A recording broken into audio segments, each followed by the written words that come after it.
A divine game has cast billions of humanity into the merciless wasteland of the desolate star continent. Ethereal myths emerge, monsters evolve, warriors mutate, and ancient civilization ruins lie scattered across the land. Mortals, akin to ants, seek faint glimmers of hope amidst despair. The protagonist, Chen Lin, awakens to the universal enhancement system the moment he lands. Ding! Detected a target for enhancement system. Would you like to enhance? Enhance! The universal enhancement system instantly upgrades to the super enhancement system. The enhancement effect escalates to 1000. Ordinary human physique, superior genetic warrior constitution, primordial divine body. Ordinary stone spear, psycho-energy lance, annihilation gun of the primordial chaos. Ordinary clothing, jungle combat, gear, psycho-energy steel armor. While others struggle for a morsel of food, his psycho-energy steel armor withstands the blows of colossal beasts, and his mobile war fortress tramples across the wasteland. His annihilation gun of the primordial chaos rends the very stars. In this new world, where the weak are devoured by the strong, he stands alone as a calamity. From superior genetics to a primordial divine body, from having nothing to the rise of an empire. This is a tale of invincibility from the very onset, sweeping through other worlds with the power of enhancement, forging a legend. Chapter 1. Survival in the Wilderness? I shall directly enhance my physical prowess tenfold. All of humanity has been randomly transported to the desolate star continent. Your sole objective is survive. Damp and chilly, Chen Lin opens his eyes, only to find himself not beneath the familiar ceiling of classroom, but amidst an ancient forest. Towering trees, the earthy scent of moist soil, and the faint echoes of low animal roars reach his ears. Where am I?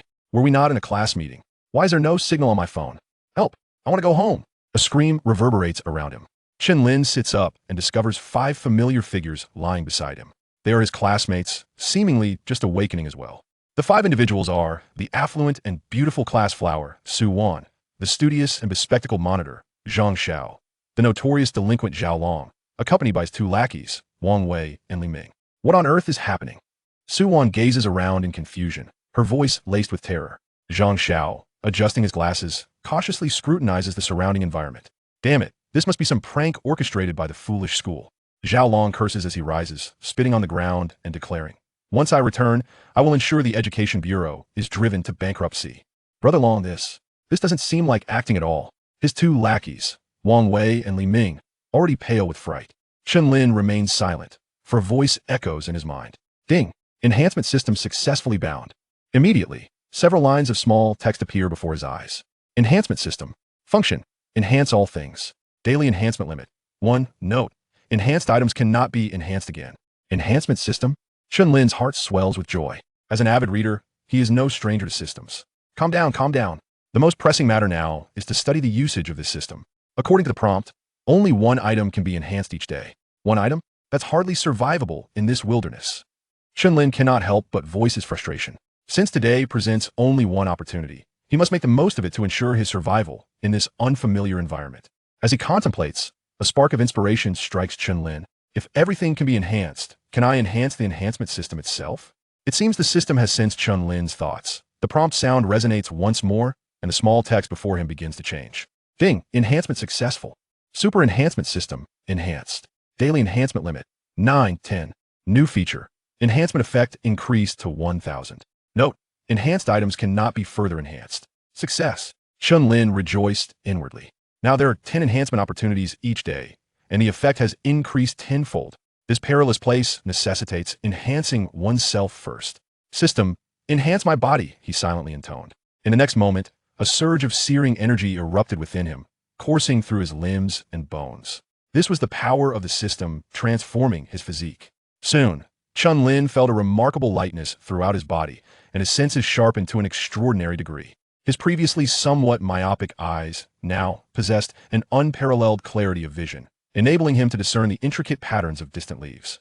Tenfold physical prowess, tenfold sensory perception, indeed formidable. Chen Lin clenched his fists, feeling an overwhelming surge of strength. Just then, the cold mechanical voice reverberated in everyone's minds once more. All of humanity has been randomly transported to the wasteland star continent. Your sole objective is survive. In that instant, all present held their breath. Silence enveloped the atmosphere. Wasteland star continent. Li Ming's voice trembled. We truly have crossed over. Wang Wei slumped to the ground, his expression one of despair.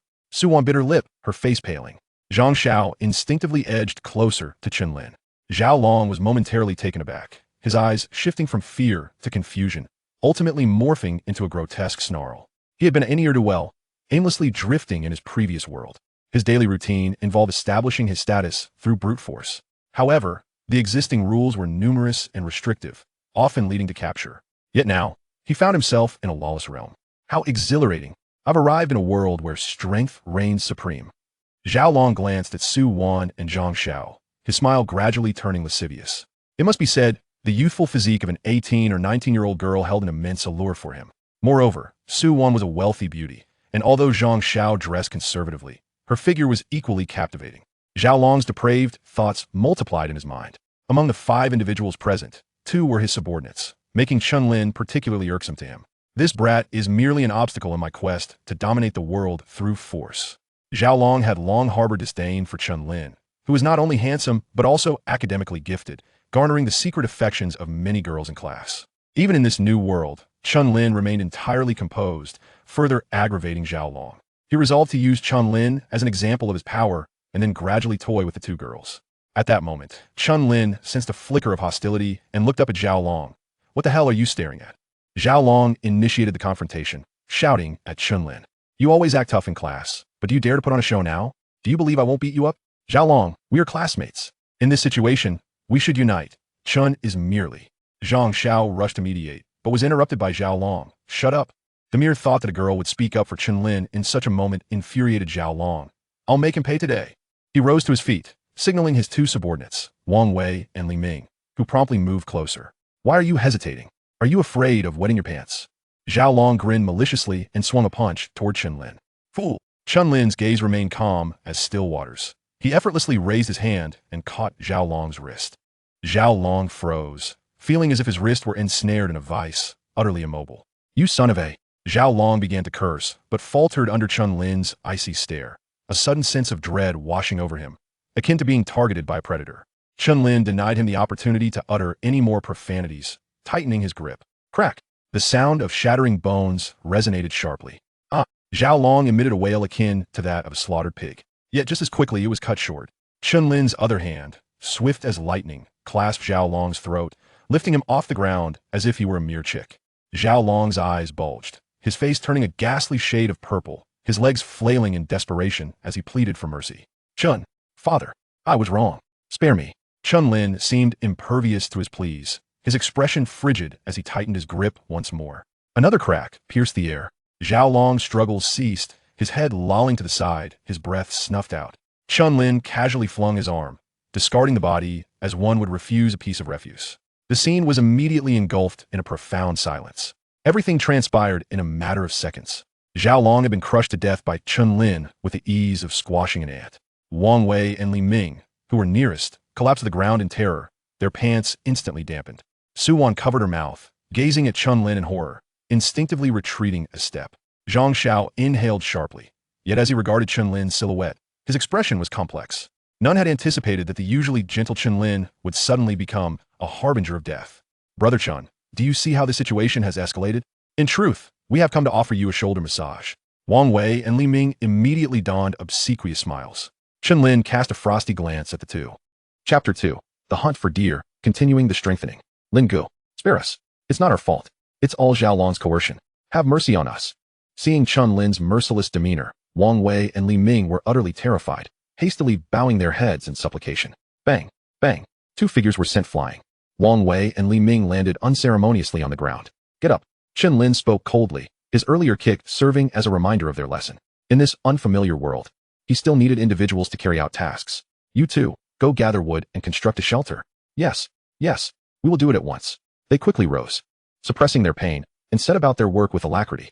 Observing this scene, Su Wan understood that Chen Lin had not lost his composure.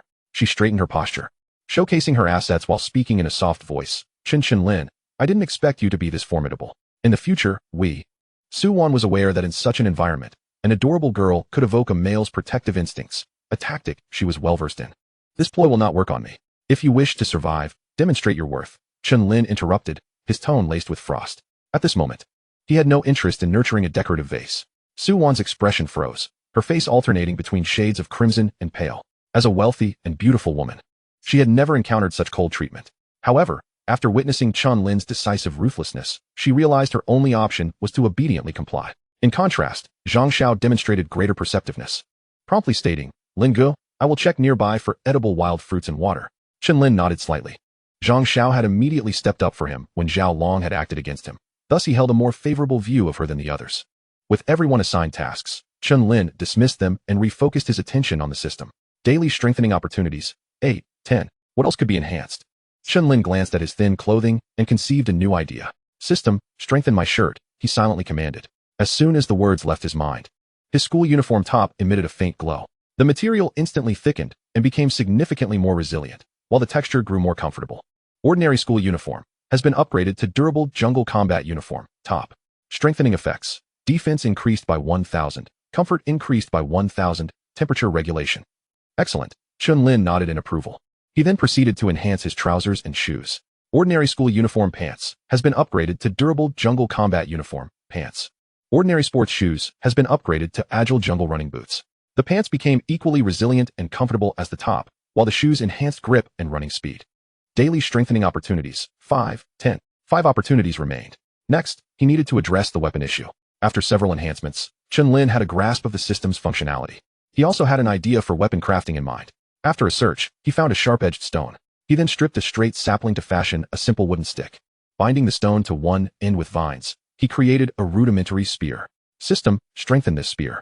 With a flash of white light, the spear in his hand underwent a dramatic transformation. The material changed from stone and wood to a high-hardness alloy, the tip gleaming with lethal sharpness. Rudimentary stone spear has been upgraded to refined alloy spear. Strengthening effects. Hardness and sharpness increased by 1,000. Durability increased by 1,000. Now, his equipment was sufficiently prepared. Holding the enhanced alloy spear, Chen Lin coldly instructed the clumsy individuals still gathering materials, move faster. With that, he vanished into the jungle like a leopard. Wang Wei and Li Ming breathed a sigh of relief. At least for the moment, they were spared from facing this harbinger of death. Su Wan gazed in the direction Chen Lin had disappeared, her expression complex, a mix of fear and something else. Zhang Xiao silently placed the gathered wild fruits on a large leaf. In the jungle, Chen Lin's senses were heightened to their utmost potential. He could hear the distant sounds of insects scuttling and smell the myriad scents carried by the wind. Soon, he keenly detected the unique scent of herbivores. He stealthily approached, gliding through the trees like a specter. Before long, he spotted a deer, its head lowered as it grazed on shrubbery. It was a sizable creature, more than enough to sustain them for several days. Holding his breath, he inched closer. In the next instant, he sprang into action. His physical prowess, tenfold that of an average person, surged forth. Moving so swiftly he appeared as but a blur. The deer, sensing danger, lifted its head, but it was too late. A flash of cold light. Thud. The enhanced alloy spear pierced the deer's neck with pinpoint accuracy. The overwhelming force caused the deer to stumble before collapsing to the ground, its legs twitching briefly before falling still. A single fatal strike. Chen Lin approached, withdrawing the spear. Blood cascading down the sharp tip. Observing the nearly 100-pound quarry, he nodded in satisfaction. Time to return for dinner. Chen Lin hoisted the heavy deer. Discovering it bore no weight at all. As he re-emerged at the edge of the makeshift camp, the four were left in stunned silence. Wang Wei and Li Ming gaped, their eyes nearly popping from their sockets. They had struggled for ages to barely assemble a semblance of a shelter, while he had already returned with such a large deer. Su Wan watched Chen Lin effortlessly carrying the deer, then glanced at the gaping wound on its neck, utterly astonished. Was this truly the Chen Lin she knew? Even Zhang Xiao, who had maintained her composure, froze mid-motion, her hand poised to adjust her glasses. Wang Wei, Li Ming, go gather some dry tinder to start a fire. Chen Lin ordered, tossing the deer carcass to the ground with a dull thud that jolted the four from their stupor. Yes, Lin Gu, we'll get right on it. Wang Wei and Li Ming responded eagerly, their spirits lifted. Gazing at the massive deer carcass and then at Chen Lin's evidently extraordinary alloy spear, they were filled with awe. Chen Lin squatted down, searching for a dry hardwood stick, a thinner branch, and a vine. He sharpened the hardwood with the alloy spear and secured the thinner branch with the vine.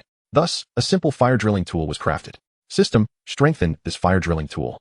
He silently commanded. The rudimentary tool emitted a faint glow. Simple fire drilling tool has been upgraded to efficient firebow drill. Strengthening effects. Flammability increased by 1,000. Friction efficiency increased by 1,000.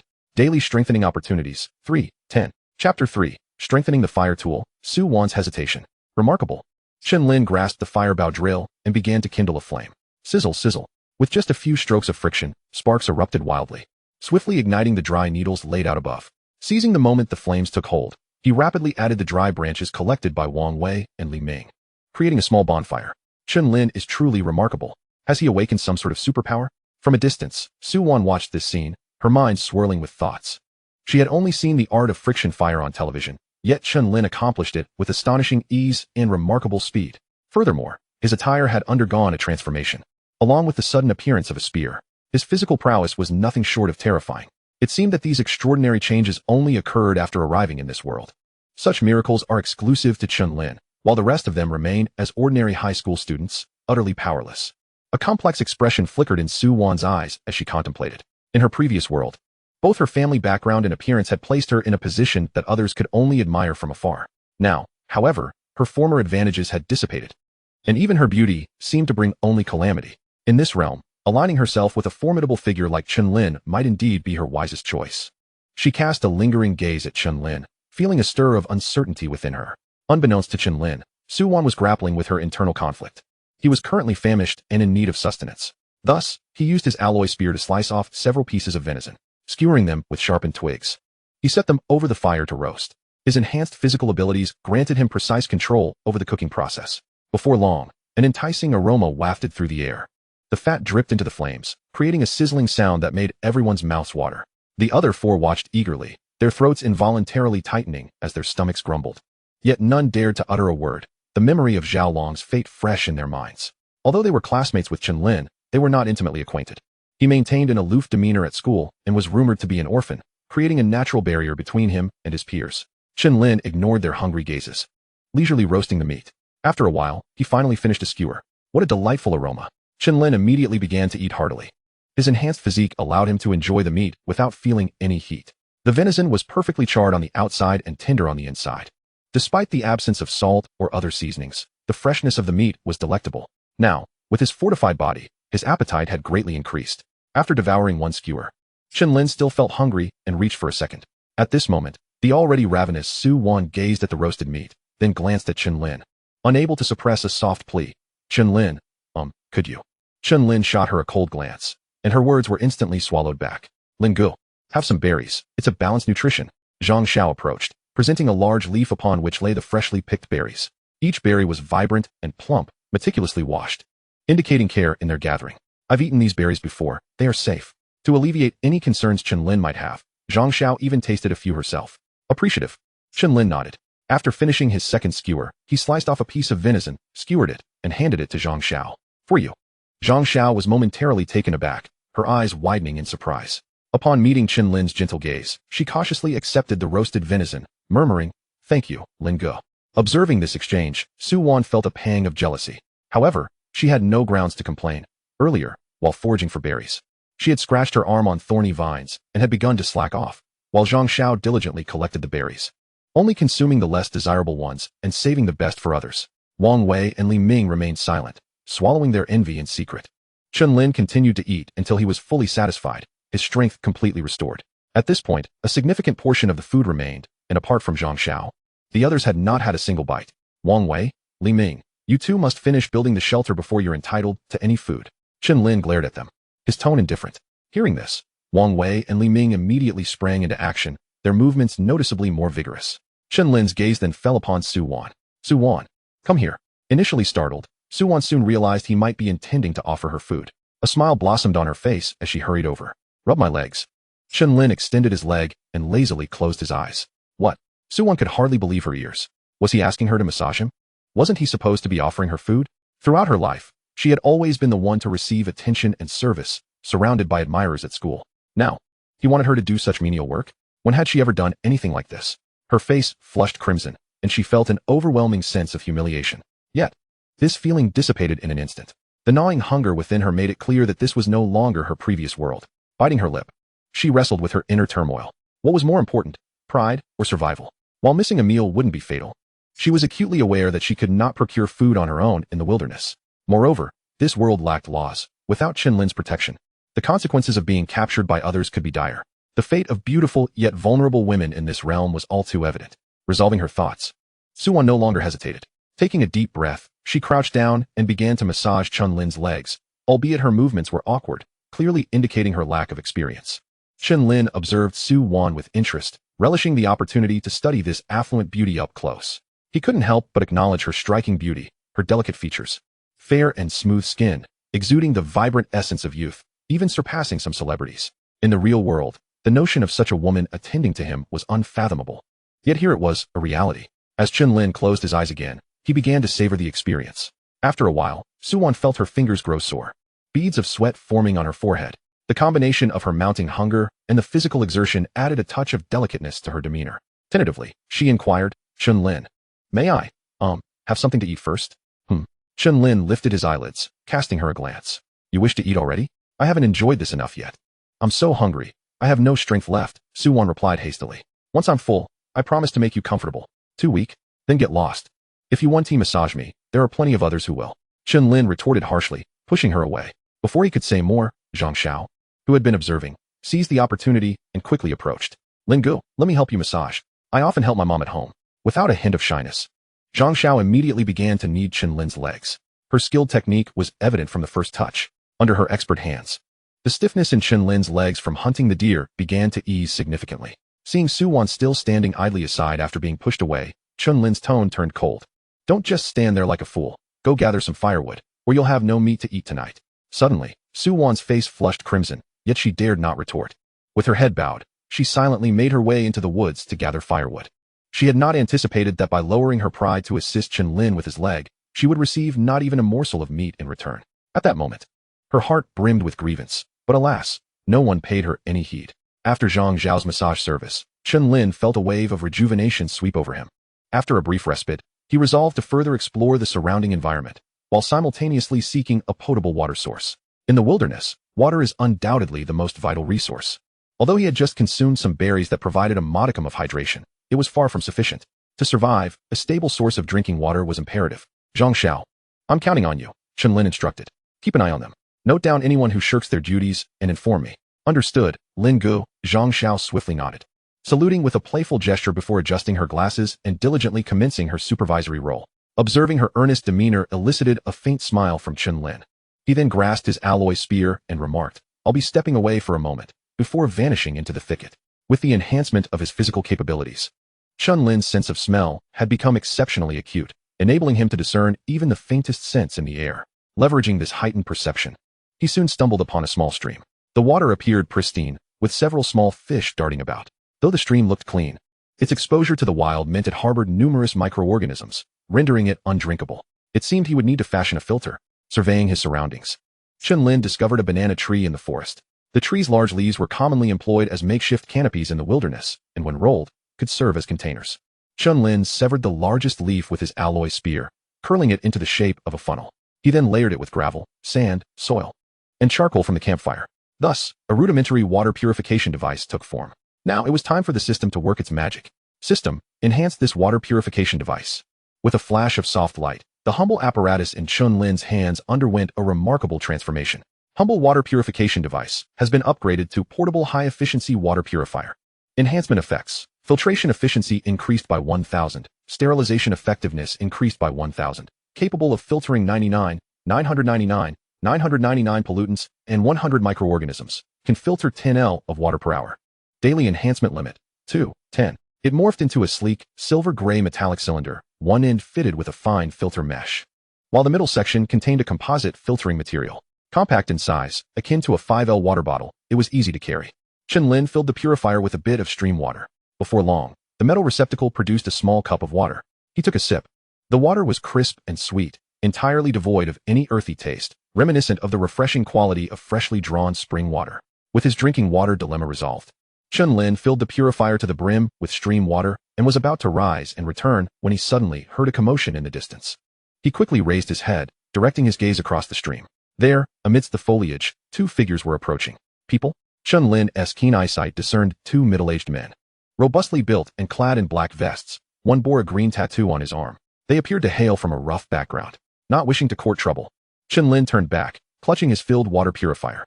However, the two muscular men had also spotted him, quickening their pace as if they had discovered prey. Chen Lin frowned slightly. His speed far exceeded theirs, allowing him to easily escape, yet their behavior seemed uncommonly aggressive. Thus, he opted to halt and observe their intentions. After a few breaths, the two men reached him. Initially, they intended to strike, But upon noticing Chen Lin's combat attire and alloy spear, they immediately reconsidered. All of humanity had recently been transported to this wilderness planet, and apart from the clothes they wore and a few personal items, nothing else could be brought along. Yet here stood a young man, not only clad in combat gear, but also wielding a spear and carrying a metallic container with a filter. Given his location by the stream, it was highly likely that the object he possessed was a water purification device. In this primitive wilderness, a clean water source was a lifeline. The realization that this young man had a device capable of directly producing purified water ignited a surge of greed within the two. Simultaneously, they recognized that Chen Lin was not to be trifled with, thus they opted for a more diplomatic approach, planning to lure him back to their gang's camp where they could dispose of him and seize his belongings. "Brother, where did you get that gear?" inquired the tattooed man. "I made it myself." "Why?" Chen Lin replied nonchalantly. The two men were taken aback. "Seriously? That is impressive. Brother, would you be interested in joining us?" The tattooed man continued. "We have 13 members, all strong men. Join us, and you won't have to worry about food or women." Chen Lin did not respond immediately. Instead, analyzing the information conveyed in their words, it appeared these individuals were part of a gang, transported together. 13 adult men gathered would likely face little pressure in wilderness survival. Moreover, they seemed to have already secured food and women. Their eagerness to approach him suggested they sought to recruit him into their ranks. Upon grasping the situation, Chen Lin lost interest in their proposition and waved his hand dismissively. "I'm not interested in joining you. Farewell." The two men were momentarily stunned. The tattooed man hesitated, contemplating whether to attack, when suddenly, a glint of cold light expanded in his pupils. Thud! Before he could react, his head was pierced through by the alloy spear. "Why you?" The other man was paralyzed with fear. Thud! In the next moment, his head too exploded like a watermelon. Vivid crimson blood trickled down the spear shaft as Chen Lin frowned, flicking the blood off the weapon. His decision to eliminate the two stemmed from sensing their murderous intent. Allowing them to live would inevitably lead to trouble. To preempt complications, Chen Lin chose to eradicate the threat at its root. Only in death could he ensure peace. Chapter 5. Strengthening the Shelter, the Hidden Kill in the Night. With the water purifier slung over his shoulder and several large banana leaves in hand, Chen Lin made his way back to the temporary camp. "Ling Gu is back," exclaimed Wang Wei, his sharp eyes the first to catch sight of him. The others immediately turned their attention, and upon seeing the gleaming silver cylinder on Chen Lin's back, they were left in stunned silence. "Ling Gu, what is that?" Li Ming asked in astonishment, pointing at the water purifier. "That thing looks so out of place in the primitive forest." "It's a water purifier," Chen Lin replied succinctly, placing the device down. "We'll use it for drinking water from now on." Su Wan's eyes widened in disbelief, and she instinctively swallowed hard. She was on the verge of dying of thirst, as the previous berries had offered no relief. Zhang Xiao adjusted her glasses, scrutinizing the water purifier with eyes filled with curiosity and astonishment. Chen Lin offered little explanation. Instead, he produced a makeshift cup fashioned from banana leaves and drew some water from the purifier's spout. Taking a sip himself, he then handed it to Zhang Xiao, advocating for frugality by ensuring everyone consumed less water. Zhang Xiao quickly accepted the cup, carefully distributing it among the eager onlookers. As the cool, sweet water slid down their throats, it was infinitely more refreshing than stream water, and expressions of satisfaction illuminated their faces. The sky gradually darkened. Chen Lin glanced at the ramshackle shelter that Wang Wei and Li Ming had been laboring over for quite some time. With some banana leaves he had brought back to serve as a roof, it barely resembled a proper dwelling. System enhanced this rudimentary shelter. With a flicker of light, the makeshift abode instantaneously expanded, its structure transforming into a wooden edifice. The rudimentary shelter had been upgraded to a sturdy jungle refuge. Comfort level increased by 1,000. Durability increased by 1,000. Daily upgrade limit, 110. Chen Lin squeezed inside to test it. The space was just right, with a floor of even wooden planks that felt dry and comfortable. Satisfied, he reclined and peered outside. "Wang Wei, Li Ming, here." The two responded, hastening towards him. "You two will keep watch tonight. Wang Wei during the first half, Li Ming during the latter. Keep an eye on the fire and listen for any disturbances. Alert me immediately if anything arises." "Yes, Ling Gu." They dared not oppose, promptly acquiescing. Chen Lin then turned to the pile of venison, slicing off several large chunks and tossing them to Zhang Xiao. "Share this among yourselves. Eat well, for we have work to do tomorrow." Su Wan's stomach betrayed her with a growl at the sight of the meat, yet she refrained from speaking. Zhang Xiao silently accepted the meat and began distributing it. Chen Lin, no longer concerning himself with them, retreated into his fortified abode, closing his eyes. Outside, the four gazed at the cozy little shelter, then at the meat and water in their hands, silently gathering around the fire. Wang Wei and Li Ming resignedly began to discuss their watch. Su Wan nibbled on the meat, her gaze fixed on the campfire, lost in thought. Zhang Xiao quietly ate, occasionally adding more firewood. As night enveloped the forest, only the crackling of the fire broke the silence. With the passage of time, the temperature dropped. Their attire was rather scant, and if they stoked the fire too much, the firewood they had gathered would prove insufficient. Chen Lin sensed their discomfort. If this continued, any illness among them could lead to dire consequences. Thus, he stepped out of the refuge and approached the campfire. Quietly, he intoned, "System, enhance this campfire." He utilized his last opportunity for the day. As his words faded, the campfire suddenly expanded threefold, a wave of warmth radiating outward. Yet it was not scorching. The flames danced at a balanced temperature, akin to the warmth of a heater indoors. Ordinary campfire had been upgraded to Super Energy Constant Temperature Campfire. Enhancement effects. Thermal efficiency increased by 1000. Burn duration increased by 1000. Constant comfortable temperature within range. The group was startled by this sudden transformation, soon realizing they were no longer cold. "Lin Gu, thank goodness for you," Zhang Xiao exclaimed. She had been on the verge of succumbing to the chill. Without Chen Lin, she might not have endured the night. "Wow, Lin Gu is amazing," Li Ming exclaimed in astonishment. "Thank you, Chen Lin." Su Wan felt warmth envelop her, her eyes reflecting gratitude. "No one will freeze to death. Maintain your vigil." Chen Lin uttered this before returning to his own warm sanctuary. The four gazed joyfully at the campfire, their hearts brimming with appreciation for Chen Lin. Had it not been for him, they might not have survived the day. As time wore on, the two girls fell asleep. Wang Wei and Li Ming took turns dozing briefly, alternating their watch. The fire's glow, now enhanced, stood out vividly against the pitch-black forest. Footsteps and distant voices disrupted the night's tranquility. Suddenly, Li Ming leapt up, tense and alert to the source of the sounds. Soon, a group of figures emerged from the darkness. There were 9 individuals in total, with 3 tall men in tight-fitting athletic vests leading the way. Their muscular frames suggested they were fitness instructors. Following them were 6 young women clad in yoga pants and sports bras, their figures striking yet disheveled, bearing the marks of fatigue and hunger. Clearly, they had been drawn to the warmth of the campfire. Upon realizing the scene by the fire, their eyes instantly glistened with desperation. The inviting flames. There was even unfinished roasted venison, not to mention a charming little wooden shelter. They were cold and famished, nearly at their breaking point. The trio of instructors, panting heavily, scanned the food and water with predatory gazes, ultimately fixating on Su Wan and Zhang Xiao. Desperation and hunger clouded their judgment, revealing unrestrained greed and sinister intent upon their faces. "Damn, there really is a treasure trove here." The lead instructor with a buzz cut licked his cracked lips, his eyes glinting with avarice. Ignoring Wang Wei and Li Ming by the campfire, he boldly advanced. "This place, these items, they belong to us." The other 2 instructors followed suit, grinning maliciously, their eyes darting between Su Wan and Zhang Xiao. The female students, drawn by the sight of food and water, couldn't help but inch forward. Wang Wei and Li Ming, their legs trembling with fear, grabbed nearby sticks to defend themselves. Their voices quivering, "Don't come any closer." Su Wan and Zhang Xiao jolted awake, their faces pale, instinctively retreating and huddling together. The buzz-cut instructor regarded Wang Wei and Li Ming with disdain, sneering as he clenched his fists, the sound of cracking bones echoing, "Get out of the way, or you'll regret it." But in the next moment, his words were abruptly cut off. A chill suddenly enveloped him from behind. The other 2 instructors sensed it as well, their sinister smiles freezing, quickly turning to face the source of the disturbance. Unbeknownst to them, Chen Lin had silently positioned himself behind them, gripping a metal spear. His gaze as cold as a frigid lake, exuding an aura of terror. He stood there like a grim reaper emerging from the shadows. "Who permitted you to touch my belongings?" Chen Lin's voice was low, yet resonated clearly in each person's heart. "Do you dare to take what is mine?" Chapter 6. The Thoughts of Women. The 3 fitness instructors, upon seeing the metal spear in Chen Lin's hand and his unusual combat attire, felt their greed freeze into terror and regret. They had bitten off more than they could chew. The buzz-cut instructor opened his mouth to say something conciliatory, but Chen Lin denied him the opportunity. Like a specter, he moved with unsettling speed. The metal spear glinted with a chilling light, its swiftness rendering it nearly invisible. Thud, thud, thud. 3 muffled thumps echoed almost simultaneously. The 3 robust figures abruptly stiffened, blood erupting from gaping wounds in their throats.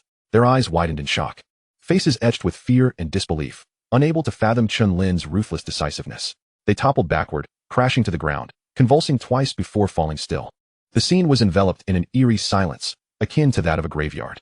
The 6 female trainees stood frozen in place, terror rendering them mute, their faces pale as death. The wooden sticks in Wang Wei and Li Ming's hands clattered to the ground, their legs trembling as an overwhelming urge to relieve themselves surged. Su Wan and Zhang Xiao pressed their hands tightly over their mouths, afraid to make a sound. Chen Lin flicked the blood from the tip of his spear, casting not even a glance at the corpses strewn on the ground. Wang Wei, Li Ming. The 2 men jolted, scrambling over in a panic. "Drag those 3 bodies away and dispose of them. We mustn't sully this place." Yes, yes, Brother Lin," they stammered, their voices quaking as they hurried to remove the corpses. Not daring to look closely, Only then did Chen Lin shift his gaze towards the 6 petrified women. Brother, we are terribly hungry. Might we trouble you for a morsel? One of the women ventured timidly. Sensing no malice from them, Chen Lin, who was in need of additional hands in his camp, decided to extend an opportunity. As for disobedience, that could be dealt with swiftly. You may have food, Chen Lin replied, his tone devoid of emotion, but what value do you possess? The 6 women snapped back to reality, glancing at the still wet blood on the ground before staring at this high schooler, who resembled a god of death. Terror engulfed them. One, emboldened by desperation, trembled as she spoke. We can work. We can do anything. Please, do not kill us. Just give us something to eat. Another quickly chimed in, her voice laced with sobs. Yes. We will do whatever you ask. Washing clothes, finding food, tidying up, anything. The outside world is too terrifying. We do not wish to die. Some began to weep softly. They looked at Chen Lin, their eyes filled with pleading. In the face of death, dignity and restraint became irrelevant. Survival took precedence, no matter the cost. Chen Lin surveyed them with a discerning glance, withholding his response. At that moment, Wang Wei and Li Ming returned, panting and smeared with blood, their faces still pale. Brother Lin, we've taken care of it, they reported. Chen Lin nodded, refocusing on the 6 women. Remember your words, he said flatly. Here, only those of value can survive. Sloth or ulterior motives will lead to a fate akin to those 3. He gestured towards the dark woods in the distance. The women trembled in fear, nodding fervently. Zhang Xiao, Brother Lin. Zhang Xiao replied immediately. Distribute some meat and water to them, and let them stay by the fire. You manage the arrangements. Understood, Zhang Xiao nodded, beginning to quietly portion the meager supply of venison. With that, Chen Lin turned and retreated into his shelter. Outside, the bonfire continued to blaze brightly. The newly arrived 6 women huddled around the fire, nibbling on the scant pieces of meat they had been given, sipping water. Their bodies gradually warmed. Yet the dread in their hearts remained undiminished, as they stole anxious glances at the quiet little wooden cabin. They whispered among themselves, casting surreptitious glances at Chen Lin's abode. We didn't get a good look earlier, but he seems rather handsome, one remarked. Handsome is an understatement. Did you see how formidable he was? Those 3 muscle-bound men were dispatched in an instant. In this cursed place, being with someone like him is surely the path to survival, another added boldly, lowering her voice. One suggested, why not try our luck later? Try what? To climb into his bed, of course. Boys at this age have such strong needs. If we want to survive, we must find a protector. These words reached Su Wan's ears, causing her fingers to turn white from clenching. She glanced at the other women, all of whom were of decent appearance, and then at Chen Lin's sleeping area, feeling a pang of discomfort. Zhang Xiao had already received Chen Lin's favor. And now with these new arrivals, if she remained aloof, she might end up with nothing. Gritting her teeth, she abruptly stood up, drawing the attention of those around her. Ignoring their gazes, Su Wan strode directly towards Chen Lin's shelter.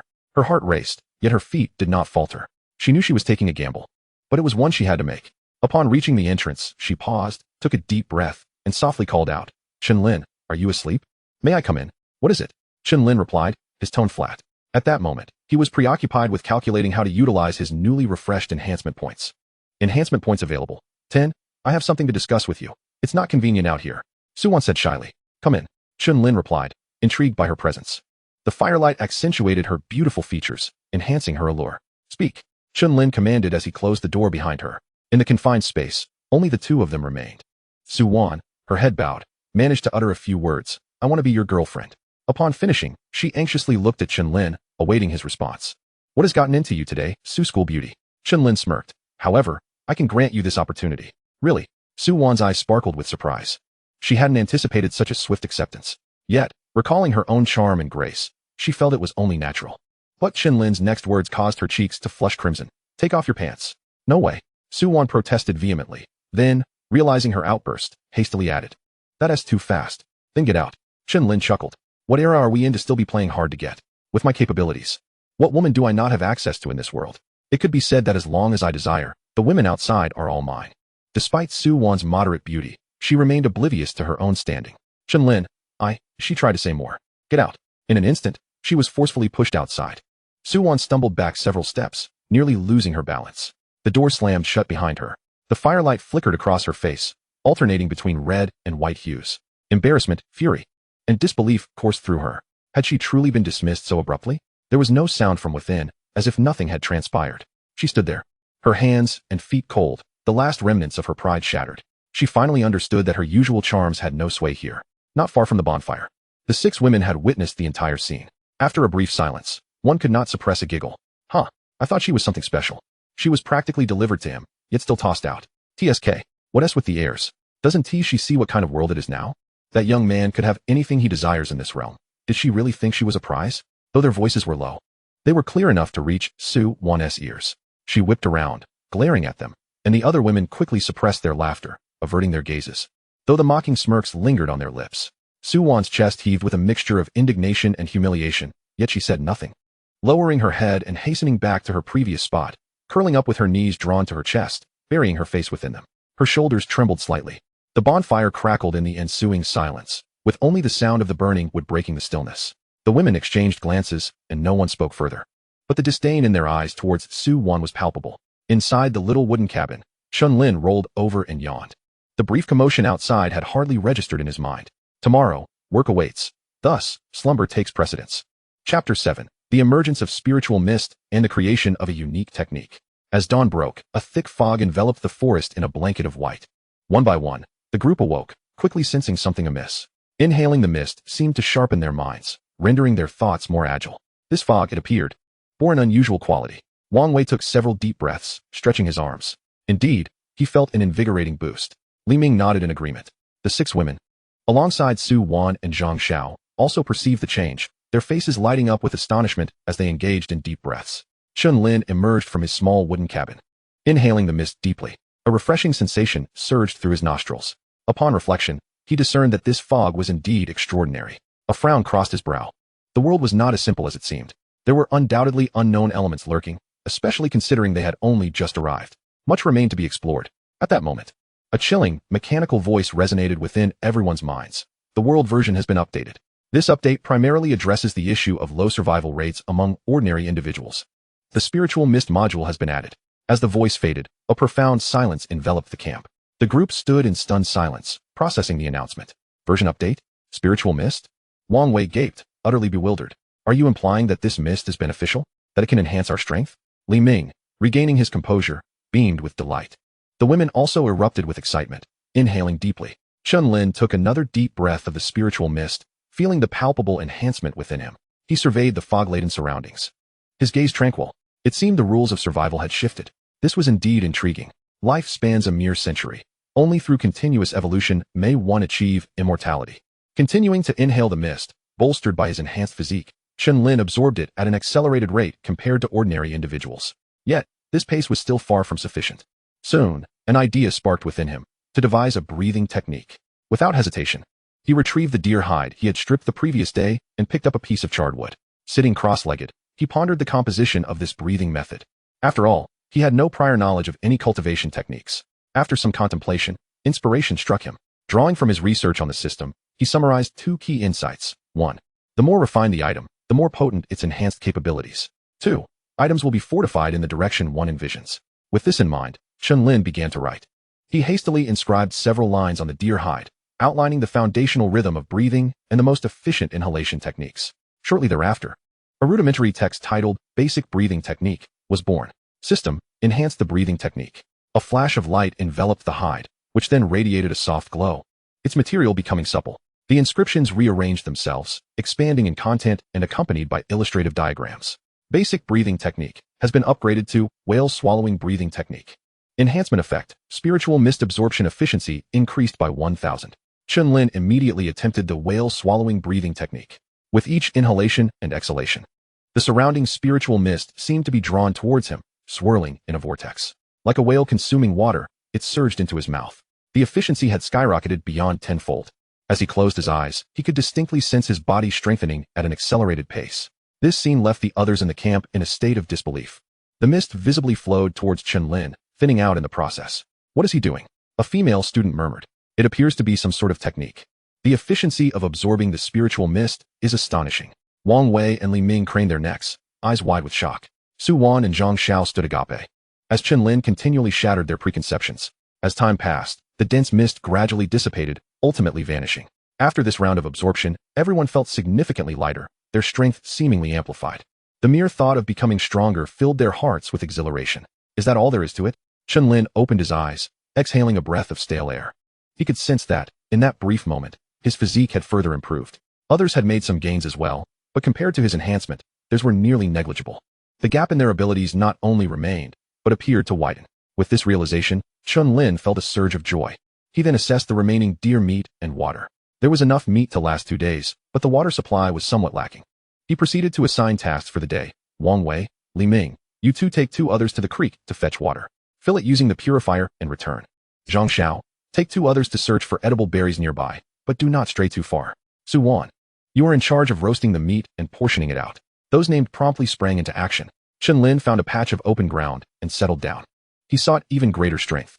Stripping another piece of deer hide, he used the charcoal to inscribe and illustrate.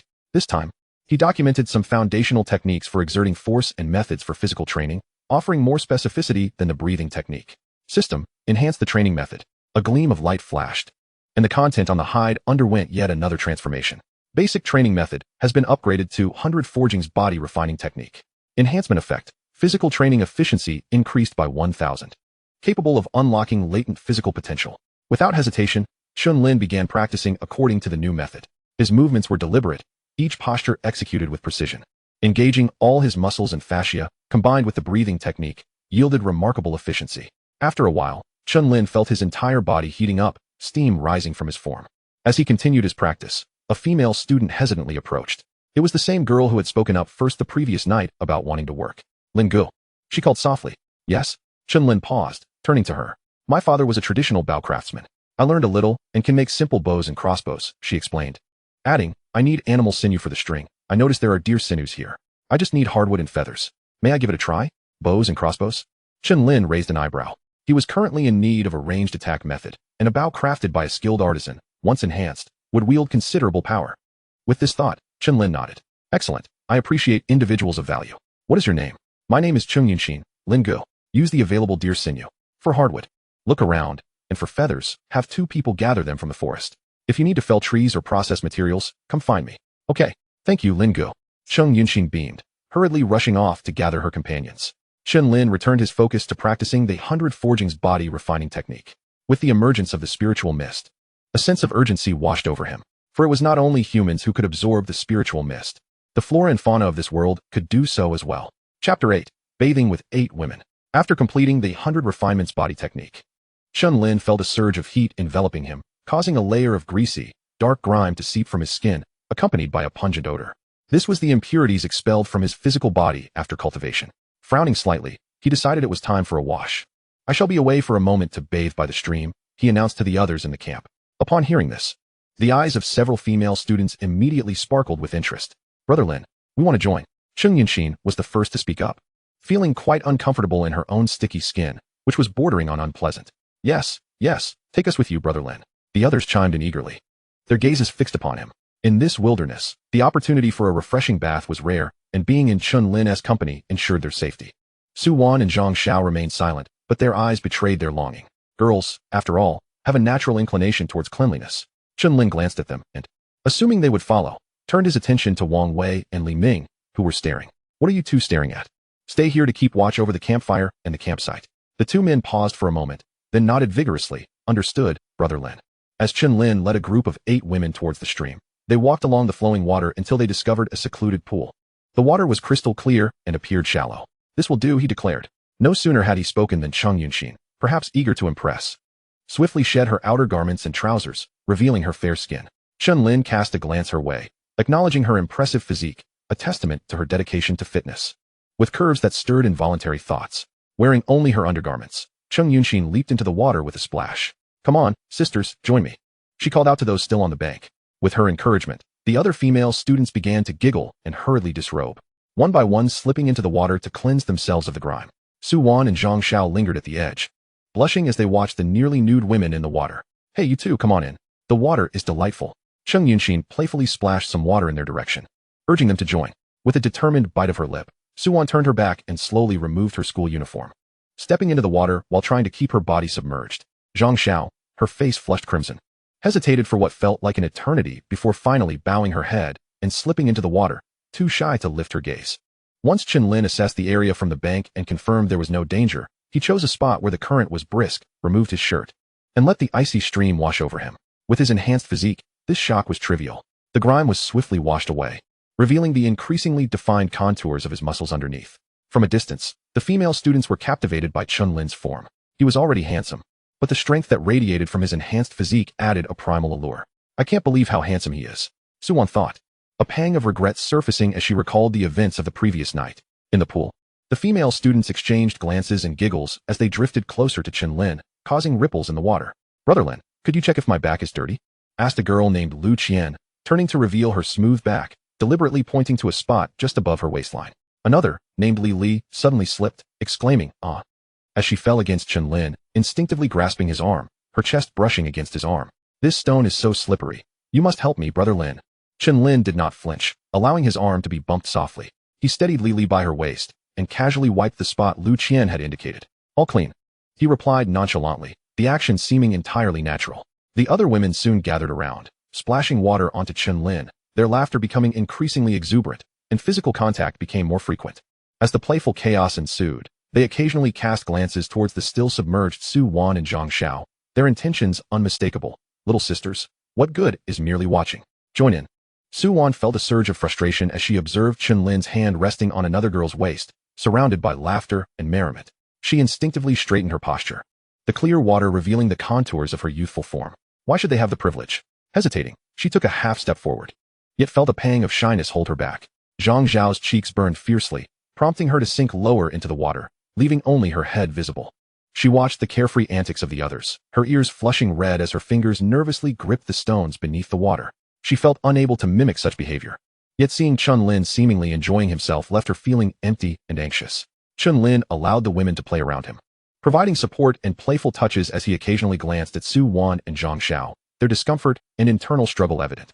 While they were engaged in their activities, Chen Lin's extraordinary vision caught sight of several dark shadows darting beneath the water. Fish, and rather sizable ones at that.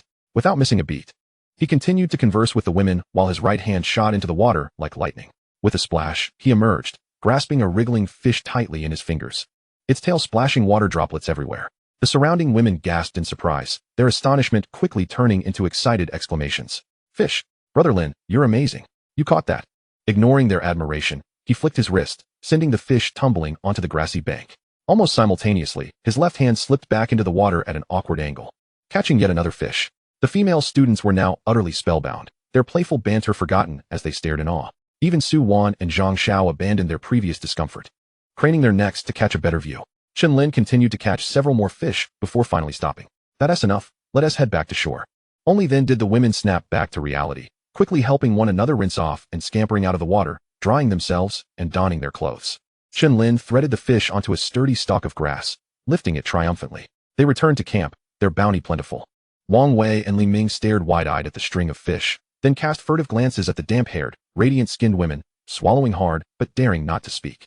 As Chen Lin built a fire and prepared the fish for cooking, he also retrieved the berries Zhang Xiao and the others had previously gathered, enjoying them as a side. The aroma of the roasting fish mingled with the sweet and tangy scent of the berries, making everyone nearby salivate, yet no one dared to ask for any. After satisfying his hunger, Chen Lin shared the remaining fish with everyone, ensuring they all had enough before tidying up. He then moved to a clear area and resumed practicing the 100 Refinements body technique. His movements were slow yet rhythmical, his muscles rippling in unison. The camp fell into a hush, all eyes silently observing him as he practiced, each person discreetly noting the peculiar postures, their minds swirling with various thoughts. Soon, night descended, and the day ended without further incident. Chen Lin retreated into his sanctuary and lay down. Deep in slumber, he was stirred by a faint sound at the entrance. Slowly opening his eyes, he inquired, "Who is it?" There was a brief silence outside, before Zhang Zhao's hesitant voice responded, "Brother Lin, are you asleep?" Chen Lin propped himself up and cracked the door open slightly. Bathed in moonlight, Zhang Xiao stood outside, her damp hair cascading down, still holding the moisture that accentuated her fair complexion. Without her glasses obscuring her features, her large, expressive eyes appeared particularly enchanting. Chapter 9. Hunting and the Will to Kill. Zhang Xiao timidly lingered at the threshold, her silhouette illuminated by the flickering campfire behind her, which highlighted her exquisite figure. Chen Lin couldn't help but click his tongue in surprise. He had never realized during their school days that Zhang Xiao possessed such an admirable foundation. Typically reserved and tightly guarded, he almost overlooked her allure, just as he was about to ask her what brought her here at such a late hour. Zhang Xiao seemed to have made up her mind. Suddenly, she lunged forward, crashing into Chen Lin's embrace. A soft, fragrant body pressed against him, trembling slightly, yet holding on tightly. Chen Lin hesitated for a moment, but did not push her away. In an instant, he understood Zhang Zhao's intentions. At that moment, the vitality of her youthful form was laid bare before him. To refuse such an opportunity would seem rather unrefined. The door of the humble shelter gently closed, and Chen Lin embarked on a peculiar journey of exploration. He had not anticipated that the first woman to climb into his bed would be Zhang Xiao. However, judging by the demeanor of the 8 girls, it was evident that Zhang Xiao was the most astute among them. Chen Lin did not dwell on the matter for long, as he had already reached a pivotal point in his exploration. That night felt interminable. The following day, as dawn broke, a mystical fog once again enveloped the forest. The group awoke, hastily rising to absorb the spirit mist, taking deep breaths. It wasn't long before someone noticed an anomaly.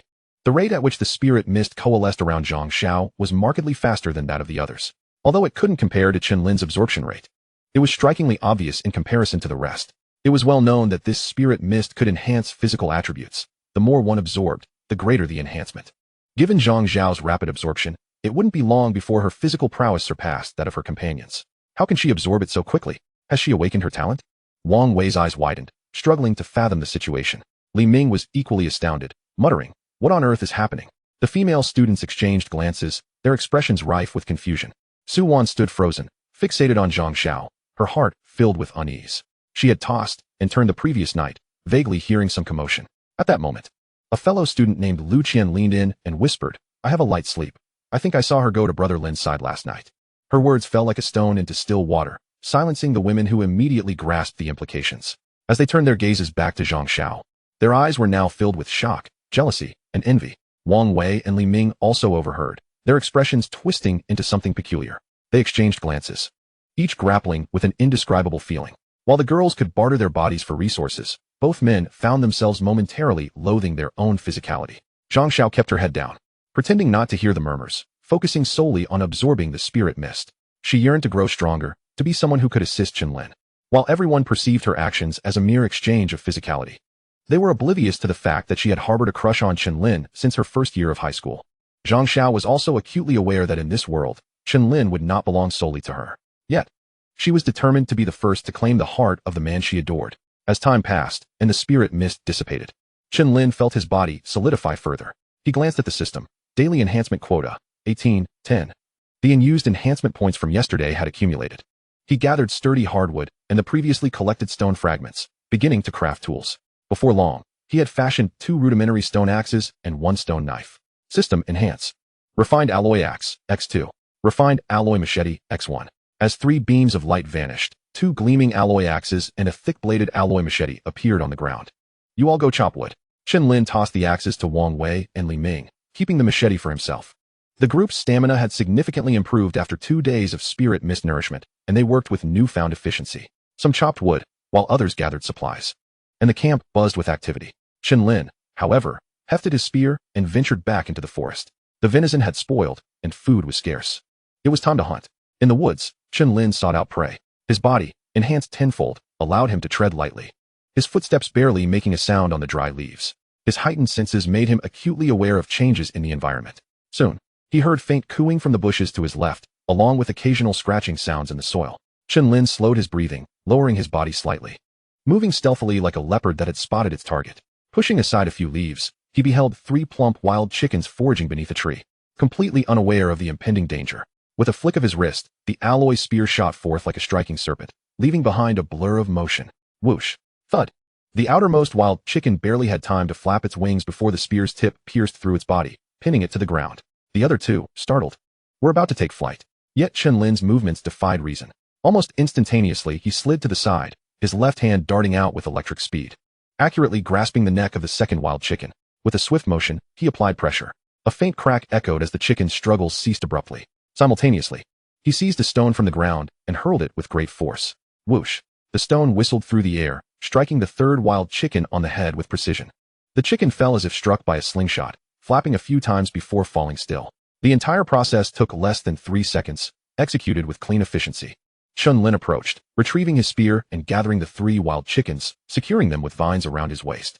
The haul was insufficient, and he pressed deeper into the woods. Soon, he caught a whiff of a pungent scent carried by the wind.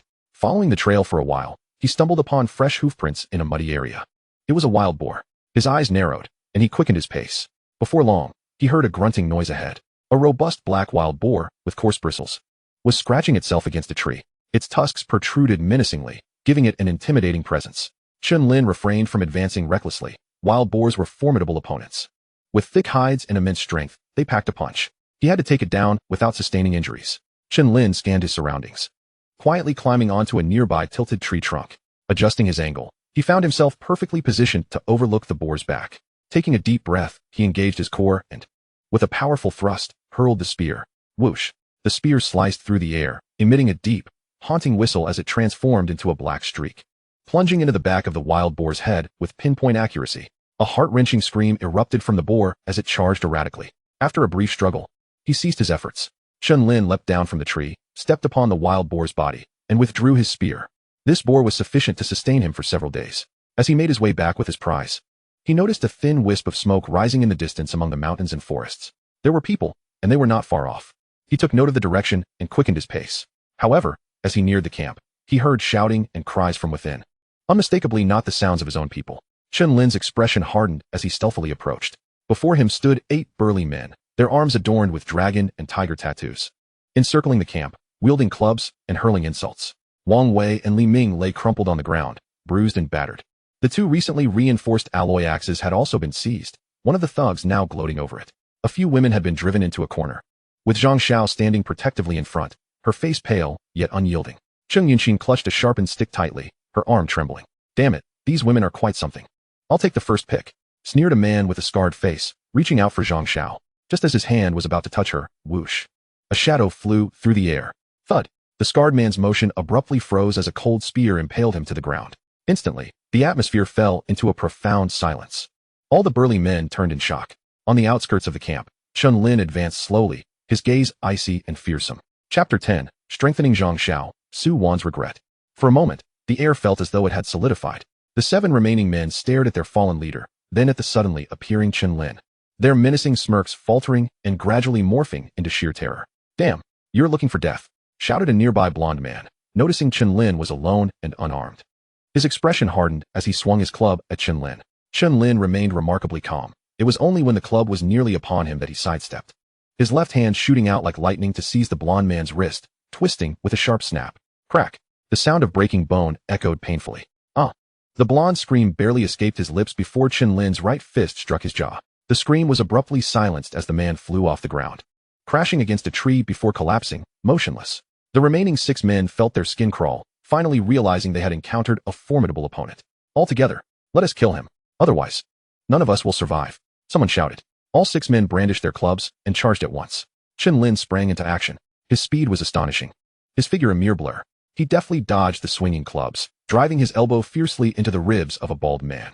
The sound of shattering bones resonated as the bald man's eyes bulged, clutching his abdomen before collapsing to the ground. Chen Lin seized the thick branch being swung by another and thrust it into the man's open mouth, shattering his teeth. The man fell lifelessly onto his back without a sound. A swift kick to the knee of the 3rd man sent his leg bending at an unnatural angle, and he rolled over in agony. His movements were so rapid they left the onlookers in a daze. With each strike, another man fell.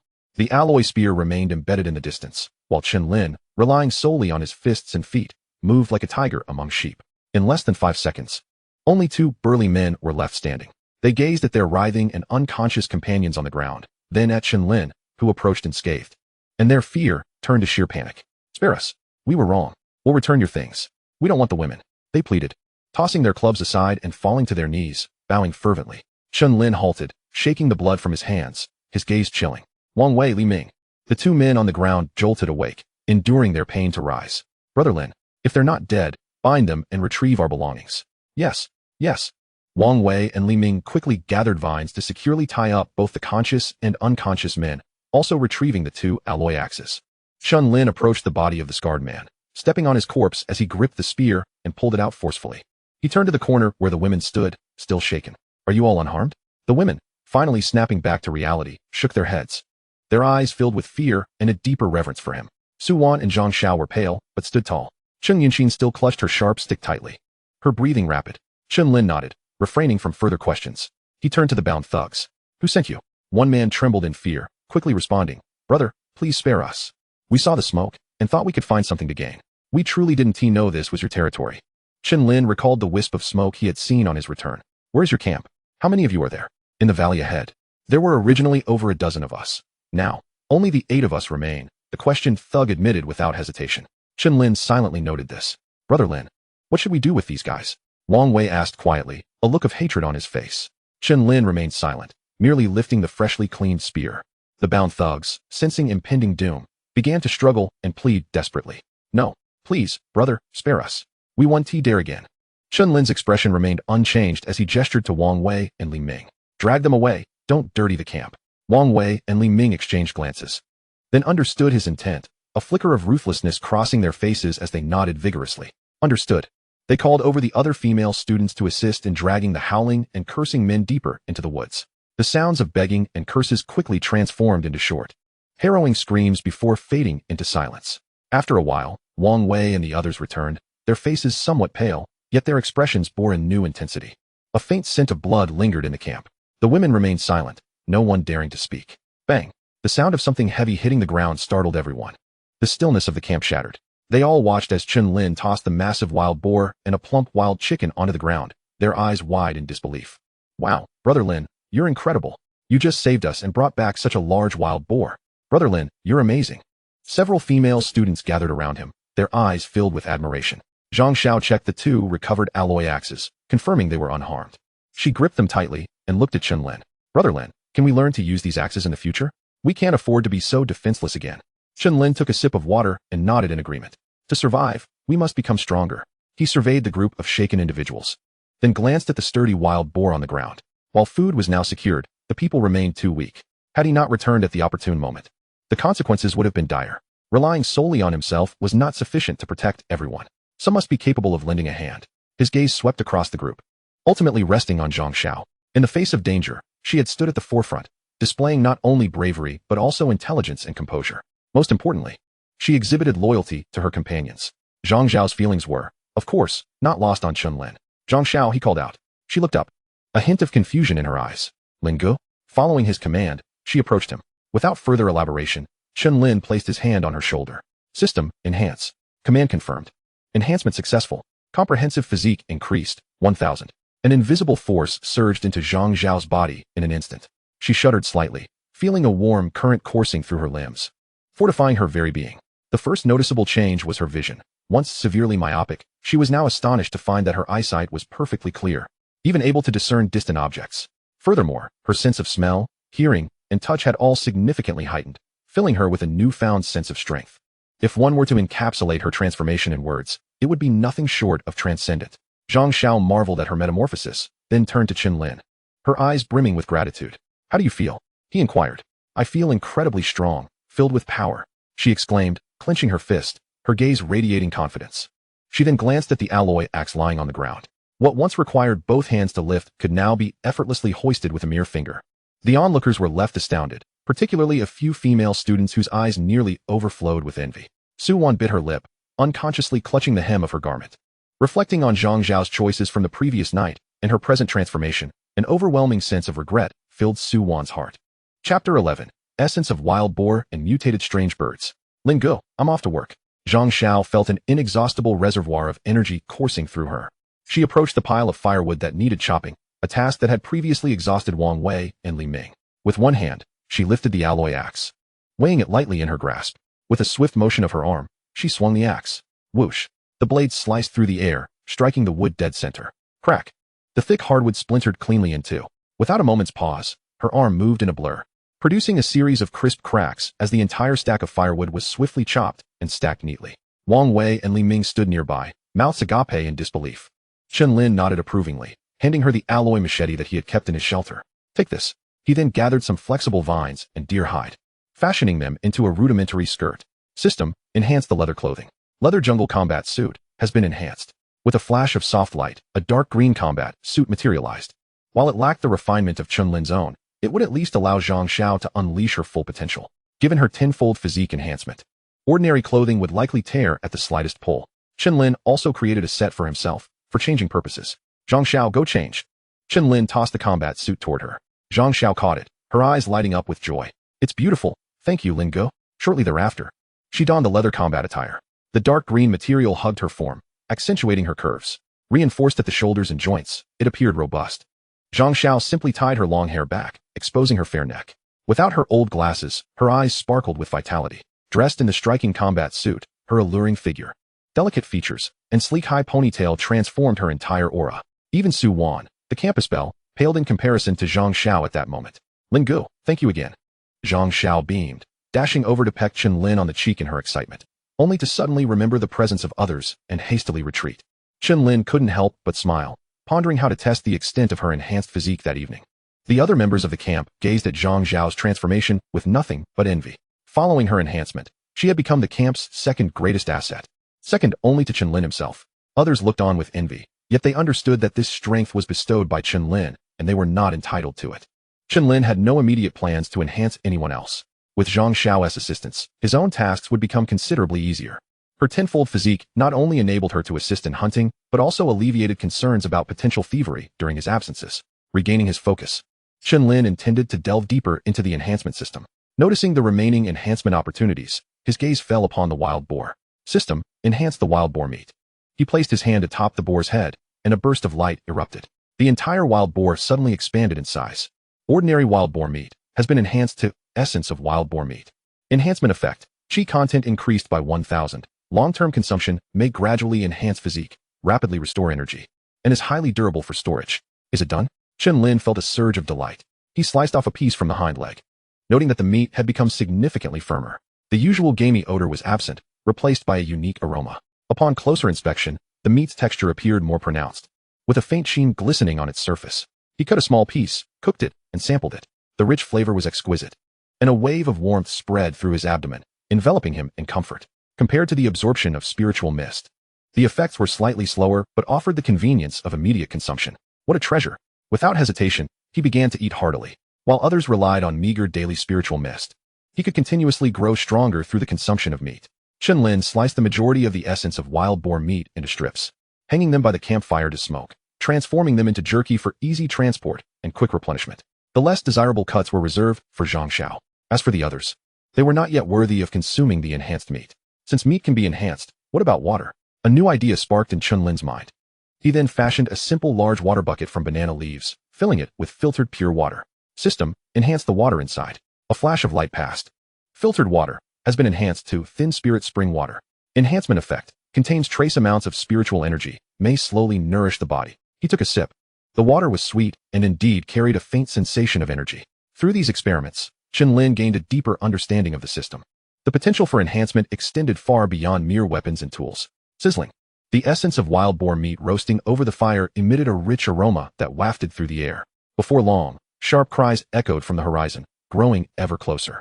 Chen Lin looked up at the sky, spotting several large, oddly feathered birds soaring above, their wings creating a whooshing sound as they flapped. With crimson eyes, they fixated hungrily on the jerky hanging below. In the next moment, the strange birds dove down with incredible speed, their claws glinting ominously. Dodge! Chen Lin shouted, snatching up the nearby alloy spear. Zhang Xiao reacted swiftly, immediately seizing a cleaver to guard the bacon rack. A grotesque bird, resembling a vulture, was the first to pounce. Its sharp claws aimed directly at the dried meat. Chen Lin's arm quivered, and the spear shot forth like a venomous serpent from its burrow, piercing the creature's chest with a sickening thud, sending it crashing to the ground. Another bird attempted a stealthy assault from the side. Zhang Xiao sidestepped, twisting her body, and with a whoosh of the cleaver, she severed the creature's neck almost entirely, its head lolling to one side as its lifeless body thudded down. The mingling scents of blood and roasted meat ignited a frenzy among the other monstrous birds above. Yet, they seemed wary of the formidable duo below, refraining from diving down recklessly, instead circling in the sky while emitting frantic cries. These wretched feathered beasts dared to snatch food from right under them. Chen Lin's gaze was icy. However, with the birds soaring high, there was little he could do at that moment. Lin Gu, the bow is ready. Chen Yunxin rushed over, clutching several rudimentary wooden bows and a bundle of arrows, her complexion pale, yet she seemed uncertain. She had been working tirelessly on them for the past few days. However, this makeshift bow was hardly suitable for confronting such fierce creatures. Chen Lin glanced at the circling avian horde, then at the bow in Chen Yunxin's hands, a smile curling at the corners of his mouth. System, enhance. A flash of light surged, transforming the wooden bow in his grasp. It now gleamed with a sleek, silvery metallic sheen, the bowstring morphing into a translucent, resilient material that felt icy to the touch. Simple wooden bow has been enhanced to swift wind mithril bow.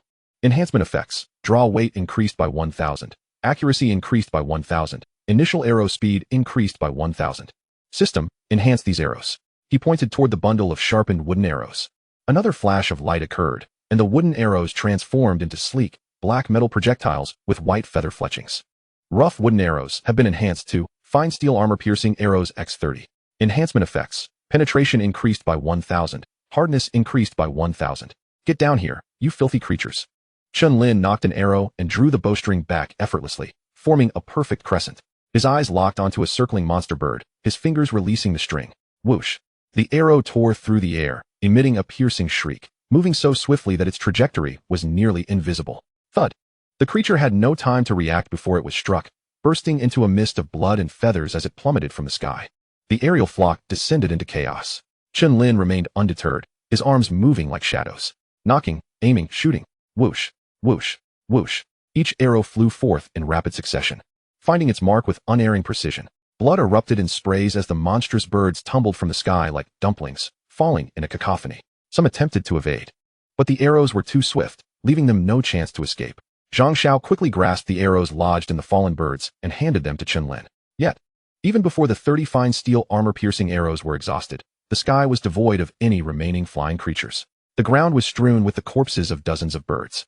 An eerie silence enveloped the camp, broken only by the faint vibration of the bowstring.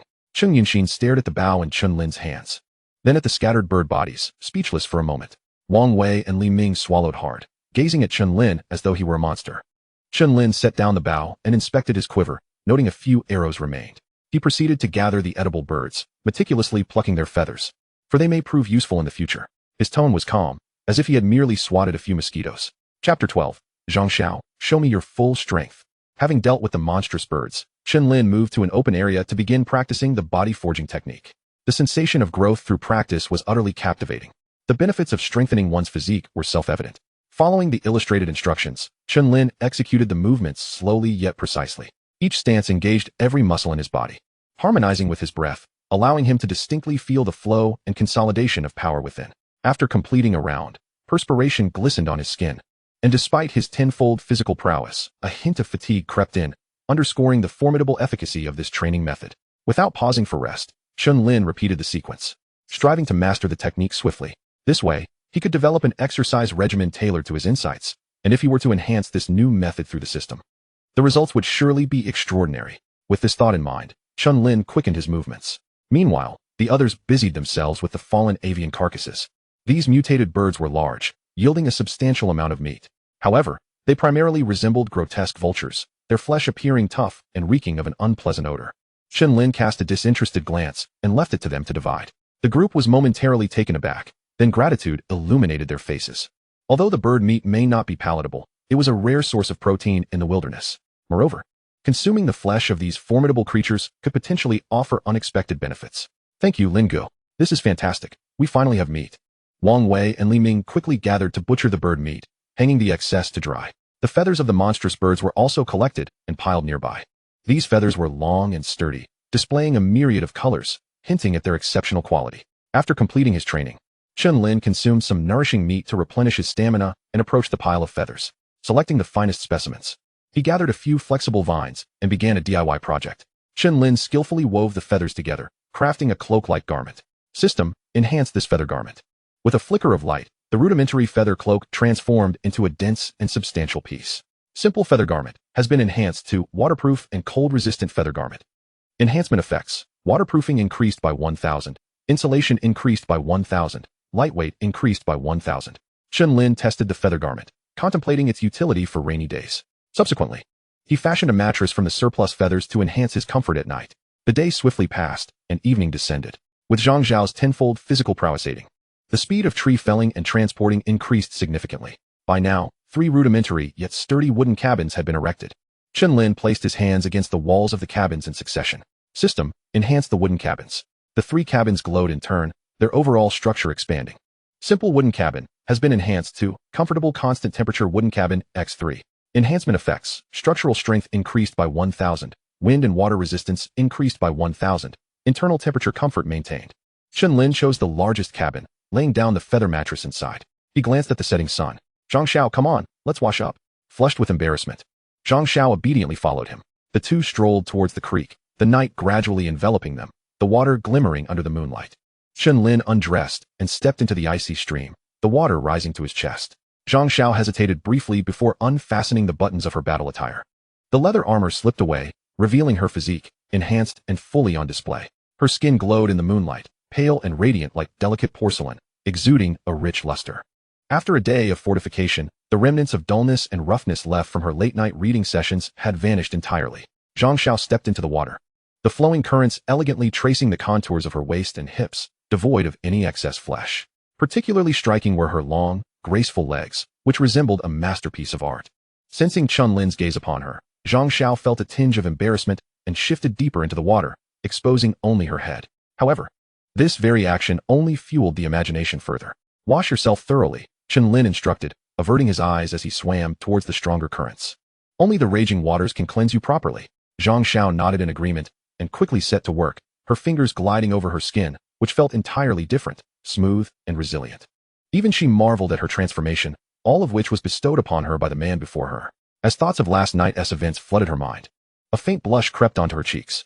After they concluded their bath, the two donned fresh combat attire and set off back to the camp. The eerie howls of unknown beasts echoed from the depths of the forest, yet neither felt fear. With their physical prowess, even beasts freshly infused with spirit mist posed little threat. Upon their return, the camp's inhabitants felt a wave of relief wash over them. The past few days had been tumultuous, and had it not been for Chen Lin's repeated interventions, they might have found themselves enslaved. Unbeknownst to Chen Lin, the thoughts of the others swirled around him. He led Zhang Xiao into the largest wooden cabin. By the campfire, a hush fell over the group. Wang Wei nudged Li Ming, gesturing discreetly towards the cabin and whispering, "Did you hear that? It sounded like something just happened." Li Ming swallowed hard, his expression mixed with envy and something else. Sister Zhang Xiao is truly impressive now. The tone was imbued with admiration and a hint of regret. The female trainees exchanged glances and murmured among themselves, surprised by Zhang Xiao's newfound assertiveness. Who would have thought that the quiet girl with glasses could possess such boldness and skill? Seated a short distance from the fire, Su Wan absent-mindedly snapped a twig into smaller pieces, her heart heavy with a mix of regret and frustration. The faint sounds emanating from the cabin pierced her ears like needles. She bit her lip, feeling as if a stone were lodged in her chest. If only she had been more proactive and less aloof, perhaps she would be the one inside the cabin now. But it was too late to lament. Even her once prized beauty paled in comparison to Zhang Xiao's current allure. With these thoughts, Su Wan lowered her head, burying her face in her knees. Meanwhile, inside the wooden cabin, Chen Lin reclined on a down-filled mattress and, addressing Zhang Xiao, whose hair was still damp, said, "Come here. Let me examine your body for any hidden injuries or discomfort after the enhancement." Zhang Xiao's cheeks flushed slightly, yet she obediently approached and replied softly, "But didn't you just check?" She referred to their recent bathing session. "In that dim light, how could I see clearly? A thorough examination is necessary." Chen Lin replied earnestly, "Remove your clothes." At his command, Zhang Xiao complied, and Chen Lin began a meticulous inspection. It was undeniable. The enhanced Zhang Xiao was remarkably formidable. Chen Lin found himself without the advantages he had the previous night. Faced with such an evenly matched opponent, he had no choice but to exert his utmost effort. The sensations involved were, without a doubt, ineffably exquisite. Chapter 13. Armor-piercing explosive arrows, mutated plants. The following day, as dawn broke, the spirit mist re-emerged, enveloping the entire camp. Everyone awoke promptly, inhaling the mist in large gulps. In this unknown world, every bit of strength translated to a greater hope for survival. Chen Lin leaped onto the roof of the wooden cabin and sat cross-legged, channeling the whale swallowing breathing technique. In an instant, the spirit mist around him seemed to be drawn by an invisible force, swirling into visible vortices that converged towards him with fervor. As his mastery of the breathing technique deepened, the amount of spirit mist he could attract increased exponentially, outstripping that of others by several multiples. Zhang Xiao had also learned the whale swallowing breathing technique, but her range was only half of Chen Lin's, for this technique was tailored specifically for him, allowing him to achieve peak efficiency. A vast quantity of spirit mist was inhaled, converting within his body into energy that nourished his flesh. Chen Lin felt his physical prowess swell significantly. Over the past few days, with the absorption of spirit mist, coupled with spirit-infused meat and spring water, his physical attributes had escalated at a terrifying rate. If his previous strength was tenfold that of an average person, it had now surged to approximately 15 times. 2 hours later, as the spirit mist gradually dissipated, faint rustling sounds emerged from the depths of the jungle. The sounds were subtle, resembling the friction created by some plant rapidly growing. Had it not been for his heightened senses, Chen Lin might have easily overlooked it. Clearly, the appearance of the spirit mist had initiated a slow evolution across the entire world. With eyes wide open, a glimmer of determination flashed in Chen Lin's gaze. He leapt down from the cabin and seized his alloy spear, following the direction of the sound. Upon entering the forest, he immediately sensed unusual changes. The surrounding trees appeared to have been elevated by an unseen hand, their canopies growing denser and blocking out the sun. The ground bore signs of disturbance, with numerous vines breaking through the soil, their black bodies visibly thickening. In addition, many unfamiliar flowers and grasses had sprouted, exuding peculiar fragrances. The transformation overnight was astonishing. Chen Lin furrowed his brow. He had suspected as much. Not only could animals absorb spirit mist, but plants should also be capable, and evidently, with far greater efficiency. It was clear that the flora within this forest had begun to evolve, albeit in a rather bizarre manner. Rather than evolution, it seemed more akin to mutation. Stealing himself. Chen Lin pressed forward. To his left, he spotted a depression in the ground, glancing over curiously. It was the site where Li Ming and the others had discarded the corpses.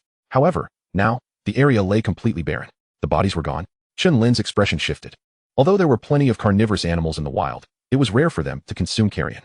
Even scavengers like vultures would leave behind skeletons after feasting. Yet now, not a single bone or scrap of fabric remained. Something was amiss. Chen Lin crouched down to examine the ground closely and noticed several drag marks. His gaze sharpened, and with caution, he began to trace the marks. Although uncertain of what had transpired, the proximity to the camp warranted immediate attention.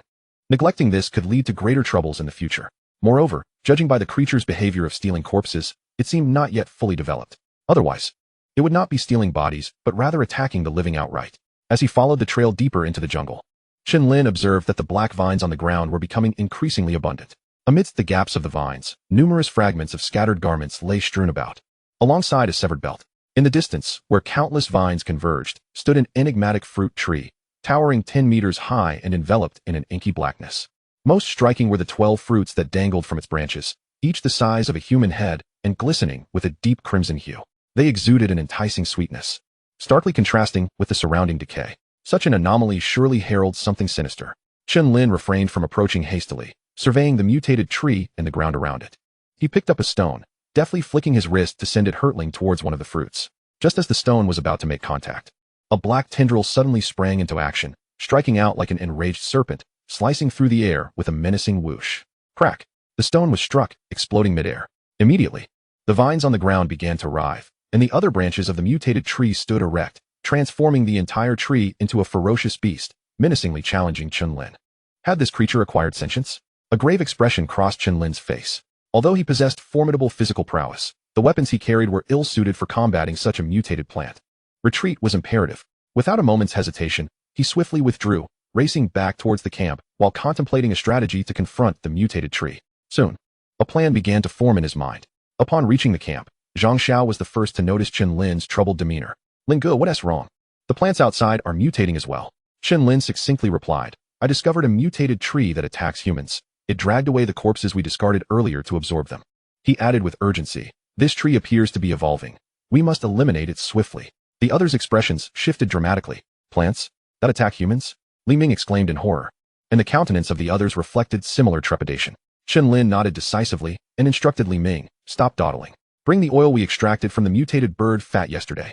"Yes, Lin Ge." Li Ming promptly sprang into action. Zhang Xiao, fetch some straight wooden sticks and split the ends to fashion arrows. Chen Yunxin, lead the others to break and refine the bones of the mutated birds for arrowheads. Bind wild boar bristles to the arrow tips and soak them in oil. Chen Lin commanded with urgency, "Hurry." Though the group was tense, they did not hesitate, immediately dispersing to fulfill their tasks. After a morning of diligent effort, 20 rudimentary flame arrows were crafted. Chen Lin bound them together, internally invoking System Enhance. Rudimentary flame arrow has been upgraded to armor-piercing explosive arrow X20. Enhancement effect, penetration increased by 1,000, resulting in a violent explosive fire upon impact. Explosive arrows, capable of area detonation. Success. A wave of elation washed over Chen Lin. "Zhang Xiao, take the axe and follow me." He swiftly issued the combat orders. "The rest of you, guard the camp." "Understood, Lin Ge." With that, Chen Lin donned the enhanced bow and quiver, while Zhang Xiao wielded 2 alloy battle axes, and they set forth towards the location of the mutated tree. As they approached, Chen Lin gestured for Zhang Xiao to halt. He observed the mutated tree from a distance. It remained unresponsive, its fruits still a vivid red. Chen Lin narrowed his eyes, drew an armor-piercing explosive arrow, knocking it to his bowstring, and aimed at the trunk. Whoosh! The arrow was released with astounding speed. However, the branches of the mutated tree reacted even more swiftly. A stout tendril transformed into a blur, colliding with the arrow. Boom! The arrowhead erupted in a burst of flames. The colliding branch was severed, debris scattering in all directions. The mutated tree, seemingly sensing the pain, thrashed wildly, its branches flailing in a frenzy, striking the ground and air with a terrifying howl. Chen Lin maintained his composure, drawing another arrow. Let's see how many you can withstand. Boom. With the explosive sound, yet another branch was obliterated. Inflicted with severe damage, the mutated tree became even more frenzied, all its branches targeting Chen Lin in a manic barrage, yet lacking sufficient distance. Their efforts were in vain. Chen Lin's assault was relentless, and the armor-piercing explosive arrows continued to rain down, decimating the majority of the tree's branches. Zhang Xiao, seizing the moment as the creature's wrath was drawn towards Chen Lin, darted swiftly to flank the trunk of the mutated tree. Soon, she charged up to the robust black trunk. Chop! Chen Lin commanded. Zhang Xiao drew a deep breath. Her muscles taut with explosive power as she swung the alloy axe down upon the trunk. Swoosh! The axe blade embedded deeply. A surge of dark green sap gushed forth. The entire tree trembled violently. All branches recoiled as if driven mad, attempting to shield the trunk and eliminate the assailant. Yet Chen Lin's arrows were swifter. Whoosh! Whoosh! Whoosh! 3 arrows struck true, precisely hitting the retreating branches. The explosions and flames temporarily stymied their advance. Zhang Xiao seized the opportunity, delivering another powerful axe strike. Crack! This time, the trunk was cleaved nearly in half.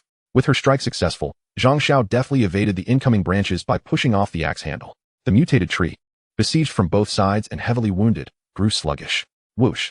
An armor-piercing explosive arrow pierced through the branch's defenses, landing squarely in the gash made by the axe. Boom! After a thunderous explosion, a gaping hole was blasted into the trunk. The mutated tree was severed at the waist, rendered utterly lifeless. Phew, finally dealt with it. This tree was truly a challenge to kill. Zhang Xiao approached, her eyes filled with admiration for Chen Lin. He nodded, warily prodding the trunk with his spear. Once satisfied it was truly dead, he turned his gaze to the 12 vibrant red fruits hanging from the branches. During the battle, the mutated tree had protected its fruits fervently. They seemed to be of utmost importance to it. He carefully harvested one, then glanced at the vines and branches strewn across the ground. Let's gather all the fruits and bring back some of these branches. They may prove useful. Zhang Xiao nodded and began her work. Moments later, Chen Lin and Zhang Xiao returned to the camp, bringing back the trunk of the mutated tree, the black vines, and the 12 fruits. Ling Gu, Xiao Jia, you're back. The others in the camp immediately surrounded them, eager to assist in lifting the tree. Wang Wei gazed at the oddly shaped black tree, exclaiming, "Is this the mutated tree?" Indeed, Zhang Xiao affirmed. The group observed the axe marks on the trunk and the charred cross-section, easily imagining the ferocity of the recent battle. Their gazes towards Chen Lin and Zhang Xiao now brimmed with even greater respect. Chen Lin paid no heed to their stares, delving into the study of the mutated tree. Its texture was remarkably hard, and after undergoing mutation, it would surely serve as excellent material for weapon crafting. With his physical attributes rapidly enhancing, his alloy spear was beginning to feel inadequate. He was in urgent need of a powerful weapon. Upon reaching this realization, Chen Lin began to wield his axe with fervor. To his astonishment, as he cleaved through the mutated tree, he uncovered a remarkable discovery within its trunk, a small segment of heartwood. This heartwood exhibited a notably denser texture, pulsating with an enigmatic energy. Sensing this familiar aura, Chen Lin instinctively activated his breathing technique. Could this be the manifestation of spiritual energy? A surge of joy filled his heart as he swiftly excavated the heartwood. Measuring approximately 3 meters in length and as thick as a forearm, it proved to be an excellent material for crafting a spear or lance. Before long, the nascent form of a new spear took shape, primarily composed of the mutated bird's beak and the heartwood. System Enhance. With a flash of brilliance, a 2-meter-long spear, entirely obsidian in hue, materialized before him. The shaft shimmered with a soft, ethereal glow. The heartwood spear had been upgraded to spiritual energy lance. Enhancement effects. Hardness increased by 1,000. Resilience increased by 1,000. Capable of conducting spiritual energy, amplifying destructive power. Conducting spiritual energy? Chen Lin raised an eyebrow at the system's description, grasping the spiritual energy lance. He felt its chilling touch and the resonating energy coursing through it. An epiphany struck him. The so-called spiritual energy was the warm current that arose within him after absorbing the spiritual mist. As he contemplated how to channel this energy, Chen Lin activated his breathing technique once more, sending a pulse of energy through his arm and into the lance. A resonant hum erupted from the spear's tip, exuding an aura of unparalleled sharpness. Approaching the edge of the camp, he set his sights on a tree as robust as a water tank. Without any superfluous gestures, he drew back his arm, engaged his core, and hurled the lance with great force. Whoosh! A dark streak sliced through the air. Thud! The lance penetrated the trunk effortlessly, creating a smooth cavity. But that was not the end of it. The lance's momentum propelled it into the trunk of a tree behind it. Boom! A thunderous explosion erupted from within the tree. The stout tree splintered violently in half, sending countless wood chips and debris flying in all directions. The massive canopy crashed to the ground, stirring up a cloud of dust. The commotion startled everyone in the camp. As the dust settled, the spiritual energy lance stood embedded at an angle in the clearing, completely unscathed, its tip still radiating spiritual energy. Witnessing this spectacle, the camp fell into a profound silence. All eyes were fixated on the colossal tree that had been obliterated in a single blow, mouths agape, unable to utter a word. Chen Lin retrieved the spiritual energy lance with satisfaction. This new weapon was exponentially more powerful than the previous alloy spear. Although the exertion had drained a considerable amount of his energy, the overwhelming power it wielded filled him with contentment. If he were to confront that mutated tree again, he was confident he could slay it in a single stroke. Returning to the camp, Chen Lin noticed that a small portion of the heartwood material remained. He decided to keep it for the time being, recognizing the rarity of such a material capable of conducting spiritual energy. Subsequently, he proceeded to enhance a batch of armor-piercing explosive arrows. Now that he had gained a clearer understanding of the system's enhancement rules, he realized that simple items like arrows could be enhanced as a whole, only counting as a single enhancement attempt. However, the quantity for a single enhancement was not limitless, being restricted to what he could grasp with both hands. Chen Lin had previously experimented, laying arrows in a row on the ground, attempting to enhance them all at once. But only those he had physically touched had been successfully enhanced. Utilizing this characteristic, he had now amassed an ample supply of alloy tools for the camp. After refreshing his equipment, Chen Lin turned his attention to the 12 mutated fruit from the trees. These fruits appeared highly enticing, but he was uncertain of their edibility. Considering the system's enhancement would yield descriptive prompts, he decided to gather all the mutated fruits. System, enhance. A brilliant light enveloped the fruits, transforming them into a more translucent and fragrant form. Unripe mutated fruit had been upgraded to spiritual essence fruit. Effect, spiritual energy concentration increased by 1000. Consuming may trigger mutation with unknown effects. The potential for mutation with effects unknown? Chen Lin pondered, deducing that these fruits indeed held peculiar properties. However, recalling the system's enhancement rules, which depended on the inherent qualities of the items, he surmised that the mutation characteristics of these fruits had likely been amplified. As for the reason behind the unknown effects, once mutated, who could predict the direction of the change? After some contemplation, Chen Lin resolved to conduct an experiment using a small white rabbit, issuing a command, Zhang Xiao, go catch a few wild rabbits, and make sure they're alive. Understood. Lin Gu. Zhang Xiao quickly returned with 3 live rabbits, one of which was particularly fierce, larger than the others, relentlessly battering against its wooden cage. Chen Lin sliced 3 pieces of the spiritual essence fruit and fed them to the rabbits. Before long, all 3 rabbits began to swell, their bodies enlarging, and their temperaments grew increasingly irritable. The previously aggressive rabbit now sported metallic glinting fangs. Chapter 15, 34 times the strength. You can't even match my hair. Mutated? The rabbit's teeth had turned to steel? Chen Lin observed and documented the transformations. Overall, the consumption of the enhanced spiritual essence fruit posed minimal danger. With so few reference points, the mutation direction remained unclear. There was still a risk, as rabbits were not the same as humans. Contemplating this, Chen Lin scanned the other members of the camp. Stop what you're doing and gather around. He called for everyone in the camp. He then gestured toward the spiritual essence fruit, speaking slowly. This fruit can enhance your strength, but it also carries a risk of mutation. Who among you dares to try? The group exchanged glances, faces reflecting both desire and fear. After a few moments of silence, Wang Wei stepped forward first, declaring, Lin Gu, I dare. If I don't become stronger, I might as well take a gamble. I dare to. Count me in. To his surprise, every single person stepped forward, including the female students. After enduring several dangers, their yearning for power overshadowed their fear of the unknown. Chen Lin nodded in approval. He then procured a wooden barrel, mashed one of the spiritual essence fruits, mixed it with water from the spiritual spring, and stirred it thoroughly before dividing it into 10 portions. Each of you will take 1 share. If you feel anything amiss, speak up immediately, Chen Lin instructed. Su-wan took a deep breath and was the first to step forward, lifting the wooden bowl and drinking it down. As the liquid entered her stomach, a flush appeared on her face, and her body trembled slightly. She could distinctly feel a powerful energy erupting within her, coursing through her limbs. Lin Gu, I feel stronger. Su-wan exclaimed in delight. Let us test it. Chen Lin pointed to a tree stump on the ground, estimating it weighed around 200 pounds. All right, Su-wan nodded. Moments later, her delicate frame unleashed an unimaginable strength as she lifted the massive stump. Impressive, your strength has increased by about 2-fold, Chen Lin remarked, nodding in approval. In recent days, following the enhancement bestowed by the ethereal mist, the girls in the camp have found themselves capable of lifting weights exceeding 100 pounds. Currently, Su-wan has achieved the remarkable feat of hoisting 200 pounds, signifying nearly a 2-fold increase. Have there been any other changes? Chen Lin inquired, eager to discern whether Su-wan had undergone any mutations. Changes? Su-wan pondered momentarily before replying. It seems I can manipulate my hair. As she spoke, a strand of her long hair began to sway gracefully in the absence of any breeze, as if it possessed a life of its own. With a concentrated effort, she willed the strand to curve and even tie itself into a knot. What? The onlookers were left in utter astonishment. Telekinetic control? Psychokinesis?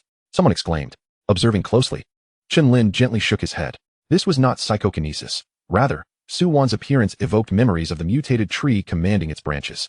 Given that the fruit originated from the mutated tree, it was reasonable to assume that the resultant traits would exhibit some degree of similarity. Although Su-Wan could control her hair, her ability proved to be rather limited. Ultimately, she could merely alter her hairstyle at will. This ability may not aid in combat, but it certainly has its flair, Chen Lin mused silently. Su-Wan was far from achieving the effect of wielding branches like a whip, as the mutated tree did. However, since she had consumed only 1/10 of a mutated spirit fruit, perhaps consuming more would enhance her abilities further. Witnessing Su-Wan's transformation, the others recognized the rarity of the spirit fruit and promptly raised their wooden bowls to their lips, drinking deeply. A torrent of ferocious energy surged through each individual's body, yielding a noticeable enhancement. Minutes later, the changes began to stabilize, and expressions of delight adorned their faces. Wang Wei, brimming with excitement, waved his arms, reveling in his newfound strength. He approached the tree stump that Su-Wan had previously moved, and with a fierce shout, he lifted it effortlessly with one hand. Although his face reddened from the exertion, he had indeed succeeded. I've grown stronger too, Wang Wei exclaimed, setting down the stump with exhilaration. Then, as if a realization struck him, he touched his hair, exclaiming, "Hey, it seems like my hair is growing longer." His once short hair began to visibly lengthen, cascading down to his shoulders and continuing to extend. Wang Wei, you're not turning into a girl, are you? We're all brothers here. Let me, Li Ming remarked in astonishment. Oh no, Li Ming, don't stare at me like that. It frightens me, Wang Wei retorted hastily. Besides Wang Wei, another among them experienced a transformation. My hair seems to be able to harden, Chang Yunxin remarked, furrowing her brow as she ran her fingers through her hair. In an instant, her hair became remarkably rigid, akin to iron wire. Yet, this transformation was under her control. With a mere thought, she could revert it to its original softness. Notably, all of them had experienced a twofold increase in strength. Chen Lin observed the transformations with a growing conclusion in mind. Currently, 3 mutations had manifested. 1. The ability to manipulate hair. 2. Control over hair growth. And 3. The capability of hair to harden. Each of these traits aligned with the characteristics of the mutated tree. The tree mutated its branches while the humans mutated their hair. It's safe to consume, Chen Lin decided without hesitation, retrieving a mutated spirit fruit and taking a hearty bite. The flavor was quite pleasant. He swiftly finished the fruit in a few bites. Boom. A torrent of violent energy erupted within him, surging through every inch of his flesh, bones, and meridians. Even with his physique vastly surpassing that of an ordinary person, he felt a wave of pressure and pain. At that moment, veins bulged on Chen Lin's skin, and his body temperature soared dramatically.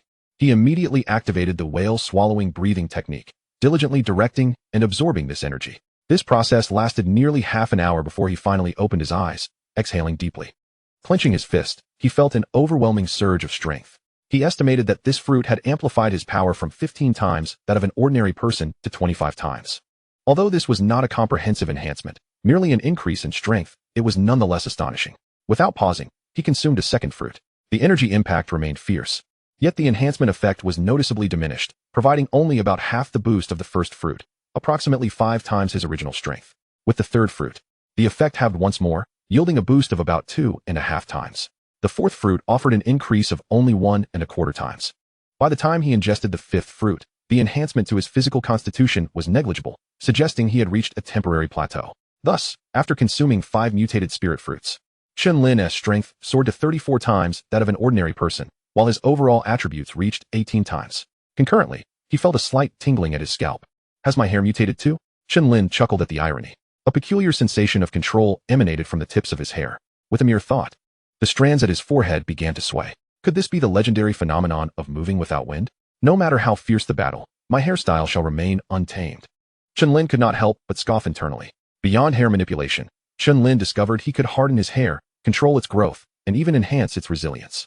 After further experimentation, he realized the combat potential of his hair was quite formidable. Having consumed the entirety of the mutated spirit fruit, he inherited the complete set of abilities from the mutated tree. His hair grew at an astonishing rate, its hardness rivaling steel, while also boasting remarkable resilience and control. Imagine thousands of hair strands with the rigidity of steel needles shooting forth, a scene both terrifying and surreal. Although the imagery may seem peculiar, it undeniably added another capability to his arsenal, Chen Lin contemplated. Now, the combat prowess of his hair could easily surpass that of anyone in the camp. Wait, can the mutated hair be further strengthened? A sudden thought struck Chen Lin, causing his breath to quicken. If unenhanced hair was already so powerful, what would it be like after strengthening? Chapter 16. Exploring the hidden dangers beyond the camp. Chen Lin conducted a thorough investigation through the system and found that indeed, the mutated hair could be enhanced. However, he chose not to do so immediately, as his current strength was already sufficient. According to the system's principles, the stronger the foundation, the more terrifying the effects of subsequent enhancements. His mutated hair surely still had room for growth. The emergence of the ethereal mist had infused this world with endless possibilities. Now, with the existence of mutated fruits, it was certain that even more extraordinary spiritual objects would arise in the future. With this in mind, Chen Lin took another mutated spirit fruit and consumed it in several bites. The energy released from the fruit remained abundant, yet upon entering his body, it felt as if water were being poured onto an already saturated sponge, yielding minimal effect. There was no significant increase in physical attributes, nor any further enhancement of the 4 traits of his hair. It appeared that each individual could consume a maximum of 5 fruits before reaching their limit. Chen Lin concluded that any more would be wasteful. He gazed at the remaining 5 fruits, pondered for a moment, and then retrieved 4, offering them to Zhang Xiao, who had just finished resting. Here, take these, you deserve them. Zhang Xiao was momentarily taken aback, eyeing the 4 fruits that shimmered enticingly with a radiant luster. Hastily shaking her head, Ling Gu, these are far too precious, you should keep them. They are of no use to me now. Chen Lin's tone brooked no dissent as he addressed Zhang Xiao. You have made significant contributions in dealing with that tree. It is imperative that you enhance your strength swiftly. There will be even more formidable adversaries to confront in the future. Only then did Zhang Xiao accept the fruit, clutching it tightly in her palm and nodding earnestly. Thank you, Brother Lin. I will surely become stronger without delay. Chen Lin carefully stored the last fruit separately, keeping it for unforeseen circumstances. The world was vast, and it was evident that the mutations were not limited to that singular tree. Gazing into the boundless, dense jungle, he pondered the potential existence of other mutated creatures or spiritual entities, each possibly yielding entirely different effects. Seizing these celestial treasures was evidently a swifter means of growth than the gradual absorption of spiritual mist. He glanced toward the camp. Now, each person is equipped with a reinforced weapon, and Zhang Xiao has proven her combat prowess. The others have also fortified themselves with spiritual fruits, significantly enhancing their self-defense capabilities.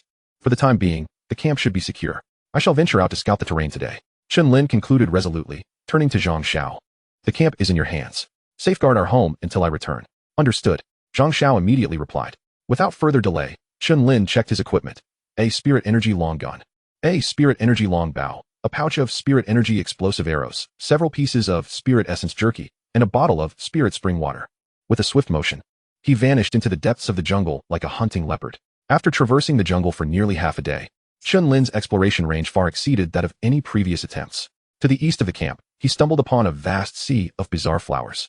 The blossoms were extraordinarily vibrant, exuding a rich fragrance. Sensing something amiss, Chen Lin observed from a distance, noting that the floral aroma attracted numerous wild beasts, which, upon consuming the flowers, soon collapsed into a stupor.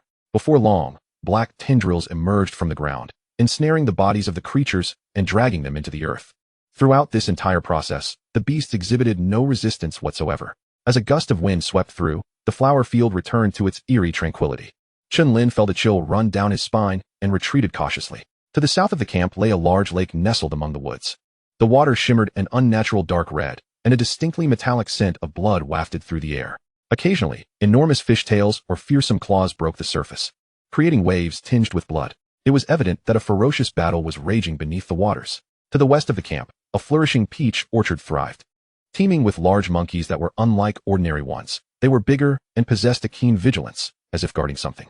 An unusual aroma of fruit wine wafted from within the grove. To the north, the towering mountains loomed, where colossal, iron-feathered birds of prey circled amidst the cliffs. Flapping their wings and emitting piercing cries, Chen Lin silently committed the locations and characteristics of these 4 perilous areas to memory.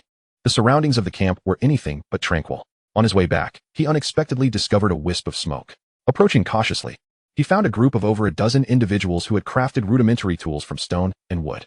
At the forefront stood 3 middle-aged men clad in tattered animal skins, their expressions wary, their movements revealing a modicum of survival skills in the wild. Chen Lin concealed himself in the shadows, observing for a time without noticing anything particularly unusual, before silently withdrawing without alerting them. Upon returning to his own camp, he found that a sturdy wooden fence had been erected around the perimeter. Though rudimentary, it was quite resilient. Zhang Xiao had gone hunting and returned with a sizable deer, noticeably larger than any previously caught, its antlers more robust. It seems the creatures in the forest are undergoing mutations, Zhang Xiao remarked, wiping the sweat from her brow. Chen Lin nodded, briefly summarizing the situation surrounding the camp. Upon hearing this, Zhang Xiao furrowed her brow, realizing that the rate of evolution and mutation among the flora and fauna far surpassed their own. She had not anticipated such peril lurking in the nearby mountains and woods. Chen Lin consumed some spirit essence jerky and took several sips of spirit spring water to replenish his energy. He then began practicing the 100 refinements body forging technique in the open space. Although his strength had already surpassed that of an ordinary person, he knew better than to become complacent. With each repetition, his understanding of the technique deepened, and it would not be long before he could create his own cultivation method. He could then enhance this new method using the system, allowing his strength to grow exponentially, akin to a snowball effect. After practicing the technique several times, Chen Lin's body radiated warmth, and impurities within him were expelled. As evening approached, he decided to take a bath. He picked up a clean combat uniform and made his way toward the stream, followed by the other women in the camp, leaving only Wang Wei and Li Ming to guard the camp. The women, having fortified their skin through the spiritual fruit, appeared even more radiant and delicate, their figures increasingly shapely and exuding a healthy glow. Upon reaching the water's edge, they were noticeably more proactive than before. Without waiting for Chen Lin to speak, one of them approached to assist him in removing his combat attire. The others gathered around, gently washing his arms and chest, their movements cautious and imbued with a sense of endearment. The women's soft touch and delicate fingers glided over him, evoking a delightful sensation. Chen Lin closed his eyes in enjoyment, his mind wandering to the 4 locations he had scouted earlier, along with the unfamiliar camp and the changes unfolding in this world. As his thoughts drifted, he suddenly felt a different kind of touch. Opening his eyes, he discovered Zhang Xiao had settled onto his lap. The other women, sensing the shift, discreetly retreated, well aware that Zhang Xiao, as the second strongest in the camp, was not someone they could easily approach. Brother Lin, let me help you wash, Zhang Xiao said, a sly smile gracing her lips as her fair arm reached out, her fingertips tracing over his chiseled muscles, trailing downwards. Chapter 17. The changes in the jungle and the intruders at the camp. After driving the others back to the camp, Chen Lin and Zhang Xiao engaged in a playful tussle by the water's edge, leaving them both feeling invigorated. They soon returned to the camp, and the night swiftly passed. In the morning, as the spiritual mist began to rise, the inhabitants of the camp commenced absorbing its essence. After a few hours, Wang Wei and Li Ming felt their strength surging, swinging their arms with renewed vigor. The other women also showed signs of enhancement. Chen Lin and Zhang Xiao, naturally, experienced the most significant growth. Currently, the camp had ample food supplies, and there was no need to hunt today.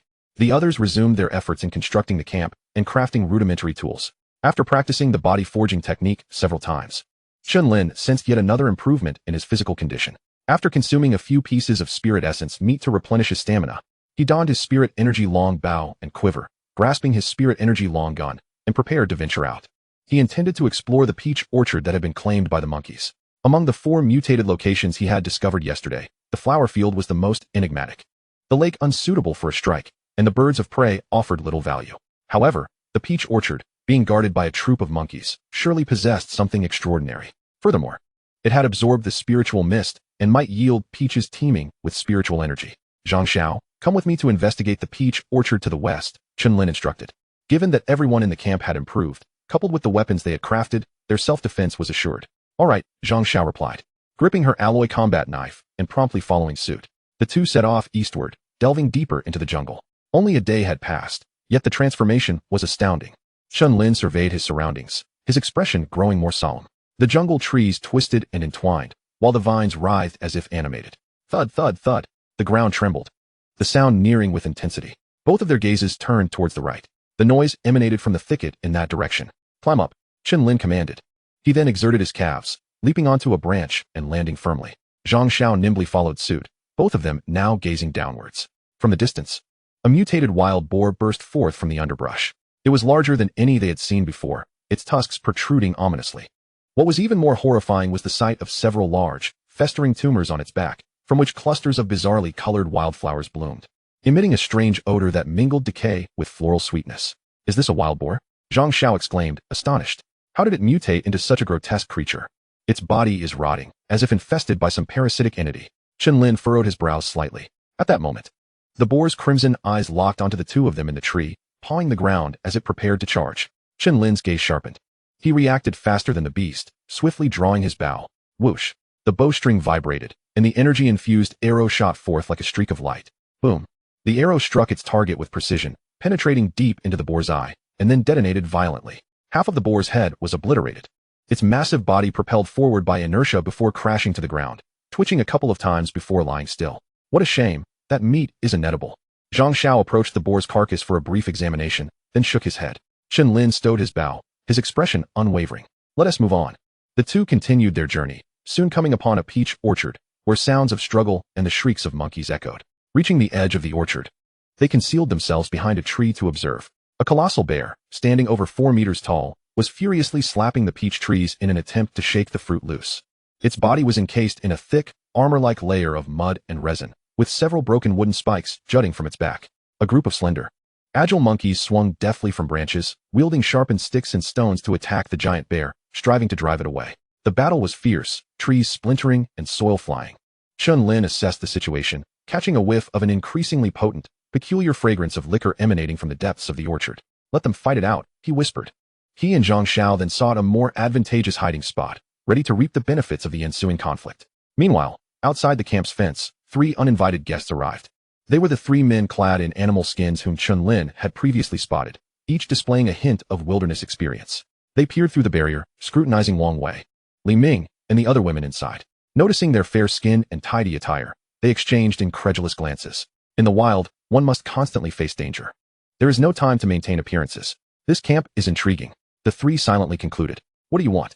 Li Ming, wielding an alloy axe, regarded them with hostility. The men's eyes gleamed with greed upon seeing the alloy axe, though they quickly masked it with caution.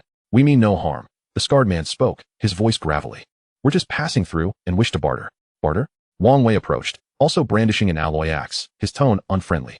You ought to consider what you are offering before you come here. Heh, young brother, we have a waterhole nearby with spirit fish that can enhance strength. The scarred man replied with a smile. Spirit fish? Li Ming and Wang Wei's eyes lit up. They had just consumed spirit fruit juice the previous day and were aware that the scarred man was not lying. Furthermore, they knew Chen Lin could enhance items. If they could procure spirit fish, it might earn them Chen Lin's favor. Do you have the fish with you? What do you want in exchange? The fish are in the camp. We seek to trade for tools like that axe. The scarred man pointed towards the alloy axe. You think you can swindle us? I don't have time for your nonsense. Leave. Wang Wei scoffed. His strength was now thrice what it once was, and having taken lives, he felt no need to show courtesy to these outsiders. At his words, the 3 men's eyes narrowed, a fleeting glimpse of murderous intent flashing beneath their composed exteriors. We assure you, we have no intention to deceive. Let us agree on a price first, and then we can exchange items on the spot. That could work. Wang Wei nodded, adding, but we cannot make decisions without our leader's return. Leader? What is his name? Perhaps we know him, the tall, slender man inquired. Raising an eyebrow. Chen Lin, Brother Lin, Cheng Yunqin replied. The 3 men exchanged glances, unfamiliar with the name, their minds racing with possibilities. Since the person in charge is absent, we shall wait, the tall man said. Miss, may we come in and sit? He asked again. No. Cheng Yunqin's expression hardened. We do not welcome outsiders. Very well, we shall wait outside then. The 3 did not rush to leave, settling down in a nearby spot outside the camp to rest. Their eyes roamed the camp, occasionally lingering on the spirit meat and the women within, their eyes betraying glimmers of greed. Chapter 18. Mutated Spirit Peaches, Corroding Wolf Pack. Outside the fence, the 3 men sat, their eyes fixed on the camp. A gust of wind carried the tantalizing aroma of spirit meat to their nostrils. What kind of meat is that? It smells divine. The tall man inhaled deeply, unable to suppress a gulp. Just the scent invigorated him. While another man craned his neck towards the source of the delicious aroma, he spotted the meat strips sizzling over the campfire, each displaying intricate marbling. Realizing they were anything but ordinary beast meat, the scarred man's expression turned serious as he noticed more details. The camp was exceptionally clean, the women moving with agility, their skin smooth, and their hair neatly arranged. They appeared far from the typical survivors of the wilderness. Moreover, the water containers they used gleamed with a metallic sheen, suggesting they were not handmade.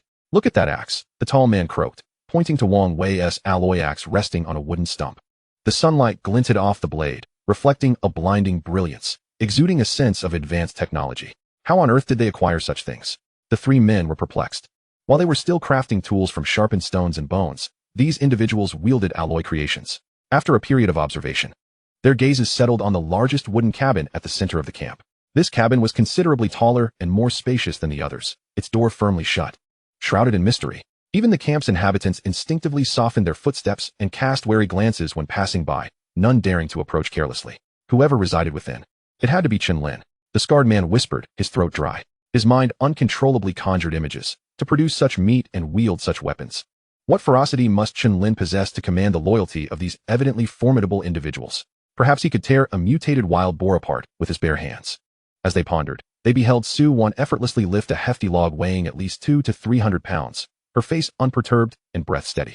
As she placed it aside, Chung Yunxin was skillfully carving a wooden spear with a small, agile knife, her movements so swift that they were barely discernible. With shavings cascading down like delicate snowflakes, Wang Wei and Li Ming exchanged a few blows, their fists colliding with a resounding thud that reverberated in their ears, leaving them momentarily stunned. Observing this trio, their fleeting hopes and greed evaporated, replaced by a cold sweat trickling down their spines. They had previously thought that the two men might be able to contend, but now, it was evident that even these few women could easily overpower them. Scarface swallowed hard, meeting the gazes of his companions, each registering a shared apprehension. This camp was a den of tigers, and the unseen Chen Lin was undoubtedly a ferocious beast. Meanwhile, in the peach grove, the battle was nearing its conclusion. The mutated giant bear was pierced by numerous wooden stakes, yet it became increasingly frenzied, attacking the monkey horde with wild abandon. The ground was littered with the lifeless bodies of monkeys. Just as the giant bear appeared poised for victory, an unexpected twist occurred. A sharp, prolonged cry echoed from deep within the grove. A golden figure suddenly leaped forth, landing before the giant bear. It was a golden-furred monkey king, twice the size of its brethren, with a fierce gaze. In its grip was a robust, polished tree trunk wielded as a club. Upon the monkey king's emergence, the spirits of the monkey horde surged, erupting into excited howls. The monkey king swung its club, the air whistling as it struck the giant bear's head with tremendous force. Bang! The mutated giant bear staggered, the mud-encrusted armor on its head cracking under the impact. A fierce clash ensued between the bear and the monkey, the noise surpassing that of their previous skirmishes. Chen Lin concealed himself behind a tree, observing with a calm demeanor. He gauged the monkey king's strength and speed against the bear's defenses and endurance, forming a rough estimate in his mind. With intelligence gathered, it was time for him to strike. As the mutated giant bear and monkey king exchanged another fierce blow, both staggered back, momentarily frozen in place. Chen Lin seized the opportunity. He swiftly drew his bow, releasing two armor-piercing explosive arrows with astonishing speed. Whoosh! Whoosh! The two streaks of light flew forth almost simultaneously. The first arrow aimed for the monkey king's head, while the second targeted the giant bear's injured eye. The monkey king reacted with remarkable speed, shrieking as it attempted to block with its club, but the arrows were too swift. Boom! Boom! A pair of explosions erupted nearly in unison.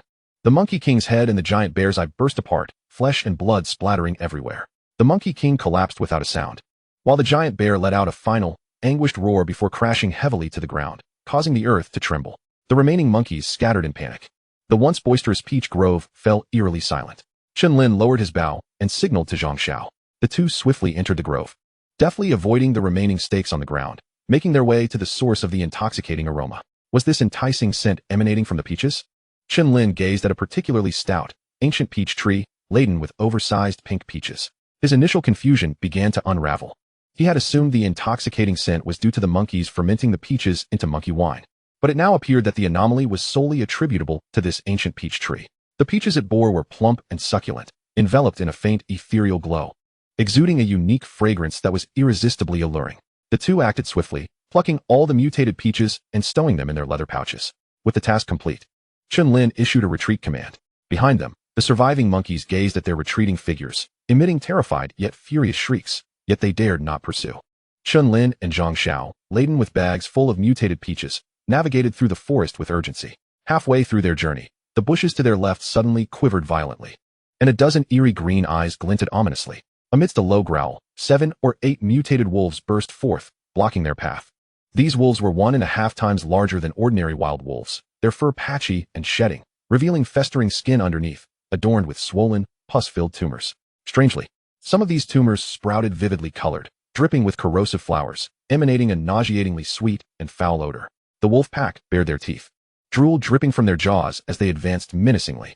Chen Lin's eyes turned cold, without a moment's hesitation. He tossed the leather pouch to Zhang Xiao and swiftly drew his energy bow. Whoosh! Whoosh! Whoosh! His draw was so rapid that only a blur remained. As explosive arrows flew toward the wolf pack with pinpoint accuracy, the explosions erupted in succession. The first few mutated wolves at the forefront were instantly obliterated, their remains scattering amidst the corrosive flower's juices, which hissed and corroded the ground beneath. The remaining wolves, momentarily stunned by the explosions and the demise of their comrades, hesitated. Chen Lin seized the moment, unleashing a volley of arrows. Bang! Bang! Bang! A series of detonations resounded. The last few wolves fell, convulsing before succumbing to death. The jungle fell silent once more, except for the lingering stench of blood and the acrid scent of corrosive liquid. Chapter 19. A casual strike, a bounty of spirit fish. The flesh of these mutated wolves, too, had turned foul, much like the previous wild boars and bears. Zhang Xiao inspected the wolf carcasses, her expression grave. This place is not suitable for lingering. We must return. Chen Lin sheathed his bow, checking his quiver. Half of the explosive arrows remained. The two circumvented the wolf corpses and swiftly returned to the camp's perimeter. The guards, having heard the explosions, were on high alert, but sighed in relief upon seeing them. Hastily opening the gate, Lin Gu, Xiaojie, are you all right? Chen Yanqin approached them. We're fine. Encountered a few mutated wolves, Chen Lin replied, handing her the bow. We dealt with them on the way. At that moment, Wang Wei approached, speaking in a hushed tone. Lin Gu, 3 individuals arrived this morning, claiming they wish to barter. They are still waiting over there. Bring them to me. Chen Lin commanded, sitting confidently atop a tree stump, devouring some spirit meat jerky. All right, I'll fetch them right away. Wang Wei scampered off, returning shortly with the 3 individuals in tow. They stood side by side, their expressions filled with trepidation. Chen Lin, having just emerged from battle, still bore traces of lingering ferocity and faint bloodstains. Most striking was his calm gaze, which swept over them like a mere glance at stones. Devoid of emotional fluctuation, yet imbued with an invisible, heart-stopping pressure. The 3 instinctively recoiled, their prior schemes dissipating entirely, leaving only reverence and fear. You must be Chief Chen Lin? Scarface was the first to gather his wits, stepping forward with a deep bow, forcing out the most humble of smiles. We hail from the Eastern Mountain Hollow camp, harboring no ill intent.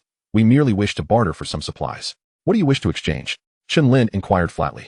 We discovered a pool of water containing a type of silvery fish that enhances strength when consumed. Scarface quickly elaborated.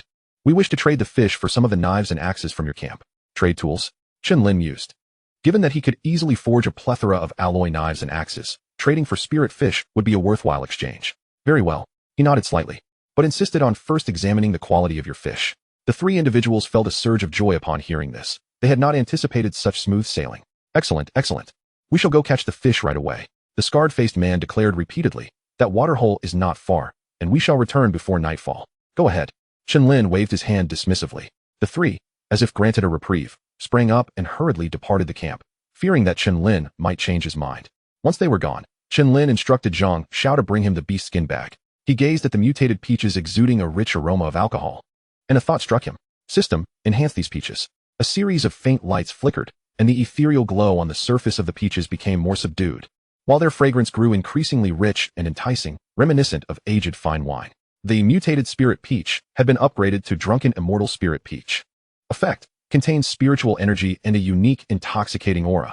Consuming it can slightly enhance physical constitution, with a chance of entering a tipsy state, significantly accelerating spiritual energy recovery for a short duration. Chen Lin picked up one of the enhanced drunken immortal spirit peaches and took a bite. The flesh was succulent, and the sweet juice burst in his mouth. A wave of mild intoxication washed over his mind, akin to the sensation of having consumed alcohol, leaving him feeling utterly refreshed.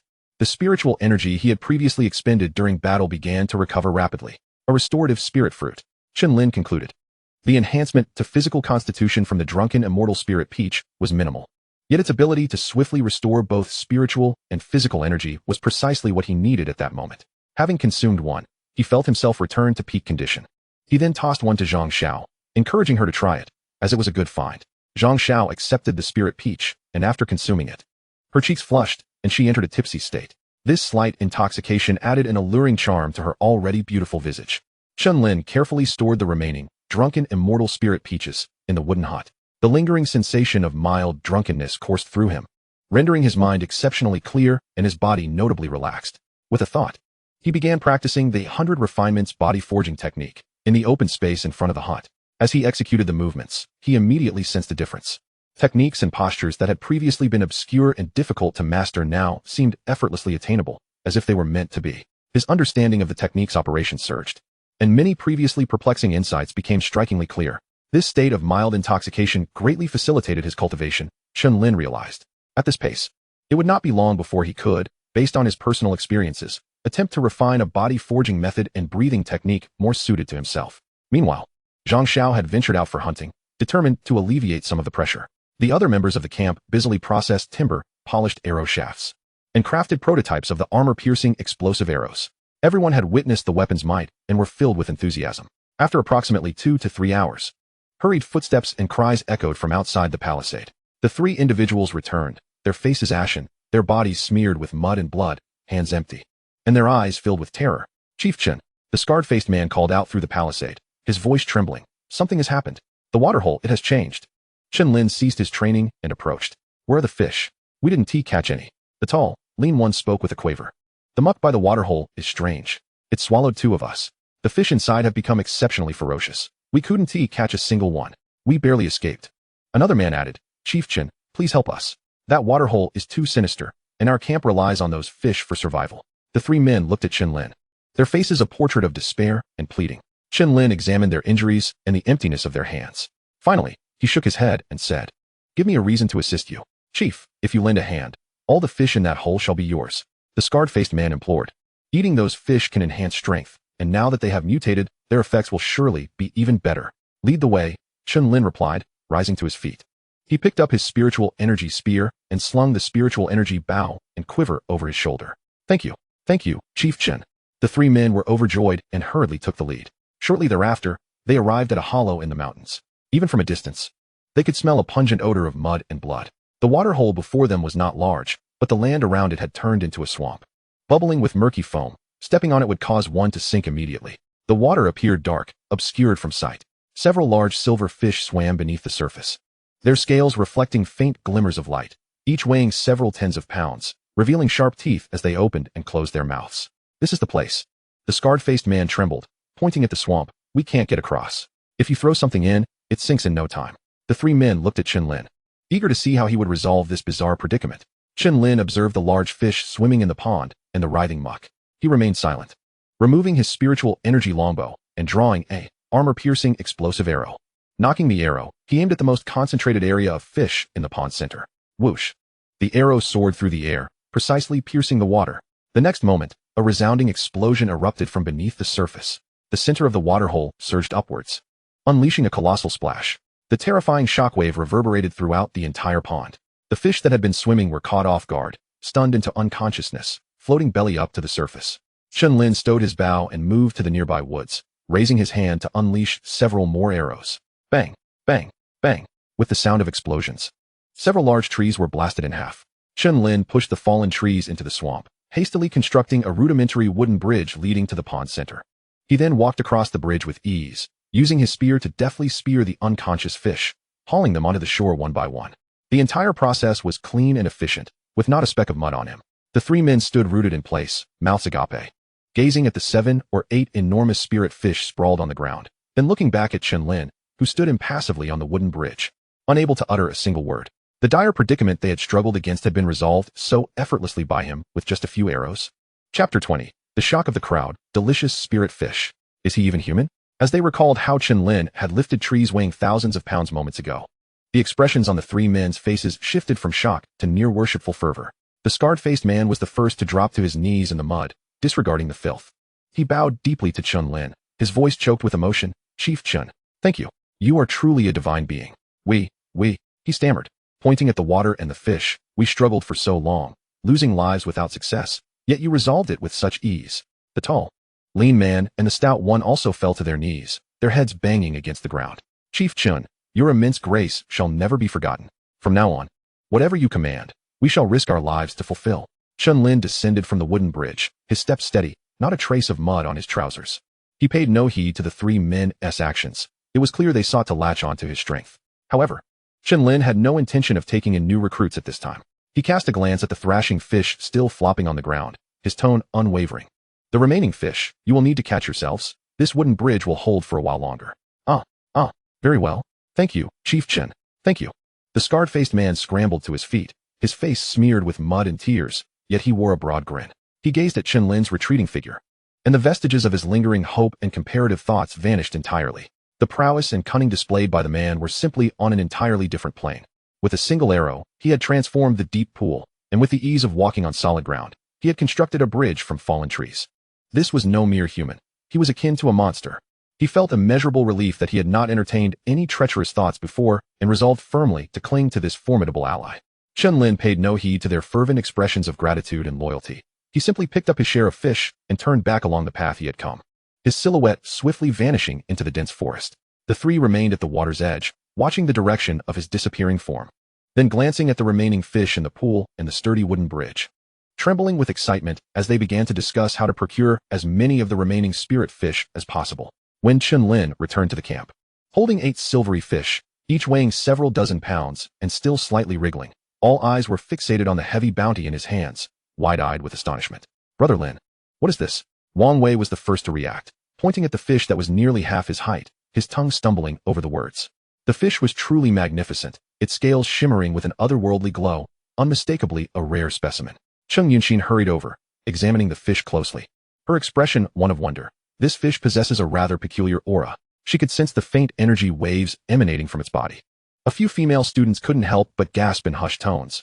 They had never encountered fish of such size, and its appearance was entirely different from that of the creek fish near the camp. Chen Lin offered no further explanation, casually tossing the already enhanced fish onto a clean stone slab with a dull thud. Ordinary spirit fish had been upgraded to delicious spirit fish. Effect: spirit energy content increased by 1,000. With an exquisite taste, consumption can slightly enhance physical constitution. Let us prepare it for roasting tonight. His tone was nonchalant, as if he had merely stepped out to gather a few twigs. As everyone observed his relaxed demeanor, they recalled the accounts of the 3 men, who had said that acquiring even a small amount of spirit fish required risking their lives and cost them manpower. The contrast was stark. Wang Wei could not help but mutter, weren't those 3 fellows saying that the pool was incredibly dangerous, that the mire would consume people, and that the fish were fierce and elusive? How is it that Brother Lin managed to? Li Ming nudged him with his elbow, lowering his voice. Nonsense. That was for them. When Brother Lin is involved, it's a different story, isn't it? Wang Wei scratched his head, eyeing the large fish, swallowing hard, and mused.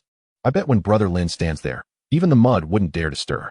Another female student chimed in with speculation, her eyes shining with admiration. Perhaps Brother Lin didn't even need to approach. He shot an arrow from afar, and the fish just leapt onto the shore? While they hadn't quite guessed correctly, they were not far from the truth. Within their limited understanding, they imagined that Chen Lin had effortlessly subdued the so-called treacherous mire and captured the spirit fish in a manner beyond their comprehension. Zhang Xiao inspected the fish and looked up at Chen Lin, her eyes questioning. What about those 3? They're still gathering the leftovers by the pool. Chen Lin replied casually. The mire over there does indeed present some issues, but it has been temporarily resolved. His words were understated, yet the others, listening intently, could not help but conjure images in their minds of Brother Lin effortlessly suppressing the strange mire and easily harvesting the spirit fish. In that moment, no further words were necessary. His calm return, bearing an extraordinary bounty, served as a profound reminder to all of them of the immense strength and means possessed by the leader they followed, which had long surpassed their imagination. What appeared to the 3 outsiders as a perilous dead end was perhaps, to him, merely a slightly unusual fishing ground, especially among the few girls handling the fish scales. Their admiration was nearly overflowing. They yearned to crawl into Chen Lin's bed that very night. However, with Zhang Xiao present, their aspirations were thwarted. Shortly thereafter, Chen Lin settled by the campfire, skewering the prepared, delicious spirit fish onto sharpened hardwood sticks and placing them over the flames to roast. As the flames licked at the fish, the skin quickly turned a golden crisp, emitting a faint sizzling sound. Unlike the typical aroma of grilled fish, an indescribably exotic fragrance wafted through the air. The scent was incredibly rich, penetrating their nostrils and invigorating their spirits, causing uncontrollable salivation. The camp, where everyone was working, fell into a hushed reverie, their movements involuntarily slowing. Wang Wei was chopping wood, his axe raised midway, frozen in place, nostrils flaring as he gazed intently at the fire. With an audible gulp, he swallowed hard, the sound loud enough for those nearby to hear. Li Ming, who had been polishing arrow shafts, halted his work entirely, craning his neck to gaze longingly at the gradually golden fish, murmuring, "That aroma is simply intoxicating." The female students could not help but deeply inhale, as if every additional breath of that fragrance was a boon. Su Wan instinctively rubbed her belly, feeling even hungrier. Cheng Yunxin looked at the roasting fish, then at the composed Chen Lin, who was tending to the fish, her expression complex. The entire camp had grown considerably quieter, with only the crackling of the fire and the enticing sizzle of the fish breaking the silence. Chen Lin observed this scene with a smile playing on his lips. Soon, the first spirit fish was ready. Chen Lin took a light bite, and his eyes instantly brightened. Delicious. He could not help but marvel at how the spirit fish, bestowed with the title of delicious by the enhancement system, truly lived up to its reputation as a delicacy. Chapter 21. The increase of corrupt flowers and beasts. Changes in the jungle. The fish skin was golden and crispy, steaming gently, and the peculiar aroma enveloped him. Chen Lin blew on it and took a hearty bite. The skin was crisp, while the flesh inside was snow white and tender, melting in his mouth, entirely lacking the fibrous texture typical of ordinary fish meat. In addition to its exquisite flavor, the fish meat was also rich in spiritual energy. After a few bites, Chen Lin felt a warmth spreading throughout his body. He ate at a leisurely pace, but with great concentration. In no time, the once hefty fish was reduced to a single intact spine. As he sensed the growing strength within him, albeit slight, it was undeniably real. This effect was markedly more pronounced than merely absorbing spiritual mist. However, in comparison to spirit fruits, it still fell short, though that was to be expected, as animals absorbed spiritual mist far less efficiently than plants. Subsequently, Chen Lin picked up the second roasted fish and continued his feast. The others in the camp watched him silently devour the fish. The sound of his chewing and the enticing aroma continuously stimulated their senses, causing each of them to swallow hard in desperation. Chen Lin paused only after consuming 5 fish. The warmth within him had reached saturation, no longer imparting any new strength. He estimated that the enhancement from these 5 fish equated to the results of 3 days of arduous training. While this gain was modest, it was certainly better than nothing. It became apparent that the enhancement effect of the spirit fish, as described by the 3 scar-faced men, was merely more pronounced for them. For Chen Lin, who regularly consumed spirit meat and fruits, it felt rather trivial. Nonetheless, the spirit fish was undeniably delicious. Having had his fill, Chen Lin moved about a bit. At this moment, he felt invigorated, his spirit brimming with vitality. With 3 delicious spirit fish remaining, he picked one up and surveyed the camp's occupants. In that instant, everyone instinctively ceased their activities. The gaze involuntarily drifted toward the delectable spirit fish, and a swallow escaped my throat. Yet, no one dared to utter a word. They remained silent, simply watching in anticipation. This one, you shall share, Chen Lin declared, extending the fish to Cheng Yunxin, who sat closest to him. Huh. Cheng Yunxin was momentarily stunned, hardly able to believe her fortune. With trembling hands, she accepted the fish, which emanated an irresistible aroma. Thank you, Brother Lin, she exclaimed hurriedly, clutching the fish as if it were a rare treasure of the world. The others quickly gathered around, their eyes ablaze with desire. Cheng Yunxin divided the fish into 10 as evenly as possible, with each person receiving only a small morsel, yet none voiced a complaint. Wow, this is unbelievably fragrant, Wang Wei proclaimed as he took his portion, his fingers trembling with excitement. He could scarcely contain himself as he popped the piece of fish into his mouth, almost swallowing it whole. Instantly, he was enveloped by an exquisite sweetness, along with the invigorating energy bestowed by the spirit fish's flesh. He felt a wave of fatigue dissipate, as if his strength had been amplified.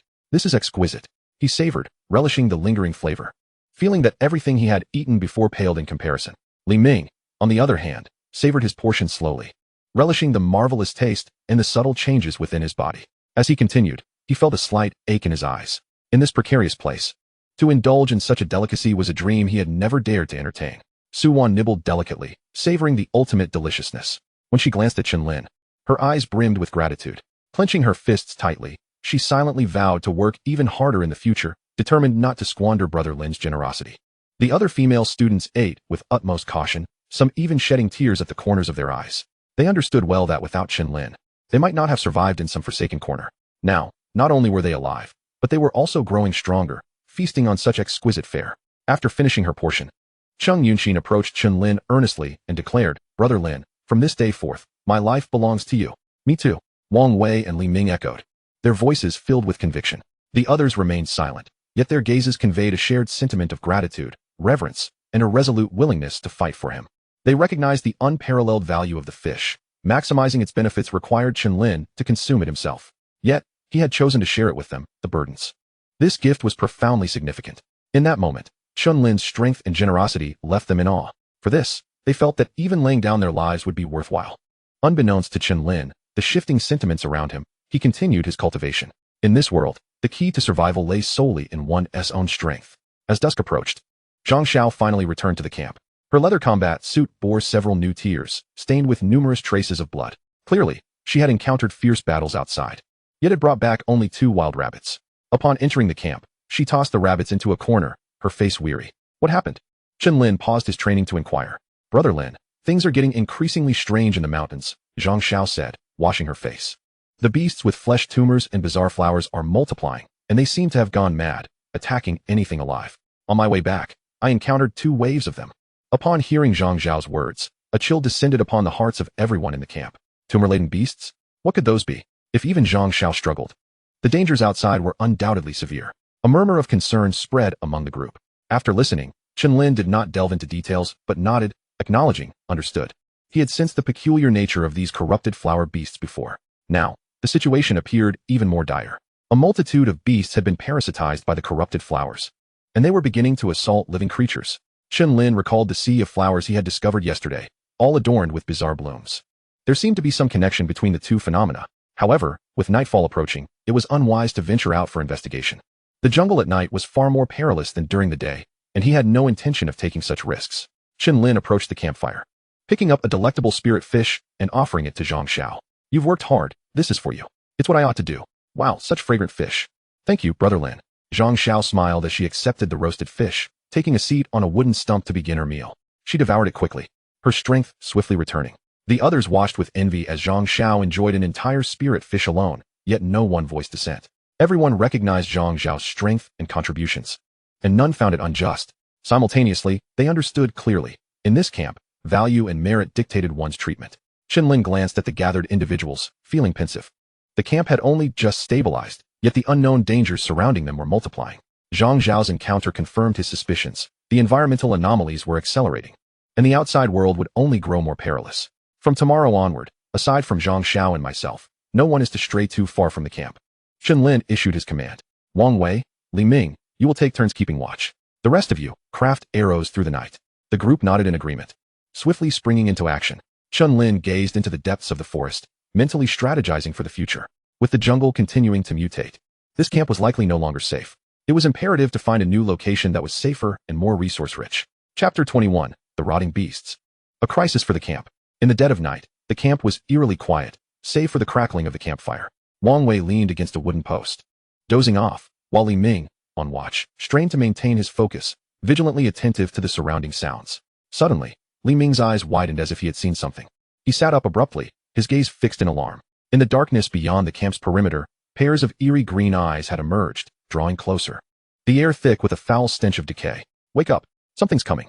Li Ming's hair stood on end as he kicked Wang Wei awake. He grabbed a wooden stick hanging nearby, urgently striking the metal axe beneath him. Clang, clang, clang. The jarring sound reverberated throughout the camp. Everyone was roused, hurriedly spilling out from their wooden shelters. "What is happening? What is that smell? It's horrid." They were met with a scene that turned their faces pale in an instant. Beasts. A multitude of rotting beasts. There were far too many. A mere glance revealed over 20 of them. They lurked in the shadows, their eyes aglow with a ghastly green light, fixated on the camp's inhabitants. "Why are there so many monsters?" A female student trembled in fear. Wang Wei and Li Ming gripped their weapons tightly, their palms slick with sweat. Though the camp was fortified with a barrier, it seemed unlikely to withstand the simultaneous assault of so many creatures. Just then, the door of the largest wooden shelter creaked open. Chen Lin stepped out, wielding a spirit energy spear. He did not glance at the encroaching monsters, but instead surveyed the panicked crowd with a composed gaze, stating firmly, "Arm yourselves and hold your positions." With Chen Lin's presence, the group found reassurance, their fears subsiding under his leadership. They all seized their weapons, steeling themselves for the impending confrontation. Zhang Xiao emerged from the wooden shelter as well, brandishing an alloy combat knife. As the decaying floral beasts closed in from all directions, Chen Lin's expression darkened. The sheer number of them was overwhelming. With a calm gaze, he turned to Zhang Xiao beside him and declared, "I will engage. You handle the lesser foes." Zhang Xiao nodded firmly. Chen Lin lifted his right arm, and the energy spear in his hand emanated a radiant glow, signaling that it was charging. In the next instant, he aimed at the densest cluster of monsters and hurled it with great force. Whoosh! The spear sliced through the air like a meteor plummeting to the earth. Boom! It plunged into the heart of the beast horde, erupting in a violent explosion.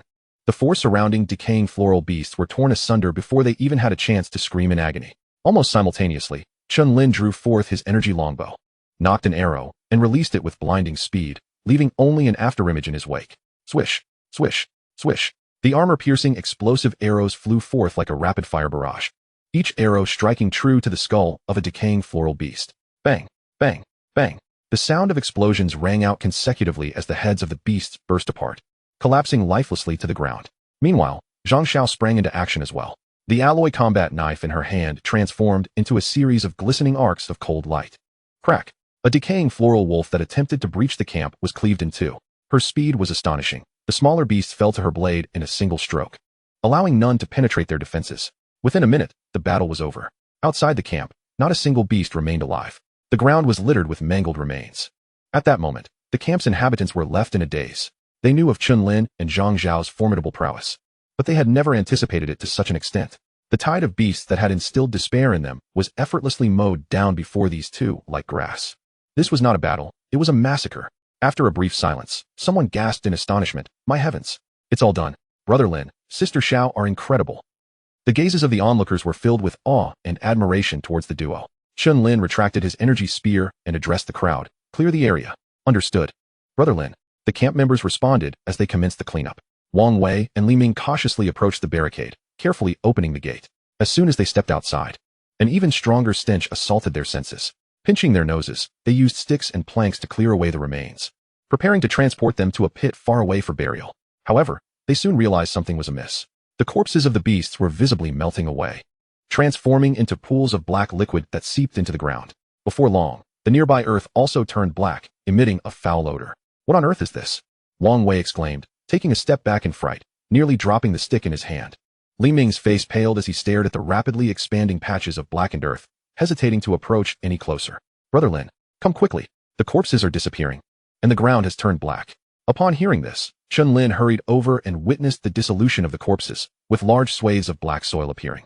It was indeed that corrupted floral sea. Observing the blackened soil and the tender shoots sprouting from within, Chen Lin's expression grew grave. Fortunately, the ground of the camp had been reinforced by him, preventing immediate contamination. However, the black soil could not be left unchecked, so he commanded Wang Wei and Li Ming, "Try burning it." Upon receiving the order, Wang Wei and Li Ming quickly gathered dry firewood and piled it atop the patches of black soil. They then ignited the pile with torches, and flames swiftly engulfed the blackened earth. Under the intense heat, thick smoke billowed from the soil. The tender shoots that had just emerged were instantly reduced to ash, and the surface soil was charred black. Chen Lin gazed intently at the scorched earth. As the flames gradually extinguished, the cracked surface revealed a charred layer beneath. Yet, it wasn't long before those fissures oozed a viscous, inky substance that writhed slowly. Even a few small shoots emerged, breaking through the charred crust. "So burning it doesn't work?" Wang Wei muttered, letting his torch droop. The expressions of the others grew increasingly grim. If even fire couldn't cleanse it, what on earth was this substance? Chen Lin observed for a while and shook his head. He noted that the areas scorched by fire had lightened slightly, but the spores of the floral seeds remained, indicating that sufficient heat could still eradicate them. However, the camp currently lacked enough combustible materials. The temperature and area produced by burning wood were insufficient for complete eradication. With this realization, Chen Lin stood and commanded the others, "Stop burning it, return."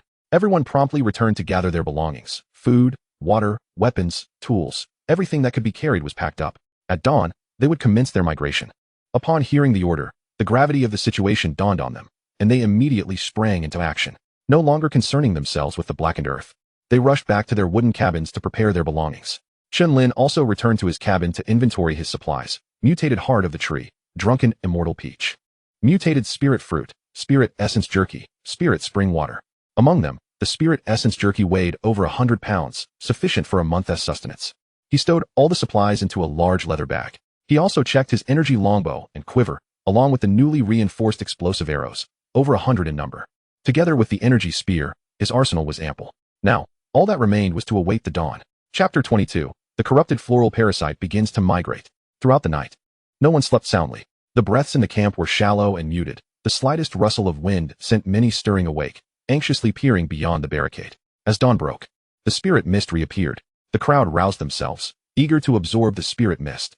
Everyone was particularly earnest, as the danger loomed ever closer. The pressure of survival hung overhead, compelling them to seize every opportunity to grow stronger. Chen Lin activated the whale swallowing breathing technique, allowing him to absorb vast quantities of spirit mist in a single breath. His physique had now grown to 20 times that of an ordinary person, while his strength had reached 40 times. Such a rapid increase was due to his daily consumption of substantial spirit essence meat, combined with the enhanced cultivation techniques. Among the camp's inhabitants, aside from Zhang Xiao, the rest had only seen their strength increase by about threefold. Soon, the mist began to dissipate, unveiling a gray sky. As visibility improved, Chen Lin scanned the surroundings of the camp. Outside the barricade, the area of blackened soil had expanded once more. Following the fire from the previous night, only a few sporadic decaying flowers remained. However, the air was now thick with a peculiar floral fragrance. Moreover, due to the recent appearance of the spirit mist, those decaying flowers were reproducing at a visibly rapid rate. "Goodness, those flowers grow so fast," Wang Wei remarked, his scalp tingling as he watched the flower buds springing up from the black soil. "Stop looking. Hurry up and pack. We need to prepare to leave," Cheng Yunxin urged in a hushed tone, quickening her packing pace. The atmosphere in the camp was exceedingly tense. The group conducted a final check of their belongings. Weapons in hand, ready to depart from this now perilous camp, Chen Lin stood at the center of the camp, surveying the assembled crowd with a decisive nod. "I shall venture forth to scout the path, await my return." With this proclamation, he vanished into the embrace of the forest. He intended to further investigate the peculiar sea of flowers, to validate the conjectures swirling in his mind. Yet, after traversing nearly a mile, Chen Lin halted. Before him, the jungle was awash with an array of bizarre blossoms. The uncanny floral expanse had encroached upon this very location. The ground was awash with dark green vines, writhing as if possessed, expanding with reckless abandon. Countless vibrant flowers burst forth upon them, exuding an unusual fragrance. Chen Lin inhaled the scent from a distance and felt a wave of dizziness wash over him. He immediately held his breath. At this juncture, the floral sea was expanding at a visible pace. At its current rate, it would likely envelop the entire camp by dawn. Originally, Chen Lin had set out to investigate the source of the flowers, but now, the origin had come to him. Without hesitation, he turned and raced back to the camp. "Everyone, we must depart immediately," Chen Lin commanded. The group, upon hearing his words, asked no further questions, swiftly shouldering their beast-hide bags to converge at the camp center. Just then, a chorus of shouts erupted from outside the camp. "Chief Chen, help us!" Scarred Face and 2 other survivors appeared at the camp's entrance. Looking even more disheveled than the previous day, Scarred Face led the trio, his forehead glistening with sweat, breaths coming in rapid gasps, and his complexion ashen. "Chief Chen, please, have mercy and take us in," Scarred Face pleaded hoarsely. Su-wan, witnessing his pitiful state, instinctively moved to open the door, only to be pulled back by Zhang Xiao. At that moment, all eyes turned to Chen Lin, awaiting his decision. "From whence do you come?" Chen Lin inquired, his gaze steady. Scarred Face's demeanor was clearly amiss. The night prior, their camp had endured an assault by the corrupted flower beasts. Given that Scarred Face's camp was not far from here, it had likely suffered a similar fate. Without formidable combat strength, how had they survived the onslaught? Perhaps they had merely been fortunate enough to evade attack. Yet the floral sea had already stretched to within a mile. The direction of their camp lay directly along the path of the flowers. How had they managed to arrive here? Scarred Face began, but Chen Lin interjected. "Did you come into contact with those flowers?" His tone turned frigid. At this, Scarred Face flinched, a flicker of panic crossing his eyes. "Chief Lin, please save me." He instinctively recoiled, revealing gray splotches on his arm. In the next instant, without any forewarning, the energy spear transformed into a streak of black light, hurtling forth. With a swift thrust, the spear penetrated Scarred Face's skull with unerring precision. His expression froze, disbelief etched in his gaze, as if he could not comprehend why Chen Lin had acted so decisively. With a flick of his wrist, Chen Lin smoothly withdrew the spear. 2 more streaks of black light followed, finding their mark in the foreheads of the 2 individuals behind Scarred Face. 3 lifeless bodies collapsed to the ground. The onlookers behind Chen Lin held their breath in a state of stunned silence as the 3 corpses rapidly dissolved into pools of fetid, blackened liquid, emitting a nauseating stench. It was only then that the others in the camp came to their senses, gasping in horror. Su-wan's complexion turned pale as she instinctively took a step back, her hands trembling slightly. She had almost opened the door for Scarred Face and his companions. The thought sent a shiver down her spine as she glanced at Chen Lin. Her eyes filled with admiration. Wang Wei swallowed hard. Are they already infected by the corrupted flowers?" Chen Lin sheathed the spear. His tone as tranquil as if discussing a mundane matter. "There is no time to lose. We must depart at once. The floral sea is spreading more rapidly than I anticipated. We cannot remain here any longer." There was no dissent among the group as they quickly organized themselves and began to leave the camp in succession. Chen Lin led the way, with Zhang Xiao bringing up the rear. As they navigated through the mutated jungle, the surroundings transformed dramatically within mere moments of leaving the camp. The trees had turned black, and the ground was overrun with rampant weeds and vines. The air was thick with the stench of decay. The forest had undergone a staggering transformation. Wang Wei and Li Ming, burdened with large beast-hide bags, scanned their surroundings anxiously. Several female students huddled closely together, their faces ashen, advancing cautiously as if fearing something might leap from the underbrush. Suddenly, with a crack, Su-wan inadvertently stepped on a branch, nearly crying out in fright, only to be silenced by Cheng Yusin, who covered her mouth. Cheng Yusin was also on edge but forced herself to remain composed. Zhang Xiao, wielding a metal combat knife, brought up the rear, her gaze scanning the area warily. "Something is amiss." Chen Lin furrowed his brow. He was walking in the opposite direction of the uncanny floral sea. Yet, astonishingly, not a single beast had been spotted along the way. The surrounding silence felt unnaturally eerie. With this thought, Chen Lin heightened his senses to the utmost. After another moment, he glanced at a blackened tree ahead. A distinct scratch marked its trunk, one of the markers he had carelessly left behind during his previous journey. Now, that mark had resurfaced. This indicated that they had returned to the same spot. Chapter 23, Breaking Through with Strength. Fear arises from insufficient firepower. Chen Lin ceased his movement, his gaze fixed upon the mark on the tree. This was the second time he had returned to this place. Have we not just passed through here? Wang Wei's voice was hoarse, having noticed the mark as well. No one responded. All stood still, their eyes darting among the familiar black trees. A silent wave of panic beginning to spread. The scent of decay in the air seemed to intensify. Have we lost our way? Cheng Yusin murmured, her grip tightening around her weapon. Chen Lin remained silent, his eyes sweeping over the nearly identical dark woods. They stood silently, their twisted branches seemingly mocking him in silence. Chenggu? Zhang Xiao approached from the rear, her voice low and wary. Chen Lin raised a hand, signaling for silence. He stood still, his senses heightened to their utmost.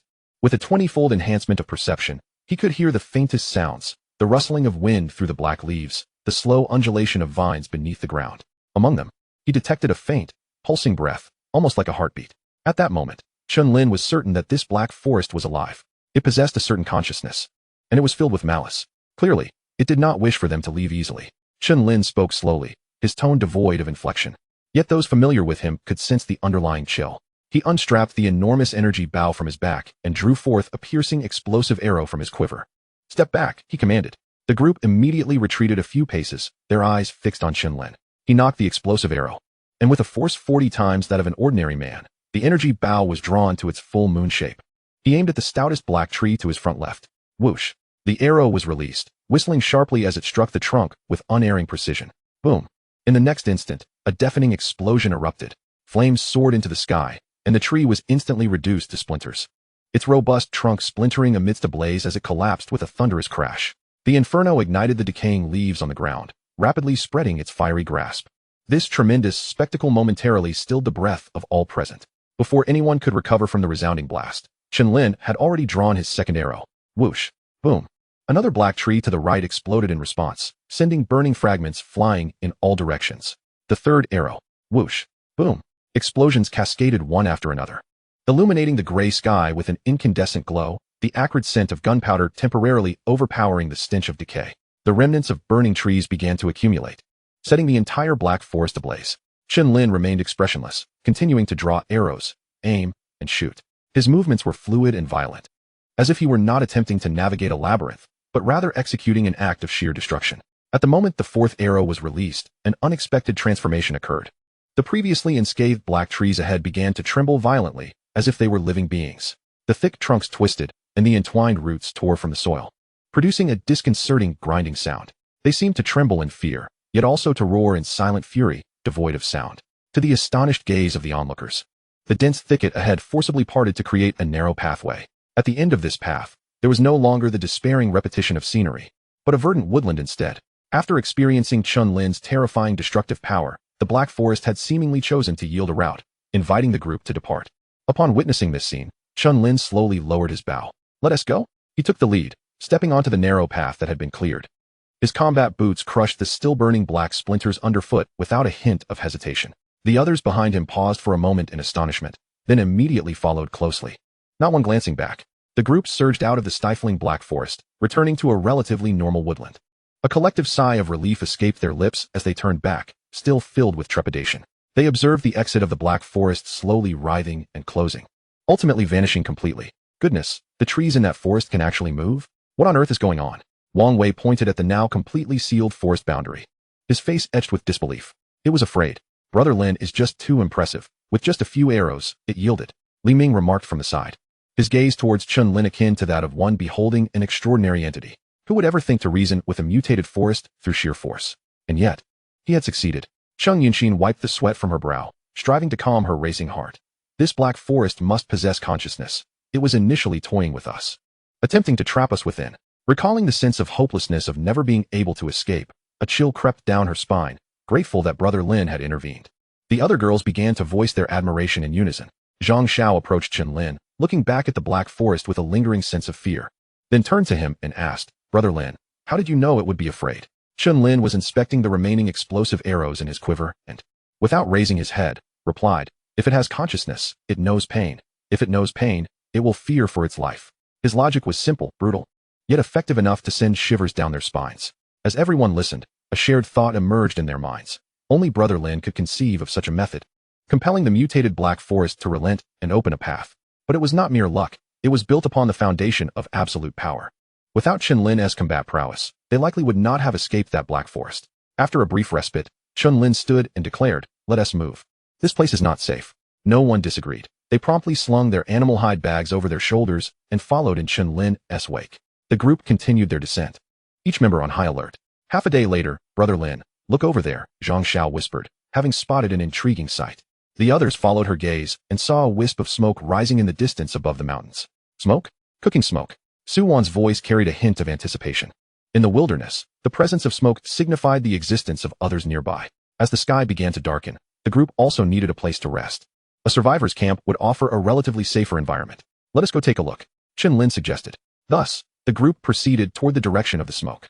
The closer they approached, the clearer the smoke became, indeed resembling that of a campfire. Occasionally, they could even hear faint human voices.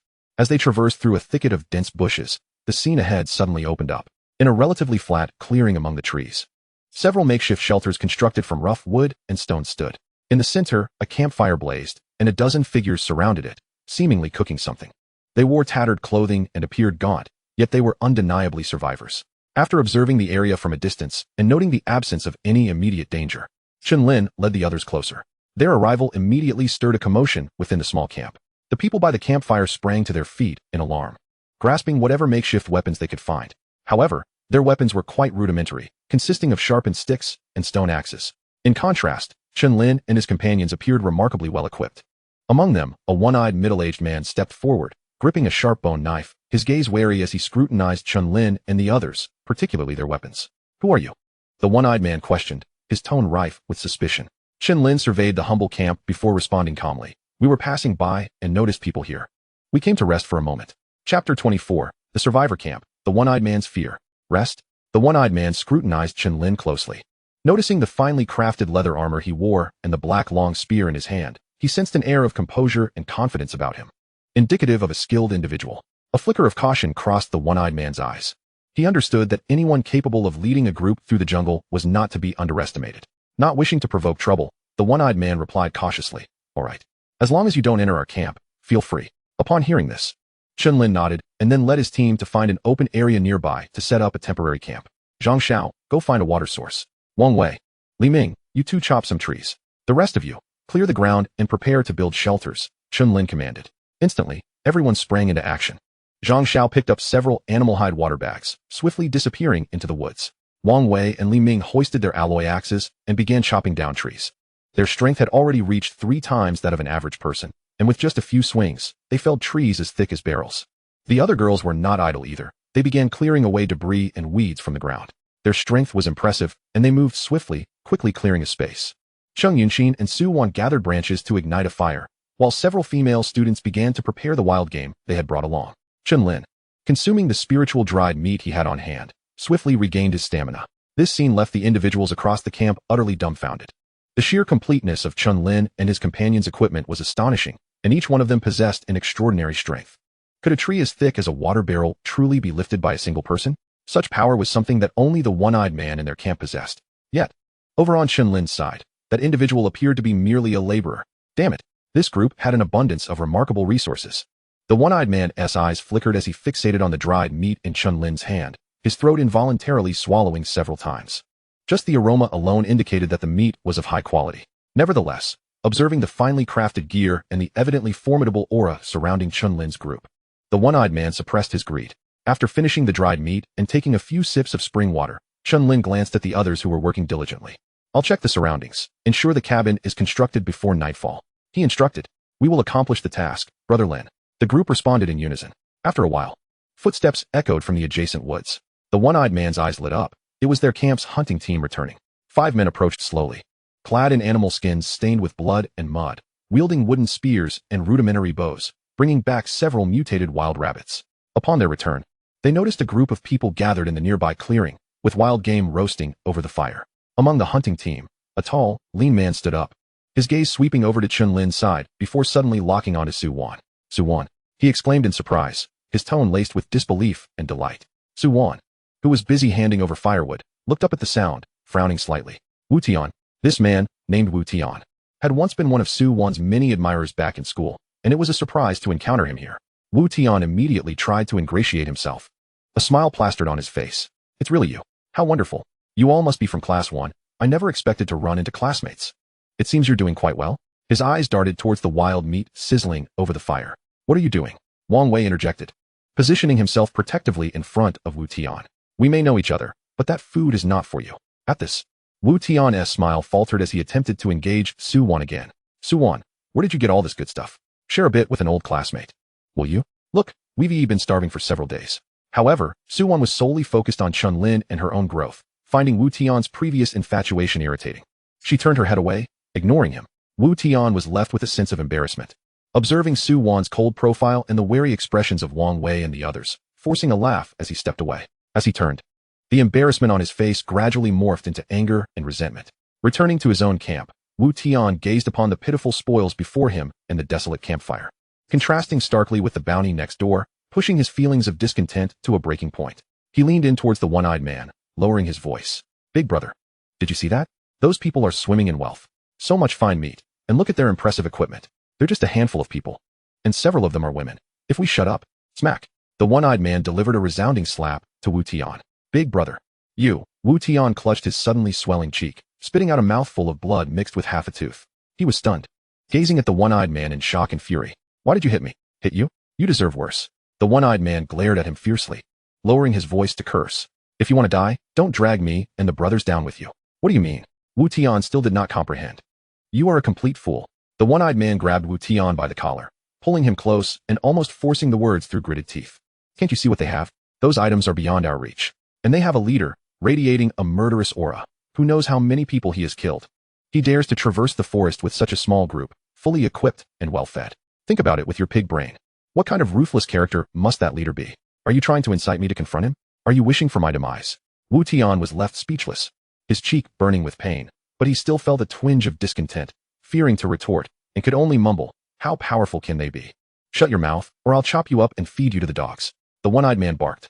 Wu Tian shrank back, stammering, I won't dare again. Big brother. Just then, a cold voice echoed from the woods. Brother Lin, over here. Soon after, Chen Lin and Zhang Xiao emerged from the forest. Chen Lin was shouldering a massive mutated deer. The deer was enormous, resembling a bull, its body brimming with muscle, and its twisted antlers were menacing, clearly indicating it was not to be trifled with. Yet at that moment, the mutated deer's neck was bent at an unnatural angle, a circular hole evident, indicating it had been killed with a single blow.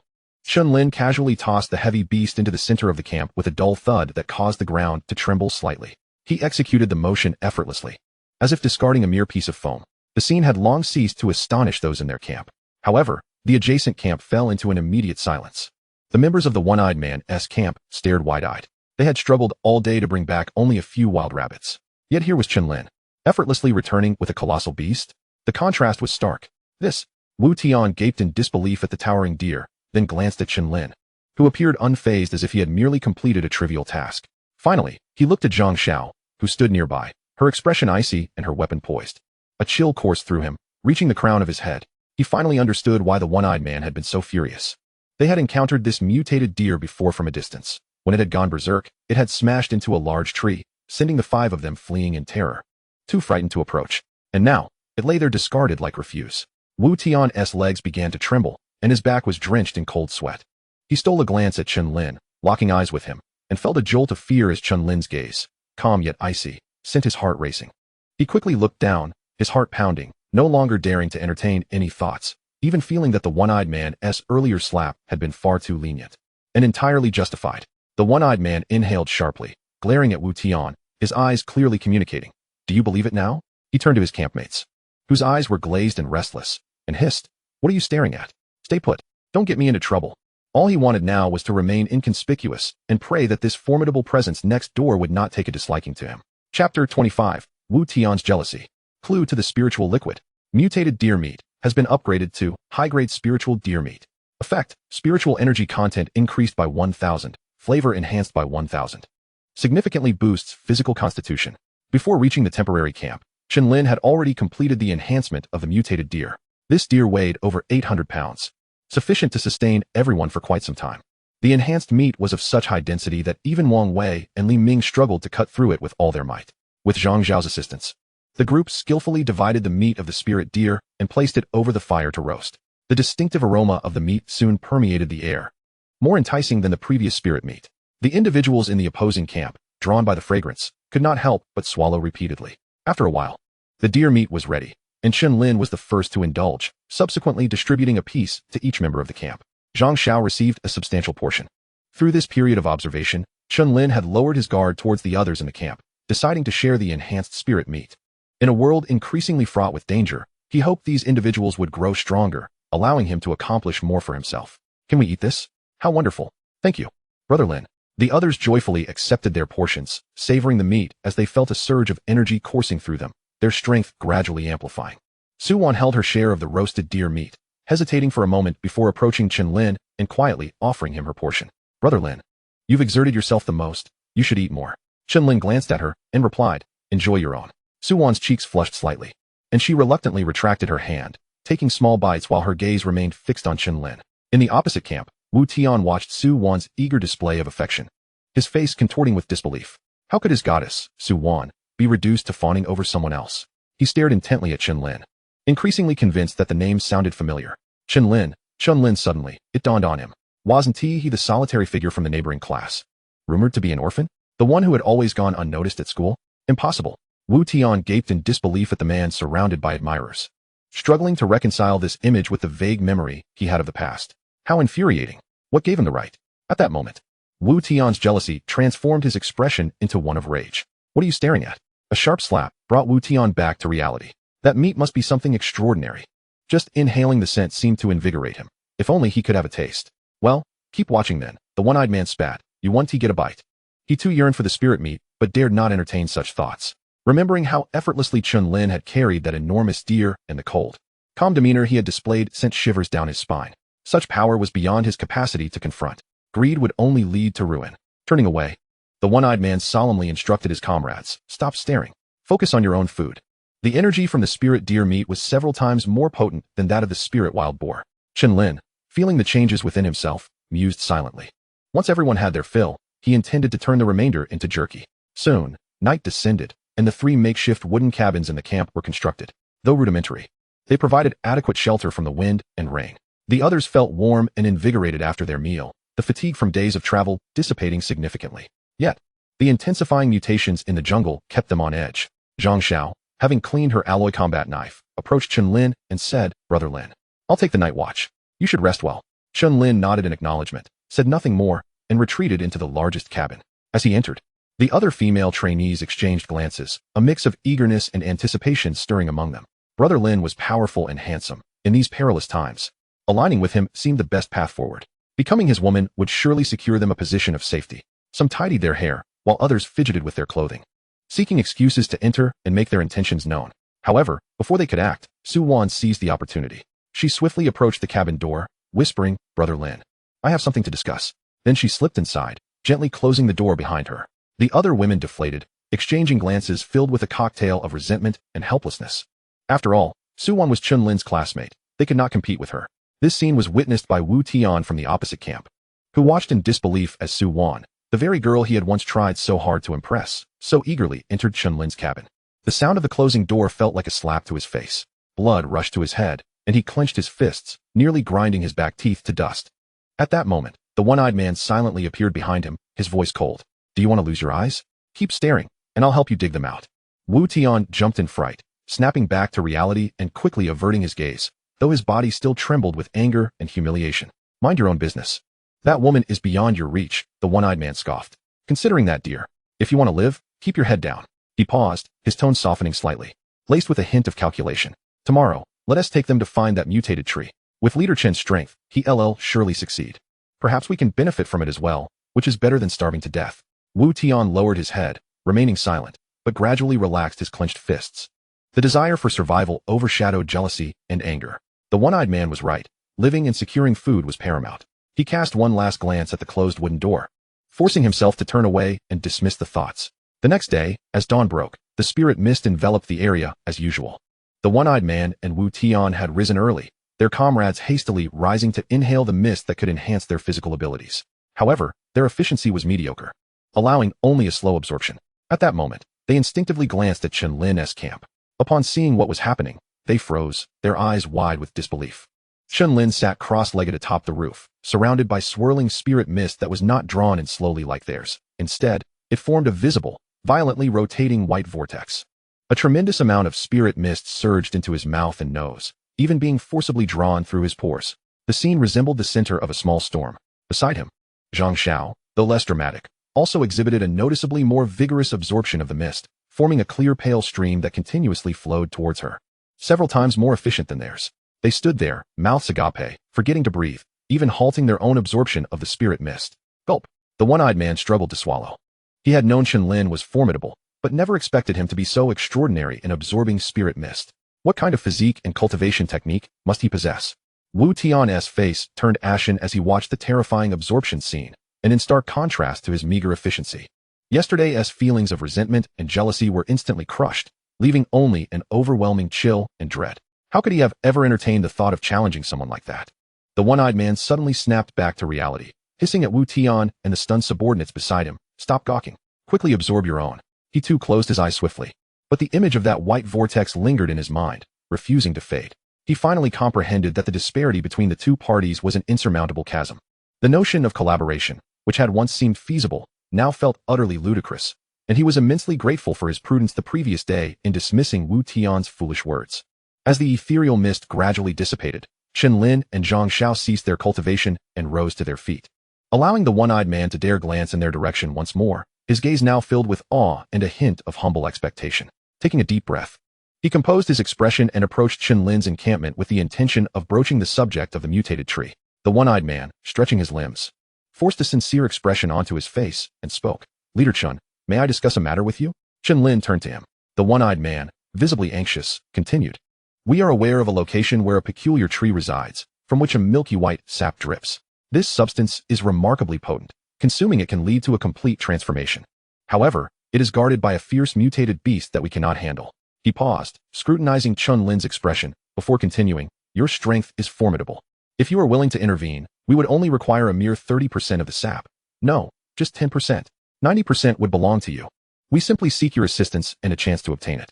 Upon hearing this, Chen Lin's expression remained inscrutable. A mutated tree? Spiritual liquid? And a guardian beast? It appeared to be a treasure indeed. He nodded and replied, lead the way. Chapter 26. Zhang Zhao's Power, the Mutated Panda. With Chen Lin's acquiescence, the one-eyed man felt a surge of joy. He hastily summoned 5 members of his hunting team, including Wu Tian, bringing their total to 6. Armed with wooden spears and bows, they prepared for the expedition.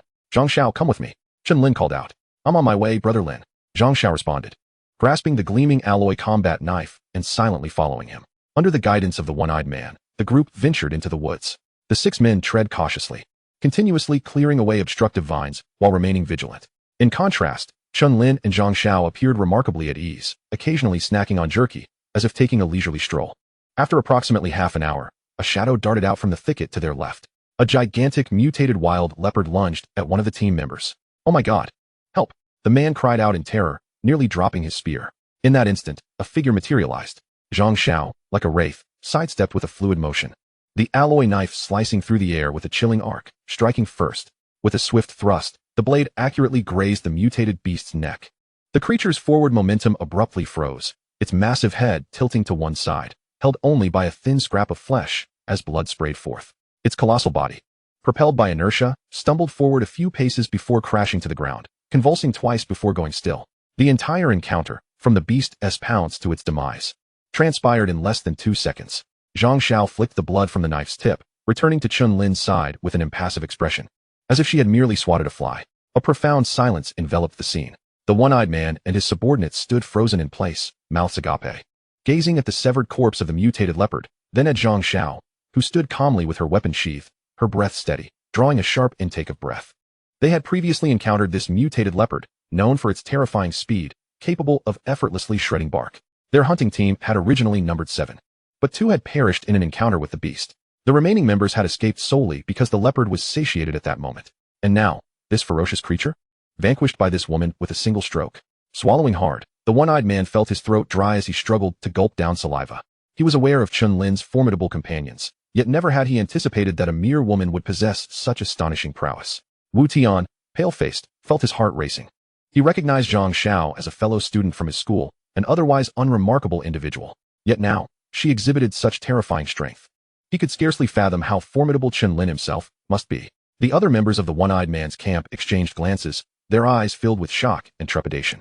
All were instinctively drawn to Chen Lin, understanding that this powerful woman was merely one of his subordinates. What, then, must her leader be like? The one-eyed man's demeanor grew increasingly respectful, his tone laced with a hint of flattery as he spoke. Leader Chen, we are nearing our destination. The peculiar tree lies not far ahead. He guided Chen Lin and his group carefully to the entrance of a concealed valley.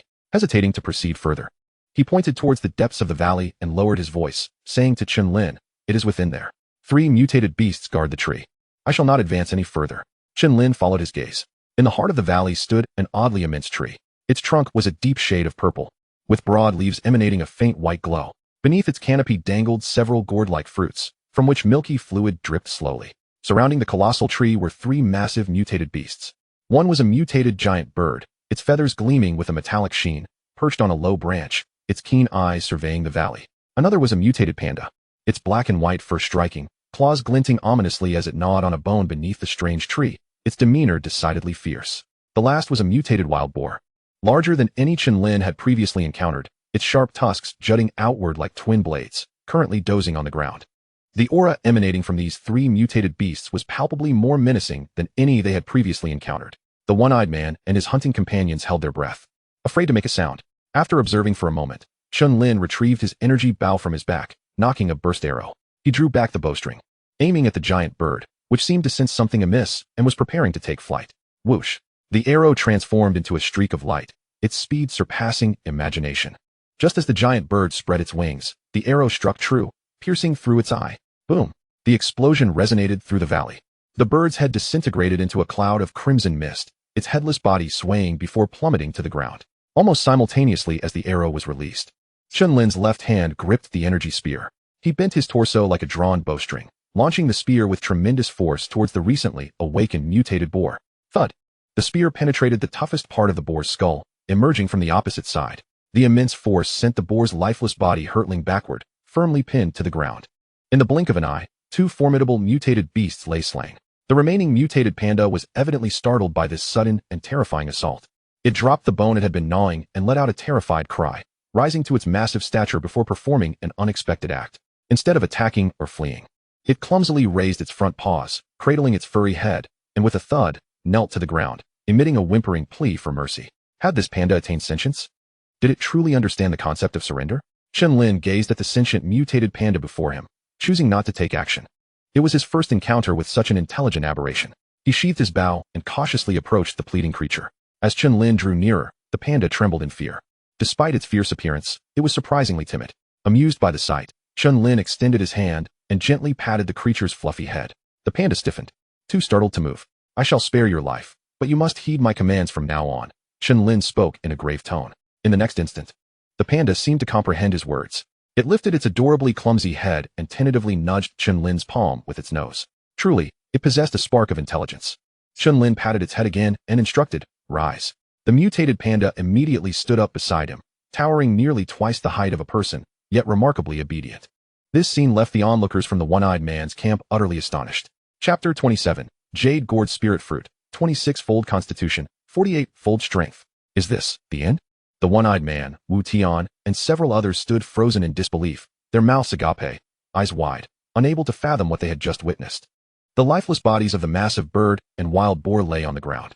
The panda, now obediently squatting beside Chen Lin, left everyone feeling utterly bewildered. What had just transpired? 2 arrows?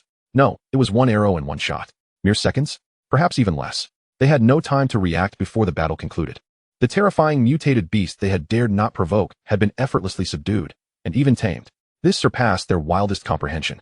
The way they looked at Chen Lin shifted from awe to a fearful incredulity akin to gazing upon a monster. Wu Tian's complexion turned as pale as a sheet. His limbs cold, nearly unable to stand from the dread of his earlier thoughts of confronting such a person. What a foolhardy notion. At that moment, Zhang Xiao had approached the peculiar tree, meticulously examining the 7 gourd-shaped fruits adorning its branches. These fruits, smooth to the touch, emitted a faint white glow and a sweet fragrance that tantalized the senses. After a while, a white liquid began to coalesce and drip from the surface of the fruits. Suddenly, the one-eyed man snapped back to reality, swallowing hard, suppressing his shock. He hurriedly approached Chen Lin, bowing low, his tone dripping with respect and even flattery. "Chief Chen, you are truly a deity incarnate. We dare not claim those precious fruits. Please take them all. We only ask for a small portion of the wild boar. Just enough for my brothers to enjoy some meat." Having witnessed Chen Lin's formidable strength, the one-eyed man was eager to pledge his loyalty. He would be content with a mere morsel of mutated beast flesh, while the fruits appeared far too valuable to covet. Chen Lin regarded him with a nod. The wild boar is yours. The one-eyed man was overjoyed, repeatedly expressing his gratitude. Thank you, Chief Chen. Thank you. What are you all standing there for? Come here. He beckoned his companions. Quick, help carry that wild boar back. Be careful. The 5 men, as if waking from a dream, scrambled to hoist the massive mutated boar's carcass. Their faces alight with excitement. Although they had not secured the fruits, the boar would sustain them for quite some time. Chen Lin proceeded to the peculiar tree, plucking the 7 enticing gourd-shaped fruits. They felt heavy in his hands, brimming with spiritual energy. After a moment's observation, he concluded that the primary value of this tree lay in its fruits. As for the suspected spiritual liquid on their surfaces, collecting it would require considerable time he did not possess, given the encroaching sea of strange flowers that would soon return. Zhang Xiao cut down the tree. Chen Lin commanded. The tree, having absorbed spiritual mist, was an excellent source for crafting weapons, and he could not let it go to waste. Upon hearing this, Zhang Xiao swiftly felled the tree and stripped away the excess branches, leaving only the trunk. At that moment, the mutated panda approached, surprisingly taking hold of the mutated wood and hoisting it onto its shoulder. Chen Lin observed it with satisfaction. Despite its timidity, the panda exhibited a sense of responsibility. Zhang Xiao then picked up the corpse of the mutated bird. Together, the trio, 2 humans and 1 bear, began their journey back. On the way, Zhang Xiao casually retrieved the body of the mutated wild leopard as well. The one-eyed man's camp, burdened with the wild boar, sweated profusely yet wore expressions of exhilaration. With this substantial wild boar, their food supply was secure for the next few weeks. After a short while, both groups returned to their respective camps. When Chen Lin appeared with the enormous mutated panda, the entire camp erupted in commotion. What? Wang Wei and Li Ming, who had been chopping wood, froze mid-swing, while several female participants shrieked and stumbled backward, nearly colliding with the bonfire. A giant panda? So massive. Cheng Yunxin, though somewhat composed, tightened her grip on her weapon instinctively. Fear not, everyone. This panda has been tamed by Brother Lin. Zhang Xiao reassured the crowd. At that moment, the mutated panda seemed startled by the commotion, dropping the wood it carried and inching behind Chen Lin, appearing somewhat aggrieved. Why are you so timid? Chen Lin gently kicked it. Stay over there. Obediently, the panda retreated to a corner of the camp, lying down with its paws clasped over its head, peeking out with its small eyes at the unfamiliar bipeds. As everyone beheld this colossal creature, comparable to an automobile, yet obedient to Chen Lin's commands, their minds nearly short-circuited. Brother Lin went out for a brief excursion and returned not only with prey, but also with such a magnificent beast as a pet. Ignoring the astonishment around him, Chen Lin retrieved the 7 gourd-shaped fruits from his leather pouch. System Enhance. A burst of light enveloped the fruits as they began to transform.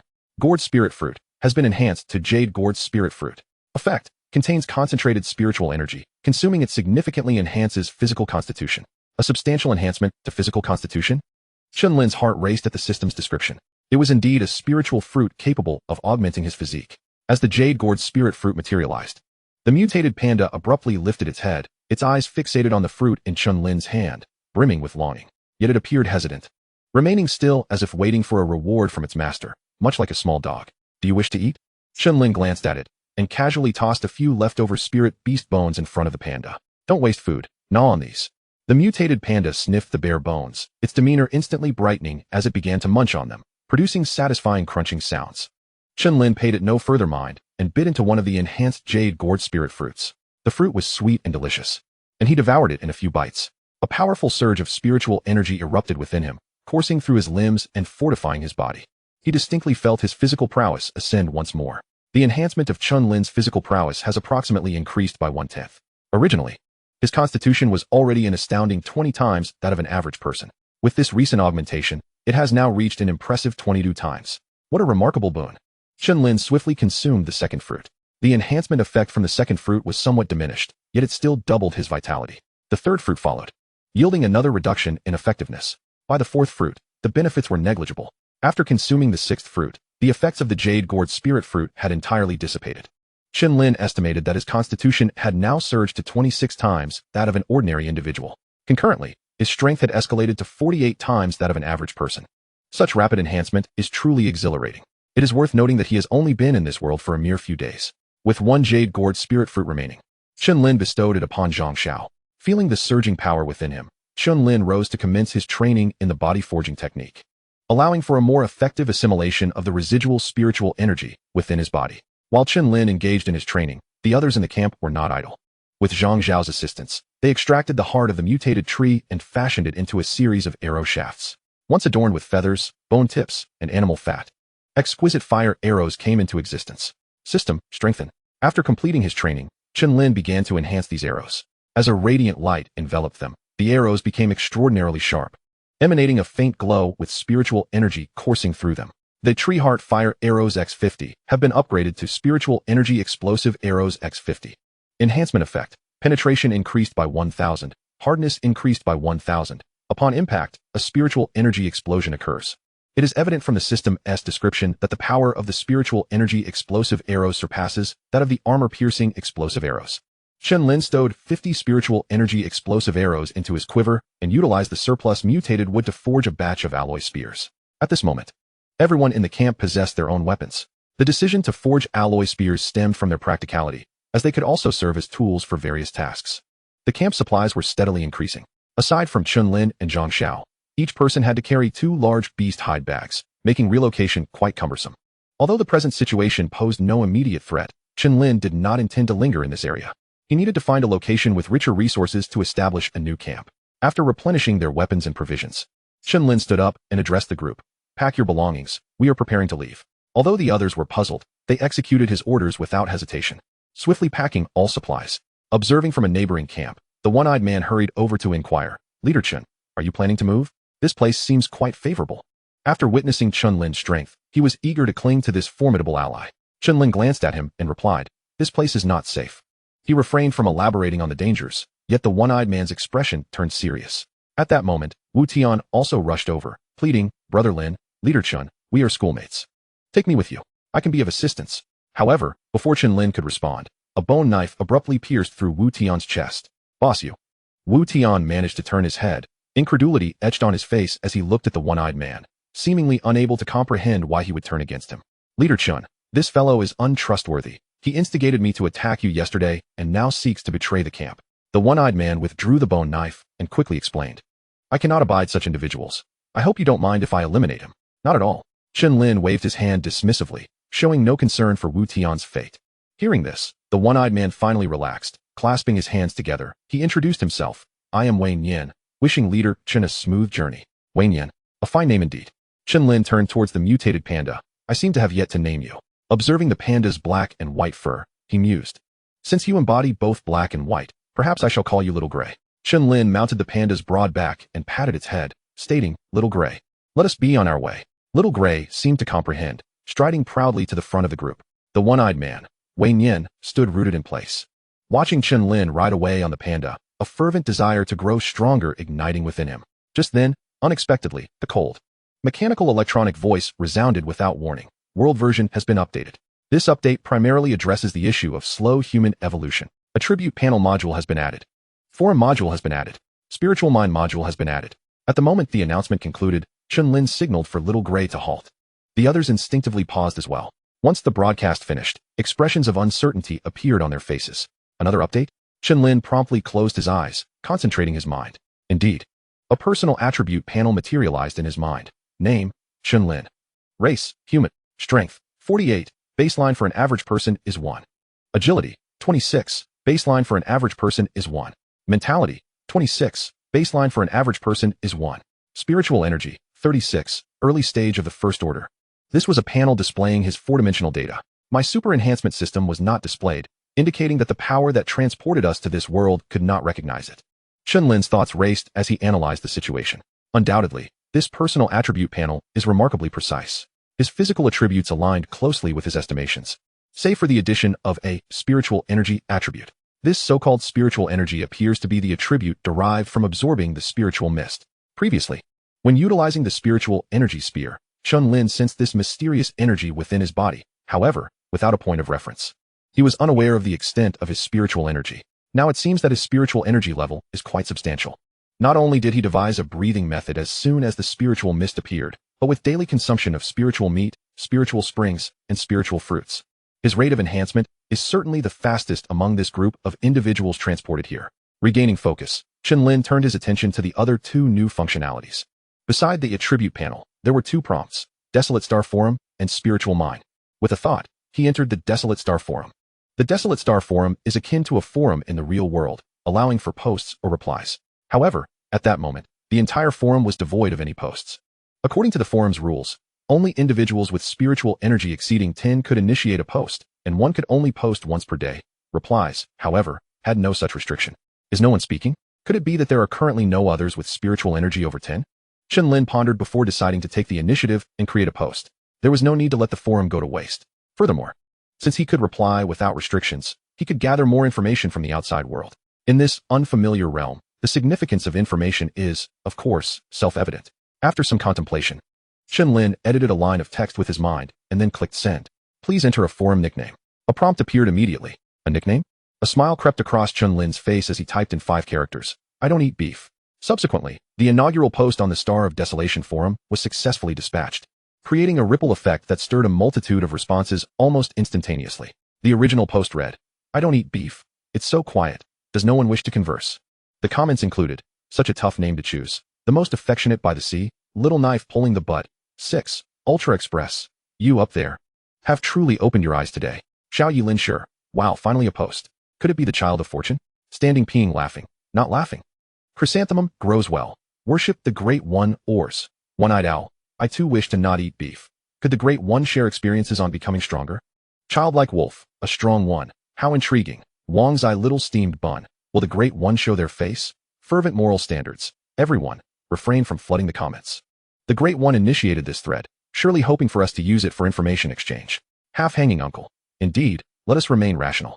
The most crucial task now is to share information, for survival in this world is paramount, as we are all striving to live. Chen Lin cast a casual glance and then closed the forum, turning his attention towards the spirit mind section. With a thought, he activated it, and a pinpoint of light appeared in his mind's eye. This luminous point indicated the location of the nearest spirit mine. A stroke of serendipity had arrived. Chen Lin smiled. He had been troubled by the challenge of locating a resource-rich area to establish a camp. And here came the spirit mine. Chapter 29, Journey to the Spirit Mine. Official personnel appear.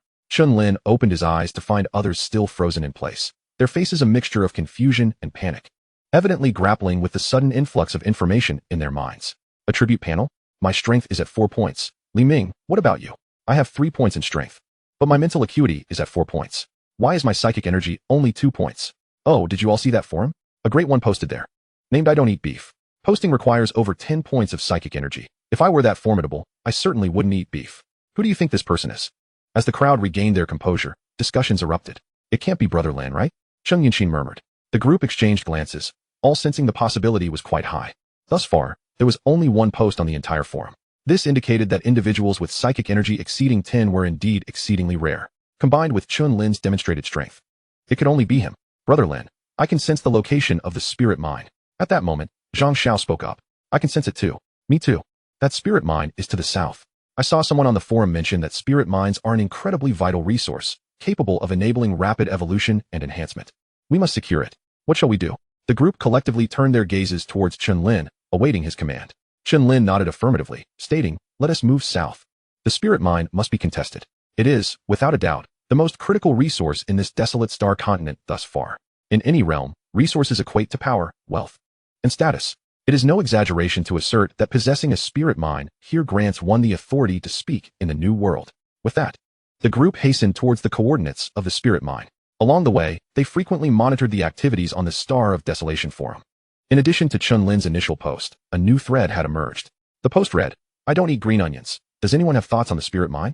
Comments included, fervent moral standards. Thanks for the invite. I'm in another world, just disembarked from the flying chicken. What else is there to say? The spirit mine must be secured. Chrysanthemum grows well. Wow, yet another great one. Worship the Great One Ors. Ultra Express. Could this I don't eat green onions be related to I don't eat beef? Miner number 7. 666. The spirit mine is just 100 meters away. Do you think I can hold it? Xiao Yilin sure. You may find it hard to believe, but the spirit mine is in the mountain near our camp. It's already starting to fog up. I just inhaled a whiff, and it felt incredible, just like the spirit mist. Ace Pilot. Is that for real? 24-hour spirit mist? I'm envious. Daily Best Captain. Please post the coordinates. I'll repay you in the future. Chrysanthemum grows well. May I ask? Does it have to be in the future? Xiao Yilin sure. Wow, why have the wild chickens grown so large? Chrysanthemum grows well. Are you sure it's a proper wild chicken? At this moment, nearly all replies in the forum were focused on discussing the spirit mine. Undoubtedly. Everyone had come to recognize the immense value of the spirit mine. Chen Lin swiftly perused the information, gleaning many crucial insights. Firstly, the area surrounding the spirit mine would continuously generate spirit mist, allowing for constant absorption. However, this would also accelerate the mutation of flora and fauna, making the vicinity increasingly perilous. Hasten your pace. Chen Lin issued another command, his voice tinged with urgency. This spirit mine will undoubtedly attract more than just us. Contention is inevitable. Moreover, the longer we delay, the stronger the mutated creatures in the vicinity will become. The team navigated swiftly through the jungle, and as they drew closer to the spirit mine, encounters with mutated creatures grew more frequent. Nevertheless, with the strength of both Chen Lin and Zhang Xiao leading the way, they faced minimal danger. After a little more than half a day, the sounds of fierce combat echoed from the jungle ahead. Chen Lin raised a hand to signal the team to halt, then swiftly slipped away to investigate the situation. Not far ahead, he observed a formation of 15 men clad in uniform attire, engaged in combat, with 7 gigantic mutated wolves. These individuals wielded spears and shields, demonstrating a harmonious coordination and decisive strikes, clearly indicating they were professionally trained. One of the men seized an opportunity, thrusting his spear into the eye socket of a mutated wolf. As the wild wolves suffered casualties, the group began to gain the upper hand, and soon after, the battle came to a close. All the mutated wolves were slain, with only 2 members of the team sustaining minor injuries. The group quickly tended to their wounds and cleaned the battlefield, maintaining a high level of vigilance. Chen Lin observed silently, careful not to alert them.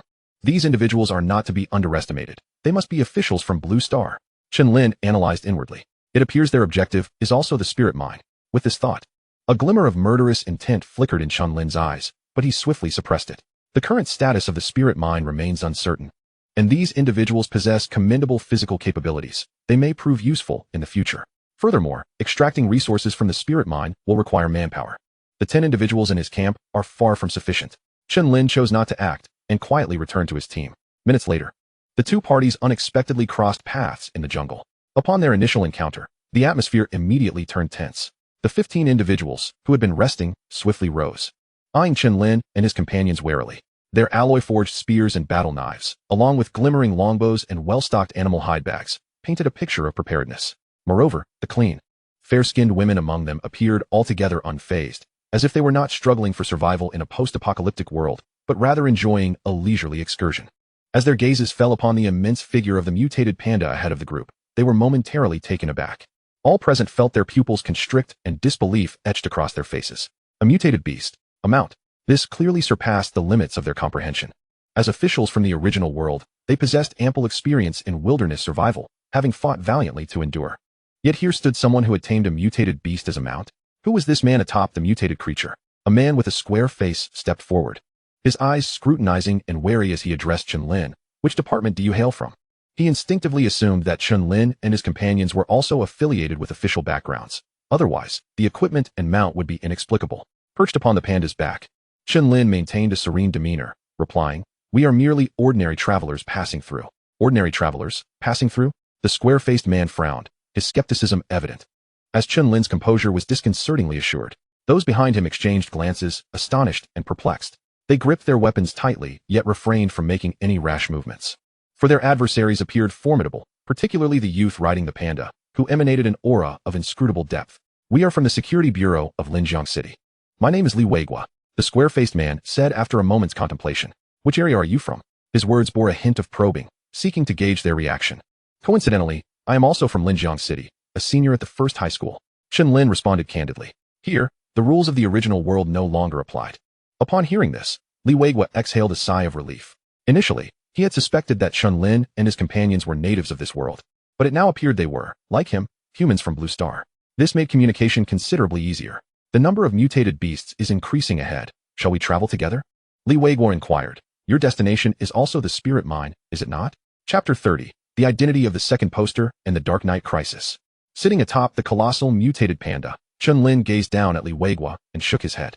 "There is no need to travel together." Li Weiguo was momentarily taken aback, not expecting such a blunt refusal.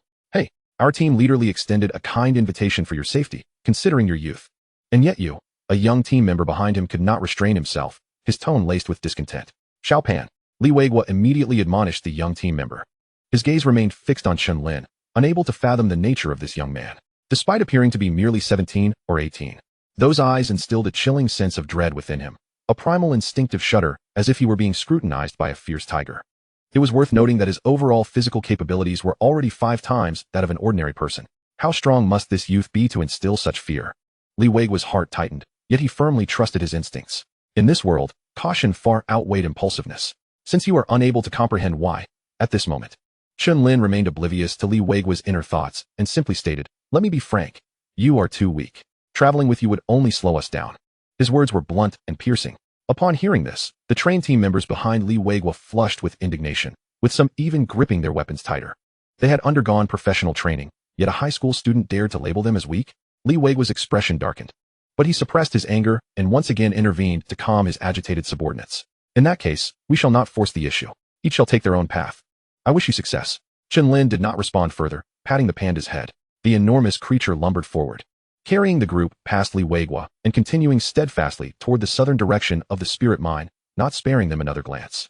Watching Chen Lin's party retreat, the reprimanded young team member could not help but express his frustration. Team leader Li, they are insufferably arrogant. Just because they got lucky with a panda, how dare they say we are weak? Exactly. We are 15, all trained. If it comes to a fight, silence. Li Weiguo interjected in a low voice, his expression grave. One must not judge by appearances. The aura of that mutated beast is stronger than any we have slain before. The individual who tamed it is certainly formidable. Did you not see their equipment? It cannot simply be dismissed as luck. The team members fell silent for a moment, though discontent still lingered on their faces. A slightly older team member spoke up. Team leader Li is correct. We must not underestimate anyone. However, I believe their strength lies merely in fortunate encounters. When we reach the spirit mine, the various teams will converge, and at that point, individual advantages will be mitigated. Li Weiguo nodded in agreement, acknowledging the truth in that statement. Individual luck and strength indeed paled in comparison to the might of an organized collective. Yet, he felt an unusual concern for the young man riding the panda. Instinctively, he opened the WildStar forum, gazing at the 2 lone posts. "I don't eat beef," and "I don't eat chives." The individuals behind these IDs possessed a psychic energy level of at least 10 points, far surpassing any known individuals. Who were they? What faction did they belong to? Or were they merely fortunate? Enough speculation. Li Weiguo collected his thoughts and spoke solemnly. "Let us take advantage of this time to rest. We depart in 10 minutes. The spirit mine is our true objective, and soon enough, we shall discern who is dragon and who is worm." He cast his gaze toward the direction in which Chen Lin's party had vanished, his eyes profound.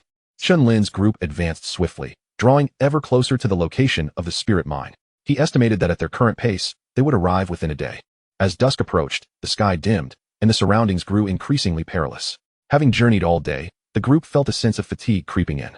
Chen Lin raised his hand to signal the team to halt. Turning to address them, "We shall camp here for the night." Upon hearing this, the team immediately sprang into action, felling trees and clearing a space. Drawing upon their prior experience in setting up camp and armed with ample tools, they worked swiftly. Within an hour, several small wooden huts had been erected. A bonfire blazed in the center of the camp, roasting the meat of the mutated beasts they had hunted along the way. Thanks to Chen Lin's enhancement, the meat had transformed into spirit-enhancing flesh, exuding a rich aroma. Due to the abundance of mutated beasts encountered, their food supply was ample, even leaving the mutated panda, overstuffed. It lay sprawled on the ground, its furry paws resting on its swollen belly. After satisfying their hunger, Chen Lin began to practice the refined body technique in the clearing. Though his movements were slow, they effectively guided the energy within him to refine his muscles. Training deep into the night, Chen Lin exhaled a breath of turbid air before turning his G certainly. This achievement can be attributed to the profound techniques of the spirit flesh forging method, as well as to Chen Lin's innate talent and diligent efforts. After reviewing the interface, Chen Lin once again entered the WildStar forum. At this moment, the forum still contained only 2 threads. "I don't eat beef. Why is it so quiet? Does no one enjoy conversing?" And "I don't eat scallions. Does anyone have insights regarding spiritual minds?"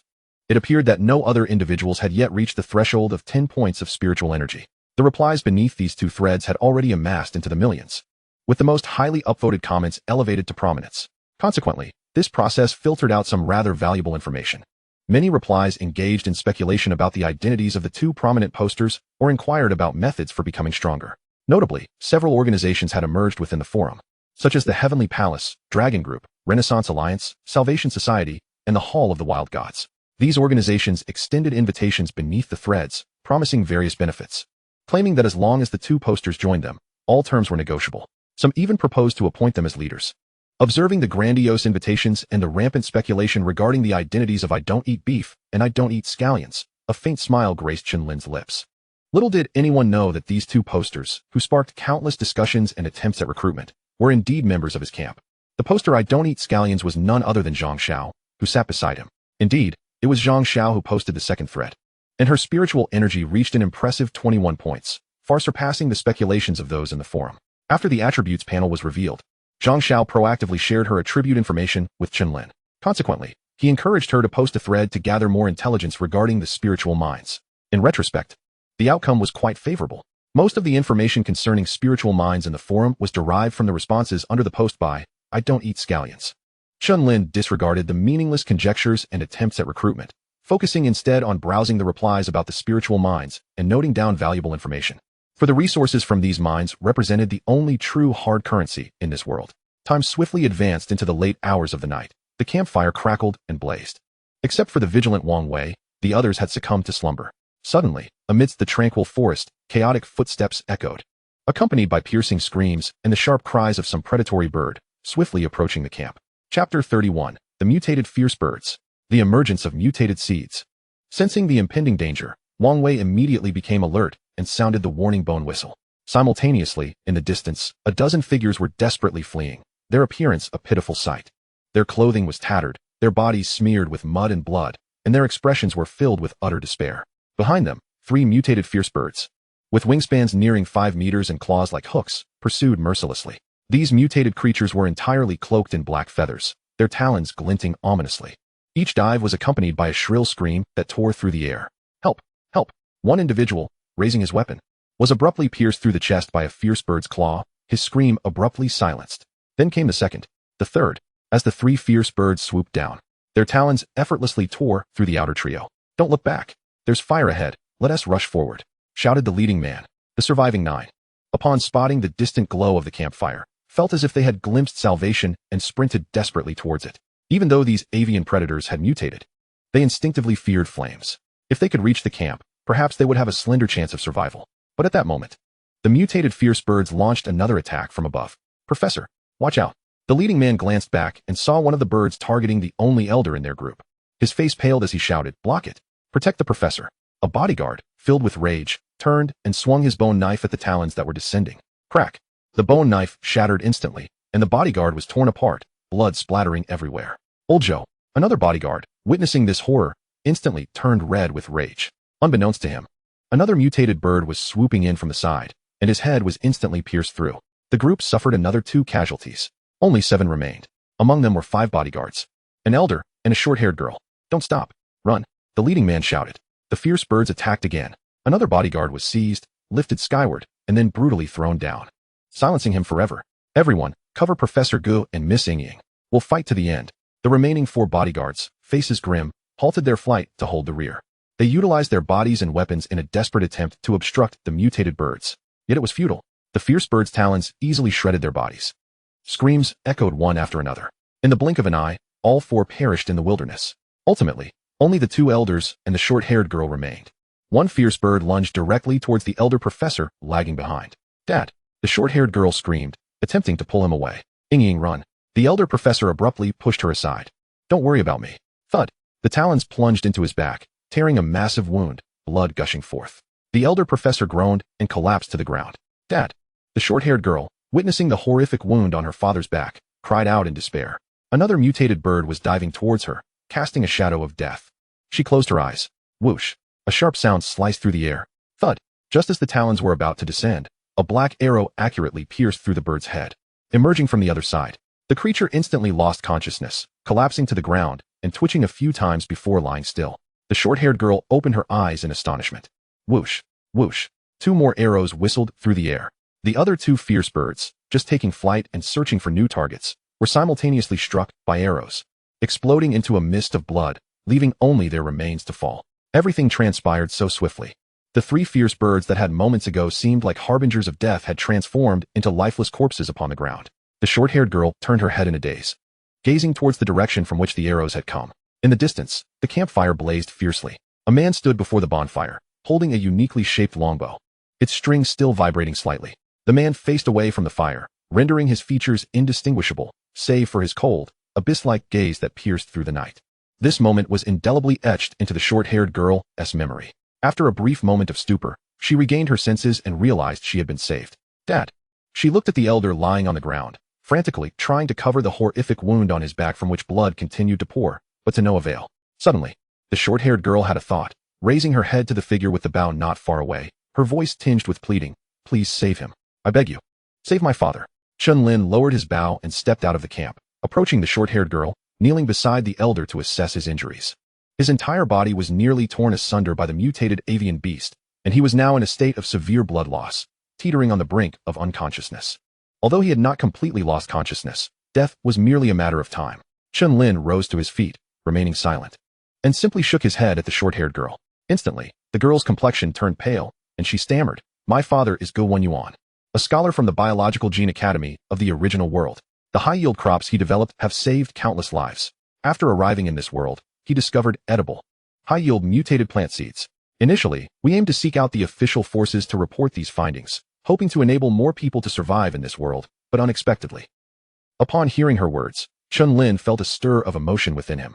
In this chaotic alternate realm, it was surprising to encounter someone so devoted to the welfare of humanity. Moreover, the group that had fought fiercely to protect this elderly man indicated that he must possess considerable prestige. It was highly likely that the short-haired girl was indeed telling the truth. Just save him. I will do anything you ask. The girl, Su Yingying, gazed at Chen Lin's calm expression as if grasping at the last straw, and resolutely declared in a trembling voice, I, Su Yingying, vow to serve you like a beast of burden, willing to do anything. Chen Lin lowered his gaze, momentarily lingering on Gu Wenyuan's pallid face before sweeping across Su Yingying's pleading eyes. A top-tier genetic biologist. Along with the potential existence of research findings on mutated seeds, I shall do my utmost. He crouched down once more, retrieving a water pouch made of beast hide, filled with spring water imbued with spiritual energy. Carefully, he pried open Gu Wenyuan's mouth and dripped a few drops inside. The spring water contained spiritual energy. While it could not directly heal his wounds, it could sustain the elderly man a little longer. After consuming the spring water, Gu Wenyuan's complexion improved slightly. Yet he remained unconscious. Effective. Su Yingying's eyes sparkled with gratitude as she looked at Chen Lin. You feed him first. Chen Lin tossed the pouch of spring water to Su Yingying, then vanished in a blur. What is this? Su Yingying grasped the pouch and immediately sensed a rich aura of spiritual energy. However, she had no time to ponder, as she began to administer the spring water to her father. Moments later, Chen Lin reappeared, holding a glowing peach in his hand. He had swiftly returned to his cabin to fetch a drunken immortal peach. This was the only restorative spiritual fruit in his possession. Although its primary function was to accelerate the recovery of spiritual energy, it would also enhance the body's regenerative capabilities. Upon seeing the drunken immortal peach, Su Yingying's eyes shone with hope. She realized that her father had a chance of survival, for the peach radiated an exceptionally potent wave of spiritual energy, unmistakably extraordinary. Subsequently, Su Yingying fed the crushed peach to Go Wenyuan. Before long, a miraculous transformation began to unfold. The gravely injured elderly man exhibited signs of revival, his complexion improved, and the gruesome wounds on his body ceased to bleed, beginning to heal and scab over. Dad, Su Yingying exclaimed, her face alight with excitement. Subsequently, she turned and bowed deeply to Chen Lin, her expression solemn as she declared, Thank you, benefactor, for saving his life. From now on, my life, Su Yingying, belongs to you. Chapter 32, Strengthening Globalawakening, the official code. Chen Lin regarded the girl bowing respectfully before him, his expression remaining impassive as he nodded slightly, and said, Rise. At that moment, Wang Wei and Li Ming approached, carrying a makeshift stretcher hastily constructed from branches and vines. The two carefully lifted the unconscious Gu Wenyuan onto the stretcher and proceeded toward the camp. Su Yingying hurriedly got up, trailing beside the stretcher, her gaze sweeping over the temporary camp ahead. To her astonishment, although the camp was small, consisting of only a few houses, the architecture was remarkably exquisite. It was easy to imagine how comfortable it would be to reside within such wooden structures. Su Yingying also noted that everyone in the camp appeared healthy, each wielding finely crafted weapons. The spears and blades gleamed with a distinctive metallic luster, suggesting they were made from some high-strength alloy, certainly not the product of mere handcrafting. Seeing this, Su Yingying could not help but marvel. Her curiosity regarding Chen Lin's origins deepened. Just as she pondered this, her gaze caught sight of a massive figure, the mutated panda lying on the ground. What? Su Yingying's pupils contracted as she froze in place. A mutated beast, alive, and kept in captivity within the camp. She thought she might be hallucinating. Rubbing her eyes and reopening them, the enormous figure remained, radiating an intangible sense of pressure. After a brief moment of shock, Su Yingying quickly forced herself to regain her composure.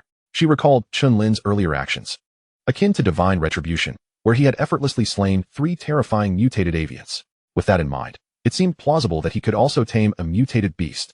Could it be that this man is one of the prominent figures discussed in the forums? This thought suddenly crossed Su Yingying's mind.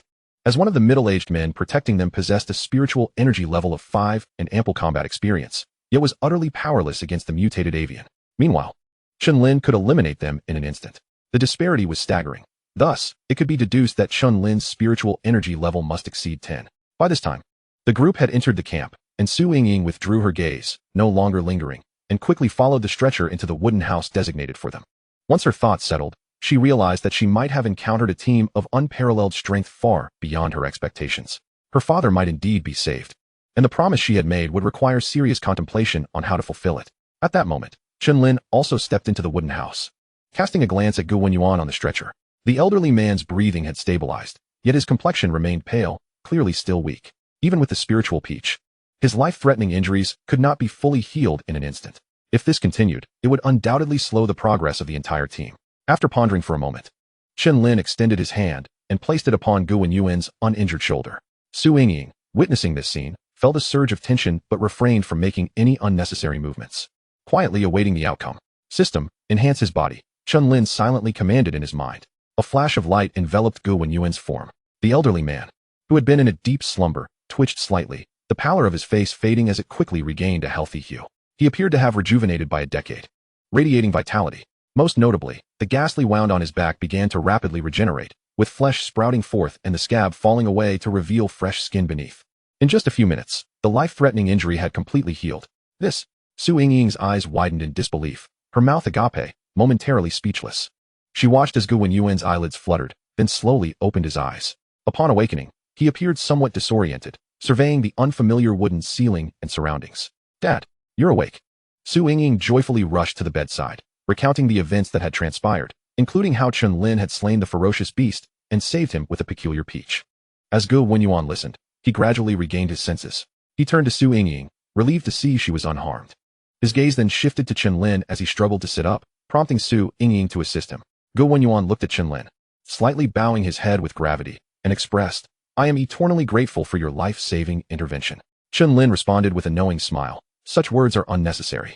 A man of your stature, I could never stand by and let you perish." A subtle, profound smile graced Chen Lin's lips as he continued. Professor Gu must have sensed the changes within his body by now. At this, Gu Wenyuan took stock of his physical transformation, his expression morphing into one of astonishment. He was astounded to discover that his physical prowess had indeed increased tenfold. Name, Gu Wenyuan. Race, human. Strength, 220. Agility, 220. Mentality, 330. Psyche, 220. Initial stage of first order. This is unbelievable. Gu Wenyuan gazed incredulously at his attribute panel. The reality unfolding before him was somewhat beyond his comprehension. Not long ago, he had been an ordinary man, and now his physical capabilities had transcended that of the average human. One could even say he had stepped into the realm of the extraordinary. A thought crossed his mind. Had he possessed such strength earlier, he could have effortlessly vanquished the 3 mutated beasts. It soon dawned on Gu Wenyuan that the source of his newfound power lay with the man before him.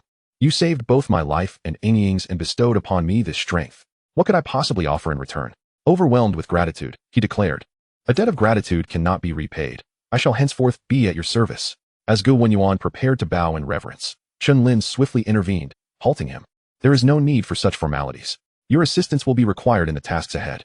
However, I must insist that the events of today remain confidential." Chen Lin's tone shifted, imbued with a hint of coldness. "I am aware of the coded communications your organization employs, so I trust you comprehend my intent. Rest assured, my benefactor, my daughter, and I are not ungrateful souls." They both said earnestly, clasping their hands in respect. "A wise choice," Chen Lin said, getting straight to the point. "You previously mentioned discovering edible mutated plant seeds. I would like to see them." Without hesitation, Gu Wenyuan retrieved a small package from his pocket. He carefully opened it to reveal 9 seeds of various hues, each a testament to the mutated flora they had encountered. "Here they are," he said, his voice tinged with pride. "The mutated organisms in this world are overwhelmingly potent, making survival for ordinary people exceedingly difficult. These seeds are the offspring of several types of mutated plants we discovered, highly adaptable, fast-growing, and edible.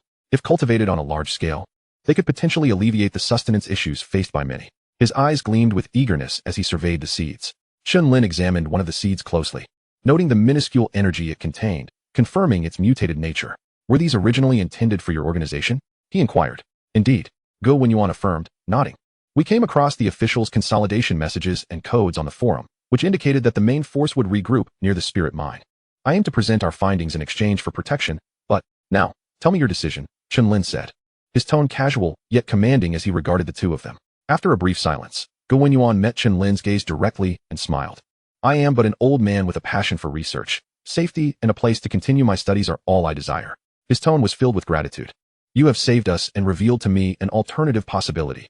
I choose to align with you, hoping my aging body may still be of use. Standing behind Go Wenyuan, Su Yingying remained silent, nodding earnestly. Her bright eyes were fixed on Chen Lin, brimming with admiration. Chen Lin offered a slight nod in acknowledgement.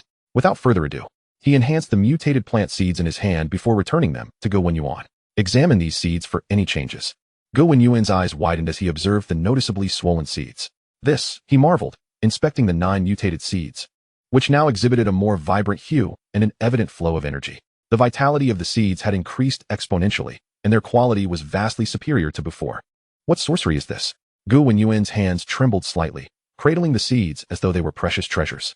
If he could decipher the genetic structure of these plants, he could replicate them en masse, providing sustenance for the common folk and potentially fostering a new generation of strong individuals. Can you conduct research on this? Go Wenyuan asked. His enthusiasm ignited, his face flushed with excitement. Of course, Chen Lin waved dismissively, unconcerned.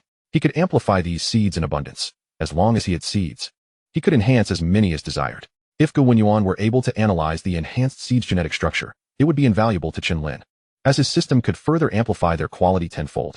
After a moment's thought, Chen Lin tossed Go Wenyuan a drunken immortal peach, declaring, "This fruit rapidly restores spiritual energy. You should analyze it as well." Go Wenyuan's eyes widened in astonishment as he accepted the drunken immortal peach, and Su Yingying was equally taken aback.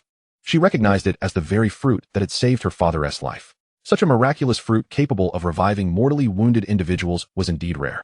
Yet, to her disbelief, Chen Lin produced another with an air of nonchalance, seemingly unperturbed by such a treasure. Did he possess an abundance of these peaches? Startled by her own thoughts, Su Yingying shook her head, convincing herself that such treasures were likely scarce, and that he could possess only a few. This is simply remarkable. Go Wenyuan exclaimed, cradling the drunken immortal peach with uncontainable excitement. In just a few days, this plant has evolved to such an extent. He could distinctly perceive the immense energy contained within the peach, his focus sharpening as he turned to Chen Lin, declaring, "I will swiftly analyze the conditions for the mutations of these seeds and the peach." Very well, Chen Lin nodded in agreement. With permission granted, Go Wenyuan eagerly delved into his research. Although lacking the necessary equipment, his extensive knowledge allowed him to glean a wealth of useful information merely through observation. Su Yingying quietly stood by, occasionally glancing at Chen Lin, her eyes sparkling with admiration. Later, when Chen Lin inquired about the deciphering methods for the official codes, Go Wenyuan willingly shared everything he knew. Having gained a clearer understanding, Chen Lin turned and exited the wooden cabin. All is well now. Li Ming will keep watch. Everyone else should rest. Chen Lin addressed the group gathered outside the wooden cabin. "Yes, Brother Lin," they replied in unison, nodding before retreating to their respective cabins. Chen Lin also returned to his cozy abode. Following their recent conversation, he understood that the official organization's influence in this world remained substantial. The emergence of the spirit mine had prompted actions from the authorities, who intended to assemble elite personnel nearby to strategize for the exploitation of the spirit mine and expand their power. Go Wenyuan was among them. A prominent figure in the field of biological genetics from the original world, whose value was immeasurable. Chen Lin was well aware of this, which is why he had intervened to save him. The spirit mine was a necessity for him, and he aimed to gradually bolster his own influence, making such scientific talent indispensable. Regarding loyalty, Chen Lin harbored no concerns. Intelligent individuals would inherently understand their choices. Additionally, it is worth noting that Go Wenyuan and Su Yingying were not biologically related. This explained why she bore the surname Su rather than Go. Su Yingying was the daughter of a close academic friend of Go Wenyuan, who had passed away when she was quite young, entrusting her upbringing to Go Wenyuan. Subsequently, Chen Lin perused the forum but found no new posts. After casually browsing some highly rated replies, he succumbed to a deep slumber. That night was far from peaceful. The depths of the forest echoed with the low growls of wild beasts, drawn in by the scent of blood lingering near the camp. Numerous mutated creatures prowled in the surrounding darkness, yet they dared not approach the camp, having detected a more formidable presence. A mutated panda lay at the edge of the camp, breathing steadily, its aura intimidating enough to keep other mutated beasts at bay. As dawn broke, the campers began to absorb the spirit mist. Go Wenyuan and Su Yingying emerged from their cabin. Their appearances markedly improved from the previous night, having enjoyed a rare, restful sleep. Residing in Chen Lin's camp, they felt an unprecedented sense of security. Upon stepping outside, They were taken aback by the scene before them. They observed that the efficiency with which Chen Lin's group absorbed the spirit mist was extraordinary. Spirals of mist formed clearly visible whirlpools at each person's nostrils and mouths, being drawn into their bodies at an astonishing rate. Particularly in Chen Lin's vicinity, the spirit mist coalesced into a tangible white storm, swiftly inhaled. Go Wenyuan's pupils contracted. He had witnessed the training of so-called masters within the official teams, but had never seen such an efficient, almost predatory manner of absorption. This could not merely be attributed to innate talent. Su Yingying instinctively held her breath, transfixed by the sight before her. She realized that this was not only a powerful team, it was a collective of practitioners with terrifying potential. The implications of such a group in the current world were self-evident. The father and daughter exchanged a glance, each recognizing the shock and relief in the other's eyes.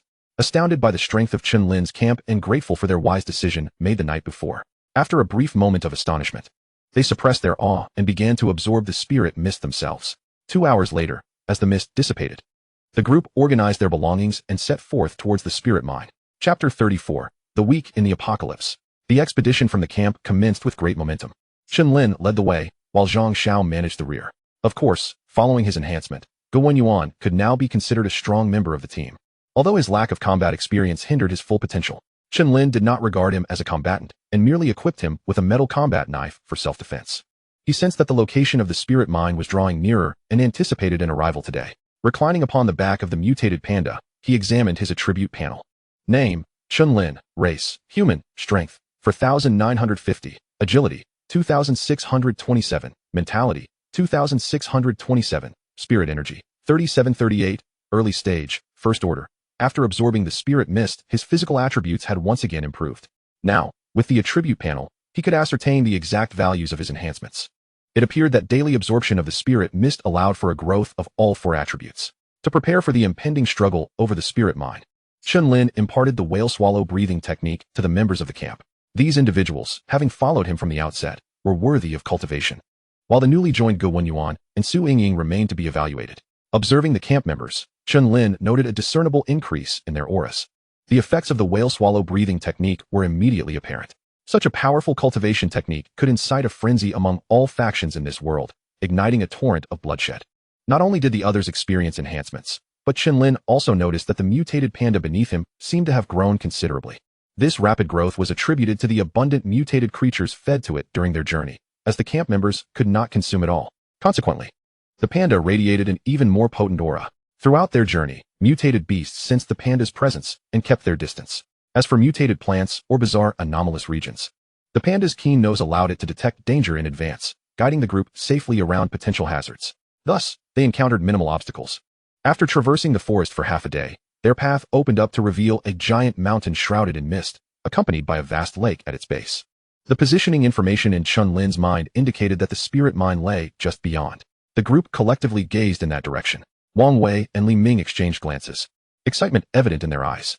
Gripping their weapons tightly, they felt a rush of exhilaration, silently assuring themselves that with Chen Lin leading them, the spirit mine would undoubtedly fall into their hands.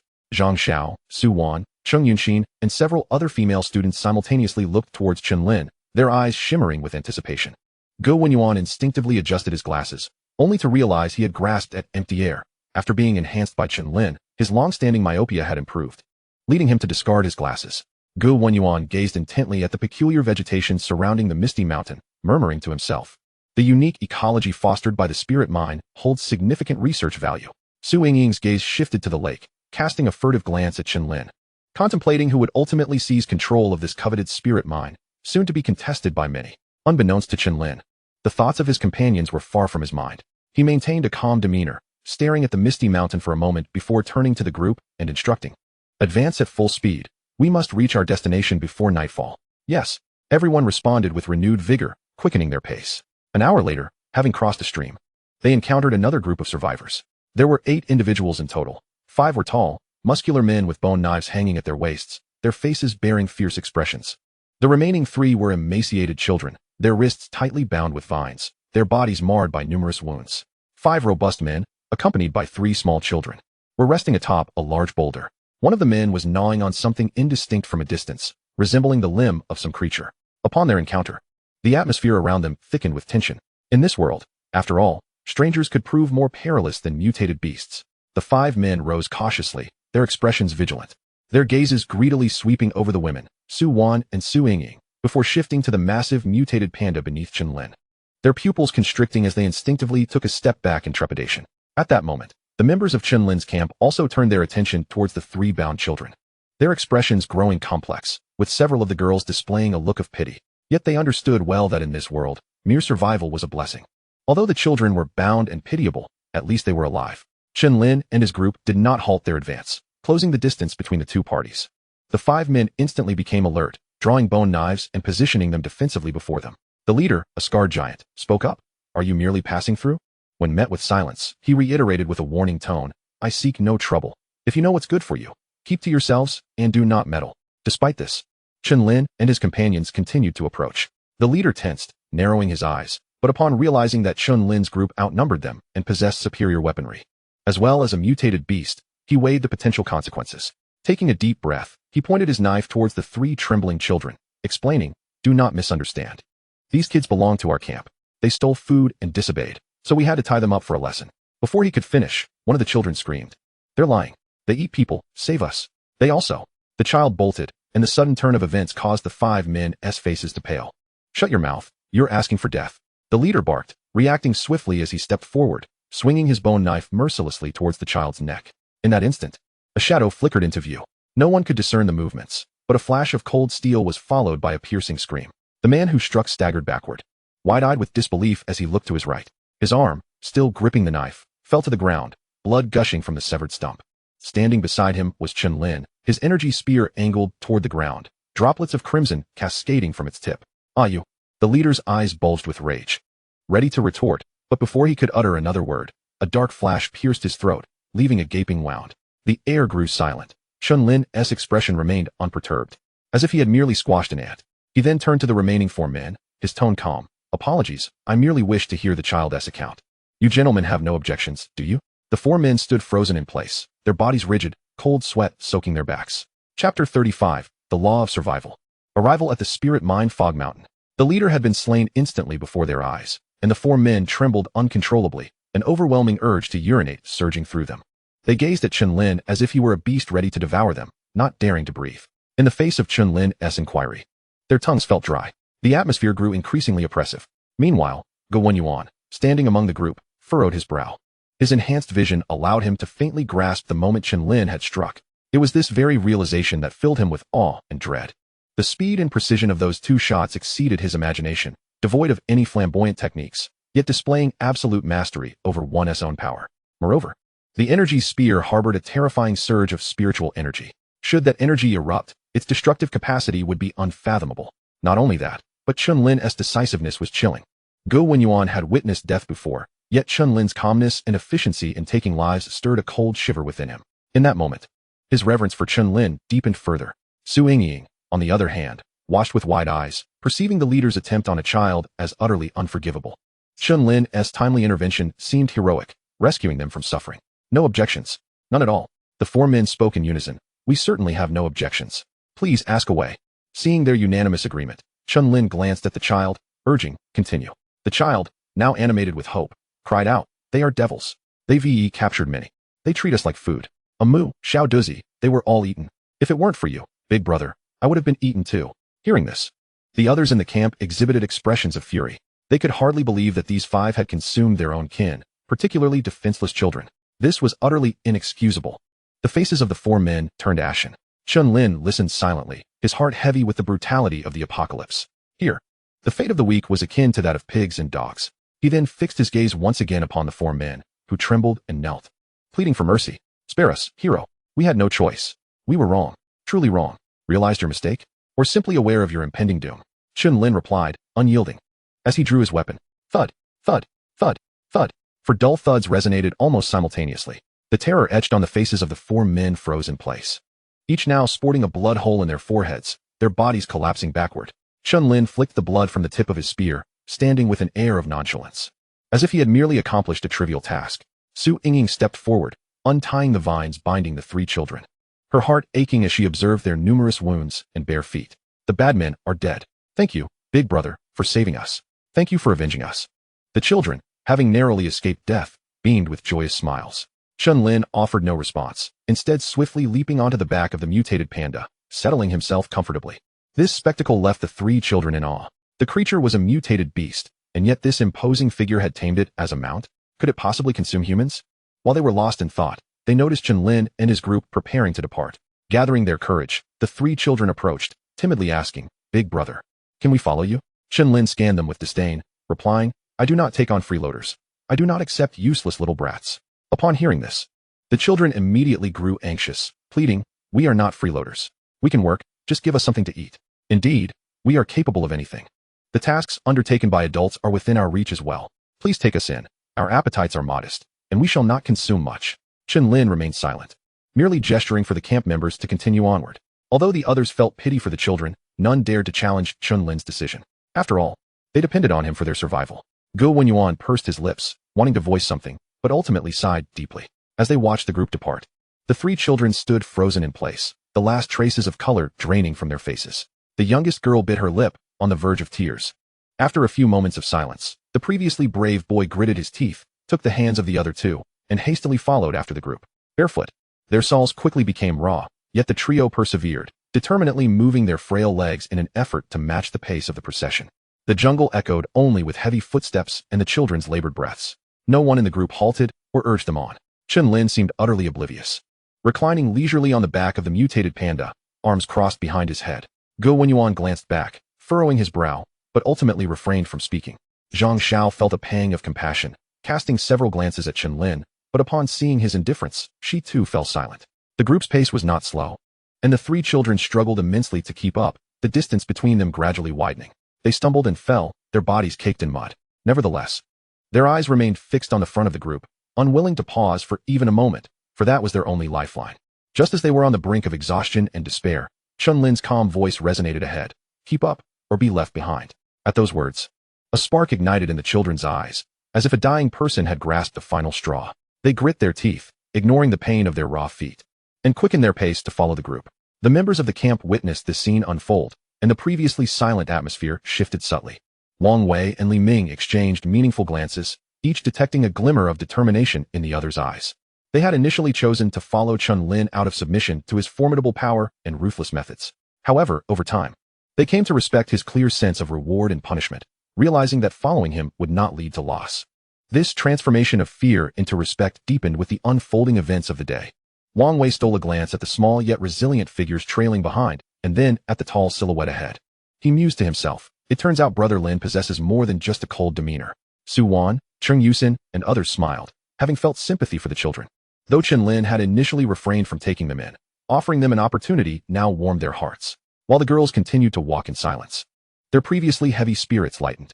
The admiration they felt for Chen Lin, which had once been tinged with fear, now brimmed with genuine respect. This man never squandered kindness, but also never extinguished hope, much like the rare beams of light filtering through the dense, dark forest. Go Wenyuan adjusted the non-existent frames of his glasses, his gaze contemplatively sweeping over Chen Lin and the children. As the eldest in the group, he perceived things more clearly. The opportunity Chen Lin provided was not mere benevolence or condescension. It was a form of selection and testing. It was a chance that required utmost effort to seize, for only those who could grasp such an opportunity could survive in this world. Chen Lin's approach, cold yet not devoid of warmth, elevated Gu Wenyuan's evaluation of the young leader. This individual might be more worthy of following than he had initially thought. Su Yingying smiled brightly, her gaze fixed on Chen Lin's back, her admiration intensifying to the point of fervor. Zhang Xiao walked at the back of the group. She turned to glance at the three children and felt deeply moved by their desperate chase. The world had always been cruel, and this alternate reality was no exception. Zhang Xiao understood that Chen Lin's assertion of not harboring idlers was not cold-heartedness, but rather the most genuine survival principle in this world. Weak lives, if reliant solely on pleas for pity, would inevitably be trampled upon. The slender chance Chen Lin offered carried more weight and value than mere sympathy. Whether they could seize this opportunity lay entirely in their own hands. Zhang Xiao steadied herself, her gaze fixed on the silhouette ahead, her resolve growing stronger. Feeling comfortable, Chen Lin stretched languidly and reclined on the back of Little Gray, oblivious to the three children desperately pursuing him, unconcerned with the thoughts of those behind him. He merely rested his arms behind his head, gazing up at the sky in a daze. Not far off, the mist-shrouded mountains drew nearer. As dusk approached, the group finally reached their destination, the Spirit Mine Misty Mountain. Chapter 36, 24 Hours of Spirit Mist. The official stance. Chen Lin and his companions arrived at the Spirit Mine Misty Mountain. The camp members halted their steps, surveying their surroundings. The three children had persevered and successfully joined the camp's ranks. They were now savoring the spirit-infused jerky and water allotted to them, rapidly regaining their strength.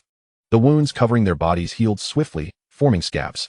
Having gone several days without proper food, their first taste of such delicious fare brought a lump to their throats, and tears welled in their eyes. As they swallowed the jerky through their tears, they silently vowed to devote themselves wholeheartedly to this older brother before them and contribute to the camp's welfare. Meanwhile, at the foot of the Misty Mountain ahead, numerous survivors had already gathered. They formed small groups and demarcated their territories. The largest among them was an official team, comprising over 100 individuals, most clad in standardized combat uniforms, and crucially, wielding standard firearms. Upon sighting these weapons, Chen Lin furrowed his brow slightly. At this moment, Gu Wenyuan approached to explain. When humanity crossed into this world, we did not arrive in a state of utter nudity. Items such as clothing, glasses, jewelry, or small possessions also traversed with us. This information was gleaned from subtle hints left by the officials on forums. Thus, even in this alternate realm, the officials maintained formidable authority. Possessing firearms, even with limited ammunition, significantly enhances survival rates. Hearing this, the members of the camp were struck with realization.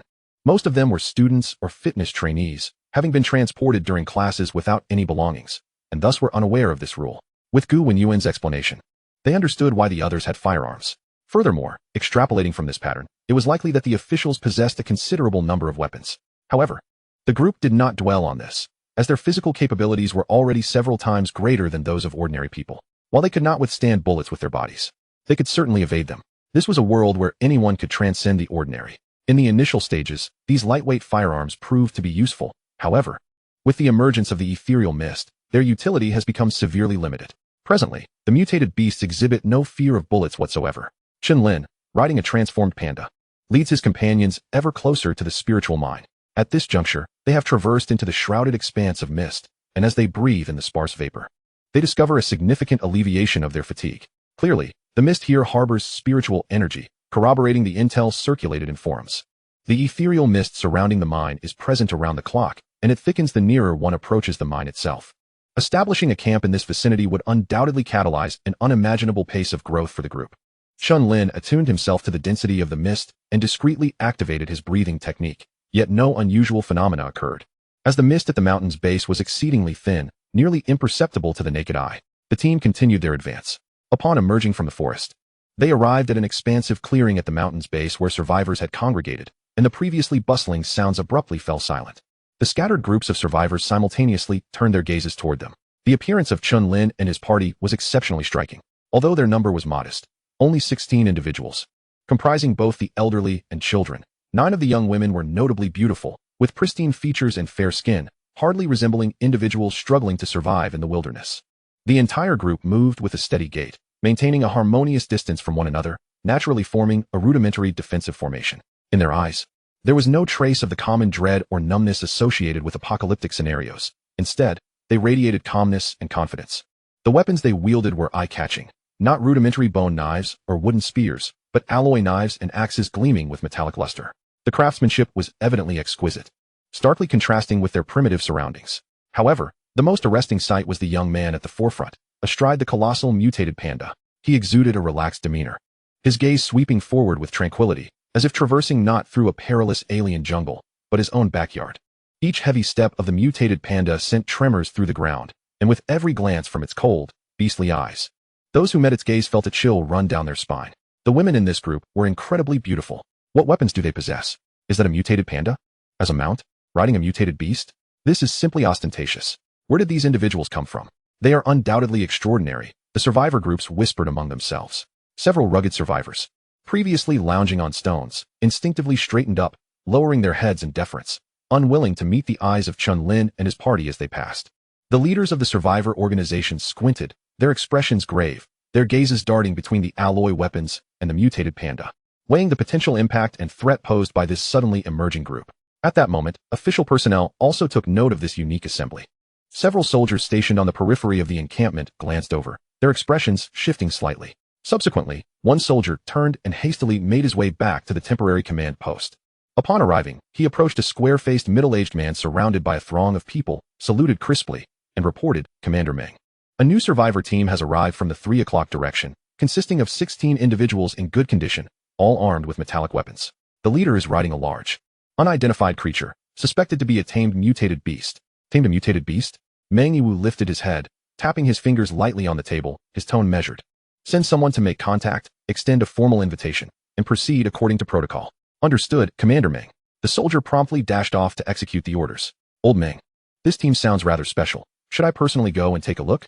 Inquired an aide within the temporary command post. No need. Manhwaewu waved his hand dismissively.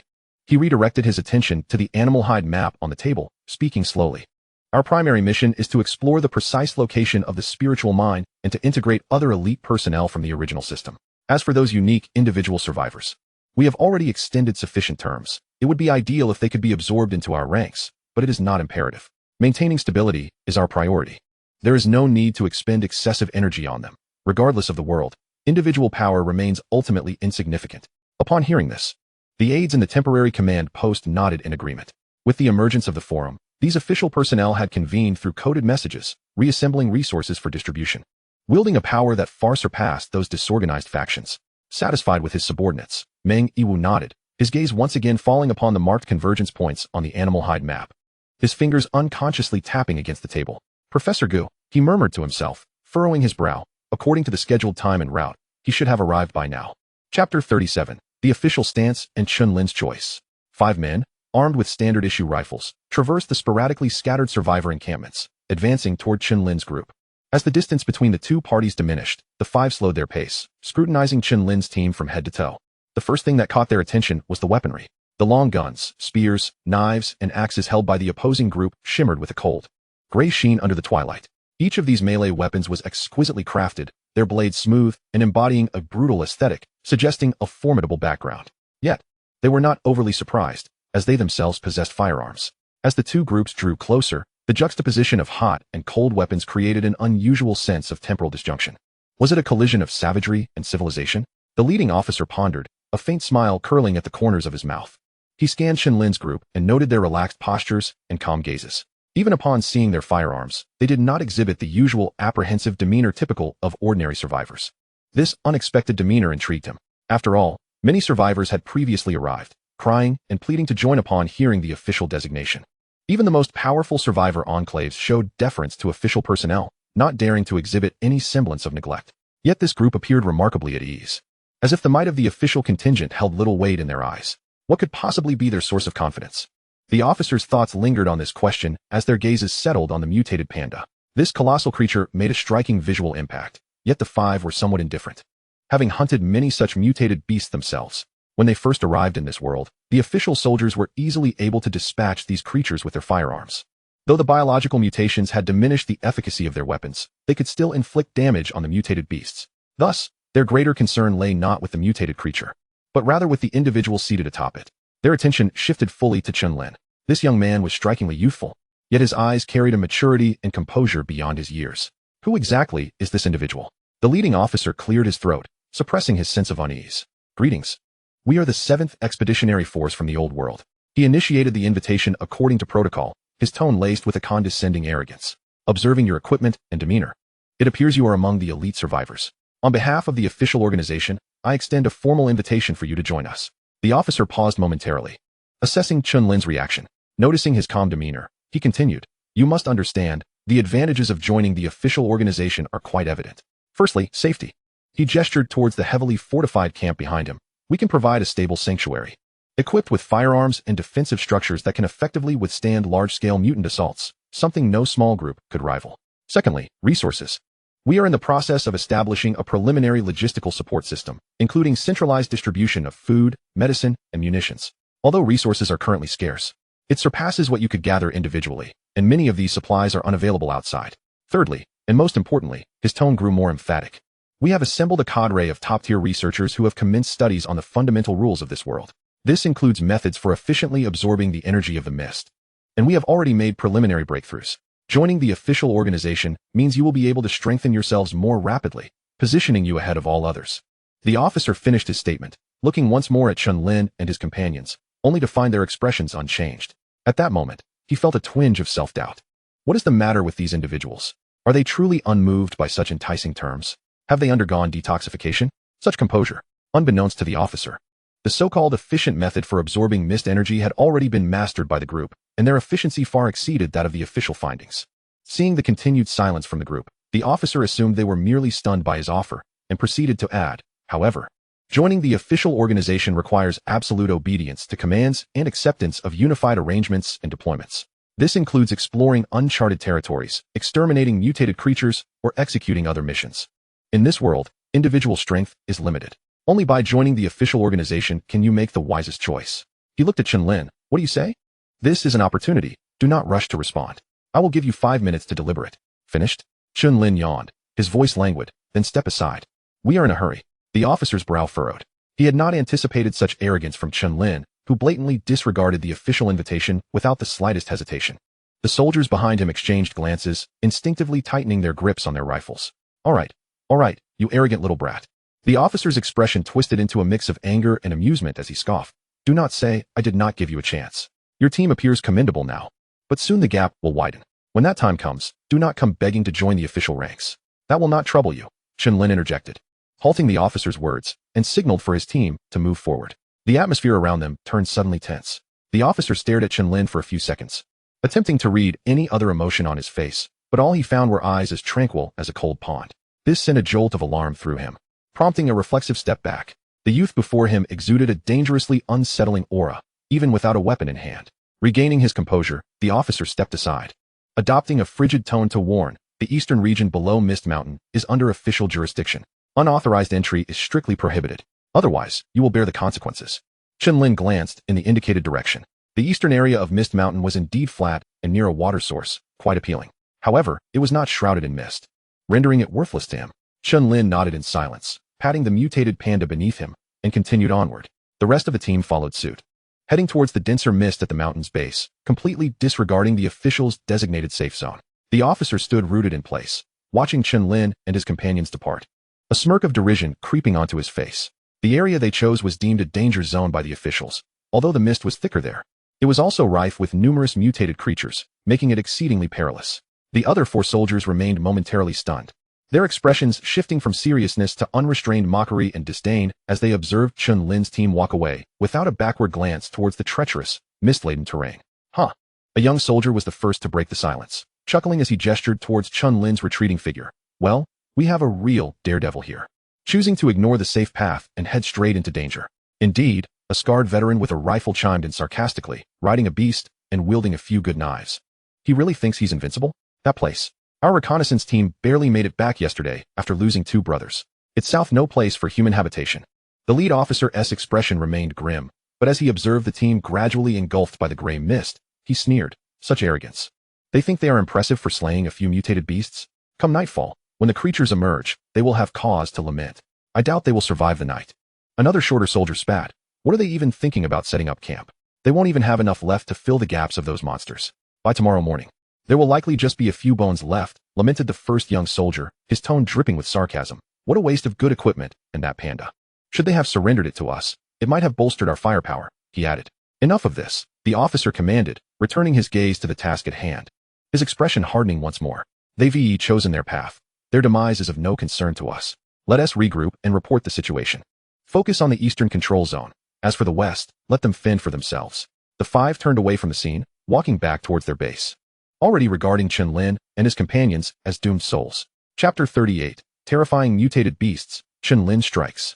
Chen Lin and his group entered the foothills of Mist Mountain, soon realizing the anomalies of the area. The surrounding mist thickened considerably, its density far surpassing that of the official campsite at the mountain's base. Upon closer inspection, it became evident that this mist was quite unique. It was not solely composed of water vapor.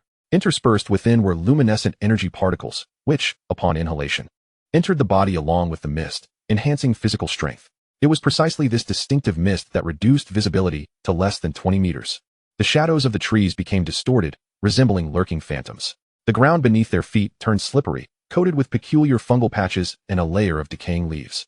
At this moment, everyone except Chen Lin remained on high alert, each step taken with utmost caution. What an eerie silence, Chen Lin mused, regulating his breathing as he surveyed the environment. Even with his superior vision, he could only discern objects within a 60-meter radius. Suddenly, the surroundings fell into an unsettling stillness. All that could be heard were the anxious breaths of his companions and the crunching of leaves beneath their feet. Even the mutated panda he rode had adopted an unusual level of vigilance. The small gray creature's nostrils flared, deftly gleaning information from the mist-laden air. As a mutated beast, its perception of danger was acutely heightened, surpassing that of ordinary beings. Suddenly, it turned its gaze forward, seemingly sensing a looming threat, its body tensing in anticipation. Halt! Chen Lin raised his hand, signaling the team to come to a stop. The small gray creature's instincts had always proven remarkably accurate, indicating that peril lay ahead. What is it? The three children exchanged glances, their expressions betraying confusion. Having only recently joined the group, they had yet to establish a rapport with the others. Meanwhile, the seasoned members of the team had already assumed a defensive stance, gripping their weapons tightly, their eyes scanning the surroundings vigilantly. Moments later, a subtle tremor rippled through the ground, intensifying with each passing heartbeat. It appeared that some colossal beast was approaching. Thud, thud. Thud, the sound reverberated like a massive war hammer striking the earth, echoing through the dense fog. As the vibrations beneath their feet grew stronger, an immense silhouette began to materialize from the mist. A robust, curved horn pierced through the fog, adorned with golden patterns, its tip glimmering ominously with a dark hue. Following this was a massive head, accompanied by a pair of fierce, animalistic eyes. It was a mutated rhinoceros. Towering in size, its shoulders were prominently elevated, muscles bulging beneath a coat of dark, armored skin, encrusted with hardened mud and dark green moss, emanating an aura of primal ferocity. As it fully emerged from the mist barrier, it paused, lifting its colossal head, releasing two jets of scalding vapor from its nostrils. Its crimson eyes locking onto Chen Lin and his companions. Those caught in its gaze felt an immediate chill run down their spines, as if they were being targeted by a formidable predator. What in the world is that monster? A rhinoceros? It dwarfs even an adult elephant. Wang Wei and Li Ming's faces were etched with terror, instinctively swallowing hard as their hands trembled around their weapons. The sheer size of the mutated rhinoceros was overwhelming. Merely standing there, the oppressive weight of its presence made it hard to breathe. In the entire group, aside from Chen Lin, Zhang Xiao, and Go Wenyuan, everyone else felt an almost suffocating pressure. Clearly, this mutated rhinoceros was a terrifying creature birthed from the unique environment of the Misty Mountains, far surpassing its counterparts in the outside world. In the next instant, the mutated rhinoceros charged forward in a savage onslaught towards the intruders. Its four powerful hooves shattered the ground beneath it, akin to an out-of-control heavy truck determined to crush anyone in its path. At that moment, a figure shot forward, Zhang Xiao. Gripping her alloy combat blade, she darted towards the beast. A cold gleam flashed as her blade swung down, striking the rhinoceros' neck. Clang! Sparks flew as the blade met the thick hide, producing a jarring sound of metal on metal. The alloy blade was violently deflected, leaving only a faint white mark on the creature's tough skin. Zhang Xiao felt a numbing shock in her hands, staggering back, her expression darkening. Gu Wenyuan's face froze in disbelief. He had thought his enhanced physique endowed him with extraordinary strength, capable of overpowering most mutated creatures. Yet, witnessing Zhang Xiao, who he believed to be his equal, struggling to even breach the defenses of this mutated rhinoceros struck a sobering realization within him. The strength of the mutated creatures within the spirit mind far exceeded his expectations. Even Sister Xiao can't pierce its defenses? The others in the camp wore grave expressions, fully aware of Zhang Xiao's prowess. She could typically dispatch ordinary mutated beasts with ease. Yet it was evident this mutated rhinoceros had evolved to an unfathomable level. The three newly joined children clenched their fists, eyes fixated on the scene ahead, breaths quickening, their hearts racing with concern for their older sister, Zhang Xiao. The looming presence of the mutated rhinoceros was nothing short of terrifying, resembling a monstrous entity that incited despair. Although Zhang Xiao's strike had failed to inflict any damage, it had successfully drawn the beast's ire, as the gigantic creature barreled toward her once more. Zhang Xiao opted not to confront it head-on. Instead, she capitalized on her speed, sidestepping the charge. With a swift motion, she pivoted her wrist, the alloy blade arcing towards the joint of the rhinoceros' front leg. Clang! Another resounding impact echoed, sparks erupting as her blade met its skin. The rhinoceros' defenses were beyond comprehension. The strike merely left a shallow mark. The tremendous recoil sent jolts through Zhang Xiao's wrist, but she utilized the momentum to spin away gracefully, landing lightly on her feet. The mutated rhinoceros, propelled by its own force, struggled to alter its course, letting out an enraged roar. While its charge was not slow, it appeared cumbersome when attempting to turn. Zhang Xiao's keen eyes caught this flaw. She seized the moment to launch another attack, this time circling around to strike at the creature's vulnerable point, the rear. With determination, she thrust downward, aiming her blade at the rhinoceros' right eye. The beast sensed the impending threat, violently swinging its head, its sharp horns slicing through the air. Zhang Xiao's pupils dilated as she was compelled to abandon her attack. She swiftly stepped onto the rhinoceros' head, using the leverage to create distance. Moo! Moo! The rhinoceros emitted a triumphant roar, seemingly convinced that this diminutive creature posed no threat. Zhang Xiao gripped her blade tightly, panting heavily, clearly having expended considerable energy. Retreat. Chen Lin's calm voice broke through the tension. Without hesitation, Zhang Xiao withdrew to rejoin the group. This display led the mutated rhinoceros to believe that the intruders were cowering in fear. It began pawing the ground, preparing to charge again, its massive jaws opening wide to unleash a thunderous roar. In the next moment, the mutated rhinoceros launched itself into an even fiercer charge. Meanwhile, Chen Lin had readied his spirit energy longbow, drawing an arrow from his quiver. This arrow was unlike any ordinary projectile. It was completely black, its tip inscribed with mystical runes, emanating waves of spiritual energy. It was the spirit energy explosive arrow. Crafted from the heart of mutated trees, its quantity was limited. Hence Chen Lin seldom employed it. In an instant, his eyes narrowed with focus. He knocked the arrow, drawing the bowstring back with fluid grace. Buzz. The bowstring reverberated as the arrow transformed into a streak of darkness, slicing through the air and precisely entering the gaping maw of the mutated rhinoceros. The next second, boom. A thunderous explosion erupted from within the rhinoceros, halting its charge abruptly, its colossal form frozen in place. The sturdy skull was blasted apart from the inside, with blood and gore splattering in all directions. The heavy scent of blood rapidly permeated the air, mingling with the dampness of the fog. A profound silence enveloped the jungle. It was only when the massive corpse of the mutated rhinoceros crashed to the ground that the onlookers finally reacted. This despair-inducing beast was dead, slain by a single arrow from Chen Lin. Chapter 39. The shock of the crowd, official speculations. Silence, and utter silence. It felt as though even the air had ceased to flow. All gazes were fixated on the colossal body that had collapsed, then shifted to Chen Lin, who held the spirit energy longbow, his expression one of disbelief and shock. A sharp intake of breath could be heard, though it was unclear who made the sound. The crowd slowly emerged from their stupor. Zhang Xiao stood rooted in place, her tense form gradually relaxing. Having just engaged in close combat with the mutated rhinoceros, she was acutely aware of its terrifying defenses. Her alloy combat knife had nearly dulled against its hide, failing to inflict any real damage. Yet now, it lay on the ground, a body still twitching slightly. Zhang Xiao regarded Chen Lin with a complex expression. She had thought herself strong enough to keep pace with this man, but it was now evident that she was still far from his level. Wang Wei and Li Ming, brandishing alloy spears, maintained a defensive stance, appearing as if frozen in place. They exchanged glances, each recognizing the horror reflected in the other's eyes. They had previously deliberated whether Chen Lin could withstand the terrifying mutated rhinoceros. The answer was now clear. With just a single arrow, the monstrous beast had become a cold corpse on the ground. That seemingly effortless shot had utterly overturned their understanding. Su Wan, Cheng Yunxin, and several other female team members instinctively covered their mouths, stifling their gasps. Their expressions were filled with excitement as their eyes darted between the rhinoceros's body and Chen Lin, brimming with near-fanatical admiration. Gu Wenyuan's pupils constricted, momentarily forgetting to breathe. He instinctively raised his hand, only to find that his glasses were already missing. His gaze did not linger on the rhinoceros's corpse, but was fixed intently on Chen Lin, as if striving to reevaluate this young man. His heightened senses allowed him to clearly recall the details of the recent battle. He recalled Zhang Zhao's combat maneuvers and juxtaposed them with Chen Lin's astonishing final arrow. A thought emerged in his mind. Chen Lin had refrained from intervening initially to gather information. While Zhang Xiao battled the mutated rhinoceros, Chen Lin observed, analyzing its attack patterns and defensive strengths, as well as the singular vulnerability that emerged during its roars. The final arrow, though appearing straightforward, required extreme judgment and an almost terrifying sense of timing. Realizing this, Gu Wenyuan felt a cold sweat trickle down his back. His gaze towards Chen Lin was now imbued with profound respect.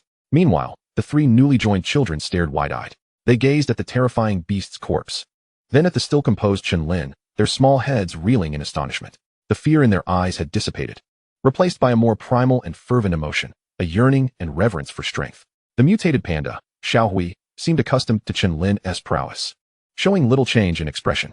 At this moment, its small eyes were fixed on the rhinoceros's carcass, revealing a glimmer of desire. The unique fragrance seemed to whisper to it that consuming the mutated rhinoceros's flesh would enhance its own strength.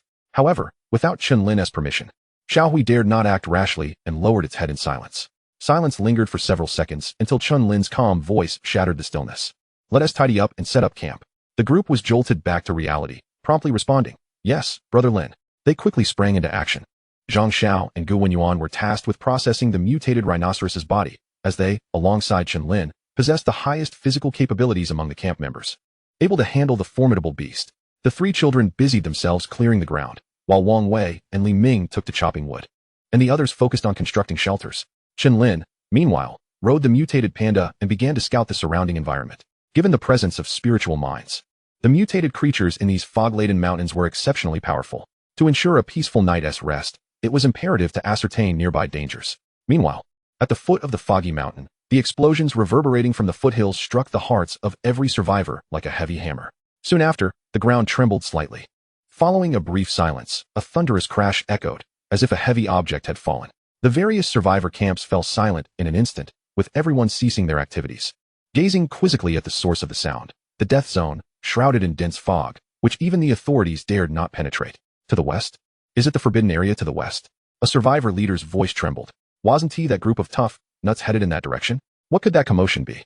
It sounds like something large has fallen inside. Outcries of doubt arose immediately. It must be the monsters inside fighting amongst themselves. Rumors and speculations spread through the makeshift camps. Most believed that the massive commotion stemmed from a conflict among the mutated beasts in the danger zone rather than from Chen Lin's small team. After all, the notion of facing such terrifying creatures with cold weapons seemed utterly far-fetched. Of course, a minority speculated that Chen Lin's group, daring to venture into that area, must have some form of assurance. Meanwhile, at the official temporary command center, a soldier hurriedly entered to report to Manhwaedit. Sir, a significant disturbance has emanated from the high-risk area to the west. Based on the direction and intensity, it appears a high-energy battle has occurred. The soldier paused before adding, the team that declined our invitation just headed in that direction. Manhwaedit rose and approached the temporary camp's entrance, gazing toward the fog-cloaked foothills in the west. His brow furrowed. He had also heard the recent muffled roar and subsequent sounds, coupled with the fact that the small team had ventured there. He pondered whether it was mere coincidence. As he contemplated, his aide quietly remarked, the mutated beasts in that direction are formidable. Our teams have suffered losses there. They are merely a handful of individuals without heavy firepower. Manhwaedit deliberated for a moment, slowly shaking his head, and stated in a steady tone, with cold weapons. It is impossible to directly slay a mutated beast of that size, let alone create such a racket.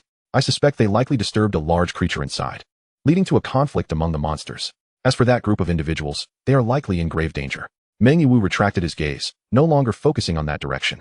He turned to address the others. There is no need to disperse our efforts. Continue executing the original plan. Our priorities are to explore the mineral veins and support the technical personnel. A disobedient group of overly self-assured individuals would inevitably meet their demise within. Soon, Manhwaedit's orders were disseminated. Though the recent disturbance had caused a brief stir among the personnel at the official camp, order was swiftly restored, and the strategic direction remained unchanged. The earlier sergeant who had engaged in negotiations with Chen Lin also heard the commotion. He turned his gaze towards the west, his previously mocking expression replaced by a hint of uncertainty. That noise must have come from those people, he murmured hesitantly, glancing at the young soldier beside him. The sergeant furrowed his brow. In that direction, it can only be their doing. But how is that possible? He found himself perplexed. An old soldier with a scarred face spat in disdain. Huh? That bunch must have stumbled upon some good fortune, stirring up the big fellows inside. By now, they're likely being treated as a snack. The implication that the noise was merely the result of monsters quarreling over a meal elicited hearty laughter from the other soldiers, who found this explanation far more plausible. After a moment of silence, the leading sergeant nodded, leaning towards this assessment. Yet, the image of Chen Lin's indifferent gaze lingered in his mind, stirring an inexplicable sense of unease. Chapter 40. The Might of the Psionic Steel Armor. Delivering a sonic boom with a single punch, Chen Lin rode his mutated panda, Xiaohui, patrolling the perimeter of the camp. Night had fallen, and the thick fog had further diminished visibility. Even with Chen Lin's formidable senses, he could only discern objects within a 30-meter radius. The trees around were grotesque, their twisted branches appearing as though they might spring to life at any moment. The jungle was suffused with spores emitting a ghostly green luminescence, the sole source of light in the night. Xiaohui moved with a slow and steady gait, its hefty paws treading upon the damp ground with barely a sound. Its head hung low, nostrils flaring in alertness, emitting a deep rumble from its throat, a signal of heightened vigilance, indicating the presence of danger ahead. Piercing through the fog, Chen Lin's gaze fell upon a flat expanse of grassland, devoid of any anomalies. Yet, Xiaohui stubbornly refused to advance further. Chen Lin narrowed his eyes and, upon closer inspection, noticed that the grassland reflected a greasy sheen, with faint outlines of several small animal skeletons barely visible. Indeed, something was amiss. Chen Lin refrained from proceeding. Mentally marking this location, he circumvented the eerie grassland and continued his exploration. Before long, he encountered a gigantic flower, towering 2 stories high, its petals thick and resplendent in vivid red. The flower's core exuded a transparent viscous fluid that dripped down, corroding the soil beneath it into a large pit. Among the root system lay several animal remains, partially digested. A carnivorous flower? Chen Lin opted not to act rashly. He made a note of the find and departed. The duo of man and panda thoroughly inspected the camp's outskirts and discovered 2 more anomalies. Chen Lin documented the location and characteristics of each danger encountered. Afterward, he patted Xiao Hui's head, signaling it was time to return. The mutated panda pivoted, steering clear of all suspicious areas, and safely retraced a relatively secure path back to the foot of the mountain. By the time they arrived, a bonfire had been lit at the camp. The remains of the mutated rhino had been meticulously butchered, and 6 rudimentary wooden houses had been erected. Chen Lin approached the largest house and reinforced it into a comfortable and sturdy cottage. He then turned his attention to the mutated rhino meat laid out on the ground. System Enhance. The mutated rhino meat has been upgraded to high-grade spirit-infused meat. Enhancement effect. The spiritual energy contained within the flesh is increased by 1,000, providing a slight boost to physical constitution upon consumption. High-grade spirit-infused meat. Chen Lin's heart soared at the system's description. Not only did this meat harbor a wealth of spiritual energy, but it also promised to enhance his physique.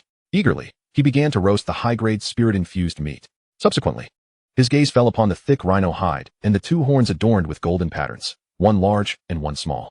The rhino hide boasted exceptional defensive capabilities, making it a fine material for enhancement. Naturally, the sharp rhino horns were equally valuable. What should I enhance? Chen Lin pondered. The rhino hide was exceedingly thick. Utilizing it to reinforce battle attire would render it unwieldy. As for the rhino horns, they could undoubtedly be fashioned into a formidable weapon. High defense. Heavy armor? An epiphany struck Chen Lin as he conceived an idea: psionic armor. Given the characteristics of the enhancement system, these mutated materials, once reinforced, would imbue him with spiritual energy. The robust rhino hide was perfectly suited for crafting a set of heavy armor. With this thought, he set to work. The rhino hide was notoriously resilient.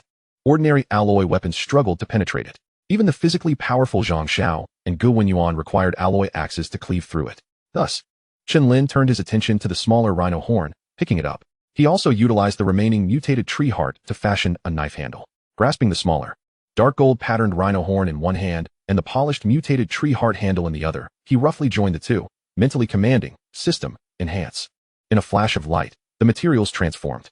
A peculiar short blade materialized in his hand, measuring less than a foot in length, gleaming dark gold with an elegant curve and a razor-sharp edge. The handle, crafted from obsidian wood, bore intricate engravings, fitting snugly in his palm. The rhino horn dagger has been enhanced to psionic skinning knife.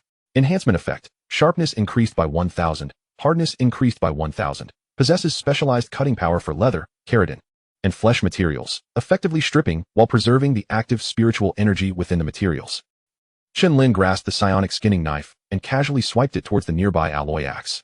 With a soft hiss, he felt almost no resistance as a corner of the alloy axe was effortlessly sliced away, the cut glistening as smooth as a mirror.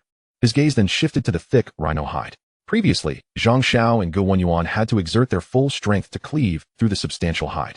But under the prowess of this psionic skinning knife, it yielded like butter beneath a hot knife, requiring minimal effort from Chen Lin as he neatly cut away a piece of perfectly edged rhino hide, preserving all of its contained spiritual energy. Half an hour later, the ground was strewn with neatly cut hides. Chen Lin commenced the crafting process. An hour later, a rudimentary heavy armor, enveloping his entire body, was complete. Though the design was crude, vital areas such as the chest, shoulders, back, and joints were well protected. Next came the final step, donning the armor. With a thought, his short black hair began to grow visibly longer at a remarkable pace. This ability, acquired from consuming mutated tree fruit, allowed him to manipulate his hair. Soon, his hair transformed into 10 black tendrils, reaching toward the scattered armor pieces on the ground. The chest plate, shoulder pads, arm guards, leg plates, and back armor. All the heavy components were lifted and assembled onto his form, with each piece interconnected and secured by hair strands as sharp as steel. The entire process was dazzling yet executed with impressive precision. The hair moved like intelligent mechanical arms, displaying remarkable efficiency. Within mere seconds, a complete set of heavy armor was donned. The tendrils that had acted as mechanical limbs slowly retracted, returning to their original state. Chen Lin opened his eyes and looked down at the armored form encasing him. He then silently commanded, System, Enhance. A radiant glow enveloped him, and the armor underwent a dramatic transformation. The once coarse leather surface now gleamed with a dark silver metallic luster. Its material transformed into a more robust form, while still retaining the inherent flexibility of leather. The lines of the entire armor flowed with remarkable fluidity, and the joints were intricately designed, allowing for greater agility in movement. Most strikingly, countless energy circuits emerged across the armor's surface, radiating from the core at the heart region and extending towards the limbs and body. The mutated rhino armor had evolved into psychoenergy steel armor. Effect: defense increased by 1,000. Resilience increased by 1,000. Incorporates built-in energy circuits that significantly enhance the efficiency of psychic energy operation and output strength. Chen Lin inhaled deeply, attempting to channel psychic energy into the armor. A hum resonated as the energy circuits on the armor's surface ignited in a brilliant azure glow. As all the energy circuits illuminated, Chen Lin felt a peculiar resonance, a sensation as if the armor had melded with his very flesh. A surge of power filled him, instilling a sense of mastery. With a mere thought, he concentrated more psychic energy into his right fist. A sudden hum erupted as the circuits on the armor's right arm blazed brightly, swiftly gathering psychic energy towards his fist. In the next moment, his fist shot forth. The motion was unadorned, driven solely by sheer speed and force. Boom! A thunderous explosion erupted, shattering the air and rupturing eardrums. The atmosphere before Chen Lin was compressed to an extreme before bursting forth, creating a wave of white energy that violently spread outward. Wherever the shockwave passed, dust was thrown into the air, and the campfire flickered low. Even the thick fog was swept away, revealing the distorted silhouettes of trees behind it. One punch unleashed an acoustic blast. Chapter 41. The terrifying amplification of the psychoenergy steel armor. Chen Lin gradually retracted his fist, the azure circuits on the armor dimming. The camp fell into an eerie silence. All eyes were fixed upon him, mouths agape in astonishment at the dark silver armor. They were aware of Chen Lin's ability to enhance and upgrade items, yet none expected the spectacle he had just created to be so monumental. The campfire was nearly extinguished by the preceding shockwave, only now rekindling. As the flames danced, they cast flickering shadows upon the mysterious circuits adorning the armor. Wang Wei and Li Ming remained frozen in their positions, processing the beast meat, their bone knives suspended mid-air, mouths unconsciously agape, their expressions filled with disbelief and shock. They knew Chen Lin was powerful, but never had they imagined he could attain such heights. A single punch that produced an acoustic explosion. Such power surpassed the limits of their comprehension. Zhang Xiao instinctively clenched her fist, her knuckles whitening from the pressure. Having felt the terrifying defensive capabilities of the mutated rhino at close range, she believed that even with her utmost effort, she would struggle to make an impact. Yet, she had no doubt that Chen Lin's previous punch could pierce through the thick rhino hide and obliterate its innards. Su Wan, Cheng Yunxin, and the other female team members instinctively huddled closer, pallid faces revealing their shock, still reeling from the ear-splitting detonation. The three children, terrified, sat on the ground, their eyes lighting up with excitement upon seeing Chen Lin's impressive psychoenergy steel armor. However, Go Wenyuan's reaction was markedly different from the others. After the initial shock, he nearly lunged forward to stand before Chen Lin, his eyes fixated on the slowly fading azure circuits on the armor's surface, his breathing quickening. A fervent expression washing over his face. Is this an energy conduction circuit? His voice trembled as his fingers traced the air, mimicking the intricate patterns. As if he had stumbled upon the world's most precious treasure. A self-contained energy circuit? A perfect integration with the biological energy field? A genius. Utterly brilliant design. How was this achieved? Go Wenyuan turned to Chen Lin, his gaze ablaze with enthusiasm. Leader Lin, may I meticulously document this armor? These circuits? They hold immense value. Su Yingying also approached, displaying greater composure than her father, yet her eyes equally brimmed with curiosity, recognizing the extraordinary worth of the psychoenergy armor. In this world, the most enigmatic power was the primal energy. If they could unlock its secrets, the value would surpass imagination. Chen Lin was not taken aback by their reactions. He nodded slightly and said to Go Wenyuan, you may document it, but it must not be disclosed. His voice was deep, laced with an undeniable authority. Of course, absolutely. Go Wenyuan eagerly replied, his excitement palpable. Chen Lin ceased his words, allowing his consciousness to delve within, meticulously sensing the state of the psychoenergy steel armor now fused with his being. Power coursed through his limbs, the armor providing unparalleled defense while acting as a formidable psychic energy amplifier, transmitting and magnifying every ounce of his strength before erupting forth. In his mind, Chen Lin assessed the force of that recent punch. He subconsciously recalled the mutated rhino. With the psychoenergy steel armor, he would not even need to seek out a weakness. He could simply confront it head-on, delivering a single punch. The heavy rhino hide that had rendered Zhang Xiao helpless would be effortlessly torn apart, like paper, under the sheer force and psychic impact. Of course, such power was not limitless. The energy circuits on the armor required a consumption of his own psychic energy. Chen Lin glanced at his attribute panel. Name, Chen Lin. Race, human. Strength, 51. Agility, 28. Mentality, 28. Psychoenergy, 29. 39. Early stage 1. The recent punch had consumed 10 points of psychic energy. Given his current level of psychic energy, he could manage approximately 4 such attacks. It may seem limited, yet it sufficed to confront many dangers. After all, clad in this psychoenergy steel armor, even without activating the explosive psychic energy, his strength and defense would be significantly enhanced. Subsequently, Chen Lin commenced testing the combat capabilities of the psycho-energy steel armor in its normal state. He exited the camp, donning the dark silver armor, and approached a tree as thick as a water barrel in the eastern forest, halting before it. The onlookers in the camp were drawn to this scene, holding their breath from a distance. Chen Lin slightly bent his knees, then unleashed a powerful punch. Covered in steel armor. Bang! A dull thud resonated. The impact was less than that of the previous sonic explosion, yet it still carried an unstoppable force. As his fist struck the trunk, the wood emitted a disconcerting cracking sound. The massive trunk fractured with countless fissures, the upper crown tilting backward. Crash! The tree toppled with a thunderous roar, sending up a cloud of dust. Chen Lin slowly withdrew his fist, glancing at the fallen tree. The amplification of his strength in a normal state was approximately twofold. He concluded in his mind that his base strength was 50 times that of an ordinary person. With the enhancement of the psycho-energy steel armor, it could reach 100 times that of an average individual. This meant that even without actively triggering the energy circuits, the armor could elevate his already formidable base strength to an astonishing new height. Next, he moved, beginning to assess his speed. The dark silver figure darted swiftly through the forest, stirring up gusts of wind. However, it was not long before Chen Lin halted. Arriving at a conclusion, there was virtually no enhancement in speed during normal conditions. Due to the inherent weight of the armor, the maximum speed exhibited a slight decline.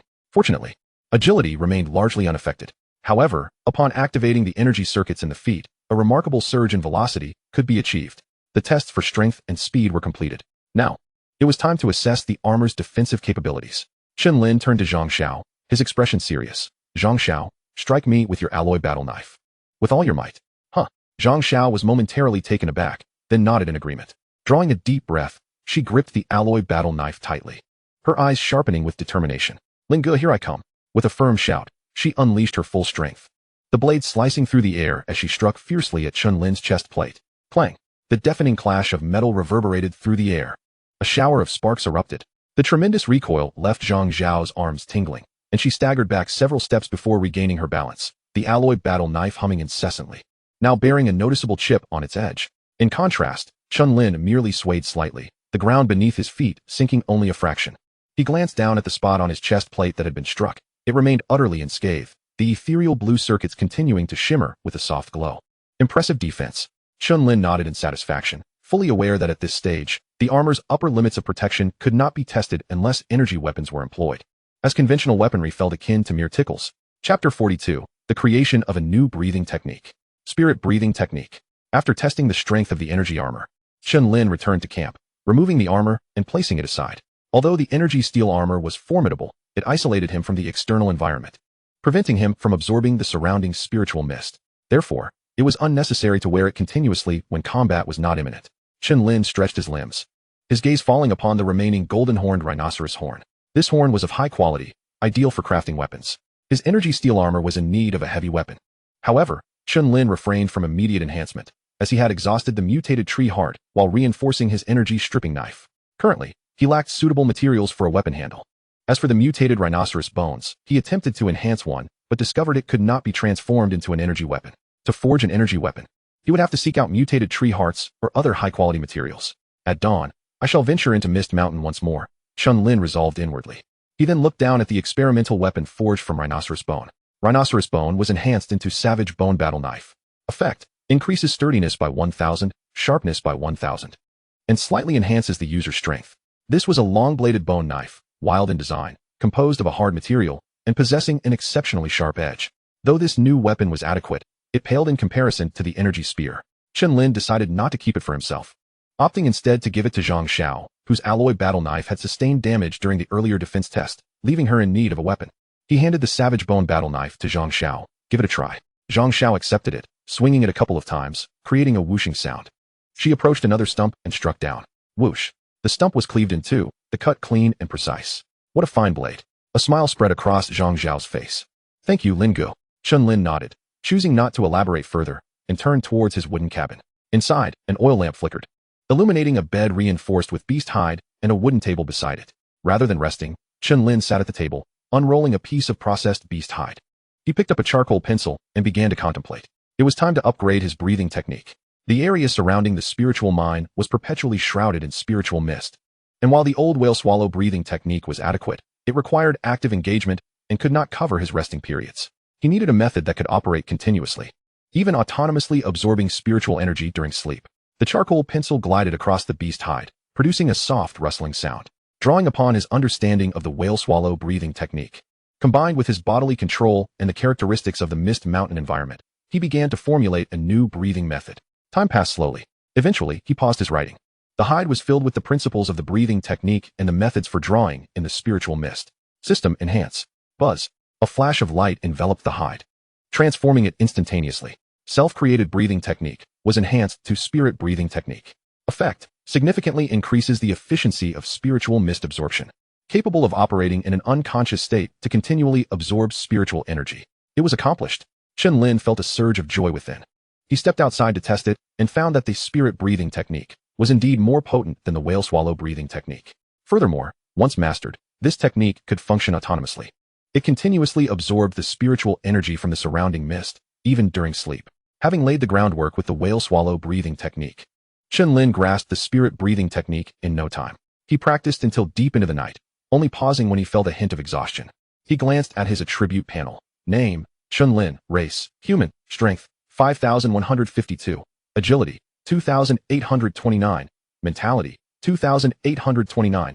Energetic power, 3940, mid-first stage. All attributes had seen a slight increase. Such a rate of improvement was nothing short of remarkable. It was worth noting that previously, utilizing the whale swallow breathing technique to absorb the morning mist would yield only a minor enhancement. The quality of the mist at the foot of Mist Mountain could not compare to that of the morning's spiritual mist. Yet, after upgrading his breathing technique, he achieved such results. At this rate, Chen Lin estimated that operating the spirit breathing technique for 24 hours could enhance all attributes by 5 points. Of course, this was an ideal scenario. The operation of the breathing technique consumed energy, making continuous engagement impossible. This was where the passive absorption advantage of the spirit breathing technique became evident. While its efficiency did not match that of active absorption, it excelled in providing consistent enhancement. Following this, Chen Lin succumbed to slumber. The spirit breathing technique began to operate passively, gradually absorbing the spiritual mist flowing in through the wooden window. The camp was enveloped in silence, save for the crackling of the campfire. The night passed without incident. On the following morning, the external mist had thickened considerably, suffusing the air with a rich essence of spiritual energy. Clearly, this was the result of the spiritual mine mist combining with the morning's spiritual mist. The camp's inhabitants awakened without prompting, each finding their position to commence the whale swallow breathing technique. In the next moment, over 10 white spirals appeared simultaneously, centered around each person's nostrils and mouths, as invisible forces drew in the mist, forming distinct visible currents. The 3 children had also learned the whale swallow breathing technique. Though they had only just begun, their absorption efficiency was far inferior to the others. Nevertheless, they were earnest. Their little faces flushed as they exerted themselves to absorb the energy. Chen Lin observed this scene with little emotional fluctuation. With the spirit breathing technique now at his disposal, he did not withhold the whale swallow breathing technique, sharing it with everyone in the camp. At this moment, the spirit breathing technique was operating at full capacity within him. The surrounding spiritual mist was forcefully drawn in, absorbed, and transformed. Although there were no grandiose phenomena, the efficiency of spiritual energy conversion far surpassed that of the whale swallow breathing technique. After an hour, the ethereal mist gradually thinned. One by one, the group halted, their faces illuminated with exhilaration, clearly having garnered significant gains. Chen Lin immersed himself in contemplation, casting his gaze upon his attribute panel. Name, Chen Lin. Race, human. Strength, 5,254. Agility, 2,931. Spirit, 2,931. Spiritual energy, 4,042, mid-stage of the first rank. The morning's spiritual mist, combined with the passive absorption from the previous night, had elevated all attributes by 2 points. The effects of the spiritual breath technique exceeded expectations. Chen Lin surveyed the others. Wang Wei, Li Ming, Su Wan, Cheng Yusen, and the rest displayed a notable enhancement in their energy levels. It seemed they were not far from breaking the 10-point threshold in spiritual energy. The others also enjoyed their respective gains. Thus far, on the Desolate Star Forum, only Chen Lin and Zhang Xiao had posted, indicating that no new individuals had surpassed the 10-point mark in spiritual energy, excluding Gu Wenyuan, of course. Without Chen Lin's directive, he had refrained from posting independently. It was time to search for the heart of the tree. Chen Lin reined in his wandering thoughts and donned the spiritual energy steel armor once more. As the cerulean energy circuits illuminated sequentially, a surge of formidable power coursed through him again. I shall venture into the mountains. Chen Lin's voice resonated through the silver faceplate, carrying a deep hum. Chapter 43, Strengthening the Mutated Panda, Water Source Contest. Chen Lin approached the mutated panda, clad in spiritual energy steel armor. Little Gray would likely struggle to bear his weight. Furthermore, the mutated beasts in Misty Mountain were exceptionally formidable. Thus, Chen Lin resolved to enhance Little Grey. System, strengthen. Chen Lin pressed his palm atop Little Grey's head, silently reciting in his mind. In the next instant, an overwhelming energy surged into Little Grey's body. Its form began to swell, bones cracking like popping beans, its size increasing at a visible rate. The once 5-meter-long body instantly ballooned to 8 meters, with its shoulder height reaching an astonishing 3 meters, resembling a heavy tank. Muscles rippled beneath its fur, claws glinting ominously, and its ink-black, beastly eyes deepened, exuding the aura of a top-tier predator. Though the camp's inhabitants had mentally prepared themselves, they were still left agape at Little Grey's transformation, instinctively stepping back, their faces betraying shock. Chen Lin, however, remained unfazed, simply giving Little Grey a calm pat on the back. "Let us go?" Roar. Little Grey let out a bellow, striding forward. With each step it took, the ground trembled, yet its speed had notably increased. In the blink of an eye, it vanished into the depths of the thick mist, carrying Chen Lin with it. The camp inhabitants snapped back to reality and resumed their activities. Go Wenyuan had cleared a patch of flat land, carefully extracting the mutated seeds that Chen Lin had enhanced, beginning the sowing process with an intense focus. As if engaged in a sacred ritual, Su Yingying sat upon a tree stump, her workspace spread with animal hide paper inscribed with sketches of the spiritual energy circuits. She wielded a charcoal pencil on another piece of hide, striving to comprehend the energy patterns contained within, her brow furrowing and relaxing intermittently. Wang Wei and Li Ming readied several large animal skin water bags and approached Zhang Xiao. "Sister Xiao, we're heading down the mountain for water," Wang Wei announced. "I'll accompany you," Zhang Xiao replied, strapping on her bone battle blade and leading the way out of the camp. "Your attire is too conspicuous. The mountain base is a mixed bag, and danger may lurk." Wang Wei and Li Ming exchanged glances and nodded in agreement. They understood that their alloy weapons represented something significant in the eyes of the survivors. In this apocalyptic world, human hearts were hard to gauge. The trio walked silently towards the mountain base, refraining from further conversation. Soon, they reached the foot of the mountain, where the fog had thinned. A glance revealed a notable increase in the number of survivors since yesterday, with several new camps established. The eyes of these survivors were mostly filled with wariness, numbness, and a hidden greed. When Zhang Xiao and her companions appeared, they immediately attracted much attention, with most gazes fixating on Zhang Xiao. Dressed in high-grade combat gear with a high ponytail, her exquisite features and striking figure stood in stark contrast to the gaunt survivors surrounding her. The massive, menacing bone battle blade on her back signaled her formidable presence. "Wow, that woman is stunning," whispered one survivor. "Keep your voice down. You might lose your tongue.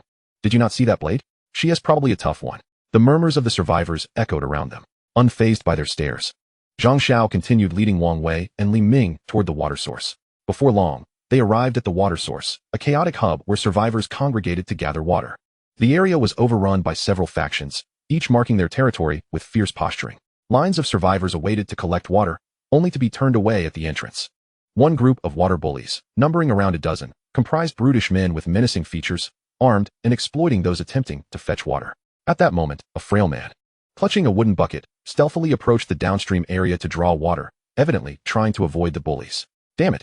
Who told you to collect water here?" One of the burly men spotted him and stormed over, delivering a vicious kick to the man's waist. The frail man cried out in pain, tumbling to the ground as his bucket rolled away. Struggling to rise, the burly man prevented him from doing so, stepping on his wrist. "Can't you understand human language? This water belongs to us. Want to mooch off us? You're courting death." I'm sorry. I just need a little water," the man grimaced, pleading. "Please, just a sip. My child is dying of thirst." "That is not my problem." The bully spat, raising his club to strike. The surrounding water gatherers lowered their heads. He deliberately emphasized the words east and west, his gaze sweeping over Zhang Xiao, unabashedly revealing his desires. Witnessing this scene, Wang Wei and Li Ming instantly ignited with fury, gripping their spears tightly, ready to confront him. Zhang Xiao raised her hand to halt them, a faint frown creasing her brow as she pondered how Chen Lin would resolve such a situation. "What do you wish to exchange?" Zhang Xiao inquired. The tattooed brute, noticing her engagement, grinned more lecherously. "You seem quite affluent. Water is worthless. How about this? You leave that knife of yours, or..." He deliberately elongated his words. "You entertain us brothers for a while? How does that sound?" At this proclamation, the group behind the tattooed man erupted into laughter, mingled with distant pleas for mercy and cries of anguish. "Silence. You brought this upon yourselves." Zhang Xiao inhaled deeply, slowly drawing her bone-worn knife from her back. Her voice icy as she declared, "Shall I handle this?" Upon hearing this, the tattooed brute's smile faltered, his expression darkening. "You refuse to heed my invitation. Brothers, eliminate them. Spare the knife and the woman," he roared, drawing his weapon and charging forward. The dozen or so men behind him surged forth, seeking to overwhelm Zhang Xiao and her companions with sheer numbers. In the next instant, Zhang Xiao moved. Her form transformed into a phantom, darting into the throng with a speed imperceptible to the naked eye. The bone war knife sliced through the air with a resounding whoosh. Bang, bang, bang. A series of explosive sounds erupted. All the weapons of the fierce brutes shattered upon contact, whether they wielded clubs or iron blades. They disintegrated at the moment they met the pale bone blade. The front line of brutes felt an unexpected lightness in their grips before they could react. Zhang Zhao's second strike had already arrived. Splat, splat. Blood sprayed forth. The two men at the forefront clutched their gushing throats, staggering back with eyes wide in terror and disbelief before collapsing heavily to the ground.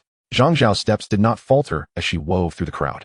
Her strikes were straightforward and efficient, devoid of any superfluous motions. At that moment, the bone war knife became the scythe of death. Each swing claimed a life. Wang Wei and Li Ming were not idle either. Their strength surpassed that of ordinary men. With their alloy spears, they decimated the brutes as effortlessly as slicing through vegetables. The battle turned into a one-sided massacre. The group of water bullies, relying on their numbers, might have terrorized ordinary survivors. But before the three who were seasoned in life and death struggles and well-equipped, they proved utterly ineffectual. In mere moments, over a dozen corpses lay strewn across the ground. The remaining few, now gripped by panic, turned to flee. Meanwhile, the tattooed leader's face had turned ashen. His weapon had been severed, and a deep gash lay exposed on his arm. He gazed at Zhang Xiao, who resembled a deity of death, his legs giving way as he collapsed to his knees. Spare me, heroine, ancestor, have mercy. I was blind. I deserve to die, he pleaded, striking his forehead repeatedly against the ground until blood oozed forth. It was clear that he desperately wished to survive. After dispatching the last of the fleeing men, Zhang Xiao approached, her bone war knife in hand. Sister Xiao had offered you a chance. Now you realize the need to beg for mercy? Wang Wei remarked with a hint of schadenfreude. A chance indeed. Cut off his tongue. The tattooed brute quaked in terror, suddenly recalling Zhang Xiao's earlier words, his eyes flashing with sheer dread. Yet this fear was soon overshadowed by the looming specter of death. I was wrong. I'll cut it off. Just don't kill me. With that, the tattooed brute drew a dagger from his waist, and under the gaze of all the surrounding survivors, he let out a wail akin to a slaughtered pig before. In an astonishing act, he severed his own tongue. Blood gushed from his mouth, and the excruciating pain caused his entire body to tremble. Yet he persevered, presenting the bloody tongue before Zhang Xiao with eyes full of pleading. A hush fell over the crowd. All who witnessed this scene gasped in horror, feeling a chill run down their spines. This woman had coerced the fearsome water bully leader into self-mutilation. Zhang Xiao regarded him with indifference, her gaze unwavering. Her voice frigid as she declared, "It is too late." Before the words had fully escaped her lips, the bone war knife had already struck. Thud. The expression on the tattooed brute's face froze as his head soared into the air. The headless corpse wobbled briefly before collapsing to the ground, blood staining the earth. Zhang Xiao flicked the droplets of blood from her knife and turned her gaze toward a nearby encampment. Wang Wei, Li Ming. Present. They replied in unison. Leave no one behind in their camp. Understood. Without a hint of hesitation, Wang Wei and Li Ming's eyes gleamed with determination as they brandished their alloy spears and advanced toward the encampment. Screams and pleas for mercy soon echoed, only to be swiftly silenced. As Zhang Xiao returned, the two men followed, their weapons now crimson with blood. The entire water source area fell into a profound silence, the air thick with the acrid scent of blood. The survivors who had come to fetch water stood frozen in place. Their previous numbness was replaced by sheer terror and disbelief. The sight of the dozen corpses littered on the ground, along with the head of the water bully, sent shockwaves through their nerves. No one dared to speak. Even the act of breathing felt treacherous. They stared at Zhang Xiao, who stood resolute with her knife, as if gazing upon a primordial beast descended from the heavens. Her chillingly beautiful visage now appeared more fearsome than any mutated creature. The previously frail man whose wrist had been broken now forgot his pain. Gazing upon the water bully's corpse, a satisfied smile crept onto his face. The woman who had been dragged away was now saved. She looked at Zhang Xiao's figure with eyes filled with gratitude and reverence. Zhang Xiao paid no heed to the crowd's gaze, instructing Wang Wei and Li Ming to fill their water skins with beast hides. She then addressed the surrounding survivors. You may take this water freely. At her words, the survivors finally snapped back to reality. They exchanged glances, hesitating, too fearful to approach the water. Eventually, one person mustered the courage to rush to the water's edge, filling their container before fleeing without looking back. Once a leader emerged, others began to follow suit. The entire process was remarkably quiet. No one dared to shove or jostle for prime positions.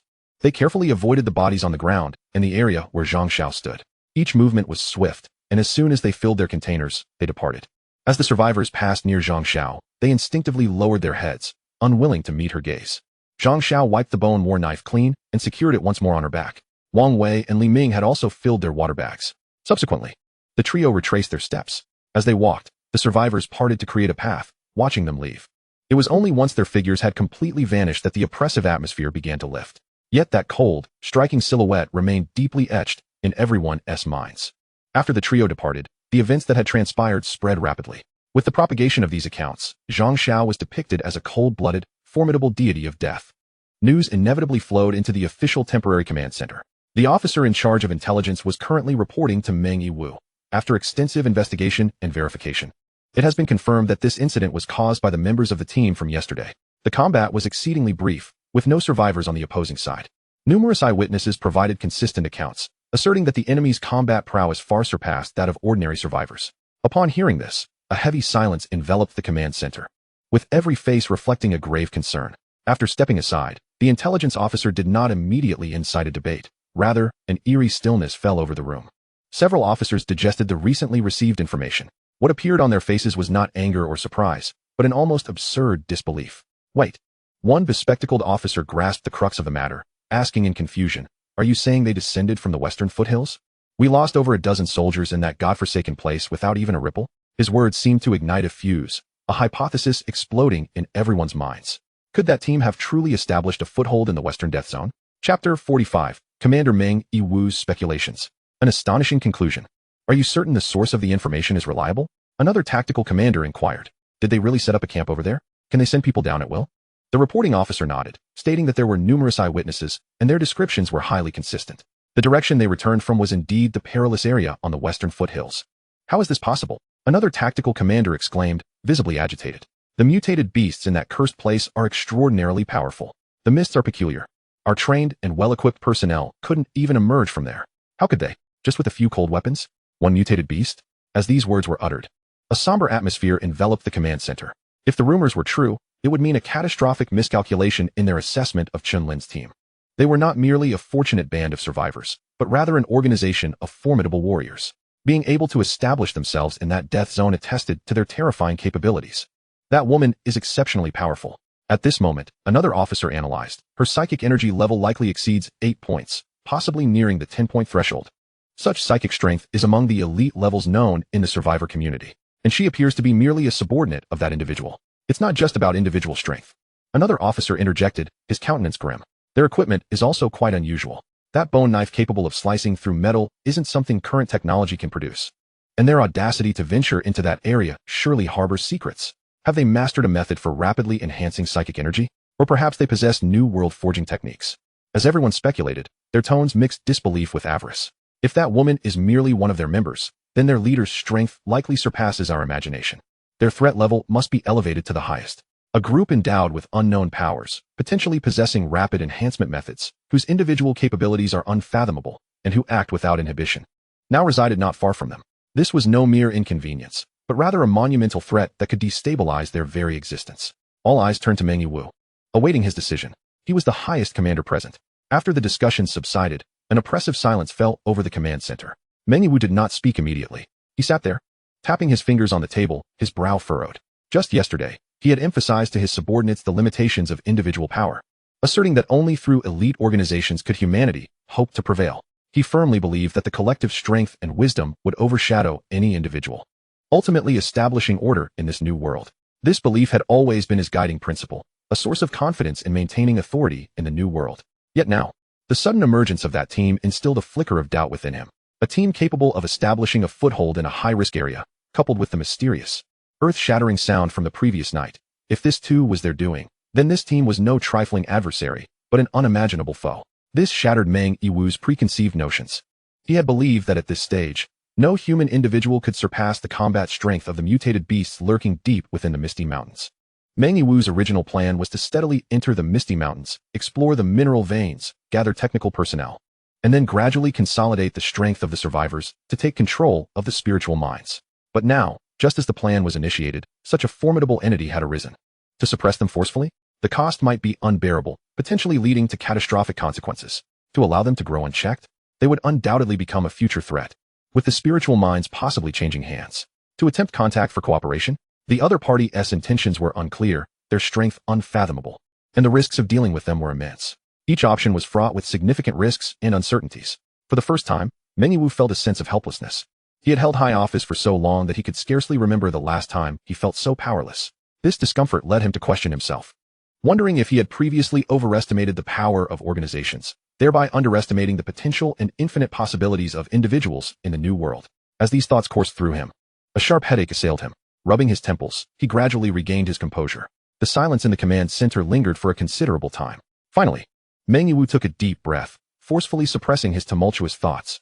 As the highest commander present, he could not afford to hesitate, nor could he show any sign of indecision. His fingers ceased their rhythmic tapping on the table, and he raised his head, his gaze regaining its customary calmness and steadiness. Mengyu spoke slowly. First, the outer sentry posts are to withdraw 100 meters. No one is to approach the western border zone without my orders. Especially any form of engagement with that team is strictly prohibited. Second, let us pretend we have seen nothing regarding the situation at the base of the mountain. Deploy a team to the water source area to take over, just as a formality, no need for actual interference. Third, Mengyu turned to his deputy officer. Is the Mist Wolf squad prepared? We can depart at any time, Commander. Have them act immediately, targeting the western Misty Mountains. They are not to engage with that team. Their mission is to delve as deep as possible, documenting terrain, vegetation, types and strengths of mutated creatures, assessing the gradient of spiritual mist concentration, and most importantly, observing the layout and defenses of that team's camp. I need to know what grounds them there. Mengyu's orders were clear, cautious, and conservative. He no longer regarded Chen Lin and his companions with the same contempt as the previous day. The seasoned veterans in the command center recognized the significant shift in Mengyu's attitude. When confronted with individuals of extraordinary capabilities, a conservative strategy became imperative. Understood. The officer acknowledged, swiftly exiting the command center. Soon, a 5-man squad departed from the official camp, clad in brown camouflage and armed with rifles. Most importantly, the psychic levels of the 5 individuals have all reached a remarkable 6 points, establishing them as the elite within the current official encampment. The Fog Wolf team set forth. Fully equipped, swiftly advancing towards the western foothills, Mengyu approached the window of the command post, gazing intently in the direction where the Fog Wolf team had vanished. His expression a tapestry of complex emotions. The official organization is no longer the bastion of authority and resources it once was in the old world. In this new realm, everything is shrouded in uncertainty, with each step taken feeling like traversing a precarious tightrope. That formidable team, which had suddenly emerged, can no longer be dismissed as mere rabble. They represent a perilous adversary that necessitates vigilant surveillance. Reconnaissance is essential to understand both oneself and the enemy. Retrenchment is a strategy to avert unnecessary losses. As for those who perished at the mountainous base, they are of little consequence. What truly matters are the resources hidden within the fog-laden mountains, and ultimately, who will seize control of them. Chapter 46. The Officers Regret, the Survivor Leaders Conference. Although the meeting at the command post has concluded, discussions and speculations regarding the team on the Western Front continue to quietly proliferate within the official encampment. Do you recall the disturbance from last night? An officer, smoking outside his tent, whispered to a colleague. The very ground trembled beneath us. At first, I believed it was merely the beasts of the mountain engaged in a fierce struggle. In retrospect, it seems it was something far more sinister. That woman possessed nearly 10 points of psychic energy. How powerful must their leader be? Could that disturbance have been instigated by him? The mere thought sent a shiver down both men's spines. What magnitude of strength could shake the earth? 15 points? 20? Or even more? Such power transcends their comprehension. Various conjectures circulated among the officers and soldiers. Chen Lin's figure has become increasingly enigmatic and terrifying in the eyes of the official personnel, a leader of unfathomable strength, wielding unknown technologies, commanding unparalleled combat prowess. This realization weighed heavily upon every official. Simultaneously, at the mountain's base, in the Eastern Patrol Outpost, an officer who had previously encountered Chen Lin was resting against the cover. He overheard the hushed discussions of his soldiers, and his complexion gradually turned ashen, beads of cold sweat forming on his brow. He recalled his condescending demeanor when facing Chen Lin yesterday, believing the other to be an ignorant fool. Now, he comprehended that it was he who had been blind to the realities, and the fool was indeed himself. Beneath that young man's calm gaze lurked not arrogance, but an absolute confidence in his own power and a disdain for them, much like humanity's indifference towards the ants beneath their feet. The officer chuckled bitterly, his heart brimming with regret. How did I manage to swagger before such a monster yesterday? I cannot fathom how I am still alive. He could barely imagine the fate that awaited him and his 4 comrades had Chen Lin been provoked by his words, or had he simply deemed them an inconvenience. They would likely have met a fate no different from the dust on the ground, their bodies left unclaimed. A wave of dread washed over him, as cold as water splashed upon his head, causing him to tremble. He instinctively touched his neck, as if he could still feel the chill of death that accompanied Chen Lin's piercing gaze. Sir? Are you all right? A nearby soldier, noticing his unusual demeanor, inquired. The officer snapped back to reality, wiping the cold sweat from his face, forcing down the burgeoning fear. I'm fine. Relay my orders. All sentries must be vigilant. Anyone approaching from the west, even if it's a child, must be treated with utmost respect. No, with reverence. Whoever dares to cause trouble, I'll be the first to eliminate them. The soldier, taken aback by his reaction, promptly nodded. Yes. Yes. The officer rose, directing his gaze towards the western foothills still shrouded in thick fog. No trace of disdain remained in his eyes. Only profound awe and trepidation lingered. He felt immensely fortunate that the other party had shown no interest in quarreling with mere pawns like them. At the base of the mountain, within one of the largest survivor camps, the territory of the Black Tiger Gang, several survivor leaders had been clandestinely summoned. In the dimly lit confines of a cramped room, a pall of gloom enveloped each face. The news of Zhang Zhao's annihilation of Water Tyrant had struck like a boulder, stirring deep-seated fears within everyone. Have you all heard? The Water Ghost Gang is no more, a scarred man declared, wiped out by a woman and 2 others, as if they were mere livestock. Damn it. I exchanged water with Old Knife just yesterday. Another leader spat. His men were no pushovers. They've all seen blood. And just like that, they're gone? That is not the point. Interrupted a bespectacled man. The crucial question is, where did that woman come from? Eyewitnesses reported they descended from the west. The west? Are you joking? A petite leader scoffed. That cursed place is off limits even for the officials. They camp there? Don't be foolish. The sources of this information are multiple. The previously silent middle-aged woman spoke slowly. My people observed the bodies up close. The wounds were clean and precise, almost all of them fatal in a single strike. Such force and accuracy are beyond the capability of ordinary individuals. Moreover, the weapons they wielded were exceptionally effective, capable of easily severing Old Knife's men. A high-level psychic. Without a doubt, she continued. I've fought tooth and nail to barely reach 5 points. Old Knife was about the same. That woman must possess at least 8 points, if not more. This speculation sent a collective gasp echoing through the room. A psychic level exceeding 8 points is already legendary at the mountain's base. What's even more terrifying, another voice chimed in, is that such a formidable expert seems to be under someone else's command. Didn't you catch the news? She has 2 companions, and afterward, they returned to the west. What does that imply? It suggests she has someone backing her. A person capable of commanding such an expert and leading a group to survive in that treacherous region. Silence enveloped the room again, this time thick with deeper dread. A mysterious force that could control at least an 8-point psychic and allegedly occupies the perilous Western territory had entirely surpassed their realm of imagination. What are their intentions? Is claiming the West not enough? Must they extend their reach into the foothills? They've dealt with the Water Tyrant this time. Will we be next? We must take action. We cannot wait to be picked off one by one. Should we join forces, or what else? The middle-aged woman scoffed, dousing the room with cold water. Black Wolf, do you really believe you can contend against Old Knife and his dozen men combined? Or do you think your psychic energy surpasses that female demon? What then? Are we to wait for death? Joining forces is inevitable, the bespectacled man interjected, attempting to stabilize the situation, but our aim is not confrontation. It is self-preservation and reconnaissance. We need to ascertain precisely who their leader is, what their intentions are towards us mountain dwellers, and how powerful they truly are. Yes, let us find out. Someone eagerly agreed. It would be best to find a way to approach them and express our respect. What if, just what if, a connection could be forged? A glint of opportunism flickered in his small eyes. Subsequently, the crowd exchanged glances, each nodding in agreement. Thus, it was decided. Each would dispatch their most astute individuals to glean information regarding that group to the west, particularly concerning their leader. Yet, I urge you all to remain vigilant. Do not offend anyone.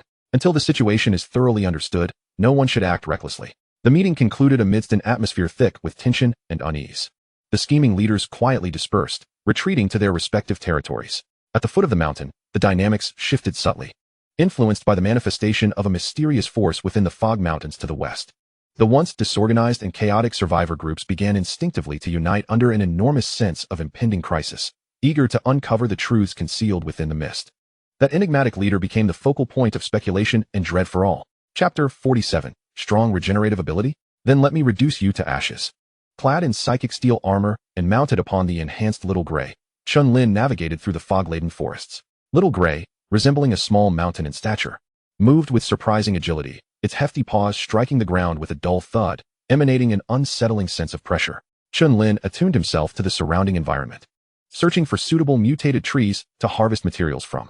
Suddenly, the mist ahead churned violently, and 7 silvery gray figures emerged silently, blocking his path. They were 7 mutated silver wolves. Their bodies nearly double the size of wolves from the old world, their fur gleaming with a silvery sheen, fangs bared, and slender, powerful limbs, with cold, cunning eyes. They moved with such speed that only fleeting shadows were visible. In an instant, the wolves spread out, forming a circle of encirclement, emitting low growls that served as warnings to the unwelcome intruder in their territory. Little Gray came to a halt, lowering its massive head slightly, its obsidian eyes locking onto the pack. Chen Lin remained steady upon its back, refraining from action. His objective was the heart of the mutated tree. It was not worth expending psychic energy on the wolves. Moreover, the enhanced Little Gray was more than capable of single-handedly confronting the pack. The two sides stood in a tense standoff, with the wolf pack visibly agitated. The leading silver wolf, robust in build, bore a striking tuft of golden fur upon its brow. Unlike the other wolves, it did not bare its teeth or growl, but instead narrowed its eyes, cautiously assessing the colossal beast before it, alongside the human clad in dark silver armor upon its back. It quickly realized that this black and white giant possessed the strength to dominate its entire pack, and that human atop it was likely even more formidable. Without a moment's hesitation, the Silver Wolf King let out a short howl and abruptly turned, dashing away into the depths of the dense forest like a streak of silver light. The wolves, which had been slowly closing in, momentarily halted. Their leader's sudden retreat left the remaining 6 silver wolves in a state of shock, their animal instincts clashing with their leader's command. Yet, after merely a second of hesitation, sensing the growing impatience emanating from Little Gray, an almost palpable aura of dread, they swiftly let out panicked whimpers and fled, their speed surpassing that of their approach. The pack vanished into the fog in the blink of an eye, as if they had never existed at all. From their appearance to their escape, scarcely a dozen seconds had elapsed. Noticing the prey's retreat, Little Gray snorted in dissatisfaction, releasing 2 jets of steam that caused leaves to cascade from above. However, without a command from Chen Lin to pursue, it merely shook its massive head and returned to a state of calm. Chen Lin's gaze followed the direction in which the silver wolves had disappeared, his expression utterly impassive. The intelligence of mutated creatures exceeded his expectations, particularly that of the Silver Wolf King, whose cunning surpassed that of ordinary beasts. Onward, he instructed, patting Little Gray. The duo pressed forward, and the aura of the enhanced Little Gray was overwhelmingly powerful. Wherever it traversed, silence enveloped the surroundings. Even the faintest chirp of insects ceased. All creatures that sensed its presence instinctively took cover, evading the approach of this terrifying giant. As Chen Lin rode deeper into the mist, it thickened, rendering the surroundings eerily silent, save for the heavy footfalls of Little Gray. At that moment, an anomalous disturbance erupted. The ground suddenly exploded, revealing several grotesquely swollen roots, thick and covered in repulsive tumors, bursting forth from the earth. These tumor-laden roots sliced through the air, hurtling toward both man and bear.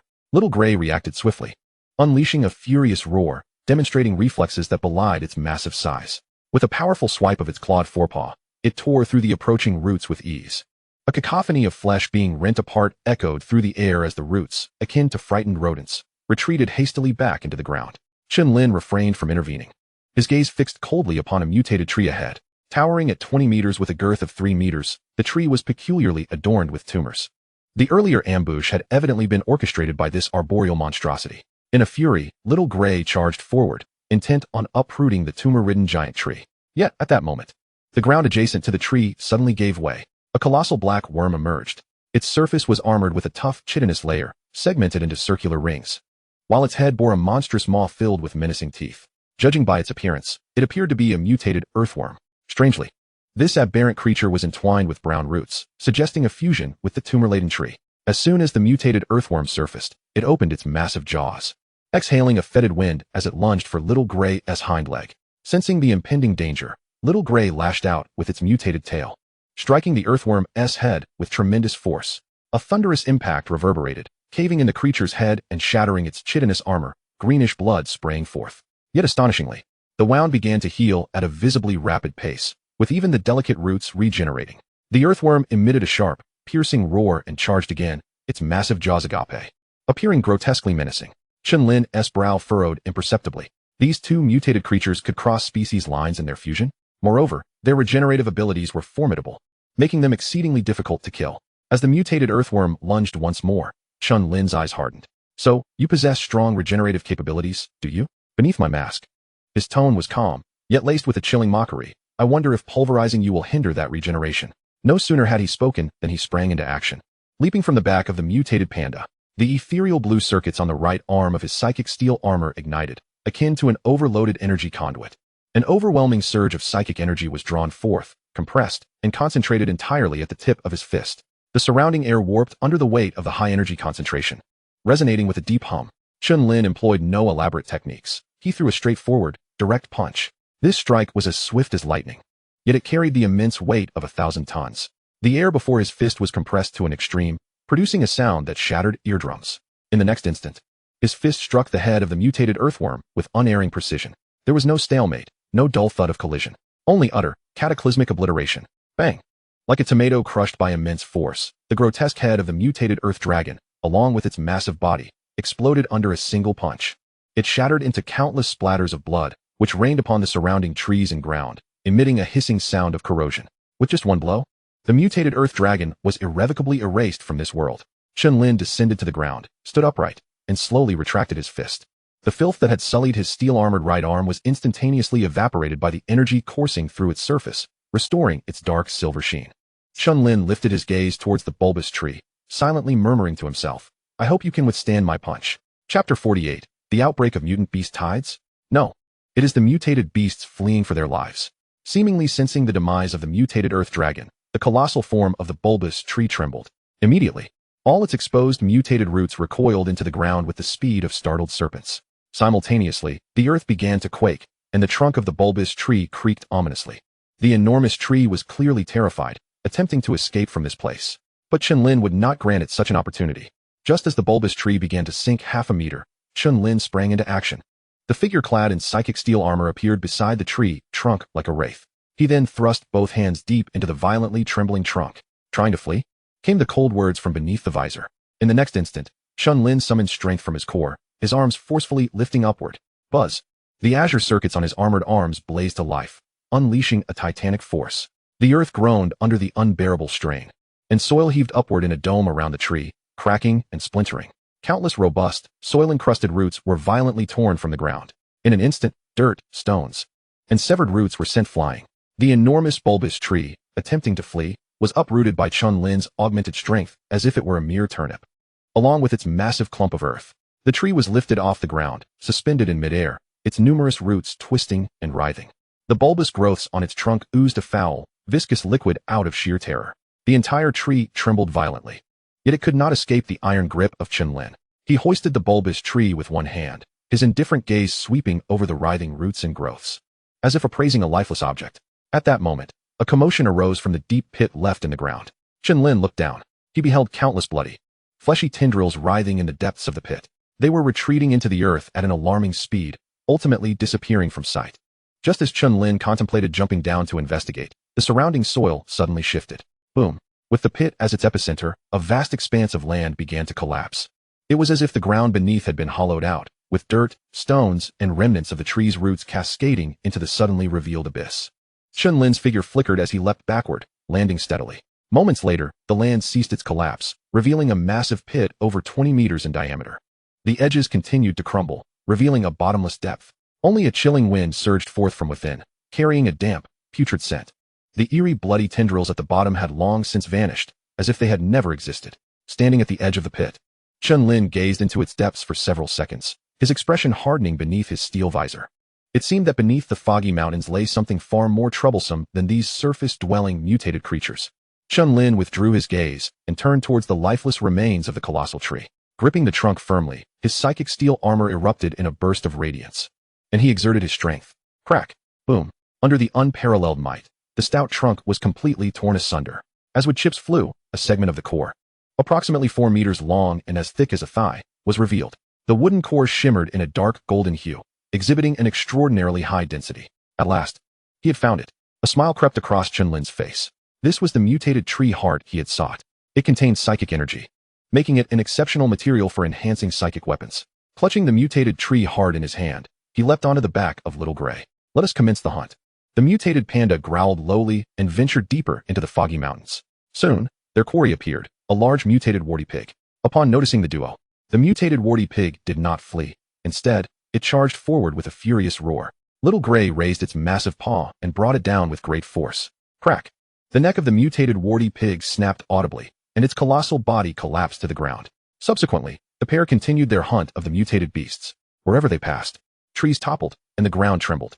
Countless mutated beasts began to flee in a frenzied panic, as if a minor beast tide had erupted. At the foot of the mountain, the official Fogwolf squad, comprised of 5 members, was making their way through the area. Damn it, why is the fog so thick in this cursed place?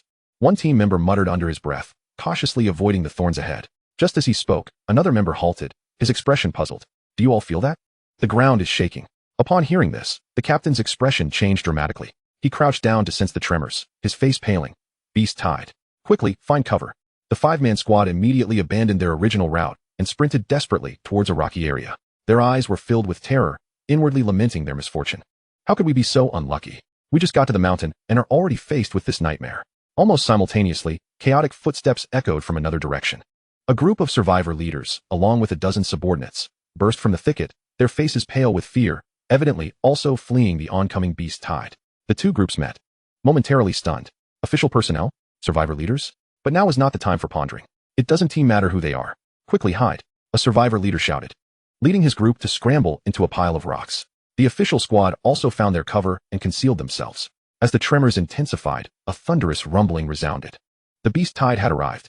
Mutated elk, mutated badgers, mutated wild boars, various panicked mutated creatures surged past their hiding spots like a flood bursting its banks. Most of the beasts were too frantic to pay attention to the hiding humans, their beastly eyes filled with terror as they fled for their lives. How many monsters are there, damn it? A survivor leader stammered, his voice trembling. The captain of the official squad fixed his gaze on the fleeing horde. His expression grave. It seems they are fleeing for their lives? Upon reaching this conclusion, he felt a cold chill run down his spine. What kind of monster could provoke such a mass exodus of beasts? At that moment, the density of the beast tide appeared to reach its peak, causing the entire forest to tremble. Amidst the fog behind the tide, an extraordinarily massive shadow emerged. Though the silhouette moved slowly, it emanated an oppressive aura that struck fear into the hearts of all. Wherever it passed, trees collapsed, and the earth fractured. Witnessing this scene, everyone held their breath. Immediately, they beheld a figure seated atop the immense shadow, a man clad in dark silver armor. Yes, it was he. A member of the official team gasped sharply, his voice dry with shock, the leader from the western camp. That bear, dear heavens, how colossal it is. The eyes of the survivor camp leaders narrowed in unison. In that moment, the myriad uncertainties in their hearts found resolution. This was not a natural disaster, nor a tide of mutated beasts. The catalyst for the panicked flight of the mutated creatures across the mountains was none other than the target of their investigation, Chen Lin. Chapter 49. A solo conquest of the Misty Mountains? Is this within human capability? The onlookers gazed at the mutated panda and the man upon its back, instinctively swallowing hard. Impossible. The captain's aide, his face awash with disbelief, stammered, how can this be? What are these mutated beasts doing? Are they clearing the area? The very phrase clearing the area slipped from his lips, sending a chill through all who heard it. The mutated beasts were fleeing the area like livestock in terror. Just how formidable was the strength of this man before them? On the other side, the survivor leader, Black Wolf, stood agape, his eyes wide with astonishment. He recalled his earlier musings about extracting some advantage from the western camp, even contemplating an alliance with other leaders to discuss matters. Now, these thoughts felt like a ludicrous jest, flushing his cheeks with embarrassment. The cold sweat of dread soaked through his back in an instant. The other survivor leaders shared his sentiment, their expressions vacant, gripped by an unprecedented fear. All their prior calculations and deliberations now seemed utterly absurd. Among the official team, the member tasked with documentation trembled so violently he could barely grasp his pen. He was supposed to record the terrain and enemy information. Yet now his mind was a chaotic blur. The assignment was to assess the threat and formulate counter-strategies. Yet, in the face of an entity capable of single-handedly inciting a beast tide and driving terrifying mutated creatures like swine, any strategy appeared utterly futile. All their prior contingency plans had become mere scraps of paper in the face of absolute power. Superiors were still speculating on how they had survived. Captain Mist Wolf wore a wry smile tinged with absurdity. The pressing question now should be how to survive the mutated beasts in the mountains from that man's grasp. All the curiosity, conjectures, and even the subtle sense of superiority once felt by the members of the Mist Wolf team were now thoroughly shattered. As the beast tide gradually receded, the forest lay in disarray, littered with fallen trees, chaotic hoofprints, and swirling dust. Silence enveloped the surroundings. Both the official and rogue survivors could hear each other's stifled breaths. After a protracted silence, the members of both factions emerged from their cover, gazing toward the direction where Chen Lin and the colossal beast had vanished, rendered speechless. Shock, dread, and a profound sense of helplessness were etched on every face. The sight of that man riding the bear receding into the distance became an indelible mark etched in their minds, invoking endless astonishment and bone-deep terror. As the survivor leaders departed one by one, only 5 members of the official Mist Wolf team remained in the stone forest. Captain, should we proceed further? Mission change. Retreat. Immediately report the situation here. In the Misty Mountains, the mutated beasts, fleeing from the forest, scattered chaotically. A small fraction surged into the survivor gathering. A beast tide. It's a beast tide. Block them. Quickly stop them. Save us. The survivor camp descended into utter chaos. Fortunately, the mutated beasts were driven solely by primal fear. They charged wildly, but did not seem to target any specific individuals. Yet, even so, their massive forms and frantic collisions wreaked considerable havoc. A startled mutant deer overturned a campfire, igniting a nearby tent. A few badgers barreled into the camp, knocking aside survivors in their path. Amidst the turmoil, some of the more physically capable individuals picked up weapons to defend themselves. However, aside from one unfortunate soul who was struck down, no further casualties occurred. The survivors surveyed the wreckage, their expressions clouded with confusion. This was not the beast tide they had envisioned. The mutated creatures descending from the mountains appeared not to be attacking them, but rather fleeing for their lives. It seemed as though some titanic predator was pursuing them from behind. The official camp also suffered an assault from the mutated beasts. An outer perimeter guard post was demolished, injuring 3 soldiers. Beyond that, losses were minimal.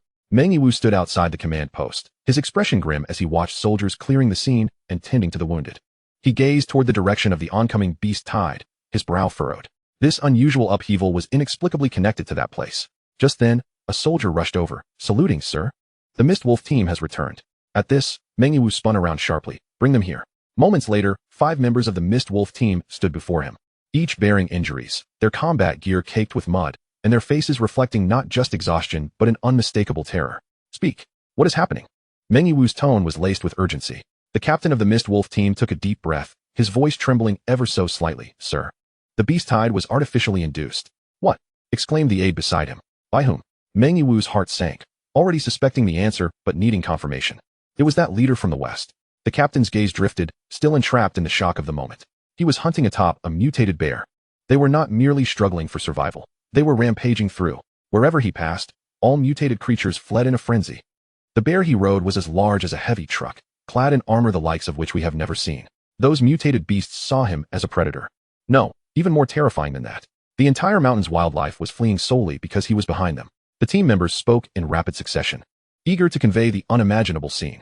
Officers and soldiers surrounding the command post, upon hearing the report, stood frozen, their faces painted with disbelief. Each statement struck at their understanding of reality. A colossal beast in armor? A solo conquest of the Misty Mountains? A tide of fleeing mutated beasts? Is this within human capability? Manhwaedit remained rooted in place, utterly still. After absorbing his subordinate's report, his fingers unconsciously clenched, almost embedding his nails into his palms. He had presumed that the opponent's psychic abilities were limited to a mere 10 points. Even if strong, they were not beyond reckoning. He had intended to investigate and assess before plotting a course of action. Yet now, he comprehended the truth. The opponent possessed a power sufficient to trample all rules.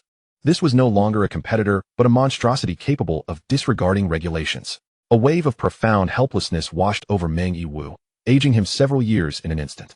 He shut his eyes, then slowly reopened them, his gaze now laden with grave seriousness. "Relay the orders." Manhwaedit's voice was hoarse, yet carried an undeniable authority. "No unit is permitted, under any circumstances, to provoke, spy upon, or approach the western side without my direct command.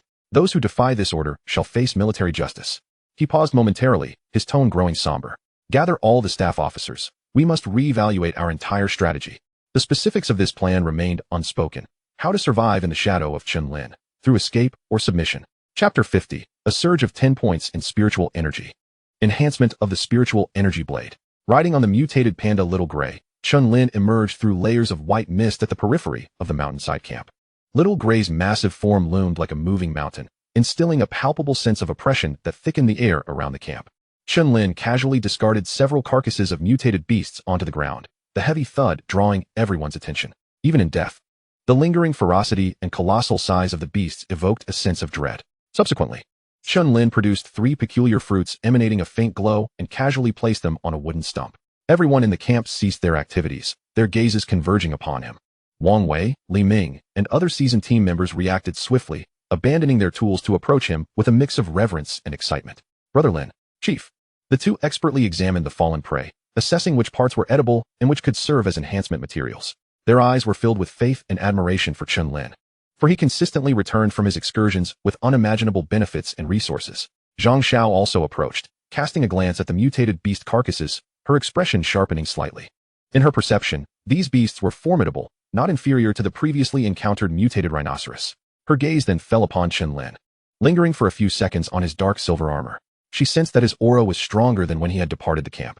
Nodding slightly, she remained silent. her heart tranquil, aware that as long as Chen Lin was present, the camp would stand firm as a mountain. At that moment, Professor Gu Wenyuan emerged. Rushing to the three spiritual fruits, adjusting his non-existent spectacles, his eyes wide with astonishment as he mumbled to himself, "The energy fluctuations and purity are astonishing, and of a species never before seen. This is a marvel of biological evolution." He yearned to take the spiritual fruits back to his cabin for research, but restrained himself. Gazing at Chen Lin with fervent anticipation for distribution, Su Yingying stood behind her father, her attention primarily fixed on Chen Lin. Observing him discard the mutated beast carcasses and feeling the powerful life energy radiating from him, her eyes reflected gratitude, awe, and an ineffable emotion. She quietly clenched her fists, vowing to enhance her own worth so she could stand beside this man. Meanwhile, the three newly joined children stood at a distance, their small faces filled with shock at the sight of the grotesque beast corpses. When they looked at Chen Lin, their expressions were imbued with adoration, as if gazing upon a deity. It was Chen Lin who had pulled them from the depths of despair, granting them opportunities and sustenance. Chen Lin was accustomed to the reactions of the crowd as he took a seat on a tree stump, holding the spiritual fruits. The hides and bones were left behind, and the flesh was quickly disposed of. "Professor Gu, I have use for these spiritual fruits. Please focus on your previous research," he said slowly. "Yes, understood, Chief." Professor Gu and the others replied in unison. Subsequently, the camp returned to its bustling activity, everyone animated and invigorated. Chen Lin retracted his thoughts, focusing on the three mutated spiritual fruits in his hand. He had gathered them from a mutated plant along the way back to the camp. System Enhance. A flash of faint light enveloped the three fruits, rendering them crystalline and translucent, with spiritual energy faintly pulsing within, exuding a unique fragrance. Advanced Spiritual Fruit. Effect. Consuming it significantly boosts spiritual energy levels. Advanced Spiritual Fruit increases spiritual energy. Chen Lin's eyes lit up upon reading the system's description. Without hesitation, he swiftly consumed the fruits. The flesh melted in his mouth, transforming into a stream of pure energy that coursed through his limbs. He distinctly felt his physical attributes enhancing, and his spiritual energy increasing. After several breaths, the energy absorption concluded. Chen Lin glanced at his attribute panel. Name: Chen Lin.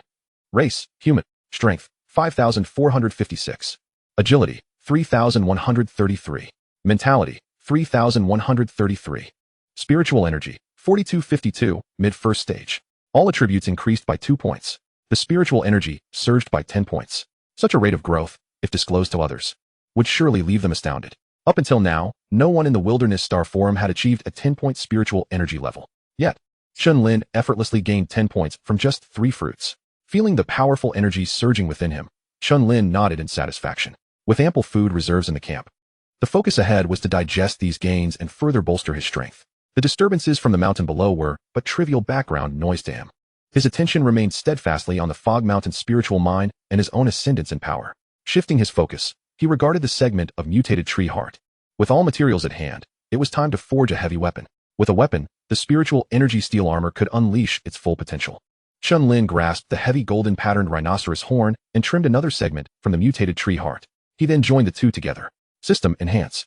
A dazzling light erupted, enveloping the two materials completely. Within the radiance, the rhinoceros horn and mutated tree heart began to melt and reshape.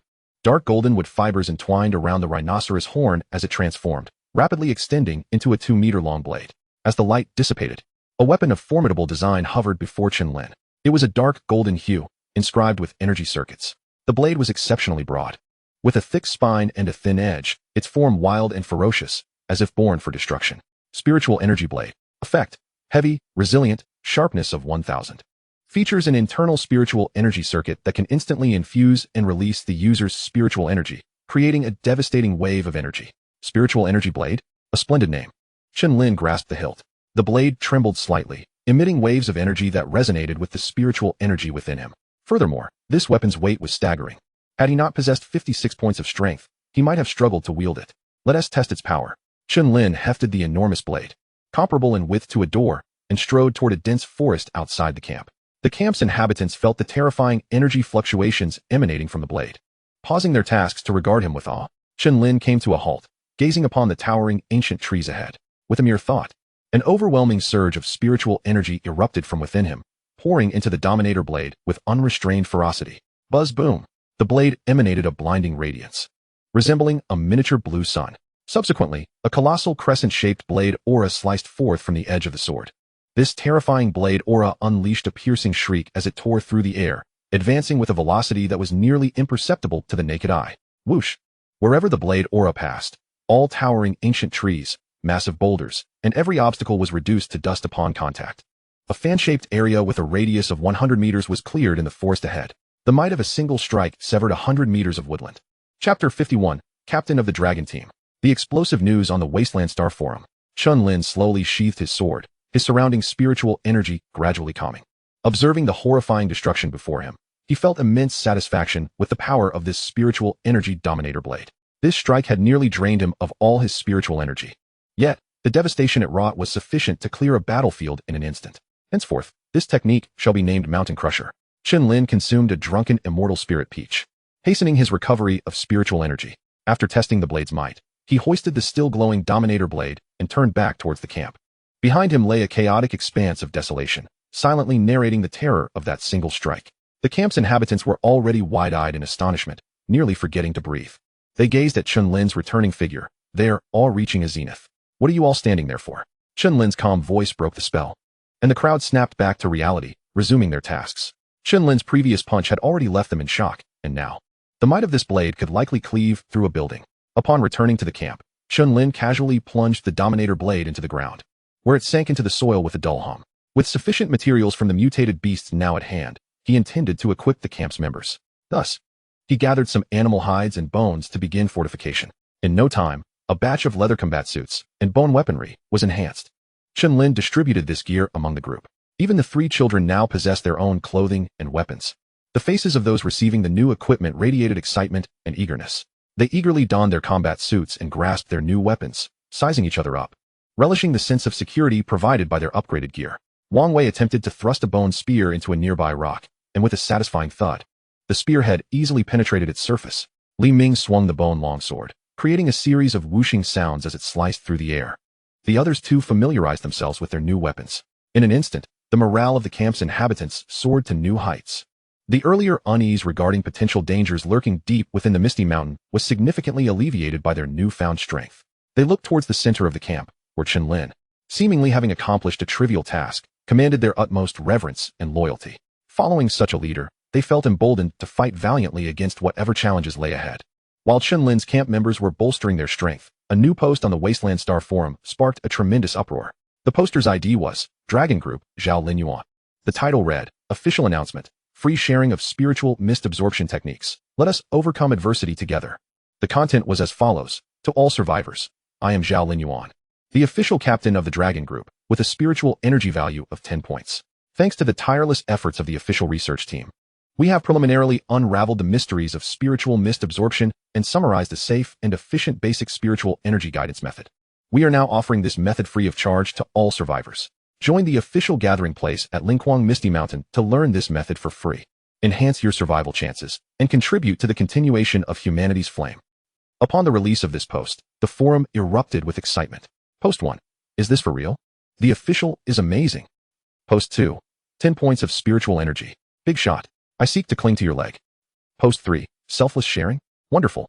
Finally, there's hope. Post 4. The official really can be relied upon. Post 5. I, a Kuan, officially joined the official group. Countless survivors were stirred, as if they had glimpsed a guiding light amidst despair. The official's reputation soared to unprecedented heights. However, dissenting voices soon emerged. An individual with the ID Fanatic Integrity doused the excitement with cold water. Heh, sounds good. Free sharing? First, you must join your official gathering place and be under your control, right? Who knows if it's just a trap? Moreover, is a spiritual energy value of 10 that impressive? Let us not forget those 2 ancient big shots in the forum. I don't eat beef and I don't eat scallions. When the forum first began, they already had spiritual energy values exceeding 10. How high are their current levels? The methods they possess might be far superior to the official's basic guidance method. Alas, the dragon is elusive. If only I could join a team like theirs. This comment resonated with many. Soon, a multitude began to voice their opinions. ID, finally free from work. To be honest, now that we've crossed into a new world, who wants to be controlled every day? The official may be good, but there are bound to be many rules. I envy those big shots like I don't eat beef, who are independently powerful and free. They can do as they wish. And that is the life of a true immortal. The comments below echoed in agreement. Exactly. And those 2 big shots. I don't eat beef and I don't eat scallions. They must be even more formidable. The official's methods are probably just pedestrian. The true teachings lie with the big shots. Sigh. I really wish to find the camps of those two big shots. The atmosphere of the forum shifted subtly. While the official post had brought hope, it inadvertently accentuated Chen Lin and Su Zhao's strength. As the popularity of the official post surged, more and more survivors from the Wasteland Star joined the debate. Concurrently, a particular reply caught everyone's attention. This reply garnered interest because the responder claimed to have seen the aforementioned big shot. I don't eat beef. ID. Wasteland Black Wolf. Shocking. I have seen a fierce individual riding a mutated panda in Misty Mountain, pursuing a mountain of mutated beasts, and triggering a beast tide. This person must be the big shot. I don't eat beef. As soon as this reply surfaced, a brief silence was followed by a flood of responses. Brother, have you just woken up? Riding a panda? Chasing mutated beasts? Triggering a beast tide? Can't you at least draft a story? Post one above. There are limits to boasting, right? Riding a panda? Why not ride a T-Rex instead? Have you watched too many movies? You must be trying to ride the coattails of the big shot. At this stage, humans need to pay a price to kill a mutated beast one-on-one. Chasing a mountain of mutated beasts and triggering a beast tide that affects the entire forest? I could guess that with my pinky toe. Trust you.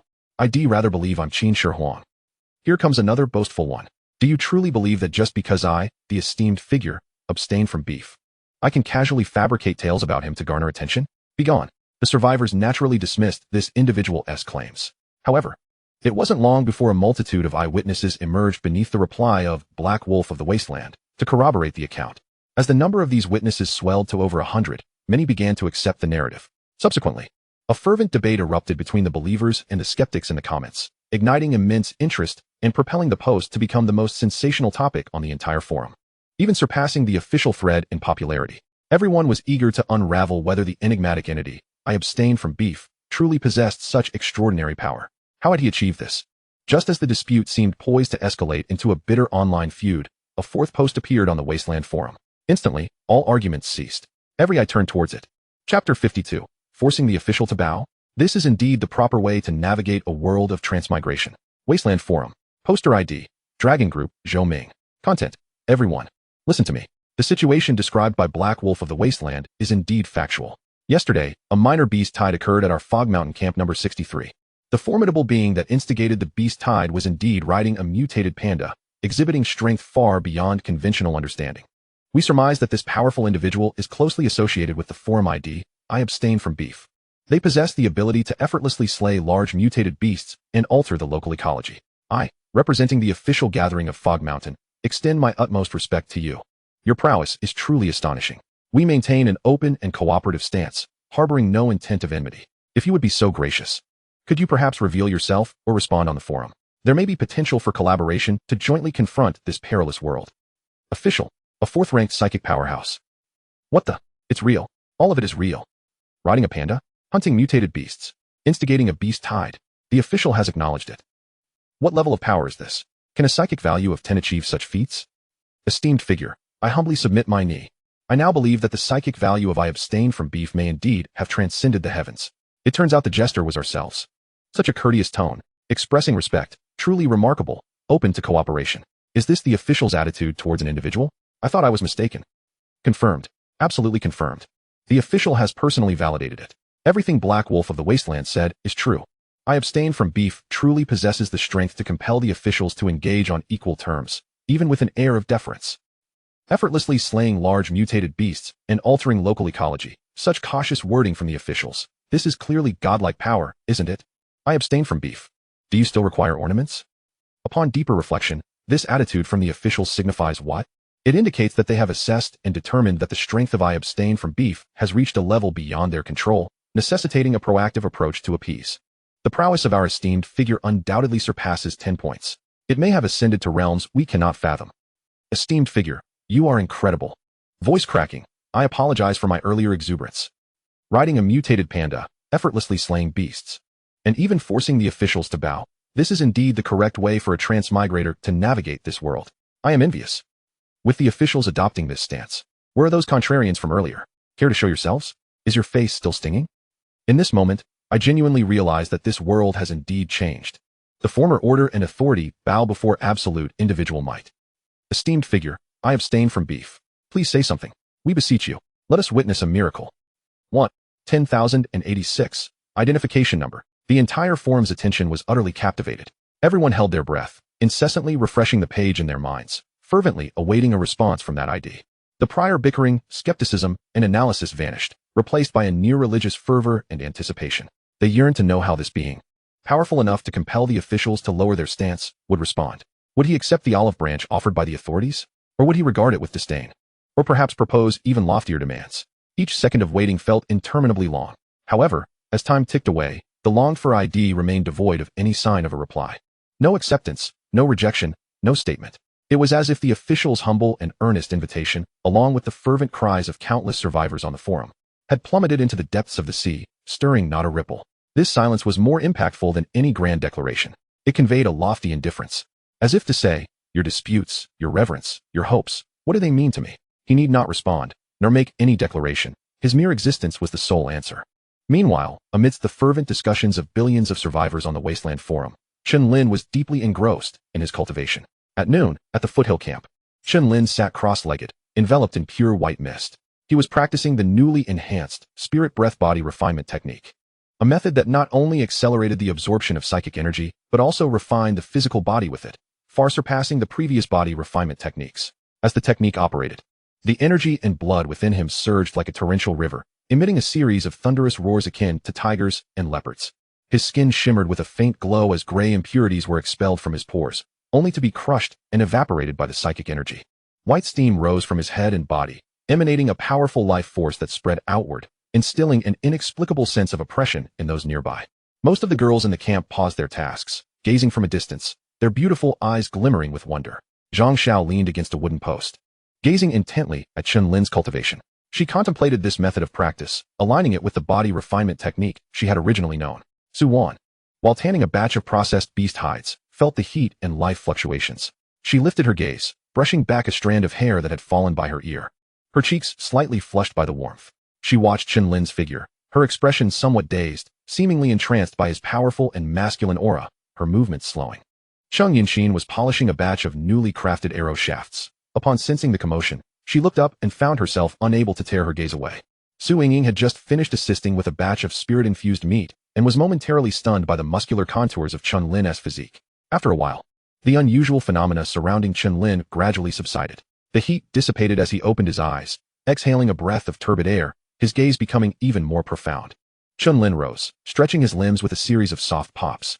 The intense training and expulsion of impurities left him feeling somewhat sticky. I shall go wash up, he stated, recalling a pool of good quality water he had seen behind the northern cliffs during a hunt. As soon as he spoke, the girl's eyes almost simultaneously lit up.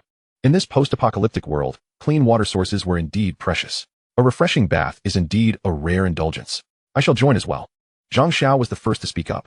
I, too, wish to partake, Su Wan murmured, her cheeks faintly flushed. Count me in, chief. I need to fetch some fresh water, Cheng Yusin chimed in, shaking her water pouch as a reasonable excuse.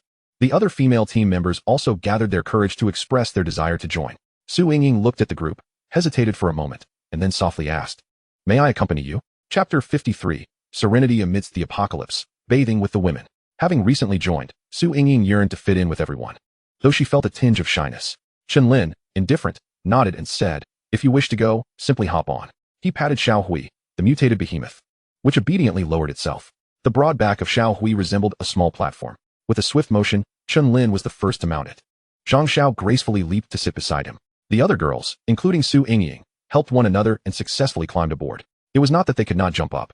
Rather, they wished to present the delicate demeanor expected of women before Chen Lin. Once everyone was settled, Xiao Hui gradually rose to its feet, elevating their perspectives. Oh, riding a mutated behemoth for the first time filled the girls with both trepidation and exhilaration. Wow, it's truly so high. One girl with a ponytail cautiously stroked Xiao Hui's fur, her eyes lighting up. So fluffy and warm. It feels much better than it looks. It really is well behaved. Nothing like those terrifying mutated beasts, another girl with short hair quietly marveled. The others, experiencing this novelty, were both frightened and irresistibly curious, glancing around in wonder. Then, with a powerful stride, Xiao Hui began to run, carrying 10 people. As the speed increased, gusts of wind rushed towards them, and the scenery on either side blurred past. Ah, it's accelerating. Cheng Yusin was the first to exclaim, not in fear, but in delight. This is far more thrilling than a roller coaster at an amusement park. Ha! Rather than retreating, she straightened up, relishing the sensation of speed, and even patted Xiao Hui's back, urging, Steady now, big guy? Su Yingying was startled by the sudden acceleration, unable to help but shout. Ah? So fast. Normally more reserved. This wild mode of travel made her heart race to its limits. Zhang Xiao, closest to Chen Lin, swayed slightly from the jolts but quickly regained her balance, whispering, "Hold on tight, everyone." Once stabilized, she remained vigilant, prioritizing her protective duty. Yet, upon closer inspection, a subtle smile played at the corners of her lips, clearly enjoying this extraordinary experience. "Chief, steady yourself," Cheng Yusin called out with a laugh, playfully leaning forward to grasp Chen Lin's shoulder. Her fingertips brushed against his iron-hard muscles, causing a faint blush to rise on her cheeks. Amidst the considerable jostling, Su Wan leaned forward, pressing against Chen Lin's back, her soft form meeting his solid frame. The faint scent of sweat mingled with masculine vigor filled her nostrils, causing her heart to skip a beat and her face to flush crimson.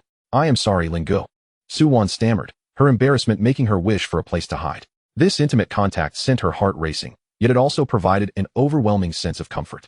The other girls gasped, swaying precariously in the tumult, instinctively crowding towards Chen Lin, their arms intertwined, inevitably brushing against his body. "Oh dear, slow down. I'm holding on to you."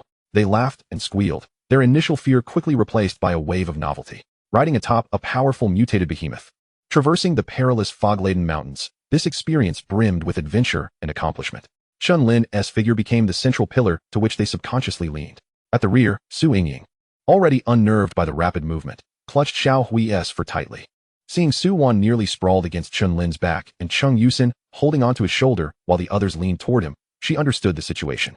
Her cheeks began to burn, her heart raced, and she hastily lowered her gaze, unable to look further. Inside, she felt as if a pot of mixed emotions had been overturned. An indescribable shyness mingled with a faint, subtle envy and bitterness that she had not even recognized within herself. She longed to be as natural as they were, to draw closer to Chen Lin, to touch him, rather than just watching from afar. Blushing and flustered at the thought of approaching him, the group rode the giant beast through the misty foliage. The sounds of wind, laughter, gasps, and the girls' light chatter intermingled, creating a melody that diluted the oppressive atmosphere of the apocalypse, infusing life with a refreshing vibrancy. Soon, they arrived at the location of the water pool. The girls eagerly jumped down, surveying their surroundings. Before them, crystal-clear spring water flowed from the crevices of the rocks, forming a sapphire pool, shrouded in a gentle mist. This secluded haven shielded them from the clamor and dangers of the outside world, exuding an extraordinary tranquility. The rarity of such a sight instantly eased the girls' spirits. Chen Lin was the first to shed his sweat-stained combat attire, revealing a well-defined torso, akin to one sculpted from fine iron. His bronze skin still radiated the warmth of exertion. With an air of calm, he stepped into the depths of the pool, turning his back to the group as he focused on washing himself. Zhang Xiao did not immediately enter the water. Instead, she gripped her long blade, her gaze sharp and vigilant, scanning the trees and rocks surrounding the pool, fulfilling her duty as a protector to ensure this fleeting tranquility remained undisturbed. Cheng Yusin and the other female team members appeared far more at ease. Accustomed to maintaining cleanliness under constrained circumstances, they could hardly contain their eagerness now. "Wow, this water is so refreshing. It feels incredible. Come on in." They laughed as they shed their clothing, revealing their youthful forms. Stepping into the cool waters and indulging in the joy of cleansing themselves, the women helped each other scrub their backs, frolicking in the water, savoring this rare moment of relaxation. "Indeed, it has been ages since I encountered such pristine water." Su Wan smiled gently, her movements slightly reserved as she unbuttoned her garment. She carefully folded her discarded clothes and placed them on a dry rock. "The air feels so fresh, reminiscent of weekends spent soaking in hot springs. Look how clear this water is. It's truly blissful. Yes, we owe our gratitude to the chief for finding this place. But honestly, the chief's physique, cough cough." Cheng Yusin lowered her voice, a mischievous smile playing on her lips. "I really wish." Before she could finish, her words drew a chorus of light laughter from the nearby sisters. "Little glutton, what are you thinking? Keep it down, the chief is right there." The laughter and voices of the women echoed over the rippling waters of the clear pool. They relished this rare moment of relaxation, as if temporarily forgetting the harsh realities of the apocalypse, returning to a past that was ordinary and tranquil. Chapter 54. Ling Gu, let me help you wash your back. Only Su Yingying stood dazed on the shore, watching as everyone else naturally shed their garments. She was still an innocent girl, unaccustomed to such scenes.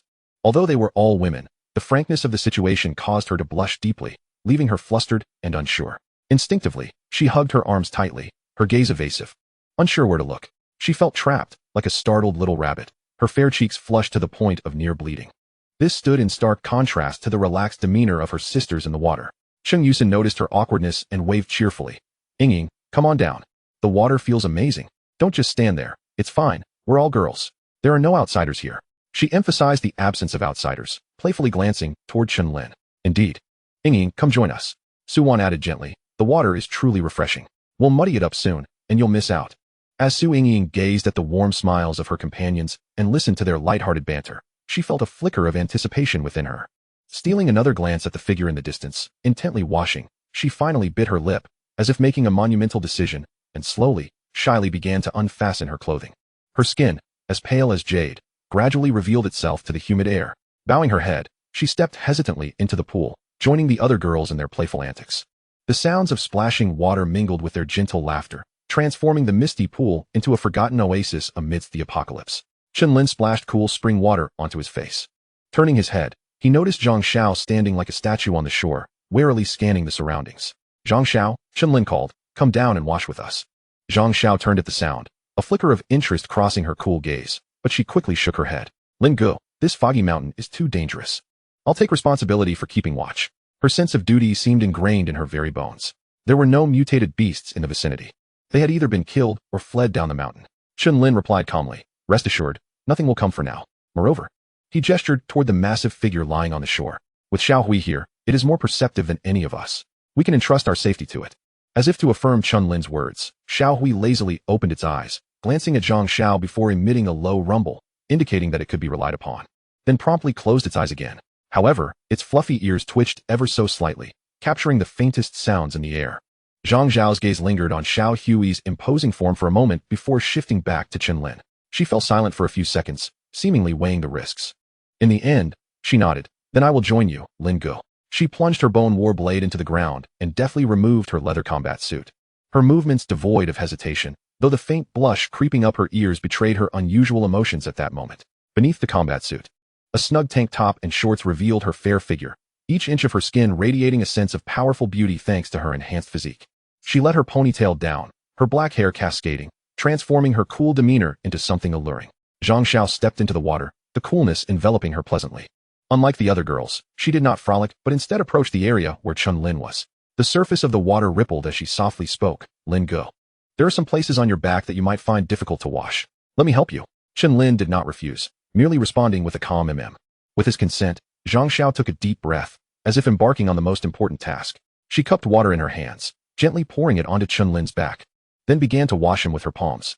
Although this was not her first time helping Chen Lin bathe, her heart still raced uncontrollably. She strove to maintain her composure, focusing intently on her task. The other girls exchanged glances, stifling their giggles, yet no one dared to make a ruckus. Su Yingying watched secretly, her cheeks flushing further as she lowered her head to wash herself quietly. After a while, everyone finished washing up and donned the clean clothes they had prepared, feeling a sense of lightness as the fatigue and tension of recent days washed away. Xiao Hui stood up, bearing the happy group back to the campsite with steady strides. Upon returning, the atmosphere remained relaxed. Wang Wei and Li Ming had nearly finished processing their catch, and a large stone pot simmered over the campfire, filling the air with the aroma of exquisite spirit meat. Cheng Yusin instinctively connected to the Wild Star Forum, eager to see if there were any new updates. As she entered, her expression transformed dramatically, her eyes widened, and her mouth formed an astonished O. "My heavens, the leader! The leader!" She abruptly looked up, excitedly calling out to Chen Lin, who was preparing to rest in the wooden cabin. The forum has exploded. Everyone is discussing you." Chen Lin paused, his expression unchanging. Wang Wei, Li Ming, and others gathered curiously. "Discussing the leader? What about? See for yourselves." Cheng Yusin exclaimed breathlessly, "The official post. The new 10-point spirit energy expert has made a post." Then someone claimed to have seen the leader riding a panda, wreaking havoc and triggering a beast tide. At first, many didn't believe it, but then numerous eyewitnesses came forward to attest. And then, she gasped for breath, her face alight with disbelief and excitement. Then the deputy captain of the official dragon team, named Zhou Ming, posted to confirm it. He said the situation is authentic. He was incredibly polite to the leader, expressing respect and a desire for cooperation, with no intention of hostility. Now the entire forum is awaiting your response. You must take a look. Cheng Yusin quickly relayed the tumultuous events in the forum and the significant shift in the official stance. Wang Wei and Li Ming listened, utterly dumbfounded, a swell of pride surging within them. No way. The officials have backed down. Ha. They used to act so high and mighty. Now they realize our might. Lin Gu is amazing. The whole world knows our strength now. Zhang Xiao also heard, a smile gracing her lips. Su Yingying, however, stared wide-eyed, filled with shock. The fervent discussions among millions of survivors and the official's humility starkly contrasted with the calm demeanor of the man before her. She gained a clearer understanding of Chen Lin's formidable power. After listening, Chen Lin's expression remained largely unchanged. The speculations and praises from the outside world were merely fleeting whispers to him, stirring not the slightest ripple in his heart. Chapter 55. The Fog Mountain and the Spirit Mine now belonged to the Chen family. Chen Lin returned to the wooden cabin and lay down on the fur-covered bed. With a thought, he plunged his consciousness into his mind, entering the Wild Star Forum. Aside from the 2 official posts, the other information held little value. The first official post aimed to attract more spirit energy experts to join. However, to my surprise, everyone seemed far more intrigued by my identity as a non-consumer of beef. After all, he was the first individual to achieve a psychic level of 10. Furthermore, rumors of his taming of mutated beasts and the terrifying feat of single-handedly creating a beast tide had propelled my status to unprecedented heights. As for the second post, it indicated that the authorities were already aware of his existence and had a favorable stance towards him. Chen Lin contemplated the essence behind this information. Firstly, his identity was now effectively public knowledge, capturing the attention of all survivors. This was advantageous, as it could deter malefactors and minimize unnecessary troubles. Secondly, the authorities' attitude was not so straightforward. These cunning individuals undoubtedly sought to uncover the secrets he harbored. What a tiresome probe. Chen Lin exited the forum, disregarding the officials. For he had more pressing matters at hand, clearing the Misty Mountain and developing the spiritual mines needed to be expedited. Rising, Chen Lin approached a wooden table and unfurled a hide map, marked with numerous notations that indicated areas he had previously explored. The western side of Misty Mountain had been largely explored, leaving the eastern, southern, and northern regions yet to be examined. Just as Chen Lin was formulating his plans, a voice echoed from outside the wooden cabin. Chief, a group of people has arrived at the camp claiming to be representatives of the authorities and wish to meet with you. Chen Lin looked up, unfazed. With the forum in turmoil, it was only natural for the authorities to take action. However, he did not expect them to arrive so swiftly. Directly sending someone to the camp. Let them in, Chen Lin commanded as he stepped outside the cabin. At the camp entrance, Zhou Zirui had been waiting for some time. He was no ordinary messenger, but a senior officer within the official camp, wielding substantial authority. The personal visit from a high-ranking officer was a clear indication of the official seriousness. Zhou Zirui was clad in an old-world high-ranking uniform, standing tall, yet his expression bore signs of tension and complexity. Accompanying him were 10 elite guards, all instructed to remain outside the camp. Under Wang Wei's guidance, Zhou Zirui entered the camp. He quickly scanned the surroundings, observing the finely crafted combat attire and the barbaric weaponry with a hint of curiosity. When his gaze fell upon the mountain-like figure of the small gray creature, his eyes widened in astonishment. Soon, Zhou Zirui came face to face with the camp leader, Chen Lin. So young was Zhou Zirui's first impression. So formidable was his second. Chen Lin merely stood there, exuding an overwhelming sense of pressure that made the surrounding air feel dense. Zhou Zirui took a deep breath, advancing a few steps to a suitably respectful distance, demonstrating both respect for strength and avoiding excessive subservience. Steeling himself, he spoke. Chief Chen, I apologize for the intrusion. I am Zhou Zirui, the deputy officer of the Misty Mountain Gathering Place. I have come on behalf of the Gathering Place to engage in an open and honest dialogue with you, clarifying our respective attitudes and intentions. Zhou Zirui endeavored to maintain a steady tone, though the slight tremor betrayed his inner turmoil. Chen Lin's gaze settled upon him, cold and piercing like a still pool. He remained silent, waiting for Zhou Zirui to continue. The latter, feeling immense pressure, mustered the courage to say, "We have gained a profound understanding of the strength possessed by you and your team, and we extend our highest respect. The sudden emergence of a powerhouse like you in the Misty Mountain region is a tremendous honor for us. We harbor no intentions of enmity, please believe this. We merely wish to ascertain your plans for this mountain, particularly regarding the spiritual minds within. Is there a possibility for peaceful coexistence or even collaborative development between us?" This was the crux of his visit, to discern Chen Lin's bottom line and stance. Would he seek dominion, or was negotiation feasible? After listening, Chen Lin's expression remained impassive as he coldly replied, "Attitude? Intent? Quite simple. From this moment forth, this mountain and the spiritual minds shall bear the Chen surname. There shall only be one voice here, mine. You officials have two choices. Either vacate the Misty Mountain area immediately, or..." Chen Lin's gaze sharpened. "Bow your heads and submit." His words, though softly spoken, resonated like thunder within the camp. Zhou Zirui's complexion turned ashen, and even the others in the camp instinctively held their breath, while they firmly believed in their leader's unparalleled might. Such a direct and forceful stance, demanding either their departure or subservience, exceeded their expectations. Zhou Zirui's heart raced as he attempted to negotiate. "Chief Chen, please, remain calm. We still possess considerable power and resources. We could still..." "Power?" Chen Lin interrupted, a tinge of derision in his tone. "Are you referring to those who must cower at the mountain's base, too afraid to venture into the fog? Or to those whose psychic abilities have barely reached 10 points and are eager to broadcast it to the world?" Each of Chen Lin's statements struck Zhou Zirui like a hammer, leaving him with a sense of futility. I have no interest in your resources or power. I am equally disinterested in your proposal for cooperation. I shall say this one last time. Chen Lin's voice, though not raised, carried an undeniable authority that resonated in every ear present. This mine is mine. How it is handled is my concern. Your choices are limited to two: depart or submit. There is no third option. Faced with this domineering and indisputable declaration of sovereignty, Zhou Zirui stood frozen, beads of cold sweat trickling down his forehead. All his prepared arguments, negotiation leverage, and collaborative blueprints seemed laughably pale in the face of such overwhelming personal might. He had no doubt that should he utter another word, this seemingly tranquil young man would crush him and his guards without hesitation. Zhou Zirui swallowed hard, all remnants of hope shattered. He realized that the other party was entirely indifferent to their official stance or any form of collaboration. What he desired was complete and utter dictatorship. I understand, Zhou Zirui stammered, his voice dry. I will convey your stance in its entirety. With that, he dared not linger further, hastily bowing and making his exit. The camp returned to its previous tranquility, with only the sounds of the crackling bonfire filling the air. Chen Lin withdrew his gaze, as if he had merely swatted away a bothersome fly. He turned to Zhang Xiao, Wang Wei, and the others, commanding, prepare yourselves, starting tomorrow. We will clear all mutated creatures from Misty Mountain. Yes, Chief, came the resounding reply from the crowd. The chief's resolute and commanding presence filled them with pride, further solidifying their determination to follow him. The officials' probing had been utterly crushed, and the ownership of Misty Mountain had been irrevocably sealed by Chen Lin's decree. Chapter 56. The Officials' Retreat. Commencing the purge of Misty Mountain, Zhou Zirui nearly fled the mountainside camp. Along the way, inquiries from his subordinates were brusquely interrupted. His face was ashen, the sweat on his brow dried by the wind, yet the turmoil within him remained unresolved.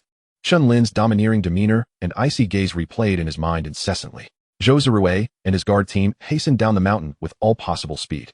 The mutated creatures in this area have been thoroughly eradicated by Chen Lin, thus no dangers were encountered along the way. Upon successfully returning to the official gathering site, he hurriedly made his way to the command center without pausing to tidy himself. Inside the command center, Meng Yiwu and several core officers were still deliberating subsequent strategies. The moment they saw Zhou Zirui burst in, disheveled, an air of foreboding enveloped them. Old Zhou, what happened? Did you see him? How did it go? An officer familiar with Zhou Zirui inquired anxiously. Zhou Zirui opened his mouth, his throat parched, and after taking a sip of water, he managed to speak with great difficulty. I saw him. His name is Chen Lin. He then recounted the encounter in detail, covering every word spoken by Chen Lin, along with his tone and demeanor, as well as his imposing comrades at the camp and the terrifying mutated behemoth. When Zhou Zirui mentioned the possibility of the entire Fog Mountain official leaving or submitting, a profound silence fell over the command center. The expressions of everyone turned grim. Arrogant. Utterly arrogant. One hot-tempered officer slammed the table, trembling with rage. Who does he think he is to demand our submission? Leave Fog Mountain. We have only just established our foothold here. On what grounds does he say we should leave? This is a blatant humiliation. We must make him pay. In an instant, the command center was filled with indignation. Enough. Meng Yiwu's low voice cut through the clamor, instantly silencing all noise. His demeanor was equally dark as he pressed his fingers against his temples, clearly struggling to contain his fury. Zirui. Meng Yiwu turned his gaze to the pale Zhou Zirui and asked in a grave tone, based on your judgment, do you believe his words to be mere bluster, or? Zhou Zirui shook his head bitterly, a look of dread in his eyes. Sir, it is certainly not bluster. I have never felt such an oppressive force from any creature, including the strongest mutated beasts recorded in our files. When Chen Lin spoke, he was eerily calm, as if stating an undeniable fact. Moreover, his camp is filled with formidable spiritual practitioners, armed with bone blades, and there's that mutated behemoth. I have no doubt that if we choose to resist, he possesses the capability to utterly annihilate us. The last 4 words were particularly difficult for him to utter. The command center fell silent once more, leaving only the sound of heavy breathing. Even the most radical officer could not muster the words to respond. Zhou Zirui had been sent for this encounter due to his accurate judgment, and his assessment now commanded utmost respect. Meng Yiwu closed his eyes, remaining silent for a full minute. When he opened them again, the fury in his gaze had been replaced by calm. He spoke with steady conviction. In our previous meeting, we made 2 critical errors. First, we underestimated his strength. Second, we misjudged his character. We believed we could collaborate, negotiate, even manipulate. But what he desires is absolute control. Unyielding dictatorship. Meng Yiwu stood and approached the map, pointing to the location of Chen Lin's camp in the western region of Fog Mountain. His strength exceeds our capacity to respond. A direct confrontation would carry costs we cannot bear. Should we provoke this individual, he might descend upon us without hesitation. Meng Yiwu turned to face all the officers. What is our most pressing task now? It is survival, the preservation of the flame of civilization. Not to engage in a reckless battle that holds no chance of victory and could lead to our destruction. His tone bore the weight of gravity, acknowledging that they had no choice but to accept his terms. Sir, are you truly asking us to submit to him? Or leave Fog Mountain? Where can we go? Meng Yiwu raised a hand to quell their protests, his gaze sharpening. This is not submission. It is a temporary, strategic retreat. He pointed to the region beyond Fog Mountain on the map. We must immediately formulate a relocation plan. Abandon the struggle for this spirit mine and shift eastward. There lies another spirit mine, where official forces are already at work. Our relocation would forge a powerful alliance. And what about Chen Lin? Zhou asked. For now, we shall avoid any contact to prevent conflict. Since he desires sole possession, let him have it, Meng Yiwu continued. Simultaneously, we must intensify our research on the fundamental spiritual energy guidance method and expedite the training of our soldiers. We need time to accumulate strength. This world is vast and brimming with infinite possibilities. Who can say who will ultimately prevail? Meng Yiwu made the decision to retreat. Although it was filled with reluctance, it was the most rational choice given the circumstances. In the face of absolute power, retreating is not an act of cowardice, but rather a wisdom of survival. All the officers fell silent. Though they felt discontent, they had to acknowledge that this was the only viable path. A heavy atmosphere enveloped the command center, as their ambitions regarding this spirit mine were thoroughly shattered by Chen Lin. Meanwhile, Chen Lin was in his wooden cabin, gazing at the beast-hide map depicting the eastern, southern, and northern regions, contemplating tomorrow's cleansing route. He decided to ascend to the mountain peak first, then drive the mutated beasts downwards. As dusk fell, the camp descended into silence, and the night passed without incident. The following morning, after the camp absorbed the dual spirit mist, Chen Lin examined his attribute panel. Name, Chen Lin. Race, human. Strength, 5,659. Agility, 3,336. Mentality, 3,336. Spiritual energy, 5255. Mid-stage first rank. All attributes had increased by 3 points. Such a rate of enhancement was undeniably swift. It was time to eliminate the mutated beasts. Chen Lin rose, donned his spiritual energy steel armor, and adjusted to its weight. He then grasped the spiritual energy blade resting nearby. Its hefty blade felt weightless in his hand. I will clear the mutated beasts from the mountain. You all stay behind to guard the camp. Yes, Chief. The group responded in unison. Chen Lin mounted his steed, the mutated panda, which let out a low growl and set off towards the mountain summit. Chapter 57. The pinnacle of Fog Mountain, the sinister flesh creatures. One man and one bear raced swiftly towards the peak of Fog Mountain. As they ascended, the fog grew thinner. More oddly, the vegetation here had withered, as if drained of life by some unseen force. The surroundings were eerily quiet. On the way up, the sounds of beast roars and birdsong had filled the air. But here, all sounds had vanished. Something was amiss. Chen Lin grew wary. After a short while, he reached the highest point of Fog Mountain. However, the sight before him caused his expression to shift dramatically. At the summit, there were no rocks or soil, only a dark crimson mass of flesh covering the entire mountaintop. The flesh seemingly alive, slowly writhing. What on earth is this? Chen Lin frowned slightly. The scene was too bizarre. He recalled the blood-soaked tentacles he had seen the day before, along with the fused mutated beasts. A conjecture began to form in his mind. There might exist a colossal mutated life form within this mountain. This area undoubtedly harbored a grave anomaly. In the midst of contemplation, Chen Lin's gaze sharpened as he slowly drew forth the spirit energy blade from his back. With a resonant hum, the blade's circuits illuminated instantaneously upon the infusion of spiritual energy. Chen Lin swung his hand, unleashing a crescent-shaped arc of blade light. As the light burst forth, it rapidly expanded several-fold, striking fiercely towards the grotesque mass of flesh. Sizzle, sizzle, sizzle. Like a hot knife slicing through butter, the blade's path swiftly melted the surrounding flesh. In a mere stroke, the bizarre bloodied mass atop the mountain peak was completely eradicated, revealing the underlying rock and a vast gaping entrance beneath. At that moment, remnants of flesh were gradually retracting into the cavern. Chen Lin peered inside, only to be met with impenetrable darkness. Yet, upon closer inspection, he discerned a thick mist of spiritual energy wafting from within. Spiritual mist? An underground cavern? A spirit mine? Realization dawned upon him, and his eyes sparkled with excitement. This peculiar cave likely concealed the spirit mine he had been seeking. Without further ado, Xiao Hui, let us descend. Chen Lin patted Xiao Hui. With a low growl, Xiao Hui leaped into the chasm without hesitation. The cavern was enveloped in darkness, but Chen Lin activated his spirit energy steel armor, illuminating the circuits above him, causing the surroundings to gradually come into view. To his astonishment, the cave walls were not rock, but rather a writhing mass of flesh. The entire cavern was saturated with this eerie flesh, giving the sensation of traversing within the innards of a colossal beast. Notably, the concentration of spiritual mist was remarkably high, invigorating his spirit with each breath. However, now was not the time for indulgence in the mist. The sight of the surrounding flesh made one's skin crawl. He pondered what lay deeper within the cave. Let us proceed. Chen Lin declared, his gaze composed. Xiao Hui trod upon the fleshy ground, advancing step by step into the depths of the cavern. The further they ventured, the more animated the surrounding flesh walls became. He could even hear pulsating sounds, akin to a heartbeat, as if the walls themselves were coming to life. Suddenly, a change occurred around the bend of the cavern. Rustling noises accompanied by a scraping sound heralded the emergence of a bizarre flesh creature. It resembled a skinned giant canine, its body covered in fleshy tendrils. As the creature bared its fangs with a furious roar, Xiao Hui's massive paw struck down with a fierce gust. Bang! A dull thud echoed. The creature had no chance to scream. Its body exploded, flesh scattering in all directions, splattering onto the surrounding writhing walls, which quickly absorbed the remnants. Impressive in appearance, yet feeble, Chen Lin remarked. Xiao Hui shook its paw, seemingly displeased by the recent encounter, then let out a low growl, continuing onward. The deeper they delved, the wider the cavern became. Meanwhile, the writhing of the flesh walls intensified. Rustle, crackle, crackle. Amidst the strange sounds, lumps of flesh began to sprout from the walls. Pop, pop, pop. These flesh lumps bulged rapidly, bursting forth to reveal a multitude of grotesque creatures. 1, 2, 10, 100. An uncountable number of flesh beasts emerged, their crimson eyes glinting like sharks scenting blood, lunging madly at Chen Lin and Xiao Hui. Roar! Xiao Hui unleashed a furious roar, its massive form charging like a battering ram, each swipe of its claws tearing apart several creatures.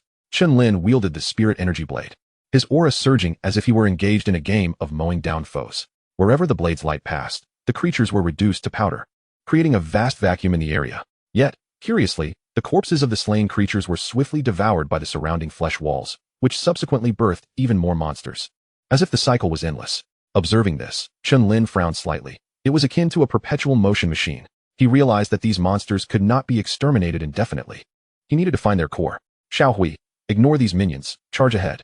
With a roar, Xiao Hui disregarded the lesser foes and focused on racing deeper into the cavern.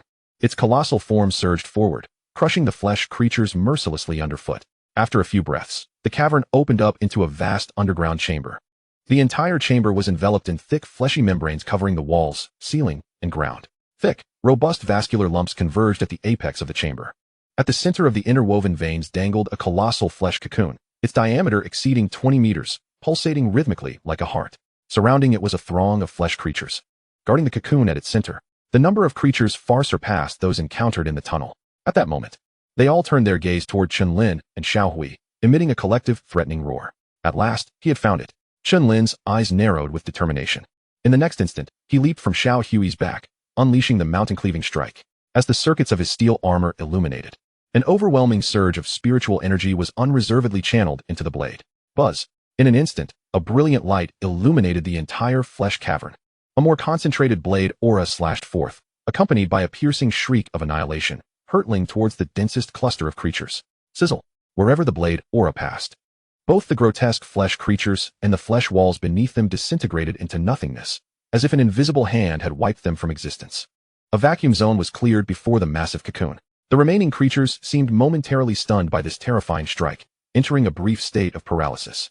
This was the opportunity Chen Lin had been waiting for. His form darted like lightning, swiftly crossing the cleared zone and launching himself towards the massive cocoon. With another swing of his blade, he cleaved through the outer wall, creating an opening. A rich, dark golden liquid, infused with spiritual energy, gushed forth from the breach. Such resilience? Chen Lin was taken aback. The blade aura of the spirit energy blade could sever steel, and he had anticipated a clean cut. Instead, the cocoon had only sustained a minor wound.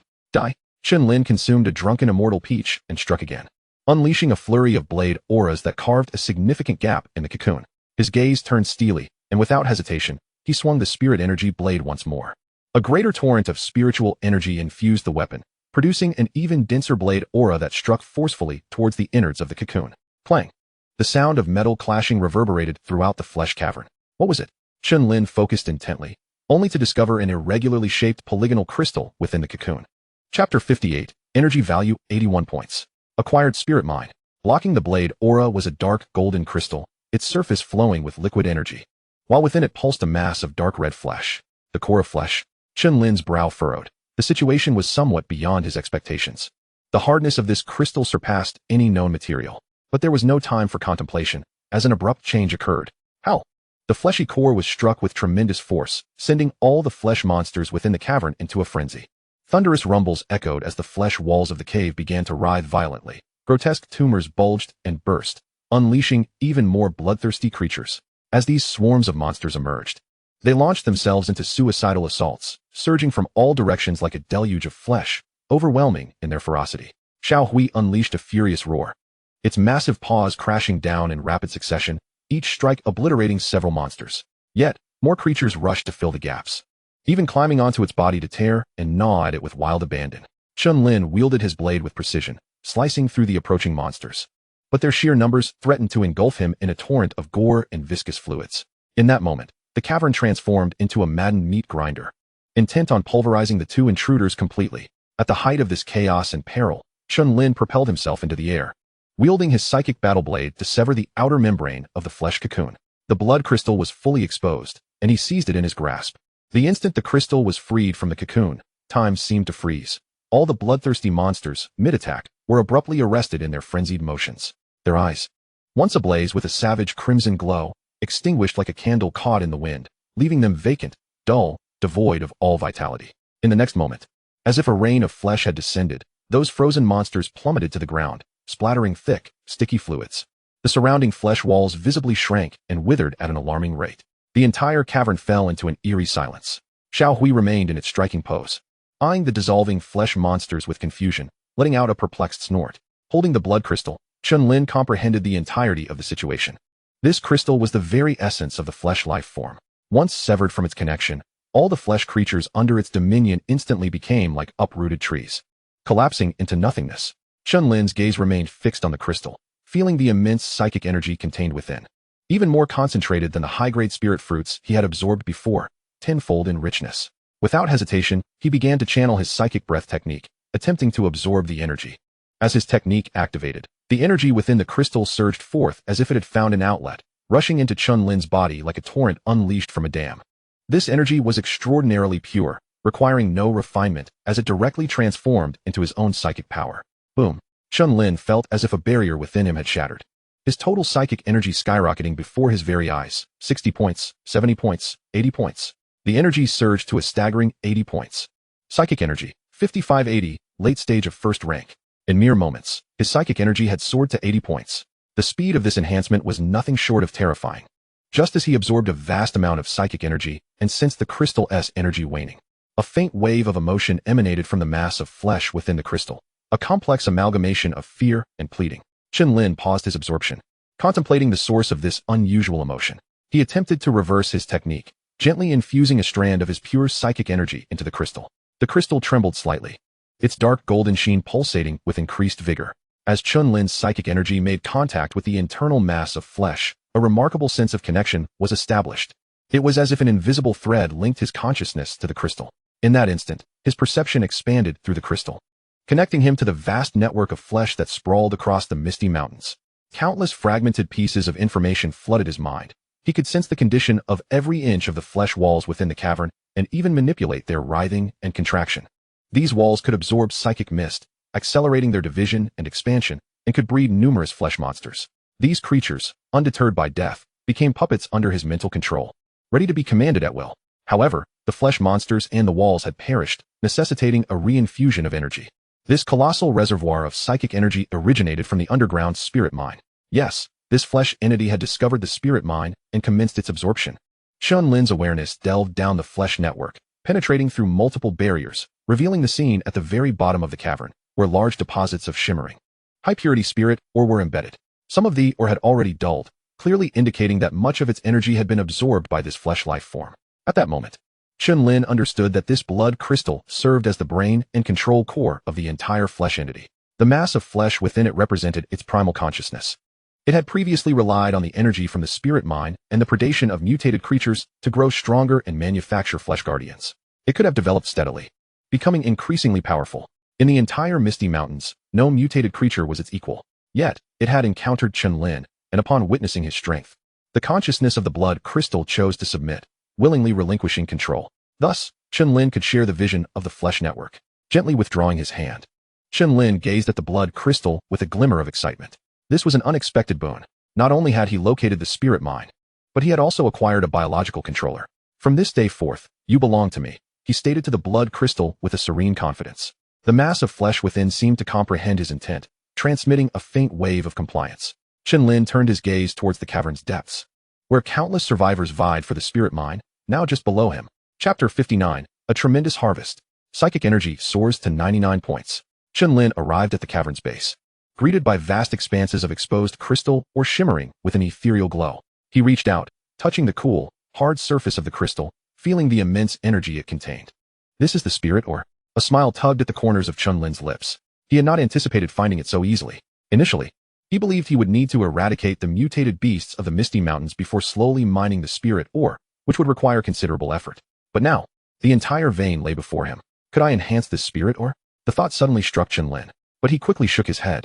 For the spirit ore remained embedded within the mountain, and the Misty Mountains housed other mutated creatures. Recklessly enhancing the spirit ore might provoke rapid mutations in these creatures. If something terrifying were to emerge, it would spell disaster.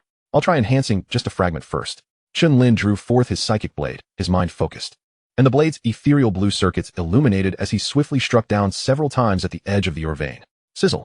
The sturdy spirit ore was cleaved as easily as tofu under the brilliance of the blade. Soon, he had detached a massive piece of spirit ore, standing half a person tall and requiring several individuals to embrace it. System enhance. A faint luminescence enveloped the colossal energy ore, and as the radiance dissipated, the size of the energy stone slightly diminished, yet its texture became translucent and resplendent. Within, a shimmering brilliance flowed, as if it harbored a miniature galaxy. The energy waves it emitted causing the surrounding air to warp slightly. The colossal energy ore was enhanced to a high-purity energy core. Effect, energy quality 1000. Containing highly condensed energy, the essence of natural energy ores. Chen Lin placed his palm upon the energy core and channeled his energy technique with utmost effort. Boom.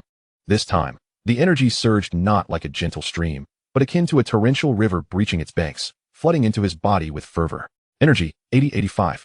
Energy, 85-89. In just a fleeting moment, his energy soared significantly. At this rate, should he completely absorb the entire energy core, the enhancement would be unimaginable.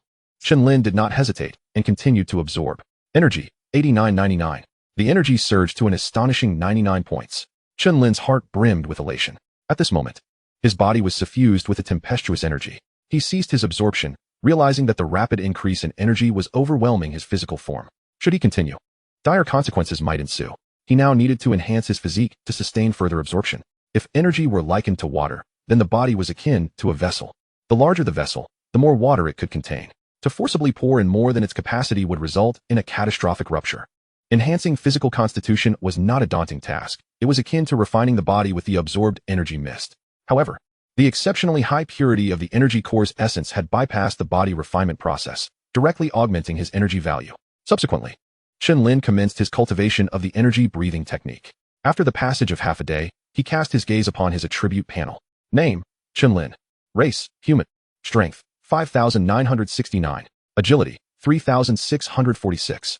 Spirit, 3,646. Energy, 99, late stage of first order. After 10 hours of cultivation, Chen Lin slowly opened his eyes.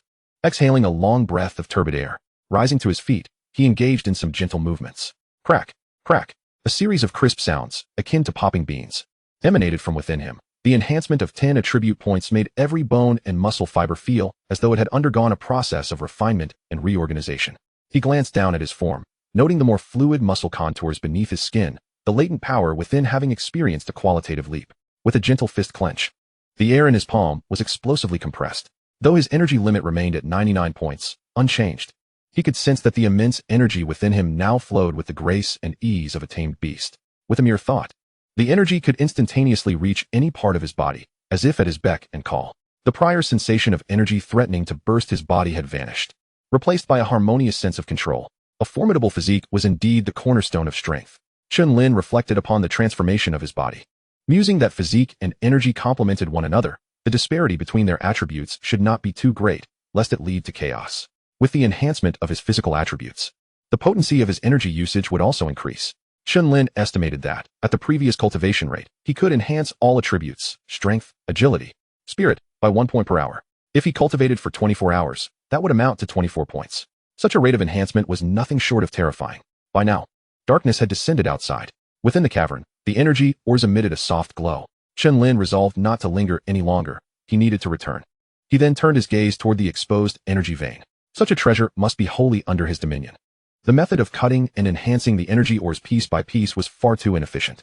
He needed to devise a more permanent solution. Contemplating this, he glanced at the flesh source core nearby, and a wild notion began to take shape.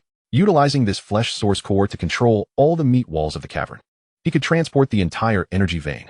Without delay, Chen Lin seized the energy core and pressed it against the flesh source core. Simultaneously, he issued a directive through a mental link, commanding it to grow, to envelop, to wrap around the entire energy vein, to separate it from the rock strata. Buzz. The flesh source core trembled violently, voraciously absorbing the energy from the energy core. After a few breaths, the energy was fully absorbed, and the mass of flesh within the core emanated waves of elation. In the next moment, the entire cavern began to tremble, all the flesh within reviving and regaining vitality. The surrounding meat walls swiftly divided, proliferating more flesh tissue. These newly formed flesh tissues rapidly spread, climbing the energy vein. Within mere minutes, the entire energy vein was enveloped in a blanket of flesh, forming a colossal flesh cocoon. But that was not enough. A glimmer of determination sparked in Chen Lin's eyes. System, enhance these newly formed flesh tissues. A flash of light ensued, and active flesh was upgraded to resilient energy flesh. Effect, significantly increased resilience, capable of efficiently conducting energy, exhibiting remarkable adaptability and manipulability. In the instant the enhancement was completed, the enveloped energy vein appeared to merge seamlessly with the flesh cocoon. Through the flesh core, Chen Lin could distinctly sense the status of all the energy ores. Taking a deep breath, he issued his final command, rise. Boom. The entire misty mountain quaked violently. Outside the mountain, countless stones cascaded down, trees toppled. Chapter 60. The Flesh Centipede. The entirely excavated energy vein. Boom. The entire misty mountain began to tremble violently. Countless stones fell, and a multitude of mutated beasts commenced their frantic escape. At the foot of the mountain, the survivor camp that had just endured a beast tide was plunged into panic once more. The earth dragon is overturning. Run. The mountain is collapsing. What on earth is happening? Could it be that person causing another disturbance? People fled from their wooden shelters, fearfully gazing at the upheaval occurring atop Misty Mountain. At this moment, the official temporary camp was also in chaos. The watchtower shook violently, on the brink of collapse, while stacked supply crates toppled everywhere. Alarm! Alarm! All units, gather quickly in the open. A magnitude 7 earthquake erupted from within the mountain. Meng Yiwu burst from the command center, his face ashen as he beheld the mountain. This localized earthquake was undoubtedly no natural disaster, but rather a man-made calamity. What on earth has he done in the mountains? Meng Yiwu's expression turned to one of terror. The last shred of hope he had clung to was now utterly shattered. Such a cataclysmic force was beyond their current capacity to contend with. Commander, we can no longer hesitate. We must evacuate immediately. Eastward. Full speed to the east. The aide shouted urgently. Meng Yiwu clenched his teeth and issued the command. Everyone, abandon all non-essential supplies and immediately retreat to the eastern hills. Move quickly. The order was swiftly disseminated, and the personnel at the official camp scattered chaotically like ants disturbed from their nest, executing the evacuation plan in a frenzy. However, just then, a communications soldier rushed over with an unusual expression, clutching a freshly received and deciphered parchment made from animal hide. Commander, an urgent message from headquarters. It was transmitted through the coded language of the Wasteland Forum. Meng Yiwu snatched the parchment and scanned its contents, causing his pupils to constrict in shock. To Commander Meng Yiwu at the Mist Mountain frontline, headquarters has learned of your situation. The strategic value of the spiritual mind is immeasurable. Abandon any thoughts of retreat. The Blood and Flesh Transcendence Project at headquarters has made groundbreaking progress. The first batch of Transcendence has successfully passed testing, and one has been dispatched to assist you. The Transcendent possesses the capability to handle high-risk individuals, including Chen Lin. Please stabilize your position, halt the evacuation, and hold your ground until support arrives. The spiritual mind must remain under our control. Highest command. A Transcendent, capable of dealing with high-risk individuals, including Chen Lin? Upon reading this confidential message, Meng Yiwu felt his heart race. Headquarters has such a trump card hidden away. Moreover, their confidence seemed unshakable, as if they had no fear of Chen Lin whatsoever. It is important to note that Chen Lin's current display of combat prowess likely surpassed a spiritual energy value of 50 points. How could the official forces claim they could handle him? Meng Yiwu exhaled deeply, knowing that the authorities would not deceive him in such matters. It seemed they truly possessed something extraordinary. He then showed the coded message to his aide beside him. After reading the contents, a look of astonishment appeared on their faces. Commander, this, one aide hesitantly began. What exactly is a Transcendent? How can it possibly confront Chen Lin? Meng Yiwu clutched the parchment tightly, remaining silent. He too was in the dark regarding what headquarters was truly up to. Yet given his level of clearance, the fact that he had only just learned of this matter suggested that the Transcendent was far from ordinary. Meng Yiwu lifted his gaze, once more regarding the now still Mist Mountain, his expression shifting continuously. Finally, He took a deep breath and made a resolute decision. Transmit the order. The evacuation plan is to be paused.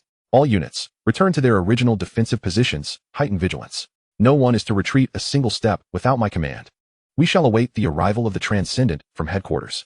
Meanwhile, within the caverns of Mist Mountain, rise, commanded Chen Lin. In the next moment, the surface of the blood and flesh cocoon began to swell ominously. Thud, thud, thud. Thick, blood and flesh appendages rapidly sprouted from the base and sides of the cocoon. Thousands of these appendages simultaneously exerted their strength, slowly lifting the entire cocoon as if it were a colossal blood and flesh centipede. Roar. Little Gray tensed, letting out a warning growl.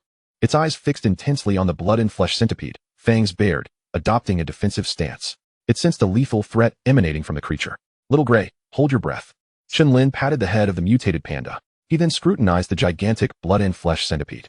Its size was comparable to that of a football field, resembling a primordial beast. If this creature were released, the other mutated beings in Mist Mountain would surely perish. However, this monster was entirely under Chen Lin's control. He felt a thrill of anticipation, curious about how the other survivors would react once he brought this beast out. Let us move. Chen Lin issued the command to advance. Boom, boom, boom. Thousands of blood and flesh appendages thunderously moved in unison, creating a sound akin to rolling thunder. The blood and flesh centipede, bearing a massive mineral sac, began to advance slowly. After a short while, it encountered rocky terrain, and it was poised to collide. Chen Lin focused his thoughts and sent a command through the blood and flesh crystal core.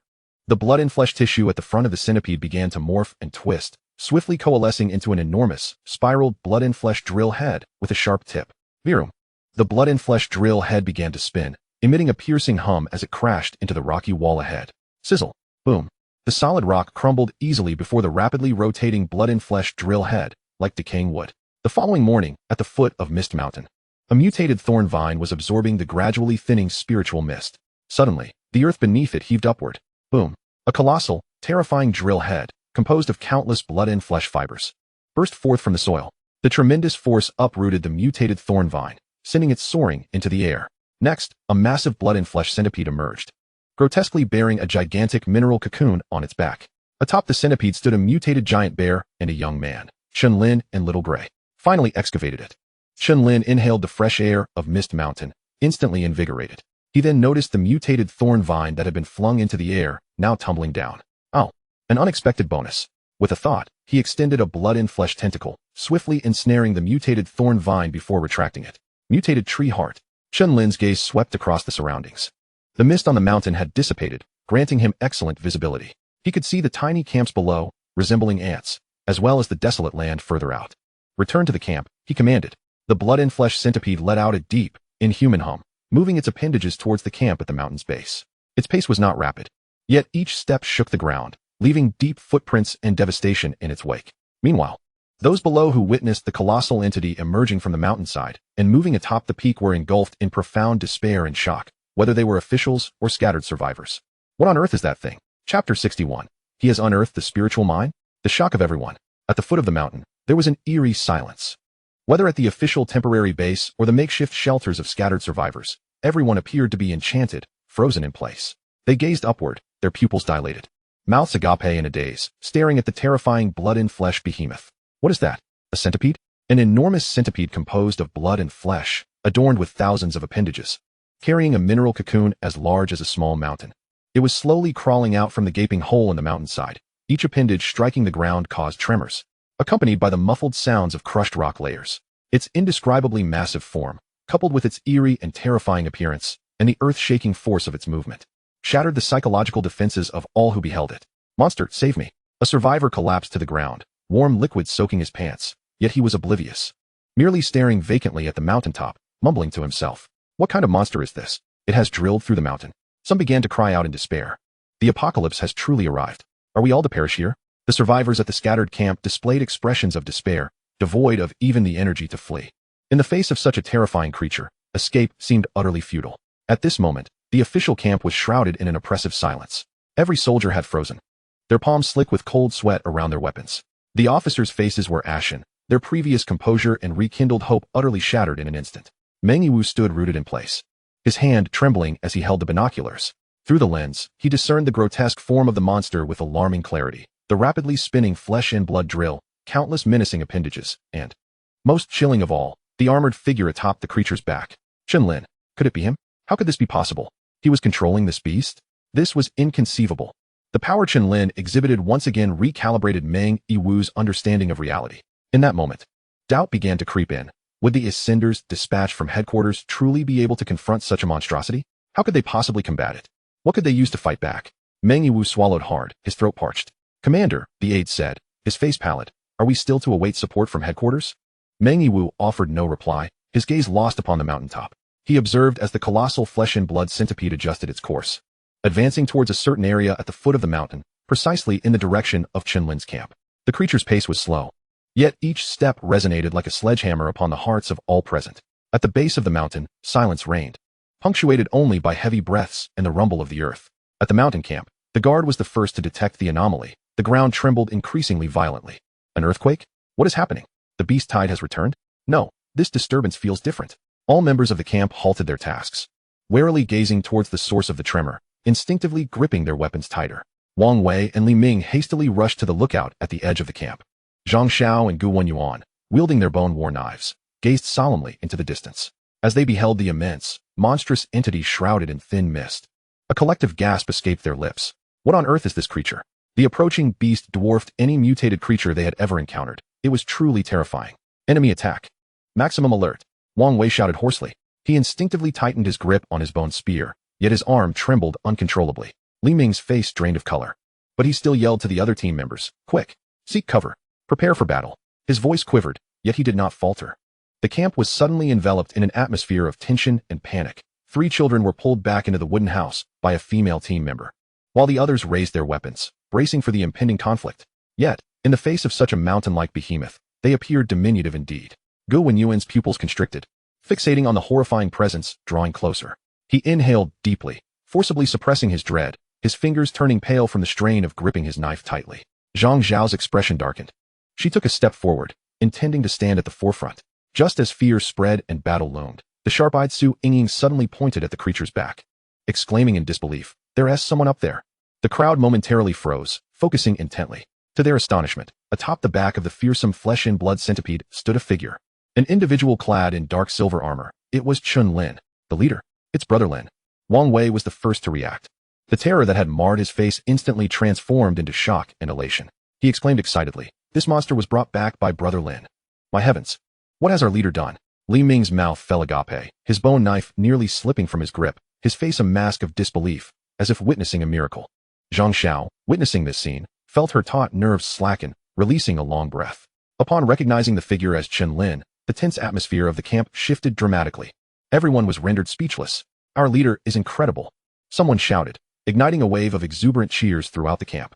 "Goodness, our leader is invincible. Brother Lin is unbeatable. This is nothing short of a miracle." Gu Wenyuan gazed at the increasingly close flesh and blood behemoth and the enormous mineral cocoon upon its back, his expression brimming with excitement. Is this a flesh and blood life form? A psionic symbiote? A miracle? This is the miracle of life, and our leader's miracle. In the midst of awe, reverence, and fervor, the flesh and blood centipede, bearing the massive mineral cocoon, crawled into the open space at the camp's perimeter, its thousands of appendages digging into the earth to stabilize its form. Chen Lin leaped down, his gaze calmly sweeping over the crowd. "All is well," he said nonchalantly. "I brought back the psionic mineral." The crowd stared blankly at the hill-sized psionic mineral and the terrifying creature radiating a menacing aura. Silence enveloped them, as this event surpassed their comprehension. Could it be that Chen Lin had unearthed the entire psionic mineral and transported it back to the camp? Was this something a mere human could achieve? Moreover, from Chen Lin's easygoing tone, it sounded as if this task had been as simple as stepping out for groceries. After a prolonged silence, the crowd finally regained their senses, erupting into a chorus of cheers. Their leader Chen Lin had once again accomplished feats beyond the imagination of mere mortals. With a leader like this, what future impossibilities could they not overcome? Chapter 62. Ancient Civilization Ruins, Desolate, Star Citadel. Chen Lin returned to the camp and reviewed his attribute panel. Name, Chen Lin. Race, human. Strength, 6982. Agility, 4659. Mentality, 4659. Psionic energy, 99, late first stage. Aside from the psionic energy, which had reached its current threshold and thus did not increase, his 3 primary attributes, strength, agility, and mentality, had each risen by 13 points. Chen Lin had a premonition that once all attributes reached 99 points, a qualitative transformation would occur. As his physical form strengthened, The energy consumed also escalated. The provisions he had carried with him were long since depleted. Chen Lin approached the campfire, seizing a large piece of exquisitely roasted high-grade psionic meat, tearing into it voraciously. The essence contained within the meat swiftly transformed into a gentle energy that nourished his body. He then tilted his head back and drank a few swigs of the pure psionic spring water, the fatigue from delving deep into the mountain's core, stimulating the flesh and blood nucleus. And controlling the colossal beast dissipated entirely, restoring him to peak condition. Meanwhile, the members of the camp gathered around the flesh and blood centipede, marveling at the sheer size of the mutated creature before them. It was colossal, reminiscent of the monsters from the film Pacific Rim. Such a colossal creature. How did Brother Lin manage to subdue it? Did he mention that the entity's back harbors a spiritual mind? I had initially expected to lead a life of mining, but I never anticipated such an operation. Extracting an entire vein. The chief is truly remarkable. The camp buzzed with lively discussions. At that moment, Go Wenyuan hastened towards Chen Lin, his countenance marked by a grave expression. What is the matter? Chen Lin inquired, noticing Gu Wenyuan's unusual demeanor. Chief, there is a situation, Go Wenyuan replied, producing a piece of animal hide parchment and lowering his voice. Just now, some events transpired on the Wasteland Star Forum. Chen Lin, savoring a morsel of premium spiritual meat, gestured for him to continue. Suddenly, over a dozen transcenders emerged from the official side, all with spiritual energy levels exceeding 10 points. Gu Wenyuan's tone conveyed disbelief, asserting that this was unreasonable and far beyond the normal rate of evolution. Even if they had developed a basic spiritual energy guidance method, it could not possibly occur at this pace. After a brief pause, Gu Wenyuan handed the parchment to Chen Lin and continued, I have deciphered some official cryptic messages, although they are fragmented pieces of information. When pieced together, I uncovered a secret. The authorities may have discovered the ancient civilization ruins of this world. Ancient civilization ruins? Chen Lin echoed, examining the hide parchment which bore keywords such as Transcender, Flesh Transcendence Project, Ancient Civilization Ruins. It appears that this wasteland star continent is far more complex than initially perceived. Chen Lin fell into deep contemplation. Previously, a question had lingered in his mind. This world teems with various creatures, most of which bear resemblance to those from the old world, yet the indigenous humans remain elusive. Coupled with the frequent world version updates and the current discovery of ancient civilization ruins, a hypothesis began to take shape in his mind. Could it be that the purpose of this world's existence is to accelerate the evolution of human civilization? Or is there another reason entirely? Perhaps it is simply a game devised by the divine? Chen Lin steadied his thoughts, refusing to delve deeper. The information at hand was limited, and everything remained speculative. With his ability to enhance all things, he was destined to ascend to the pinnacle of this world, perhaps ultimately becoming a deity. As for the transcenders that had emerged from the official side, Chen Lin paid them little mind. In fact, he hoped that these so-called transcenders could provide him with a modicum of surprise. As for the ancient civilization ruins, that was intriguing. He could seize them in the future. Subsequently, Chen Lin gazed at the immense flesh centipede. A grand vision took shape in his mind, to construct a mobile fortress based on this living mass. This way, there would be no need to repeatedly establish camps. The main base could be erected atop this fleshly entity, allowing for direct mobility to any desired location. Notably, the spiritual energy veins had already been enhanced and upgraded by Chen Lin, all converted into spiritual energy cores. Everyone, gather around. I have an announcement to make.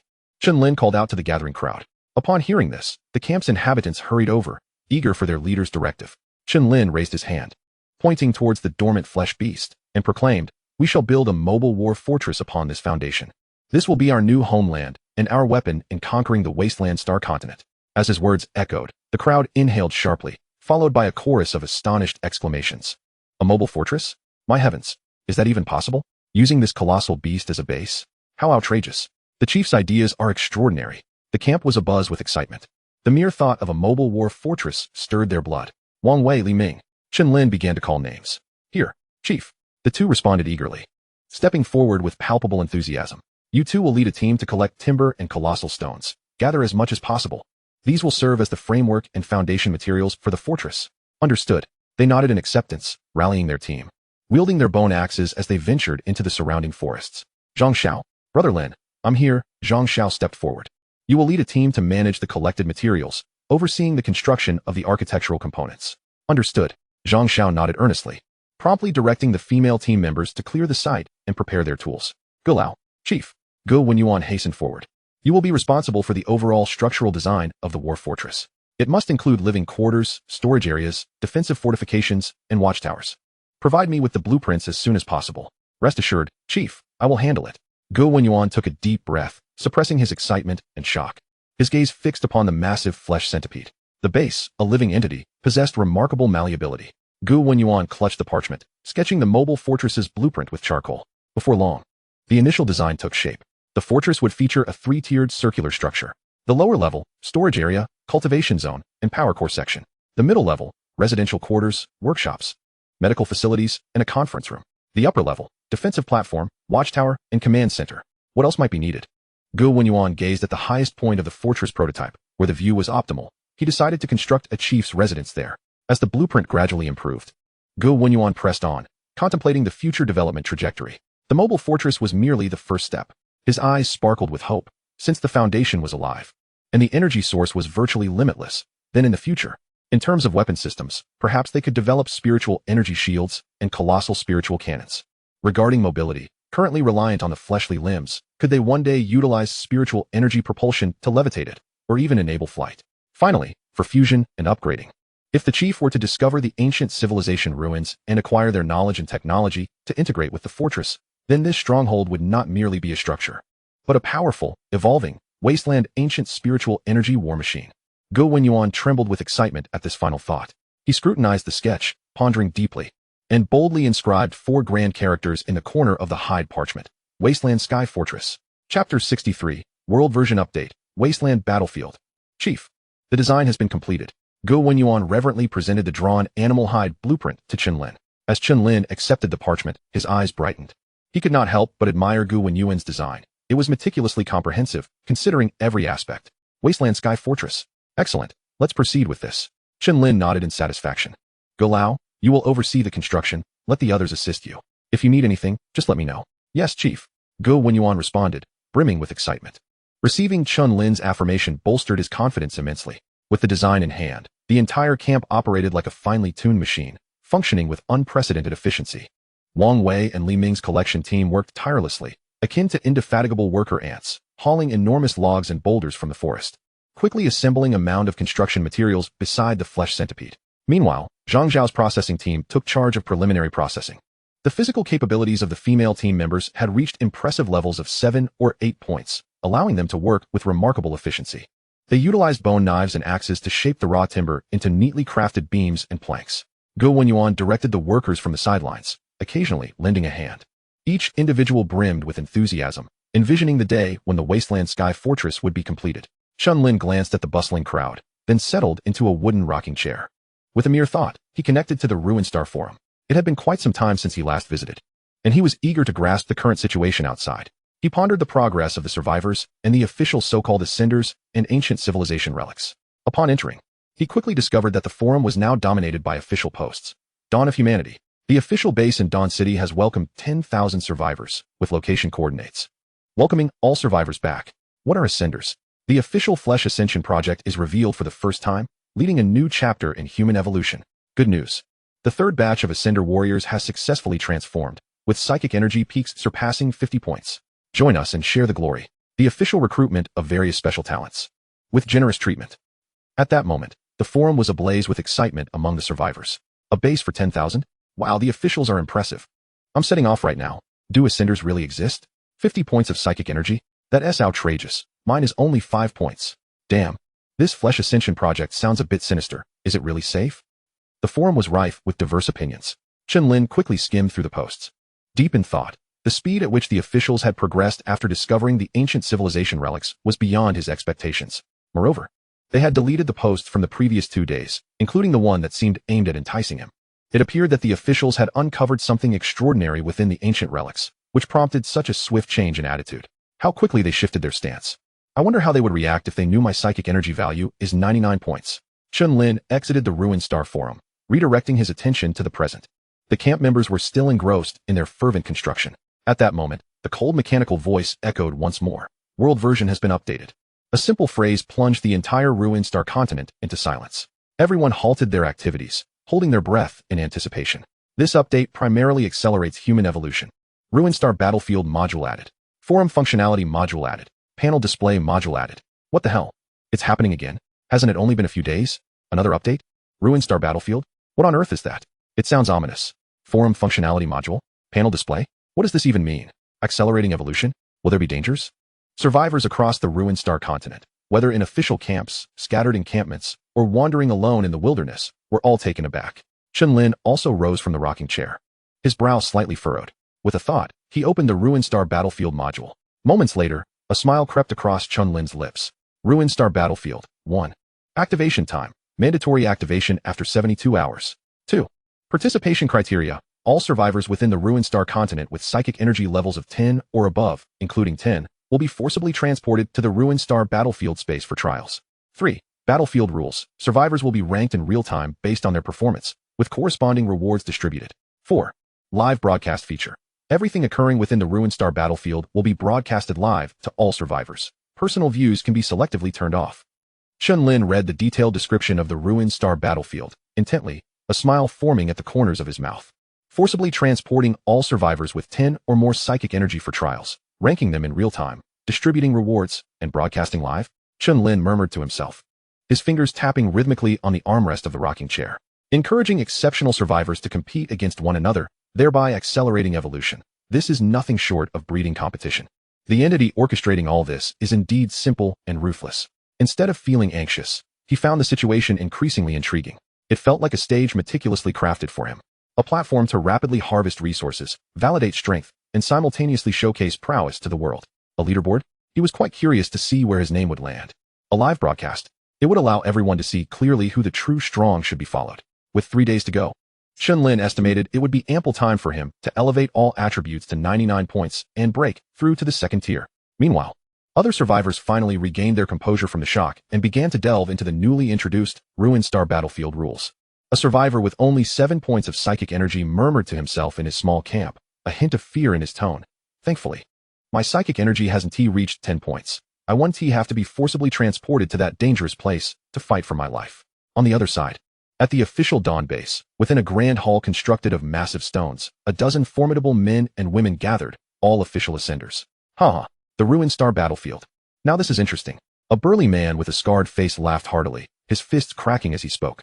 Having been training day in and day out at the base, his bones felt as if they were rusting. It's just right for me to practice against the kids from other countries. I wonder what kind of rewards await in the rankings, another tall woman remarked. The live broadcast feature is a splendid opportunity. The leader, a composed middle-aged man, slowly articulated. We shall showcase the power of our Flame Dragon Ascenders to the new world and attract more talents to our cause.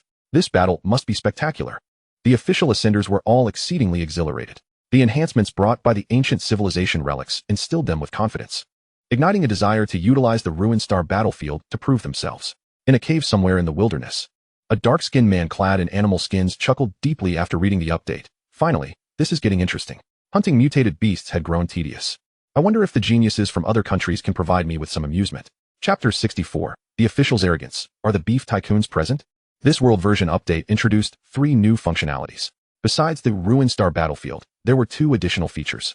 Soon, survivors began to notice the changes brought about by the Forum Functionality Module and Panel Display Module. Firstly, the interface of the Ruin Star Forum became markedly more intricate. The most significant change was that the previously official-dominated layout now brimmed with countless posts. The prior limitation of having to possess at least 10 points of psychic energy to post had been lifted. However, a new rule emerged after posting. The survivor's psychic energy level would be displayed on the right side. Furthermore, the sorting rule for posts on the forum's homepage had changed. It was no longer solely time-based, but rather based on the poster's current psychic energy level. Higher energy levels would place posts at the top. Additionally, the forum introduced video upload and live streaming functionalities. In no time, the forum erupted in chaos. World version update completed, the forum has transformed, and posting is now unlimited. Poster's psychic energy, 15. Brothers, I'm crying. I can finally post. I was driven to distraction watching you all boast. The one above? Are you really going to post with just 15 psychic energy? I have 38, and you don't see me talking. Doghead for protection. The new rules are too real. With low psychic energy, no one has any rights. I post about having roasted grasshoppers for lunch, and it sinks in a second. Roasted grasshoppers? Tell me more, brother. What does it taste like? Is it crunchy? I am inundated with sourberry juice and on the verge of vomiting. Breaking news. Live feature test. Click to witness a brawny man battling a mutated hedgehog. It might be a bit shaky. Posted by Psychic Energy, 42. Attached is a video of a wildly shaking camera, interspersed with my yells of "Don't stab me, brother, I was wrong," and a rolling spiky mutated beast. Come on. Streamer, can you handle this? Are you giving the hedgehog a massage?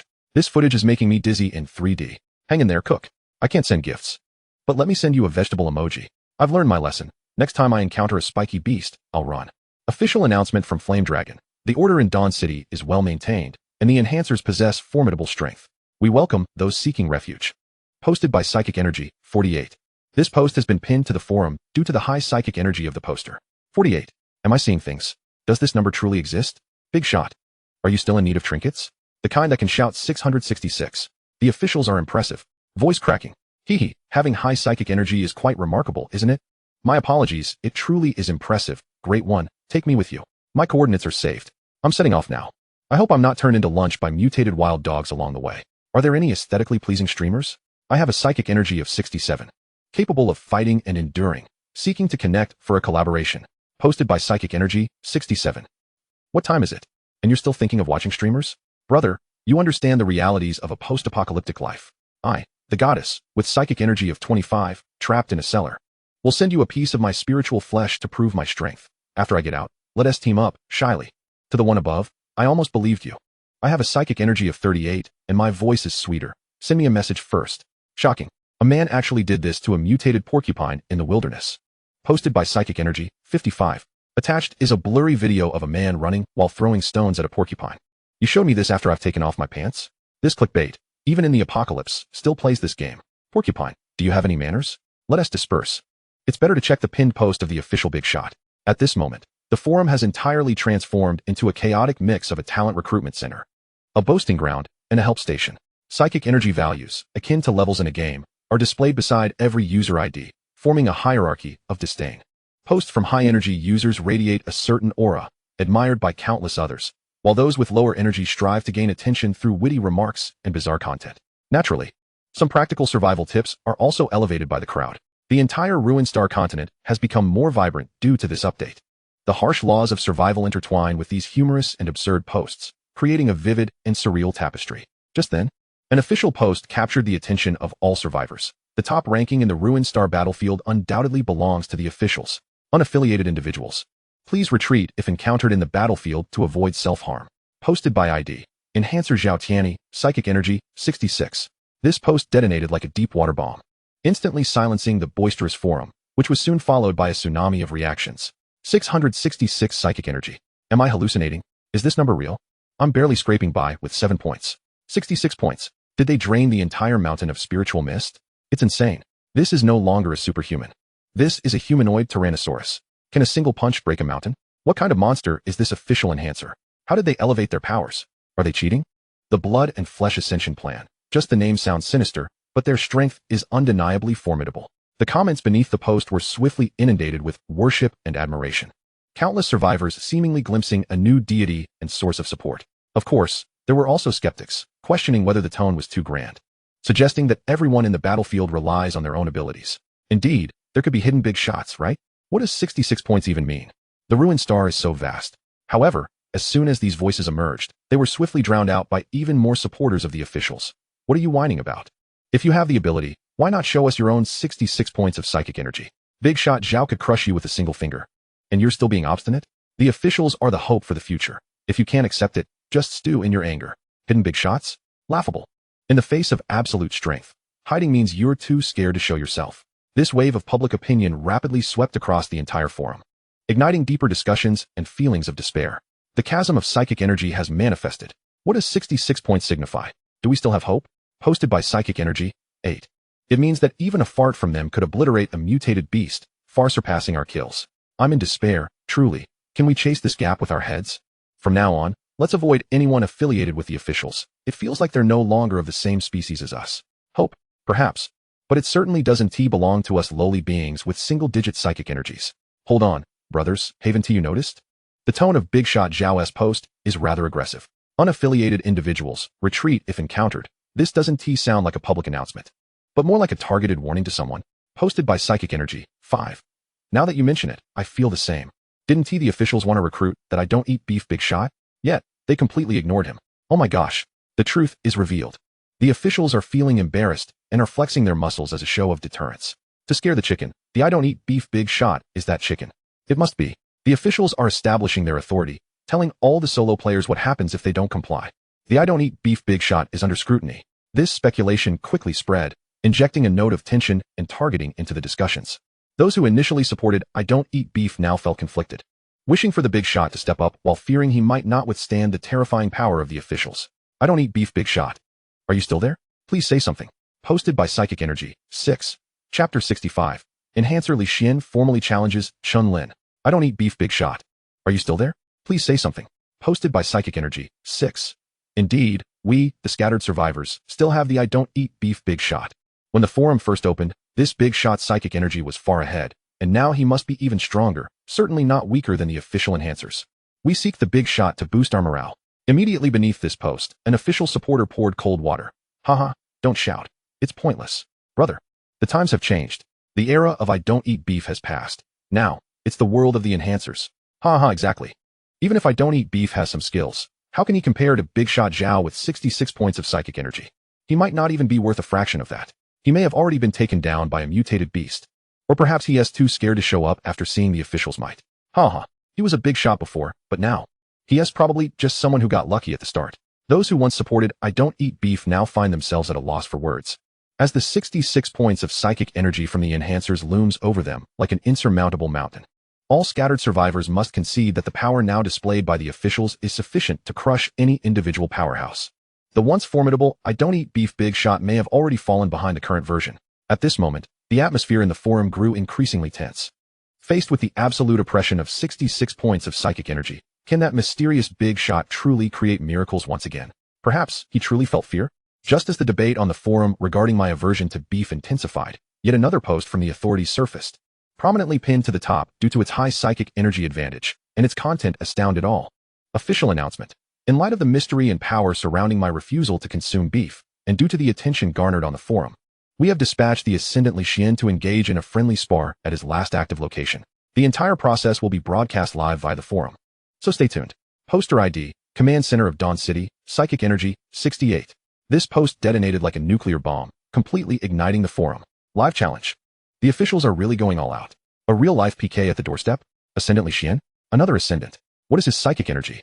He must be quite formidable to be sent out. Friendly spar? I hardly believe that. It is clearly an attempt to disrupt. This is it. The beef connoisseur is truly in trouble. The authorities aim to assert their dominance. Exciting. So thrilling. A showdown between titans. Live broadcast. This is more exhilarating than the fighting tournaments of the pre-apocalyptic world. The betting has begun. How many minutes can the beef connoisseur endure? Although, isn't the official a bit unfair? What is wrong with that? In the apocalypse, strength reigns supreme. Hurry, start the live stream. I want to see it from the first-person perspective. Almost all survivors were in a frenzy, a tumult of fear, excitement, anticipation, and schadenfreude intermingled. No one cared about other topics. All eyes were fixated on the impending live challenge. The authorities, leveraging their formidable strength and resolute tactics, completely dominated the narrative, forcing the enigmatic figure of my aversion to beef into the limelight. It seemed that at any moment, they would tear away his facade of false strength. The entire forum held its breath, waiting for the live stream to commence, eager to witness how the once miraculous titan would dim in the face of the authorities' absolute power.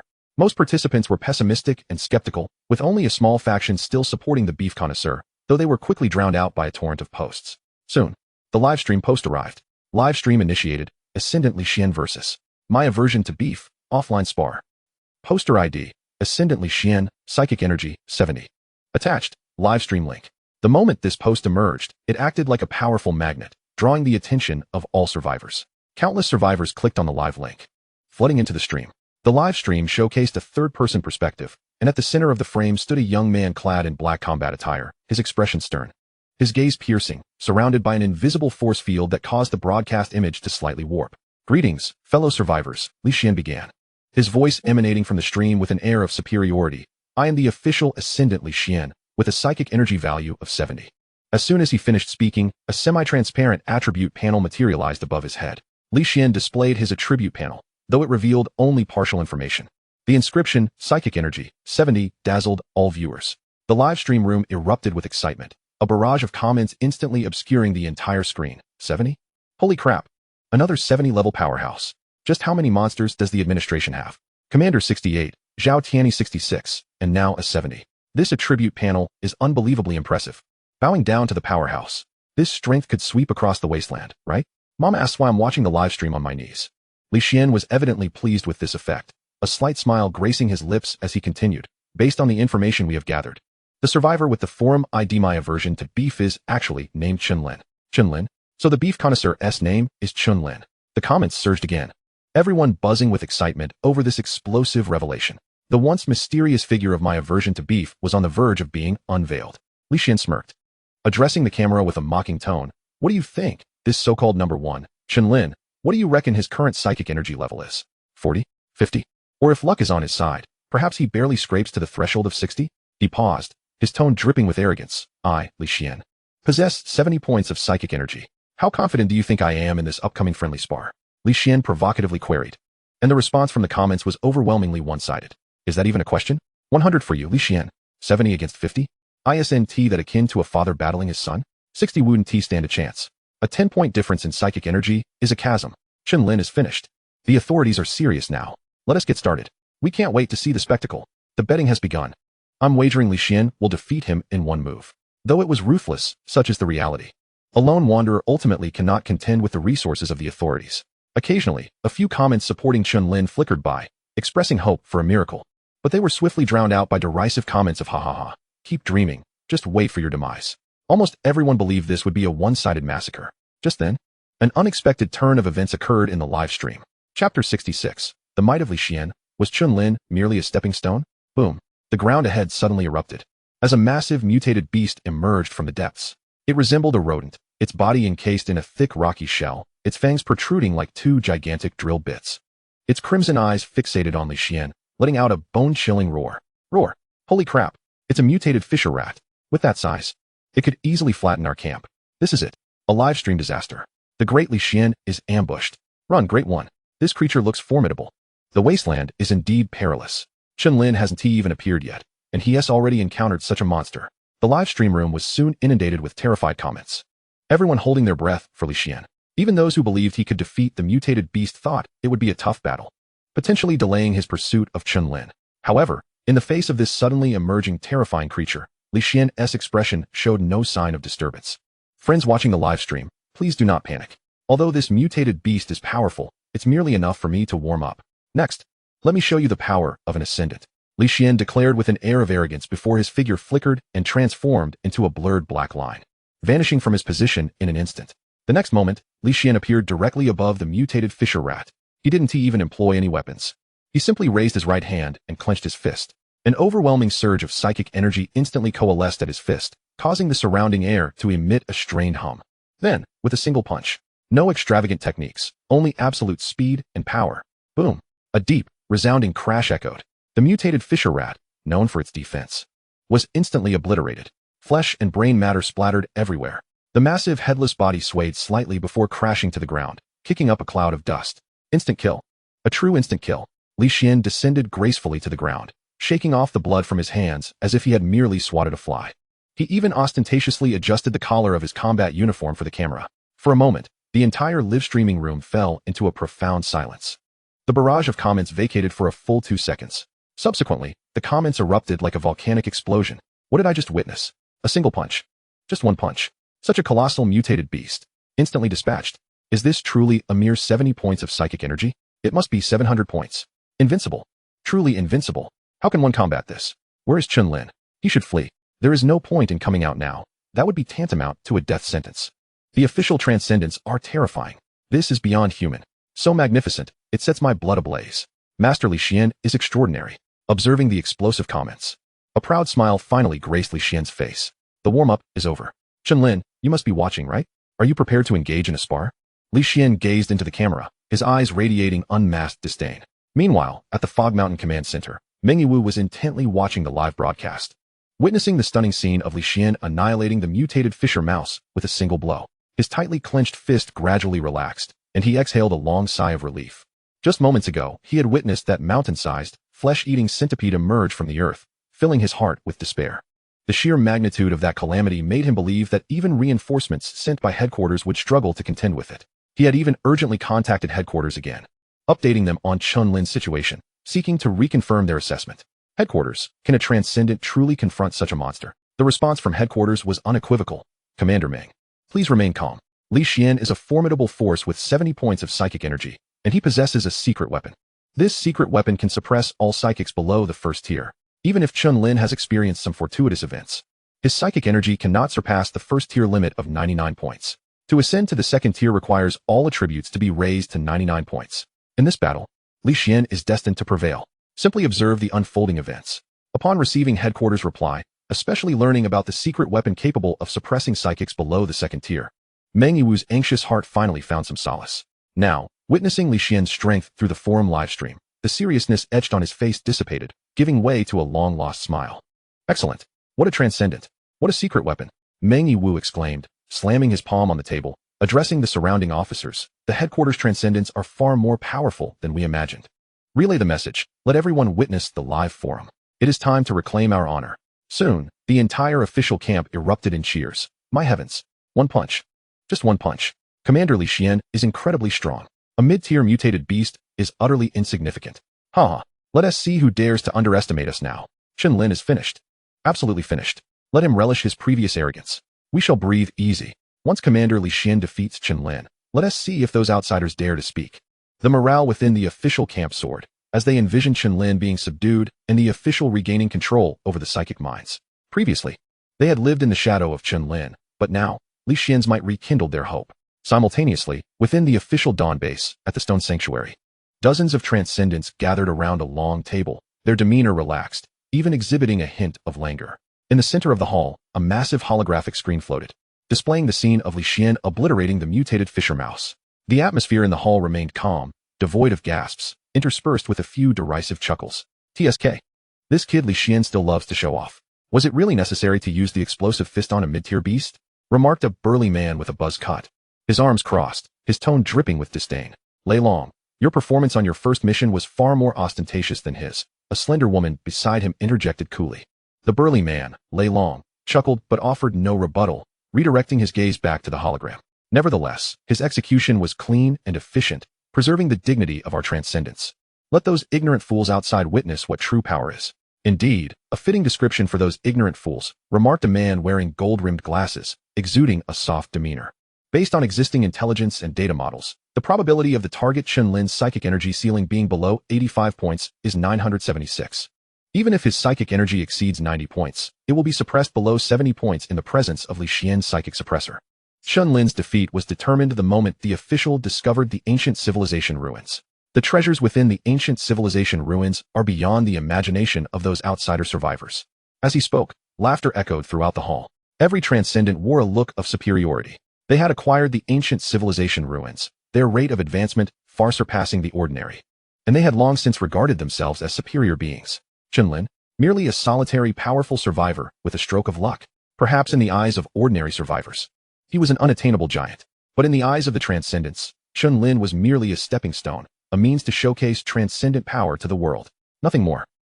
Chapter 67. The Survivor Speculations. Li Xian arrives at Fog Mountain. All right, quiet down. A steady voice resonated from the front of the hall.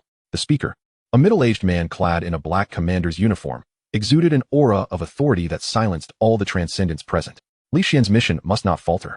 It concerns not only a psychic mind, but also the prestige of our official Dawn City. Continue to observe, ensuring absolute certainty. We must make it clear to everyone that obedience to the official is the only path in this world. The gaze of this transcendent commander swept across the room, ultimately resting upon the live broadcast on the screen, where Li Xian was still en route, now very close to his destination.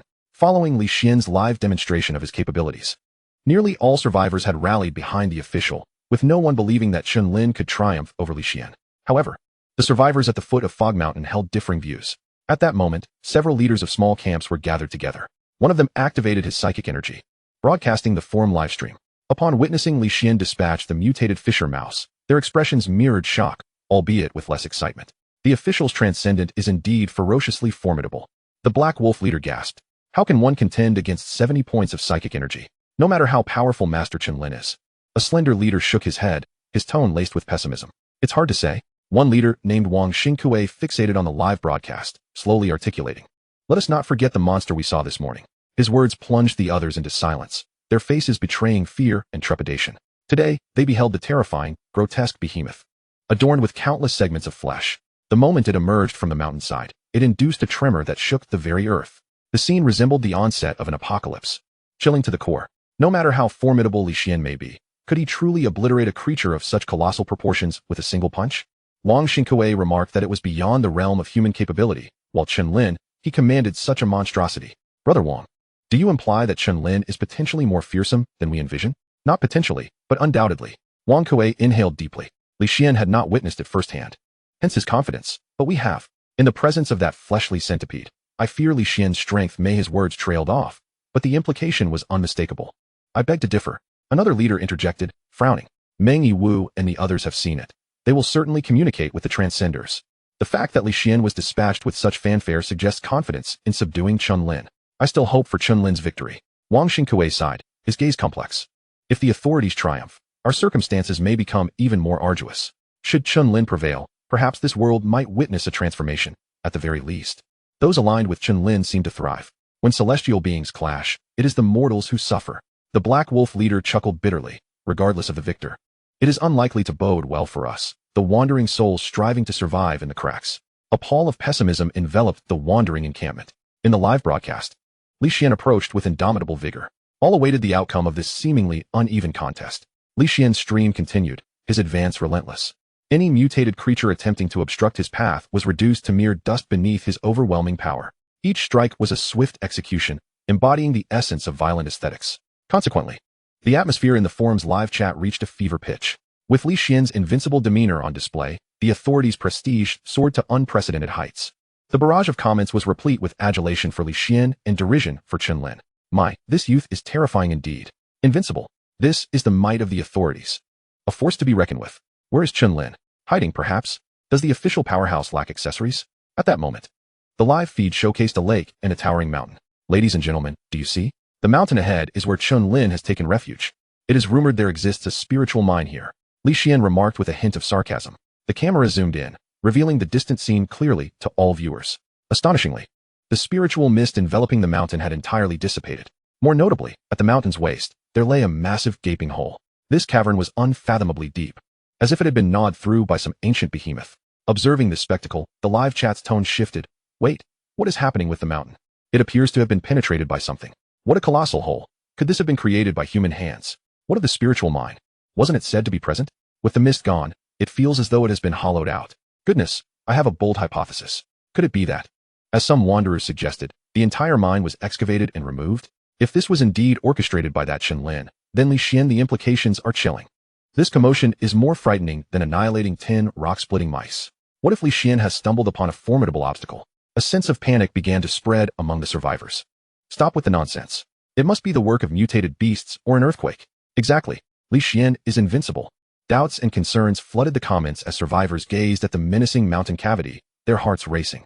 Li Xian, too, observed the rolling comments through his devices, his expression darkening at the sight of their wavering faith, feeling provoked by the challenge to his authority.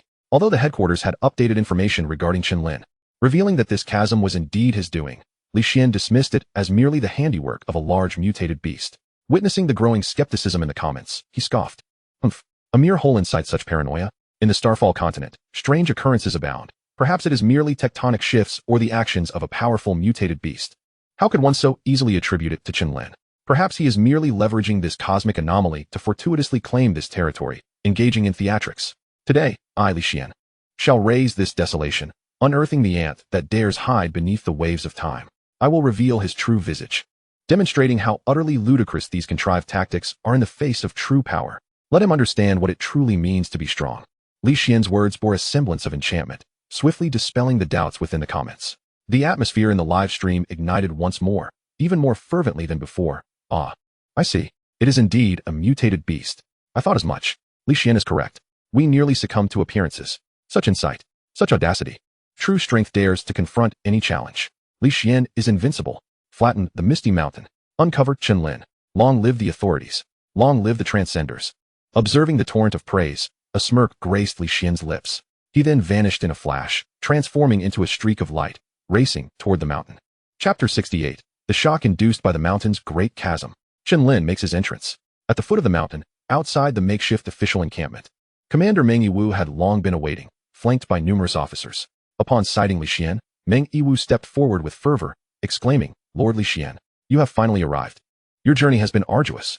Li Xian nodded slightly, his demeanor haughty, surveying Meng Yiwu and the others as a form of acknowledgement. Let us dispense with idle chatter. I am pressed for time. Where is Chen Lin? He inquired, his expression impassive. Lord Li Xian, Chen Lin is no ordinary foe. Perhaps you should first hear my intelligence regarding him, Meng Yiwu implored sincerely. No need. Li Xian's countenance grew cold, with millions of survivors watching his live stream. He understood the necessity of adopting a dominant stance to suppress Chen Lin entirely. Meng Yiwu's expression faltered. At that moment, survivors from the wandering encampment emerged from their makeshift shelters, observing from a distance. Their expressions were a tapestry of complexity, reverence, fear, and anticipation. Several leaders from the wandering encampments gathered, whispering among themselves, casting furtive glances toward the depths of Misty Mountain while eyeing the imperious Li Xian. He has arrived. The official enforcer truly is here, the Black Wolf leader murmured. Humph, quite the spectacle, another wandering leader scoffed. But who knows if he will still maintain such grandeur when he faces the principal. Brother Wang, do you think Chen Lin will emerge? The diminutive leader asked nervously. I do not know, Wang Xingkue replied, shaking his head, his eyes betraying a complex array of emotions. But I have a premonition that today will be monumental. The authorities may not get their way. Though their discussions were hushed, how could they escape the keen ears of Li Xian, far surpassing the realm of the ordinary? Li Xian furrowed his brow slightly, a flicker of confusion crossing his mind. Shouldn't these wandering souls be utterly terrified and submissive in the face of his formidable presence? Why, then, did they still harbor unrealistic fantasies about that Chen Lin? They even believed that the authorities would suffer losses? He deemed it necessary to deliver a stern admonition to these foolish wanderers, while simultaneously adding some excitement to the live broadcast. Li Xian turned towards the gathering of wanderers. His voice amplified through spiritual energy, resonating clearly in all directions, reaching every viewer's ear through the live stream. Oh, from your tone, it seems you have quite a bit of faith in that elusive Chen Lin. His words dripped with unmasked mockery and disdain. The live chat immediately erupted. Ha! The boss has posed a question. Are these wanderers out of their minds, still daring to hope for Chen Lin? Hurry and worship Lord Li Xian. Fools. Just wait for the slap in the face. Li Xian continued, his gaze seemingly penetrating the very souls of the wanderer leaders. I have traversed this path, invincible in my might. You have all witnessed my strength. Now answer me. On what grounds do you believe that someone who dares not even reveal his face, like Chen Lin, could possibly contend with me, just because he was fortunate enough to seize a spiritual mind first? Faced with Li Xian's interrogation, the terrifying pressure of spiritual energy caused the faces of several wanderer leaders to turn pale, their bodies trembling. Wang Xingkue bit down on his teeth, summoning his courage to point towards the distant mountains. The crowd followed his gesture, their eyes landing on the enormous gash in the mountain. Because we witnessed that flesh and blood centipede bore through the mountain. That is beyond human capability. Indeed, Lord Li Xian, you are undeniably powerful, but his words trailed off. Yet the implication was unmistakable. No matter how strong you are, you remain within the realm of humanity, whereas what Chen Lin has done borders on the divine. At that moment, the chat momentarily froze. Wang Xingkue's statement was like a boulder cast into a tranquil lake, creating tumultuous waves within the live stream. What? What did he just say? That gash was made by Chen Lin, a flesh and blood centipede, burrowing through a mountain. Are you kidding me? I told you that gash was unusual. It could not have formed naturally. If that is the case, what kind of monster are we dealing with? The rock-splitting rat that Lord Li Xian dispatched is but a child compared to this. Could it be that Chen Lin truly? Old forum followers recalled the rumors of the adept who did not consume beef taming mutated beasts. Could it actually be true? Oh my goodness. The plot has twisted? Support Chen Lin. Overthrow the authorities. Yes. Why should the authorities be so high and mighty? I always said the beef-eating adept wouldn't back down. What was once a one-sided support for the authorities turned into a flurry of doubts and backing for Chen Lin. Many began to reminisce about the early forum legends surrounding the adept who did not consume beef, and upon viewing the grotesque gash in the mountain, the scales of their allegiance began to waver. Li Xian, witnessing the influx of chat messages, felt his expression darken significantly. He had intended to spice up the live broadcast, but he never anticipated that the words of the wanderers would incite such a monumental reaction. A surge of murderous intent welled up within him. He yearned to grind this person before him into pulp. Yet, countless survivors were watching him. He represented the authorities and could not act recklessly. Li Xian forcibly suppressed his fury, erupting into maniacal laughter. Ha! Ridiculous. Truly absurd. He pointed at Wang Xingkue, and then towards the gaping mountain. His voice chilling. A larger mutated beast burrowing through an unstable mountain is enough to send you all into a panic? Is that what conjures your fantasies of an invincible being? Clearly, you have no comprehension of what true power is. Suddenly, he stepped forward, a terrifying aura crashing upon the group of wanderer leaders like a tsunami, forcing them to retreat repeatedly, their faces ashen. Throughout my journey, I have slain no fewer than 10 colossal mutated beasts. Each one surpasses your imagined flesh and blood centipede in strength. His words were mere bravado, yet they rang with conviction. causing the survivors watching the live stream to waver once more. You know nothing of true power. He abruptly turned, no longer paying heed to the trembling wanderers. His gaze resolute as it pierced into the depths of the mountains. His voice reverberated through spiritual energy, echoing throughout the entire live stream. Today, I shall allow you ignorant frogs at the bottom of the well to witness what true power is. I will drag your monster Chen Lin from his hiding place, forcing him to kneel before you and confess who the true stronghold is. As his words settled, a fervent chorus of agreement erupted from the official camp. Meanwhile, the faces of Wang Xingkue and the others paled further, yet they remained tightly lipped, not daring to utter another word, their gazes fixated on the depths of the mountains. The number of viewers in Li Xian's live stream soared to unprecedented heights. All survivors, regardless of their previous stances, felt their hearts lodged in their throats. The atmosphere of impending confrontation reached a fever pitch. Li Xian disregarded the foolish wanderer leaders, facing the western side of the mountains, and took a step forward. Everyone held their breath. Yet, at that moment, a calm, almost languid voice resonated clearly in every ear. Oh? Who wishes to drag me out? Chapter 69, Impossible. How could he be so strong? Li Xian halted, glancing skyward. Suddenly, the western sky blazed with brightness. A dark silver streak of light, moving at an incredible velocity, tore through the air and plummeted downwards. Boom! Like a meteorite striking the earth. The dark silver streak crashed heavily before Li Xian, unleashing an overwhelming shockwave. The ground shattered like glass, spiderweb-like cracks radiating outwards for 100 meters, debris and dust soaring into the sky. The terrifying shockwave brought forth by the immense kinetic energy swept across the scene. Nearby officials were sent flying, while those further away stumbled and swayed under the force. Li Xian's live stream camera shook violently, the image a chaotic blur, revealing only clouds of dust and a violently trembling earth. After a brief moment of silence, the chat erupted like a dam bursting. What the hell? What just happened? An earthquake? Or were we bombed? Stabilize the camera. I can't see anything. It's Chen Lin. It must be the great Chen Lin making his entrance. But what an utterly terrifying way to appear. Is this truly something a human can achieve? Even Li Xian's descent wasn't this exaggerated. I can feel the ground shaking through the screen. What on earth is this power? Stop posting in the chat. You're blocking the view. Let me see. The dust. The dust is clearing a bit. There seems to be a figure inside. Who just said Chen Lin was hiding? Come out, you coward. Does this look like someone who hides? The game is on. I bet on Chen Lin to win. What an incredible aura. The chat surged wildly, flooding the entire screen. All survivors, regardless of their previous allegiances, were stunned into astonishment by this magnificent entrance. What they initially anticipated was not a fierce clash, but rather a unilateral domination by Li Xian over Chen Lin. However, they were utterly unprepared for the fact that the dominance existed, albeit in a form that was entirely contrary to their expectations. Panic, curiosity, excitement, and disbelief. All these emotions were vividly expressed through the barrage of comments. The live stream's popularity surged, shattering historical records, as every survivor widened their eyes. Fixated on the screen, desperate to discern the figure amidst the swirling clouds of dust, a presence akin to a deity descending from the heavens. At that moment, every survivor present, including Li Xian, felt an overwhelming sense of dread emanating from a formidable life force, heavy and vast. The oppressive aura sent shivers down their spines. The arrogance on Li Xian's face instantly froze, replaced by an unprecedented shock and horror. The surging spiritual energy around him seemed to be gripped tightly by an invisible hand, making it exceedingly difficult to mobilize. This pressure, how could it be possible? Waves of astonishment crashed within Li Xian's mind, his prior confidence shaking precariously. As the dust began to settle, a figure gradually emerged, revealing an imposing suit of dark silver armor that enveloped its entirety. The armor exuded a cold, substantial texture, its sleek lines reminiscent of a work of art forged for slaughter. The ethereal blue circuits etched upon its surface radiated a heart-stopping energy pulse. Li Xian's pupils dilated, every hair on his body standing on end, each cell screaming a frantic warning. An ancient civilization relic. You possess one too? A ridiculous thought crept into Li Xian's mind, leaving him chilled to the bone. The official's greatest reliance. Did the opponent possess it as well? Perhaps even in a more complete form?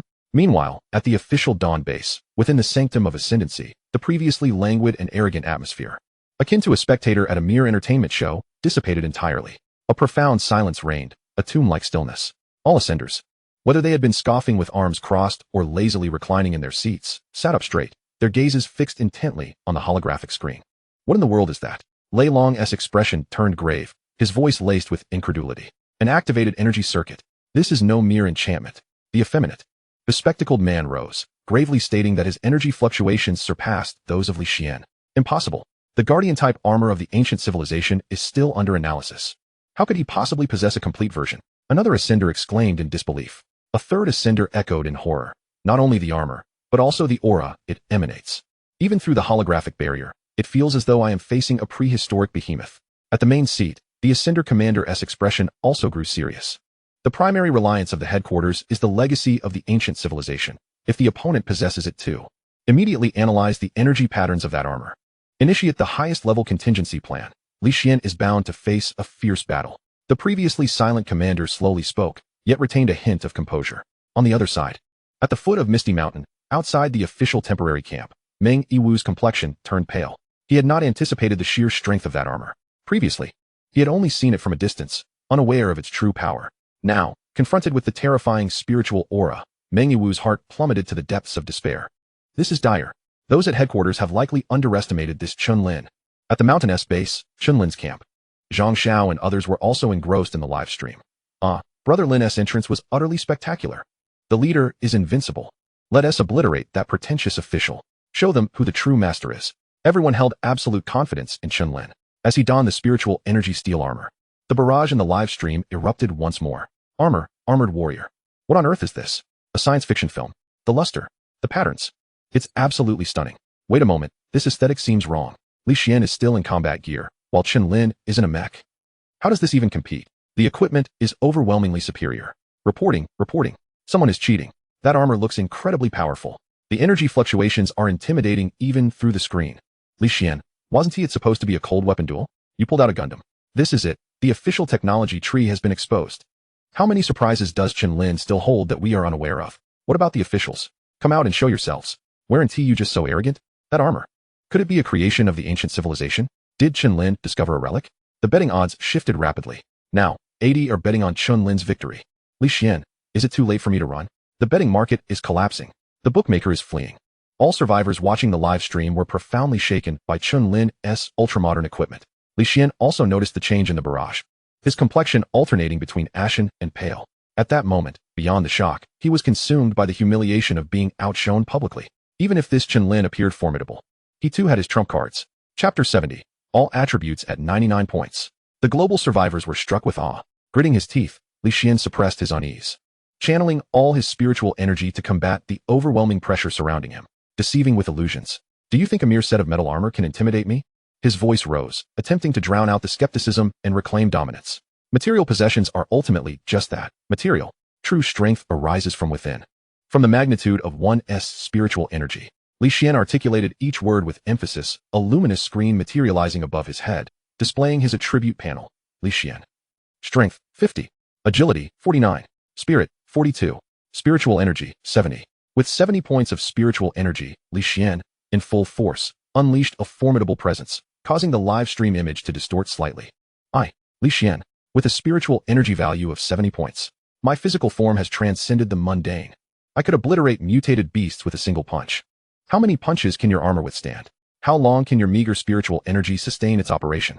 On the official campsite, some diehard supporters, upon hearing these words, seemed to receive an adrenaline boost, joining the chant, though their voices lacked the previous confidence. The live stream barrage also saw a surge of voices supporting Li Xian. Yes, Li Xian is absolutely right. Spiritual energy is fundamental. 70 points of spiritual energy. That energy intensity is no joke. No matter how impressive the armor looks, it must have energy to drive it. It might just be a facade. Trust in the officials. Trust in the ascenders. The next moment, everyone held their breath, awaiting Chen Lin's response. Yet Chen Lin remained silent. No one knew the expression hidden beneath the dark silver visor. He slowly took a step forward. This simple action sent hearts racing, teetering on the edge of anxiety. What is he about to do? After taking a step, a semi-transparent light screen materialized above his head. The screen displayed a line of attributes, along with an astonishing number. Strength, 99. Boom. At this moment, all survivors across the desolate star continent felt as though their minds had been struck by a colossal hammer. Good heavens. 99? 99 points in strength attribute? How is this even conceivable? Isn't the limit for the first tier supposed to be 99? Before anyone could react, Chen Lin took his second step. A new line appeared on the luminous screen above his head. Agility, 99. Suffocating. An absolute suffocation. Countless individuals gaped in disbelief, unable to utter a sound, their eyes nearly bulging from their sockets. Chen Lin calmly stepped forward once more. Mental, 99. Silence. A deathly silence. The official camp was utterly hushed, and the pallor on Meng Yiwu's face had transformed into sheer terror. Over at the scattered survivor camp, Wang Xingkue and others covered their mouths, trembling uncontrollably.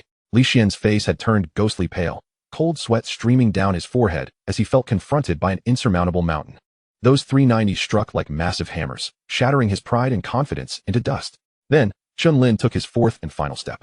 The final number on the screen above him slowly solidified. Psyche, 99. For 90s. Strength, agility, mental, psyche. All 4 attributes had reached the first tier limit of 99 points. At that moment, the wind ceased to blow, and time appeared to freeze. Sunlight reflected off the dark silver armor and the 4 99s, emanating a blinding brilliance. Chen Lin halted, standing 100 meters from Li Xian. He inclined his head slightly, his calm gaze fixed on Li Xian as he inquired with keen interest, "Now, is my psychic value sufficient?" His tranquil voice resonated like thunder from the heavens, reverberating violently in Li Xian's mind. "No, it's impossible. Absolutely impossible." The roar within Li Xian's heart threatened to burst forth, yet his vocal cords felt frozen, allowing only a gasping sound to escape. His complexion was no longer pale but rather a dead, ashen despair.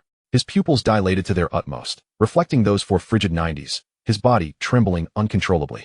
The previously surging 70 points of psychic energy now flickered like a candle in the wind, crushed back into his body by Chen Lin's overwhelming psychic presence, causing Li Xian to taste blood in his throat. Psychic domination, numeric obliteration, comprehensive supremacy. In that instant, all of Li Xian's pride and reliance were crushed to smithereens. The official Dawn City and the Ascension Sanctuary fell into a profound silence once more. All attributes at 99. First tier limit. How could this be? All ascenders were in utter shock, their complexions alternating between crimson and ashen.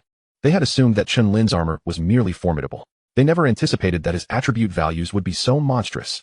How could this be? He is but a mere scattered survivor. The commander rose from his seat, leaning forward with his hands braced against the control panel. His eyes filled with sheer astonishment. Even with the inheritance from ancient civilization relics, such rapid advancement seemed inconceivable. No, it's not over yet. There is still a chance. Grasping at straws, he thought of Li Xian's psychic suppressor. At the foot of the fog-laden mountain, within the official temporary camp. It's over. Meng Yiwu's legs buckled, collapsing to the ground, his gaze vacant as he muttered unconsciously, 99, all 99s. How could he be this strong? The officers behind him appeared as though their spines had been severed, each face ashen. Several were so frightened that they lost control right then and there. The live stream's chat exploded in frenzy. 999, 9999. Holy hell. The 4 attributes at their limit. I'm witnessing a myth. Li Xian, 70 points of psychic energy, offline. Official, what the hell? I'm flipping tables. Chen Lin, you are my god. The comrades who previously bet on Li Xian's victory wondered, is the wind on the rooftop strong? This is no longer a battle. This is a father disciplining his child. Humanity has reached the pinnacle of evolution. It's undeniable. Mother asked why I was kneeling while watching the live stream and bowing my head. I can't win. If I make a move, I will die? Confronted with the terror of death, Li Xian's mind raced. That's right. The psychic suppressor. I still have the psychic suppressor. No matter how high your attributes. As long as you are not second tier, your psychic energy will be halved. Let us see how arrogant you can be then. A glint of ferocity flashed in Li Xian's eyes. Without hesitation, he abruptly raised his right hand, and an inconspicuous metallic ring on his wrist suddenly shone with blinding white light. An invisible field of suppression rapidly expanded from him, enveloping Chen Lin within. Fool! What does it matter how high your attributes are? Li Xian roared, his visage twisted, under the psychic suppression field. Your psychic energy is reduced to less than 50 points. Kneel before me. At that moment, the only thing that responded to Li Xian was a magnificent, resplendent blade of light. Chapter 71. Instantaneous defeat of Li Xian. The big picture? What does it matter to me? The azure blade of light sliced through the air, akin to a radiant sun. The psychic suppression field, like fragile ice, melted away in an instant, obliterated. Li Xian had no time to think. The ferocity and madness in his eyes hadn't even begun to transform into horror when he was engulfed by the dazzling blade of light. No, sizzle. Like a hot knife slicing through butter, the blade of light effortlessly swept through Li Xian's body. Then, with unyielding force, it cleaved into the ground behind him, leaving a terrifying scar that seemed bottomless. In the realm, there was a profound silence. Li Xian stood rigidly, motionless. His expression was one of bewilderment, as if he had yet to comprehend what had transpired. Crack! A faint, crisp sound echoed. A line of blood appeared, tracing from Li Xian's forehead, down his nose, lips, chin, throat, and chest, revealing a straight path. The next moment, gush! Blood erupted like a fountain from the line. His form split in two, crashing to the ground. A heavy stench of blood permeated the air. The Ascender, highly anticipated by the officials, boasting 70 points of psychic energy and equipped with a psychic suppressor, was defeated. With a single stroke, in an instant. It was only at that moment that the piercing wail of the blade slicing through the air resonated, like a belated lament, piercing the eardrums of all present. Chen Lin, wielding the blade of psychic dominance, displayed no fluctuation in his expression. My God, he was killed. Really? He was slain in an instant. Li Xian, torn apart. What about the officials? Officials, say something. Chen Lin, you are invincible. Run, everyone run. The officials must flee. The first among the end times. Well deserved. Ha. The officials' faces were utterly ruined. Signal interrupted. Due to Li Xian's demise, the live stream abruptly terminated. However, that terrifying blade of light was etched into the minds of every viewer. At the Dawn Base, within the Ascension Sanctuary, all Ascenders wore expressions as somber as the depths of the ocean. At that moment, they finally realized the kind of existence they had provoked. A chilling sense of dread enveloped everyone, as if an icy wave had swept through their very beings. The sheer force of that strike was not merely of the first tier, it had shattered even the energy suppression field. This Chen Lin, is he truly of the second tier? A despairing Ascender exclaimed. Second tier. Lei Long clenched his fists, his countenance darkening with disbelief. How could this be possible? At this juncture, how could anyone attain the second tier? It is over, utterly over. We dared to hunt a second tier being. He will undoubtedly seek retribution. Above. The commander wore an expression of shock that had obliterated his previous composure, leaving only a vacant despair. The words second tier echoed like a nightmarish specter, shattering the mental fortitude of all the Ascenders present. It represented a transcendence of life's essence, an absolute divergence in levels of power. In the face of the first tier, the second tier was akin to a walking calamity. All their plans, all their weaponry, all their arrogance had been rendered mere childish antics before the might of the second tier. Flee from Dawn City. Initiate a strategic retreat immediately. Contact other districts. Disseminate the data. This is an adversary beyond our current capacity to confront. The entire Ascender Sanctuary erupted into chaos. The previous sense of superiority and calmness had evaporated, leaving only fear and despair in its wake. Silence. The Ascender commander bellowed, forcibly quelling the tumult. Gasping for breath, his bloodshot gaze swept over the panicked Ascenders. His voice tinged with the last remnants of authority. What are you panicking for? The sky has not yet fallen. Drawing a deep breath, he gritted his teeth and issued orders with painstaking clarity. Immediately transmit the second-tier arrival intelligence to headquarters via the highest encrypted channel. Request authorization to employ God-slaying grade relic weapons. Activate the ARC contingency plan. All non-combat personnel and core data must commence relocation. Notify all units across the territory to enter the highest state of readiness. No one is to provoke Chen Lin in any form. The commands poured forth in rapid succession, appearing orderly, yet each word resonated with palpable dread. A sense of hopelessness pervaded the atmosphere. These official Ascenders had finally grasped the proximity of death. The new world they sought to control was on the verge of a regime change. The new sovereign stood at the pinnacle of power, surveying them with a gaze as frigid as ice. In the distance, Meng Yiwu sat paralyzed on the ground, his pupils dilated, staring blankly at the neatly severed corpses before him. Those were the reinforcements he had placed so much hope in, the formidable official Ascenders, so easily butchered as if they were mere livestock. A choked gasp escaped Meng Yiwu's throat, and his body began to tremble uncontrollably as a foul odor spread beneath him. He had lost control of his bodily functions. The soldiers behind Meng Yiwu stood as if their souls had been siphoned away, frozen in place. All their hopes were shattered by Chen Lin's blade, leaving only sheer terror. Chen Lin turned, regarding the grotesque display of official personnel before him. There was no trace of mercy in his eyes, only a chilling intent to kill. I had offered you a chance. Chen Lin's words fell like a whisper from the Grim Reaper, reaching Meng Yiwu's ears. Meng Yiwu snapped back to reality, the terror of death clenching his heart. At that moment, the instinct for survival overwhelmed all else. Crawling forward on his knees, tears streaming down his face, he pleaded, Wait. Chen Lin, Chief Chen, spare me. Summoning every ounce of strength, Meng Yiwu hurriedly implored, You cannot kill us. We are the official forces, the last embers of human civilization. If you kill us, order will collapse entirely.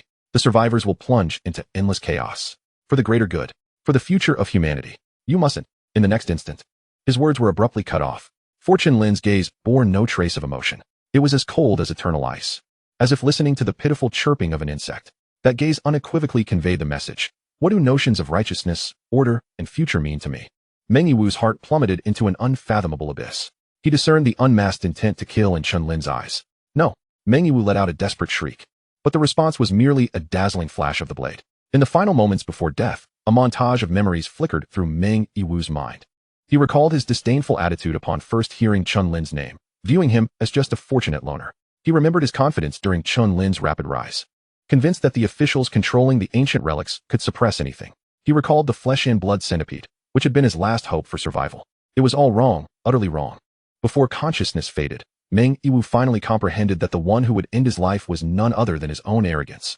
Chapter 72. Chen Lin's intent to kill. One day, the Dawn base will be annihilated. Swoosh. The blade's radiance sliced through. Meng Yiwu, along with those behind him, was cleaved in two. The momentum of the blade did not diminish. It obliterated the official encampment behind them, leaving only a stark and horrifying scar. In the distance, the surviving loners witnessed this scene, akin to divine retribution, each one terrified to the core, desperately covering their mouths, not daring to breathe, lest they attract the attention of that being. Chen Lin sheathed his blade and turned, as if merely tidying up a pile of refuse. He stepped forward, approaching Li Xian's corpse. After searching thoroughly, he found nothing of value. The bracelet on Li Xian's wrist, capable of emitting an invisible force field, was now damaged and rendered worthless. Chen Lin lingered no longer and swiftly returned to the base at the foot of the mountain. Chief, Brother Lin. The members of the encampment surged forward, excitement evident in their expressions, filled with awe. They had all been watching the recent battle.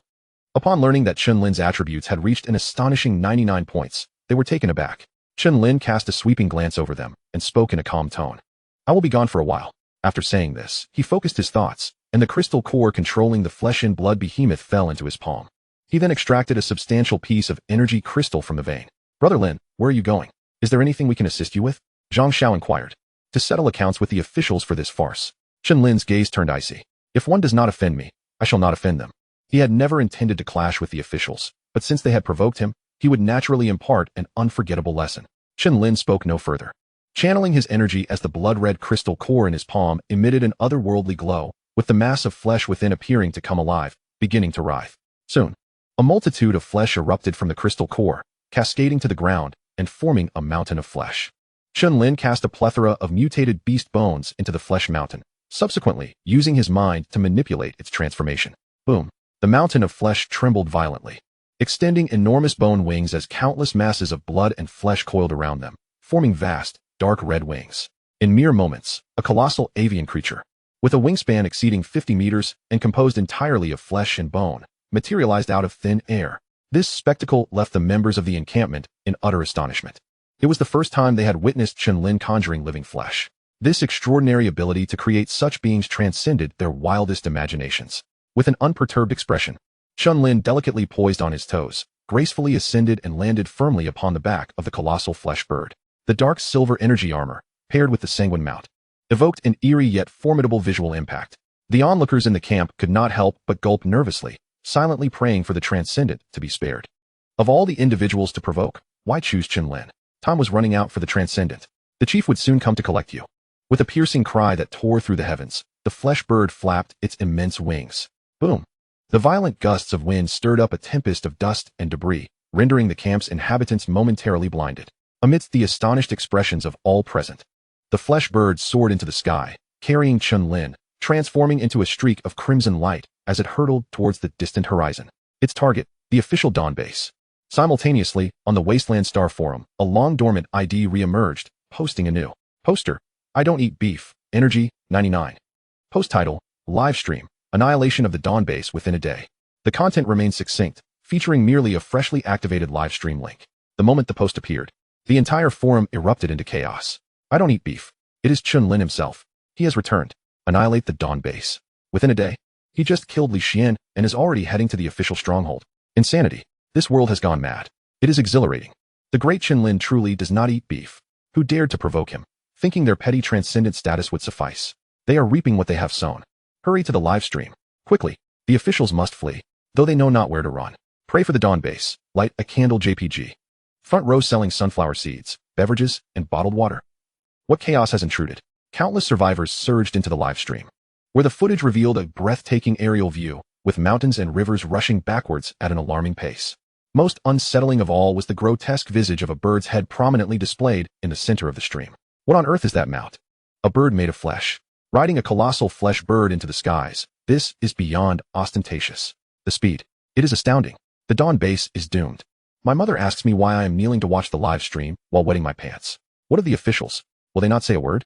Within the Dawn base command center, what is there to say? Quickly, escape for your lives. At the Dawn base, in the sanctum of transcendence, all eyes were fixated on the holographic screen ahead.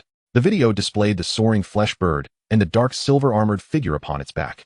He dares to annihilate the Dawn base? How could he be so audacious? Was killing Li Xian not sufficient? The strong must not be insulted. Our actions have thoroughly incensed him. It is utterly reckless. We should never have provoked such a monster. This Chen Lin, he must repay every slight. How terrifying.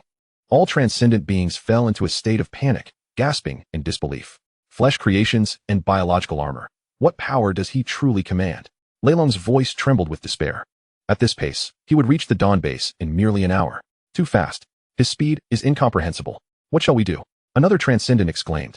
The core members had only just begun their retreat. He arrived too swiftly. The commander clenched his fists, his face ashen. Lei Long, you and the other two transcendent beings must intercept him. Delay him as best as you can. Me? Lei Long pointed at himself. A look of incredulity plastered across his face, though his energy was a respectable 75 points. Asking him to stop Chen Lin was akin to telling a mere mortal to eliminate Tang Sung and his disciples. Is that not a death wish?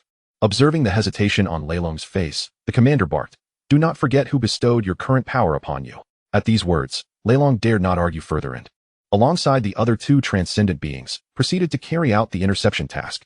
In this moment, it was not only the transcendent beings who were gripped by fear. All survivors within the Dawn base succumbed to an unprecedented terror at the impending arrival of Chen Lin. The live stream continued unabated.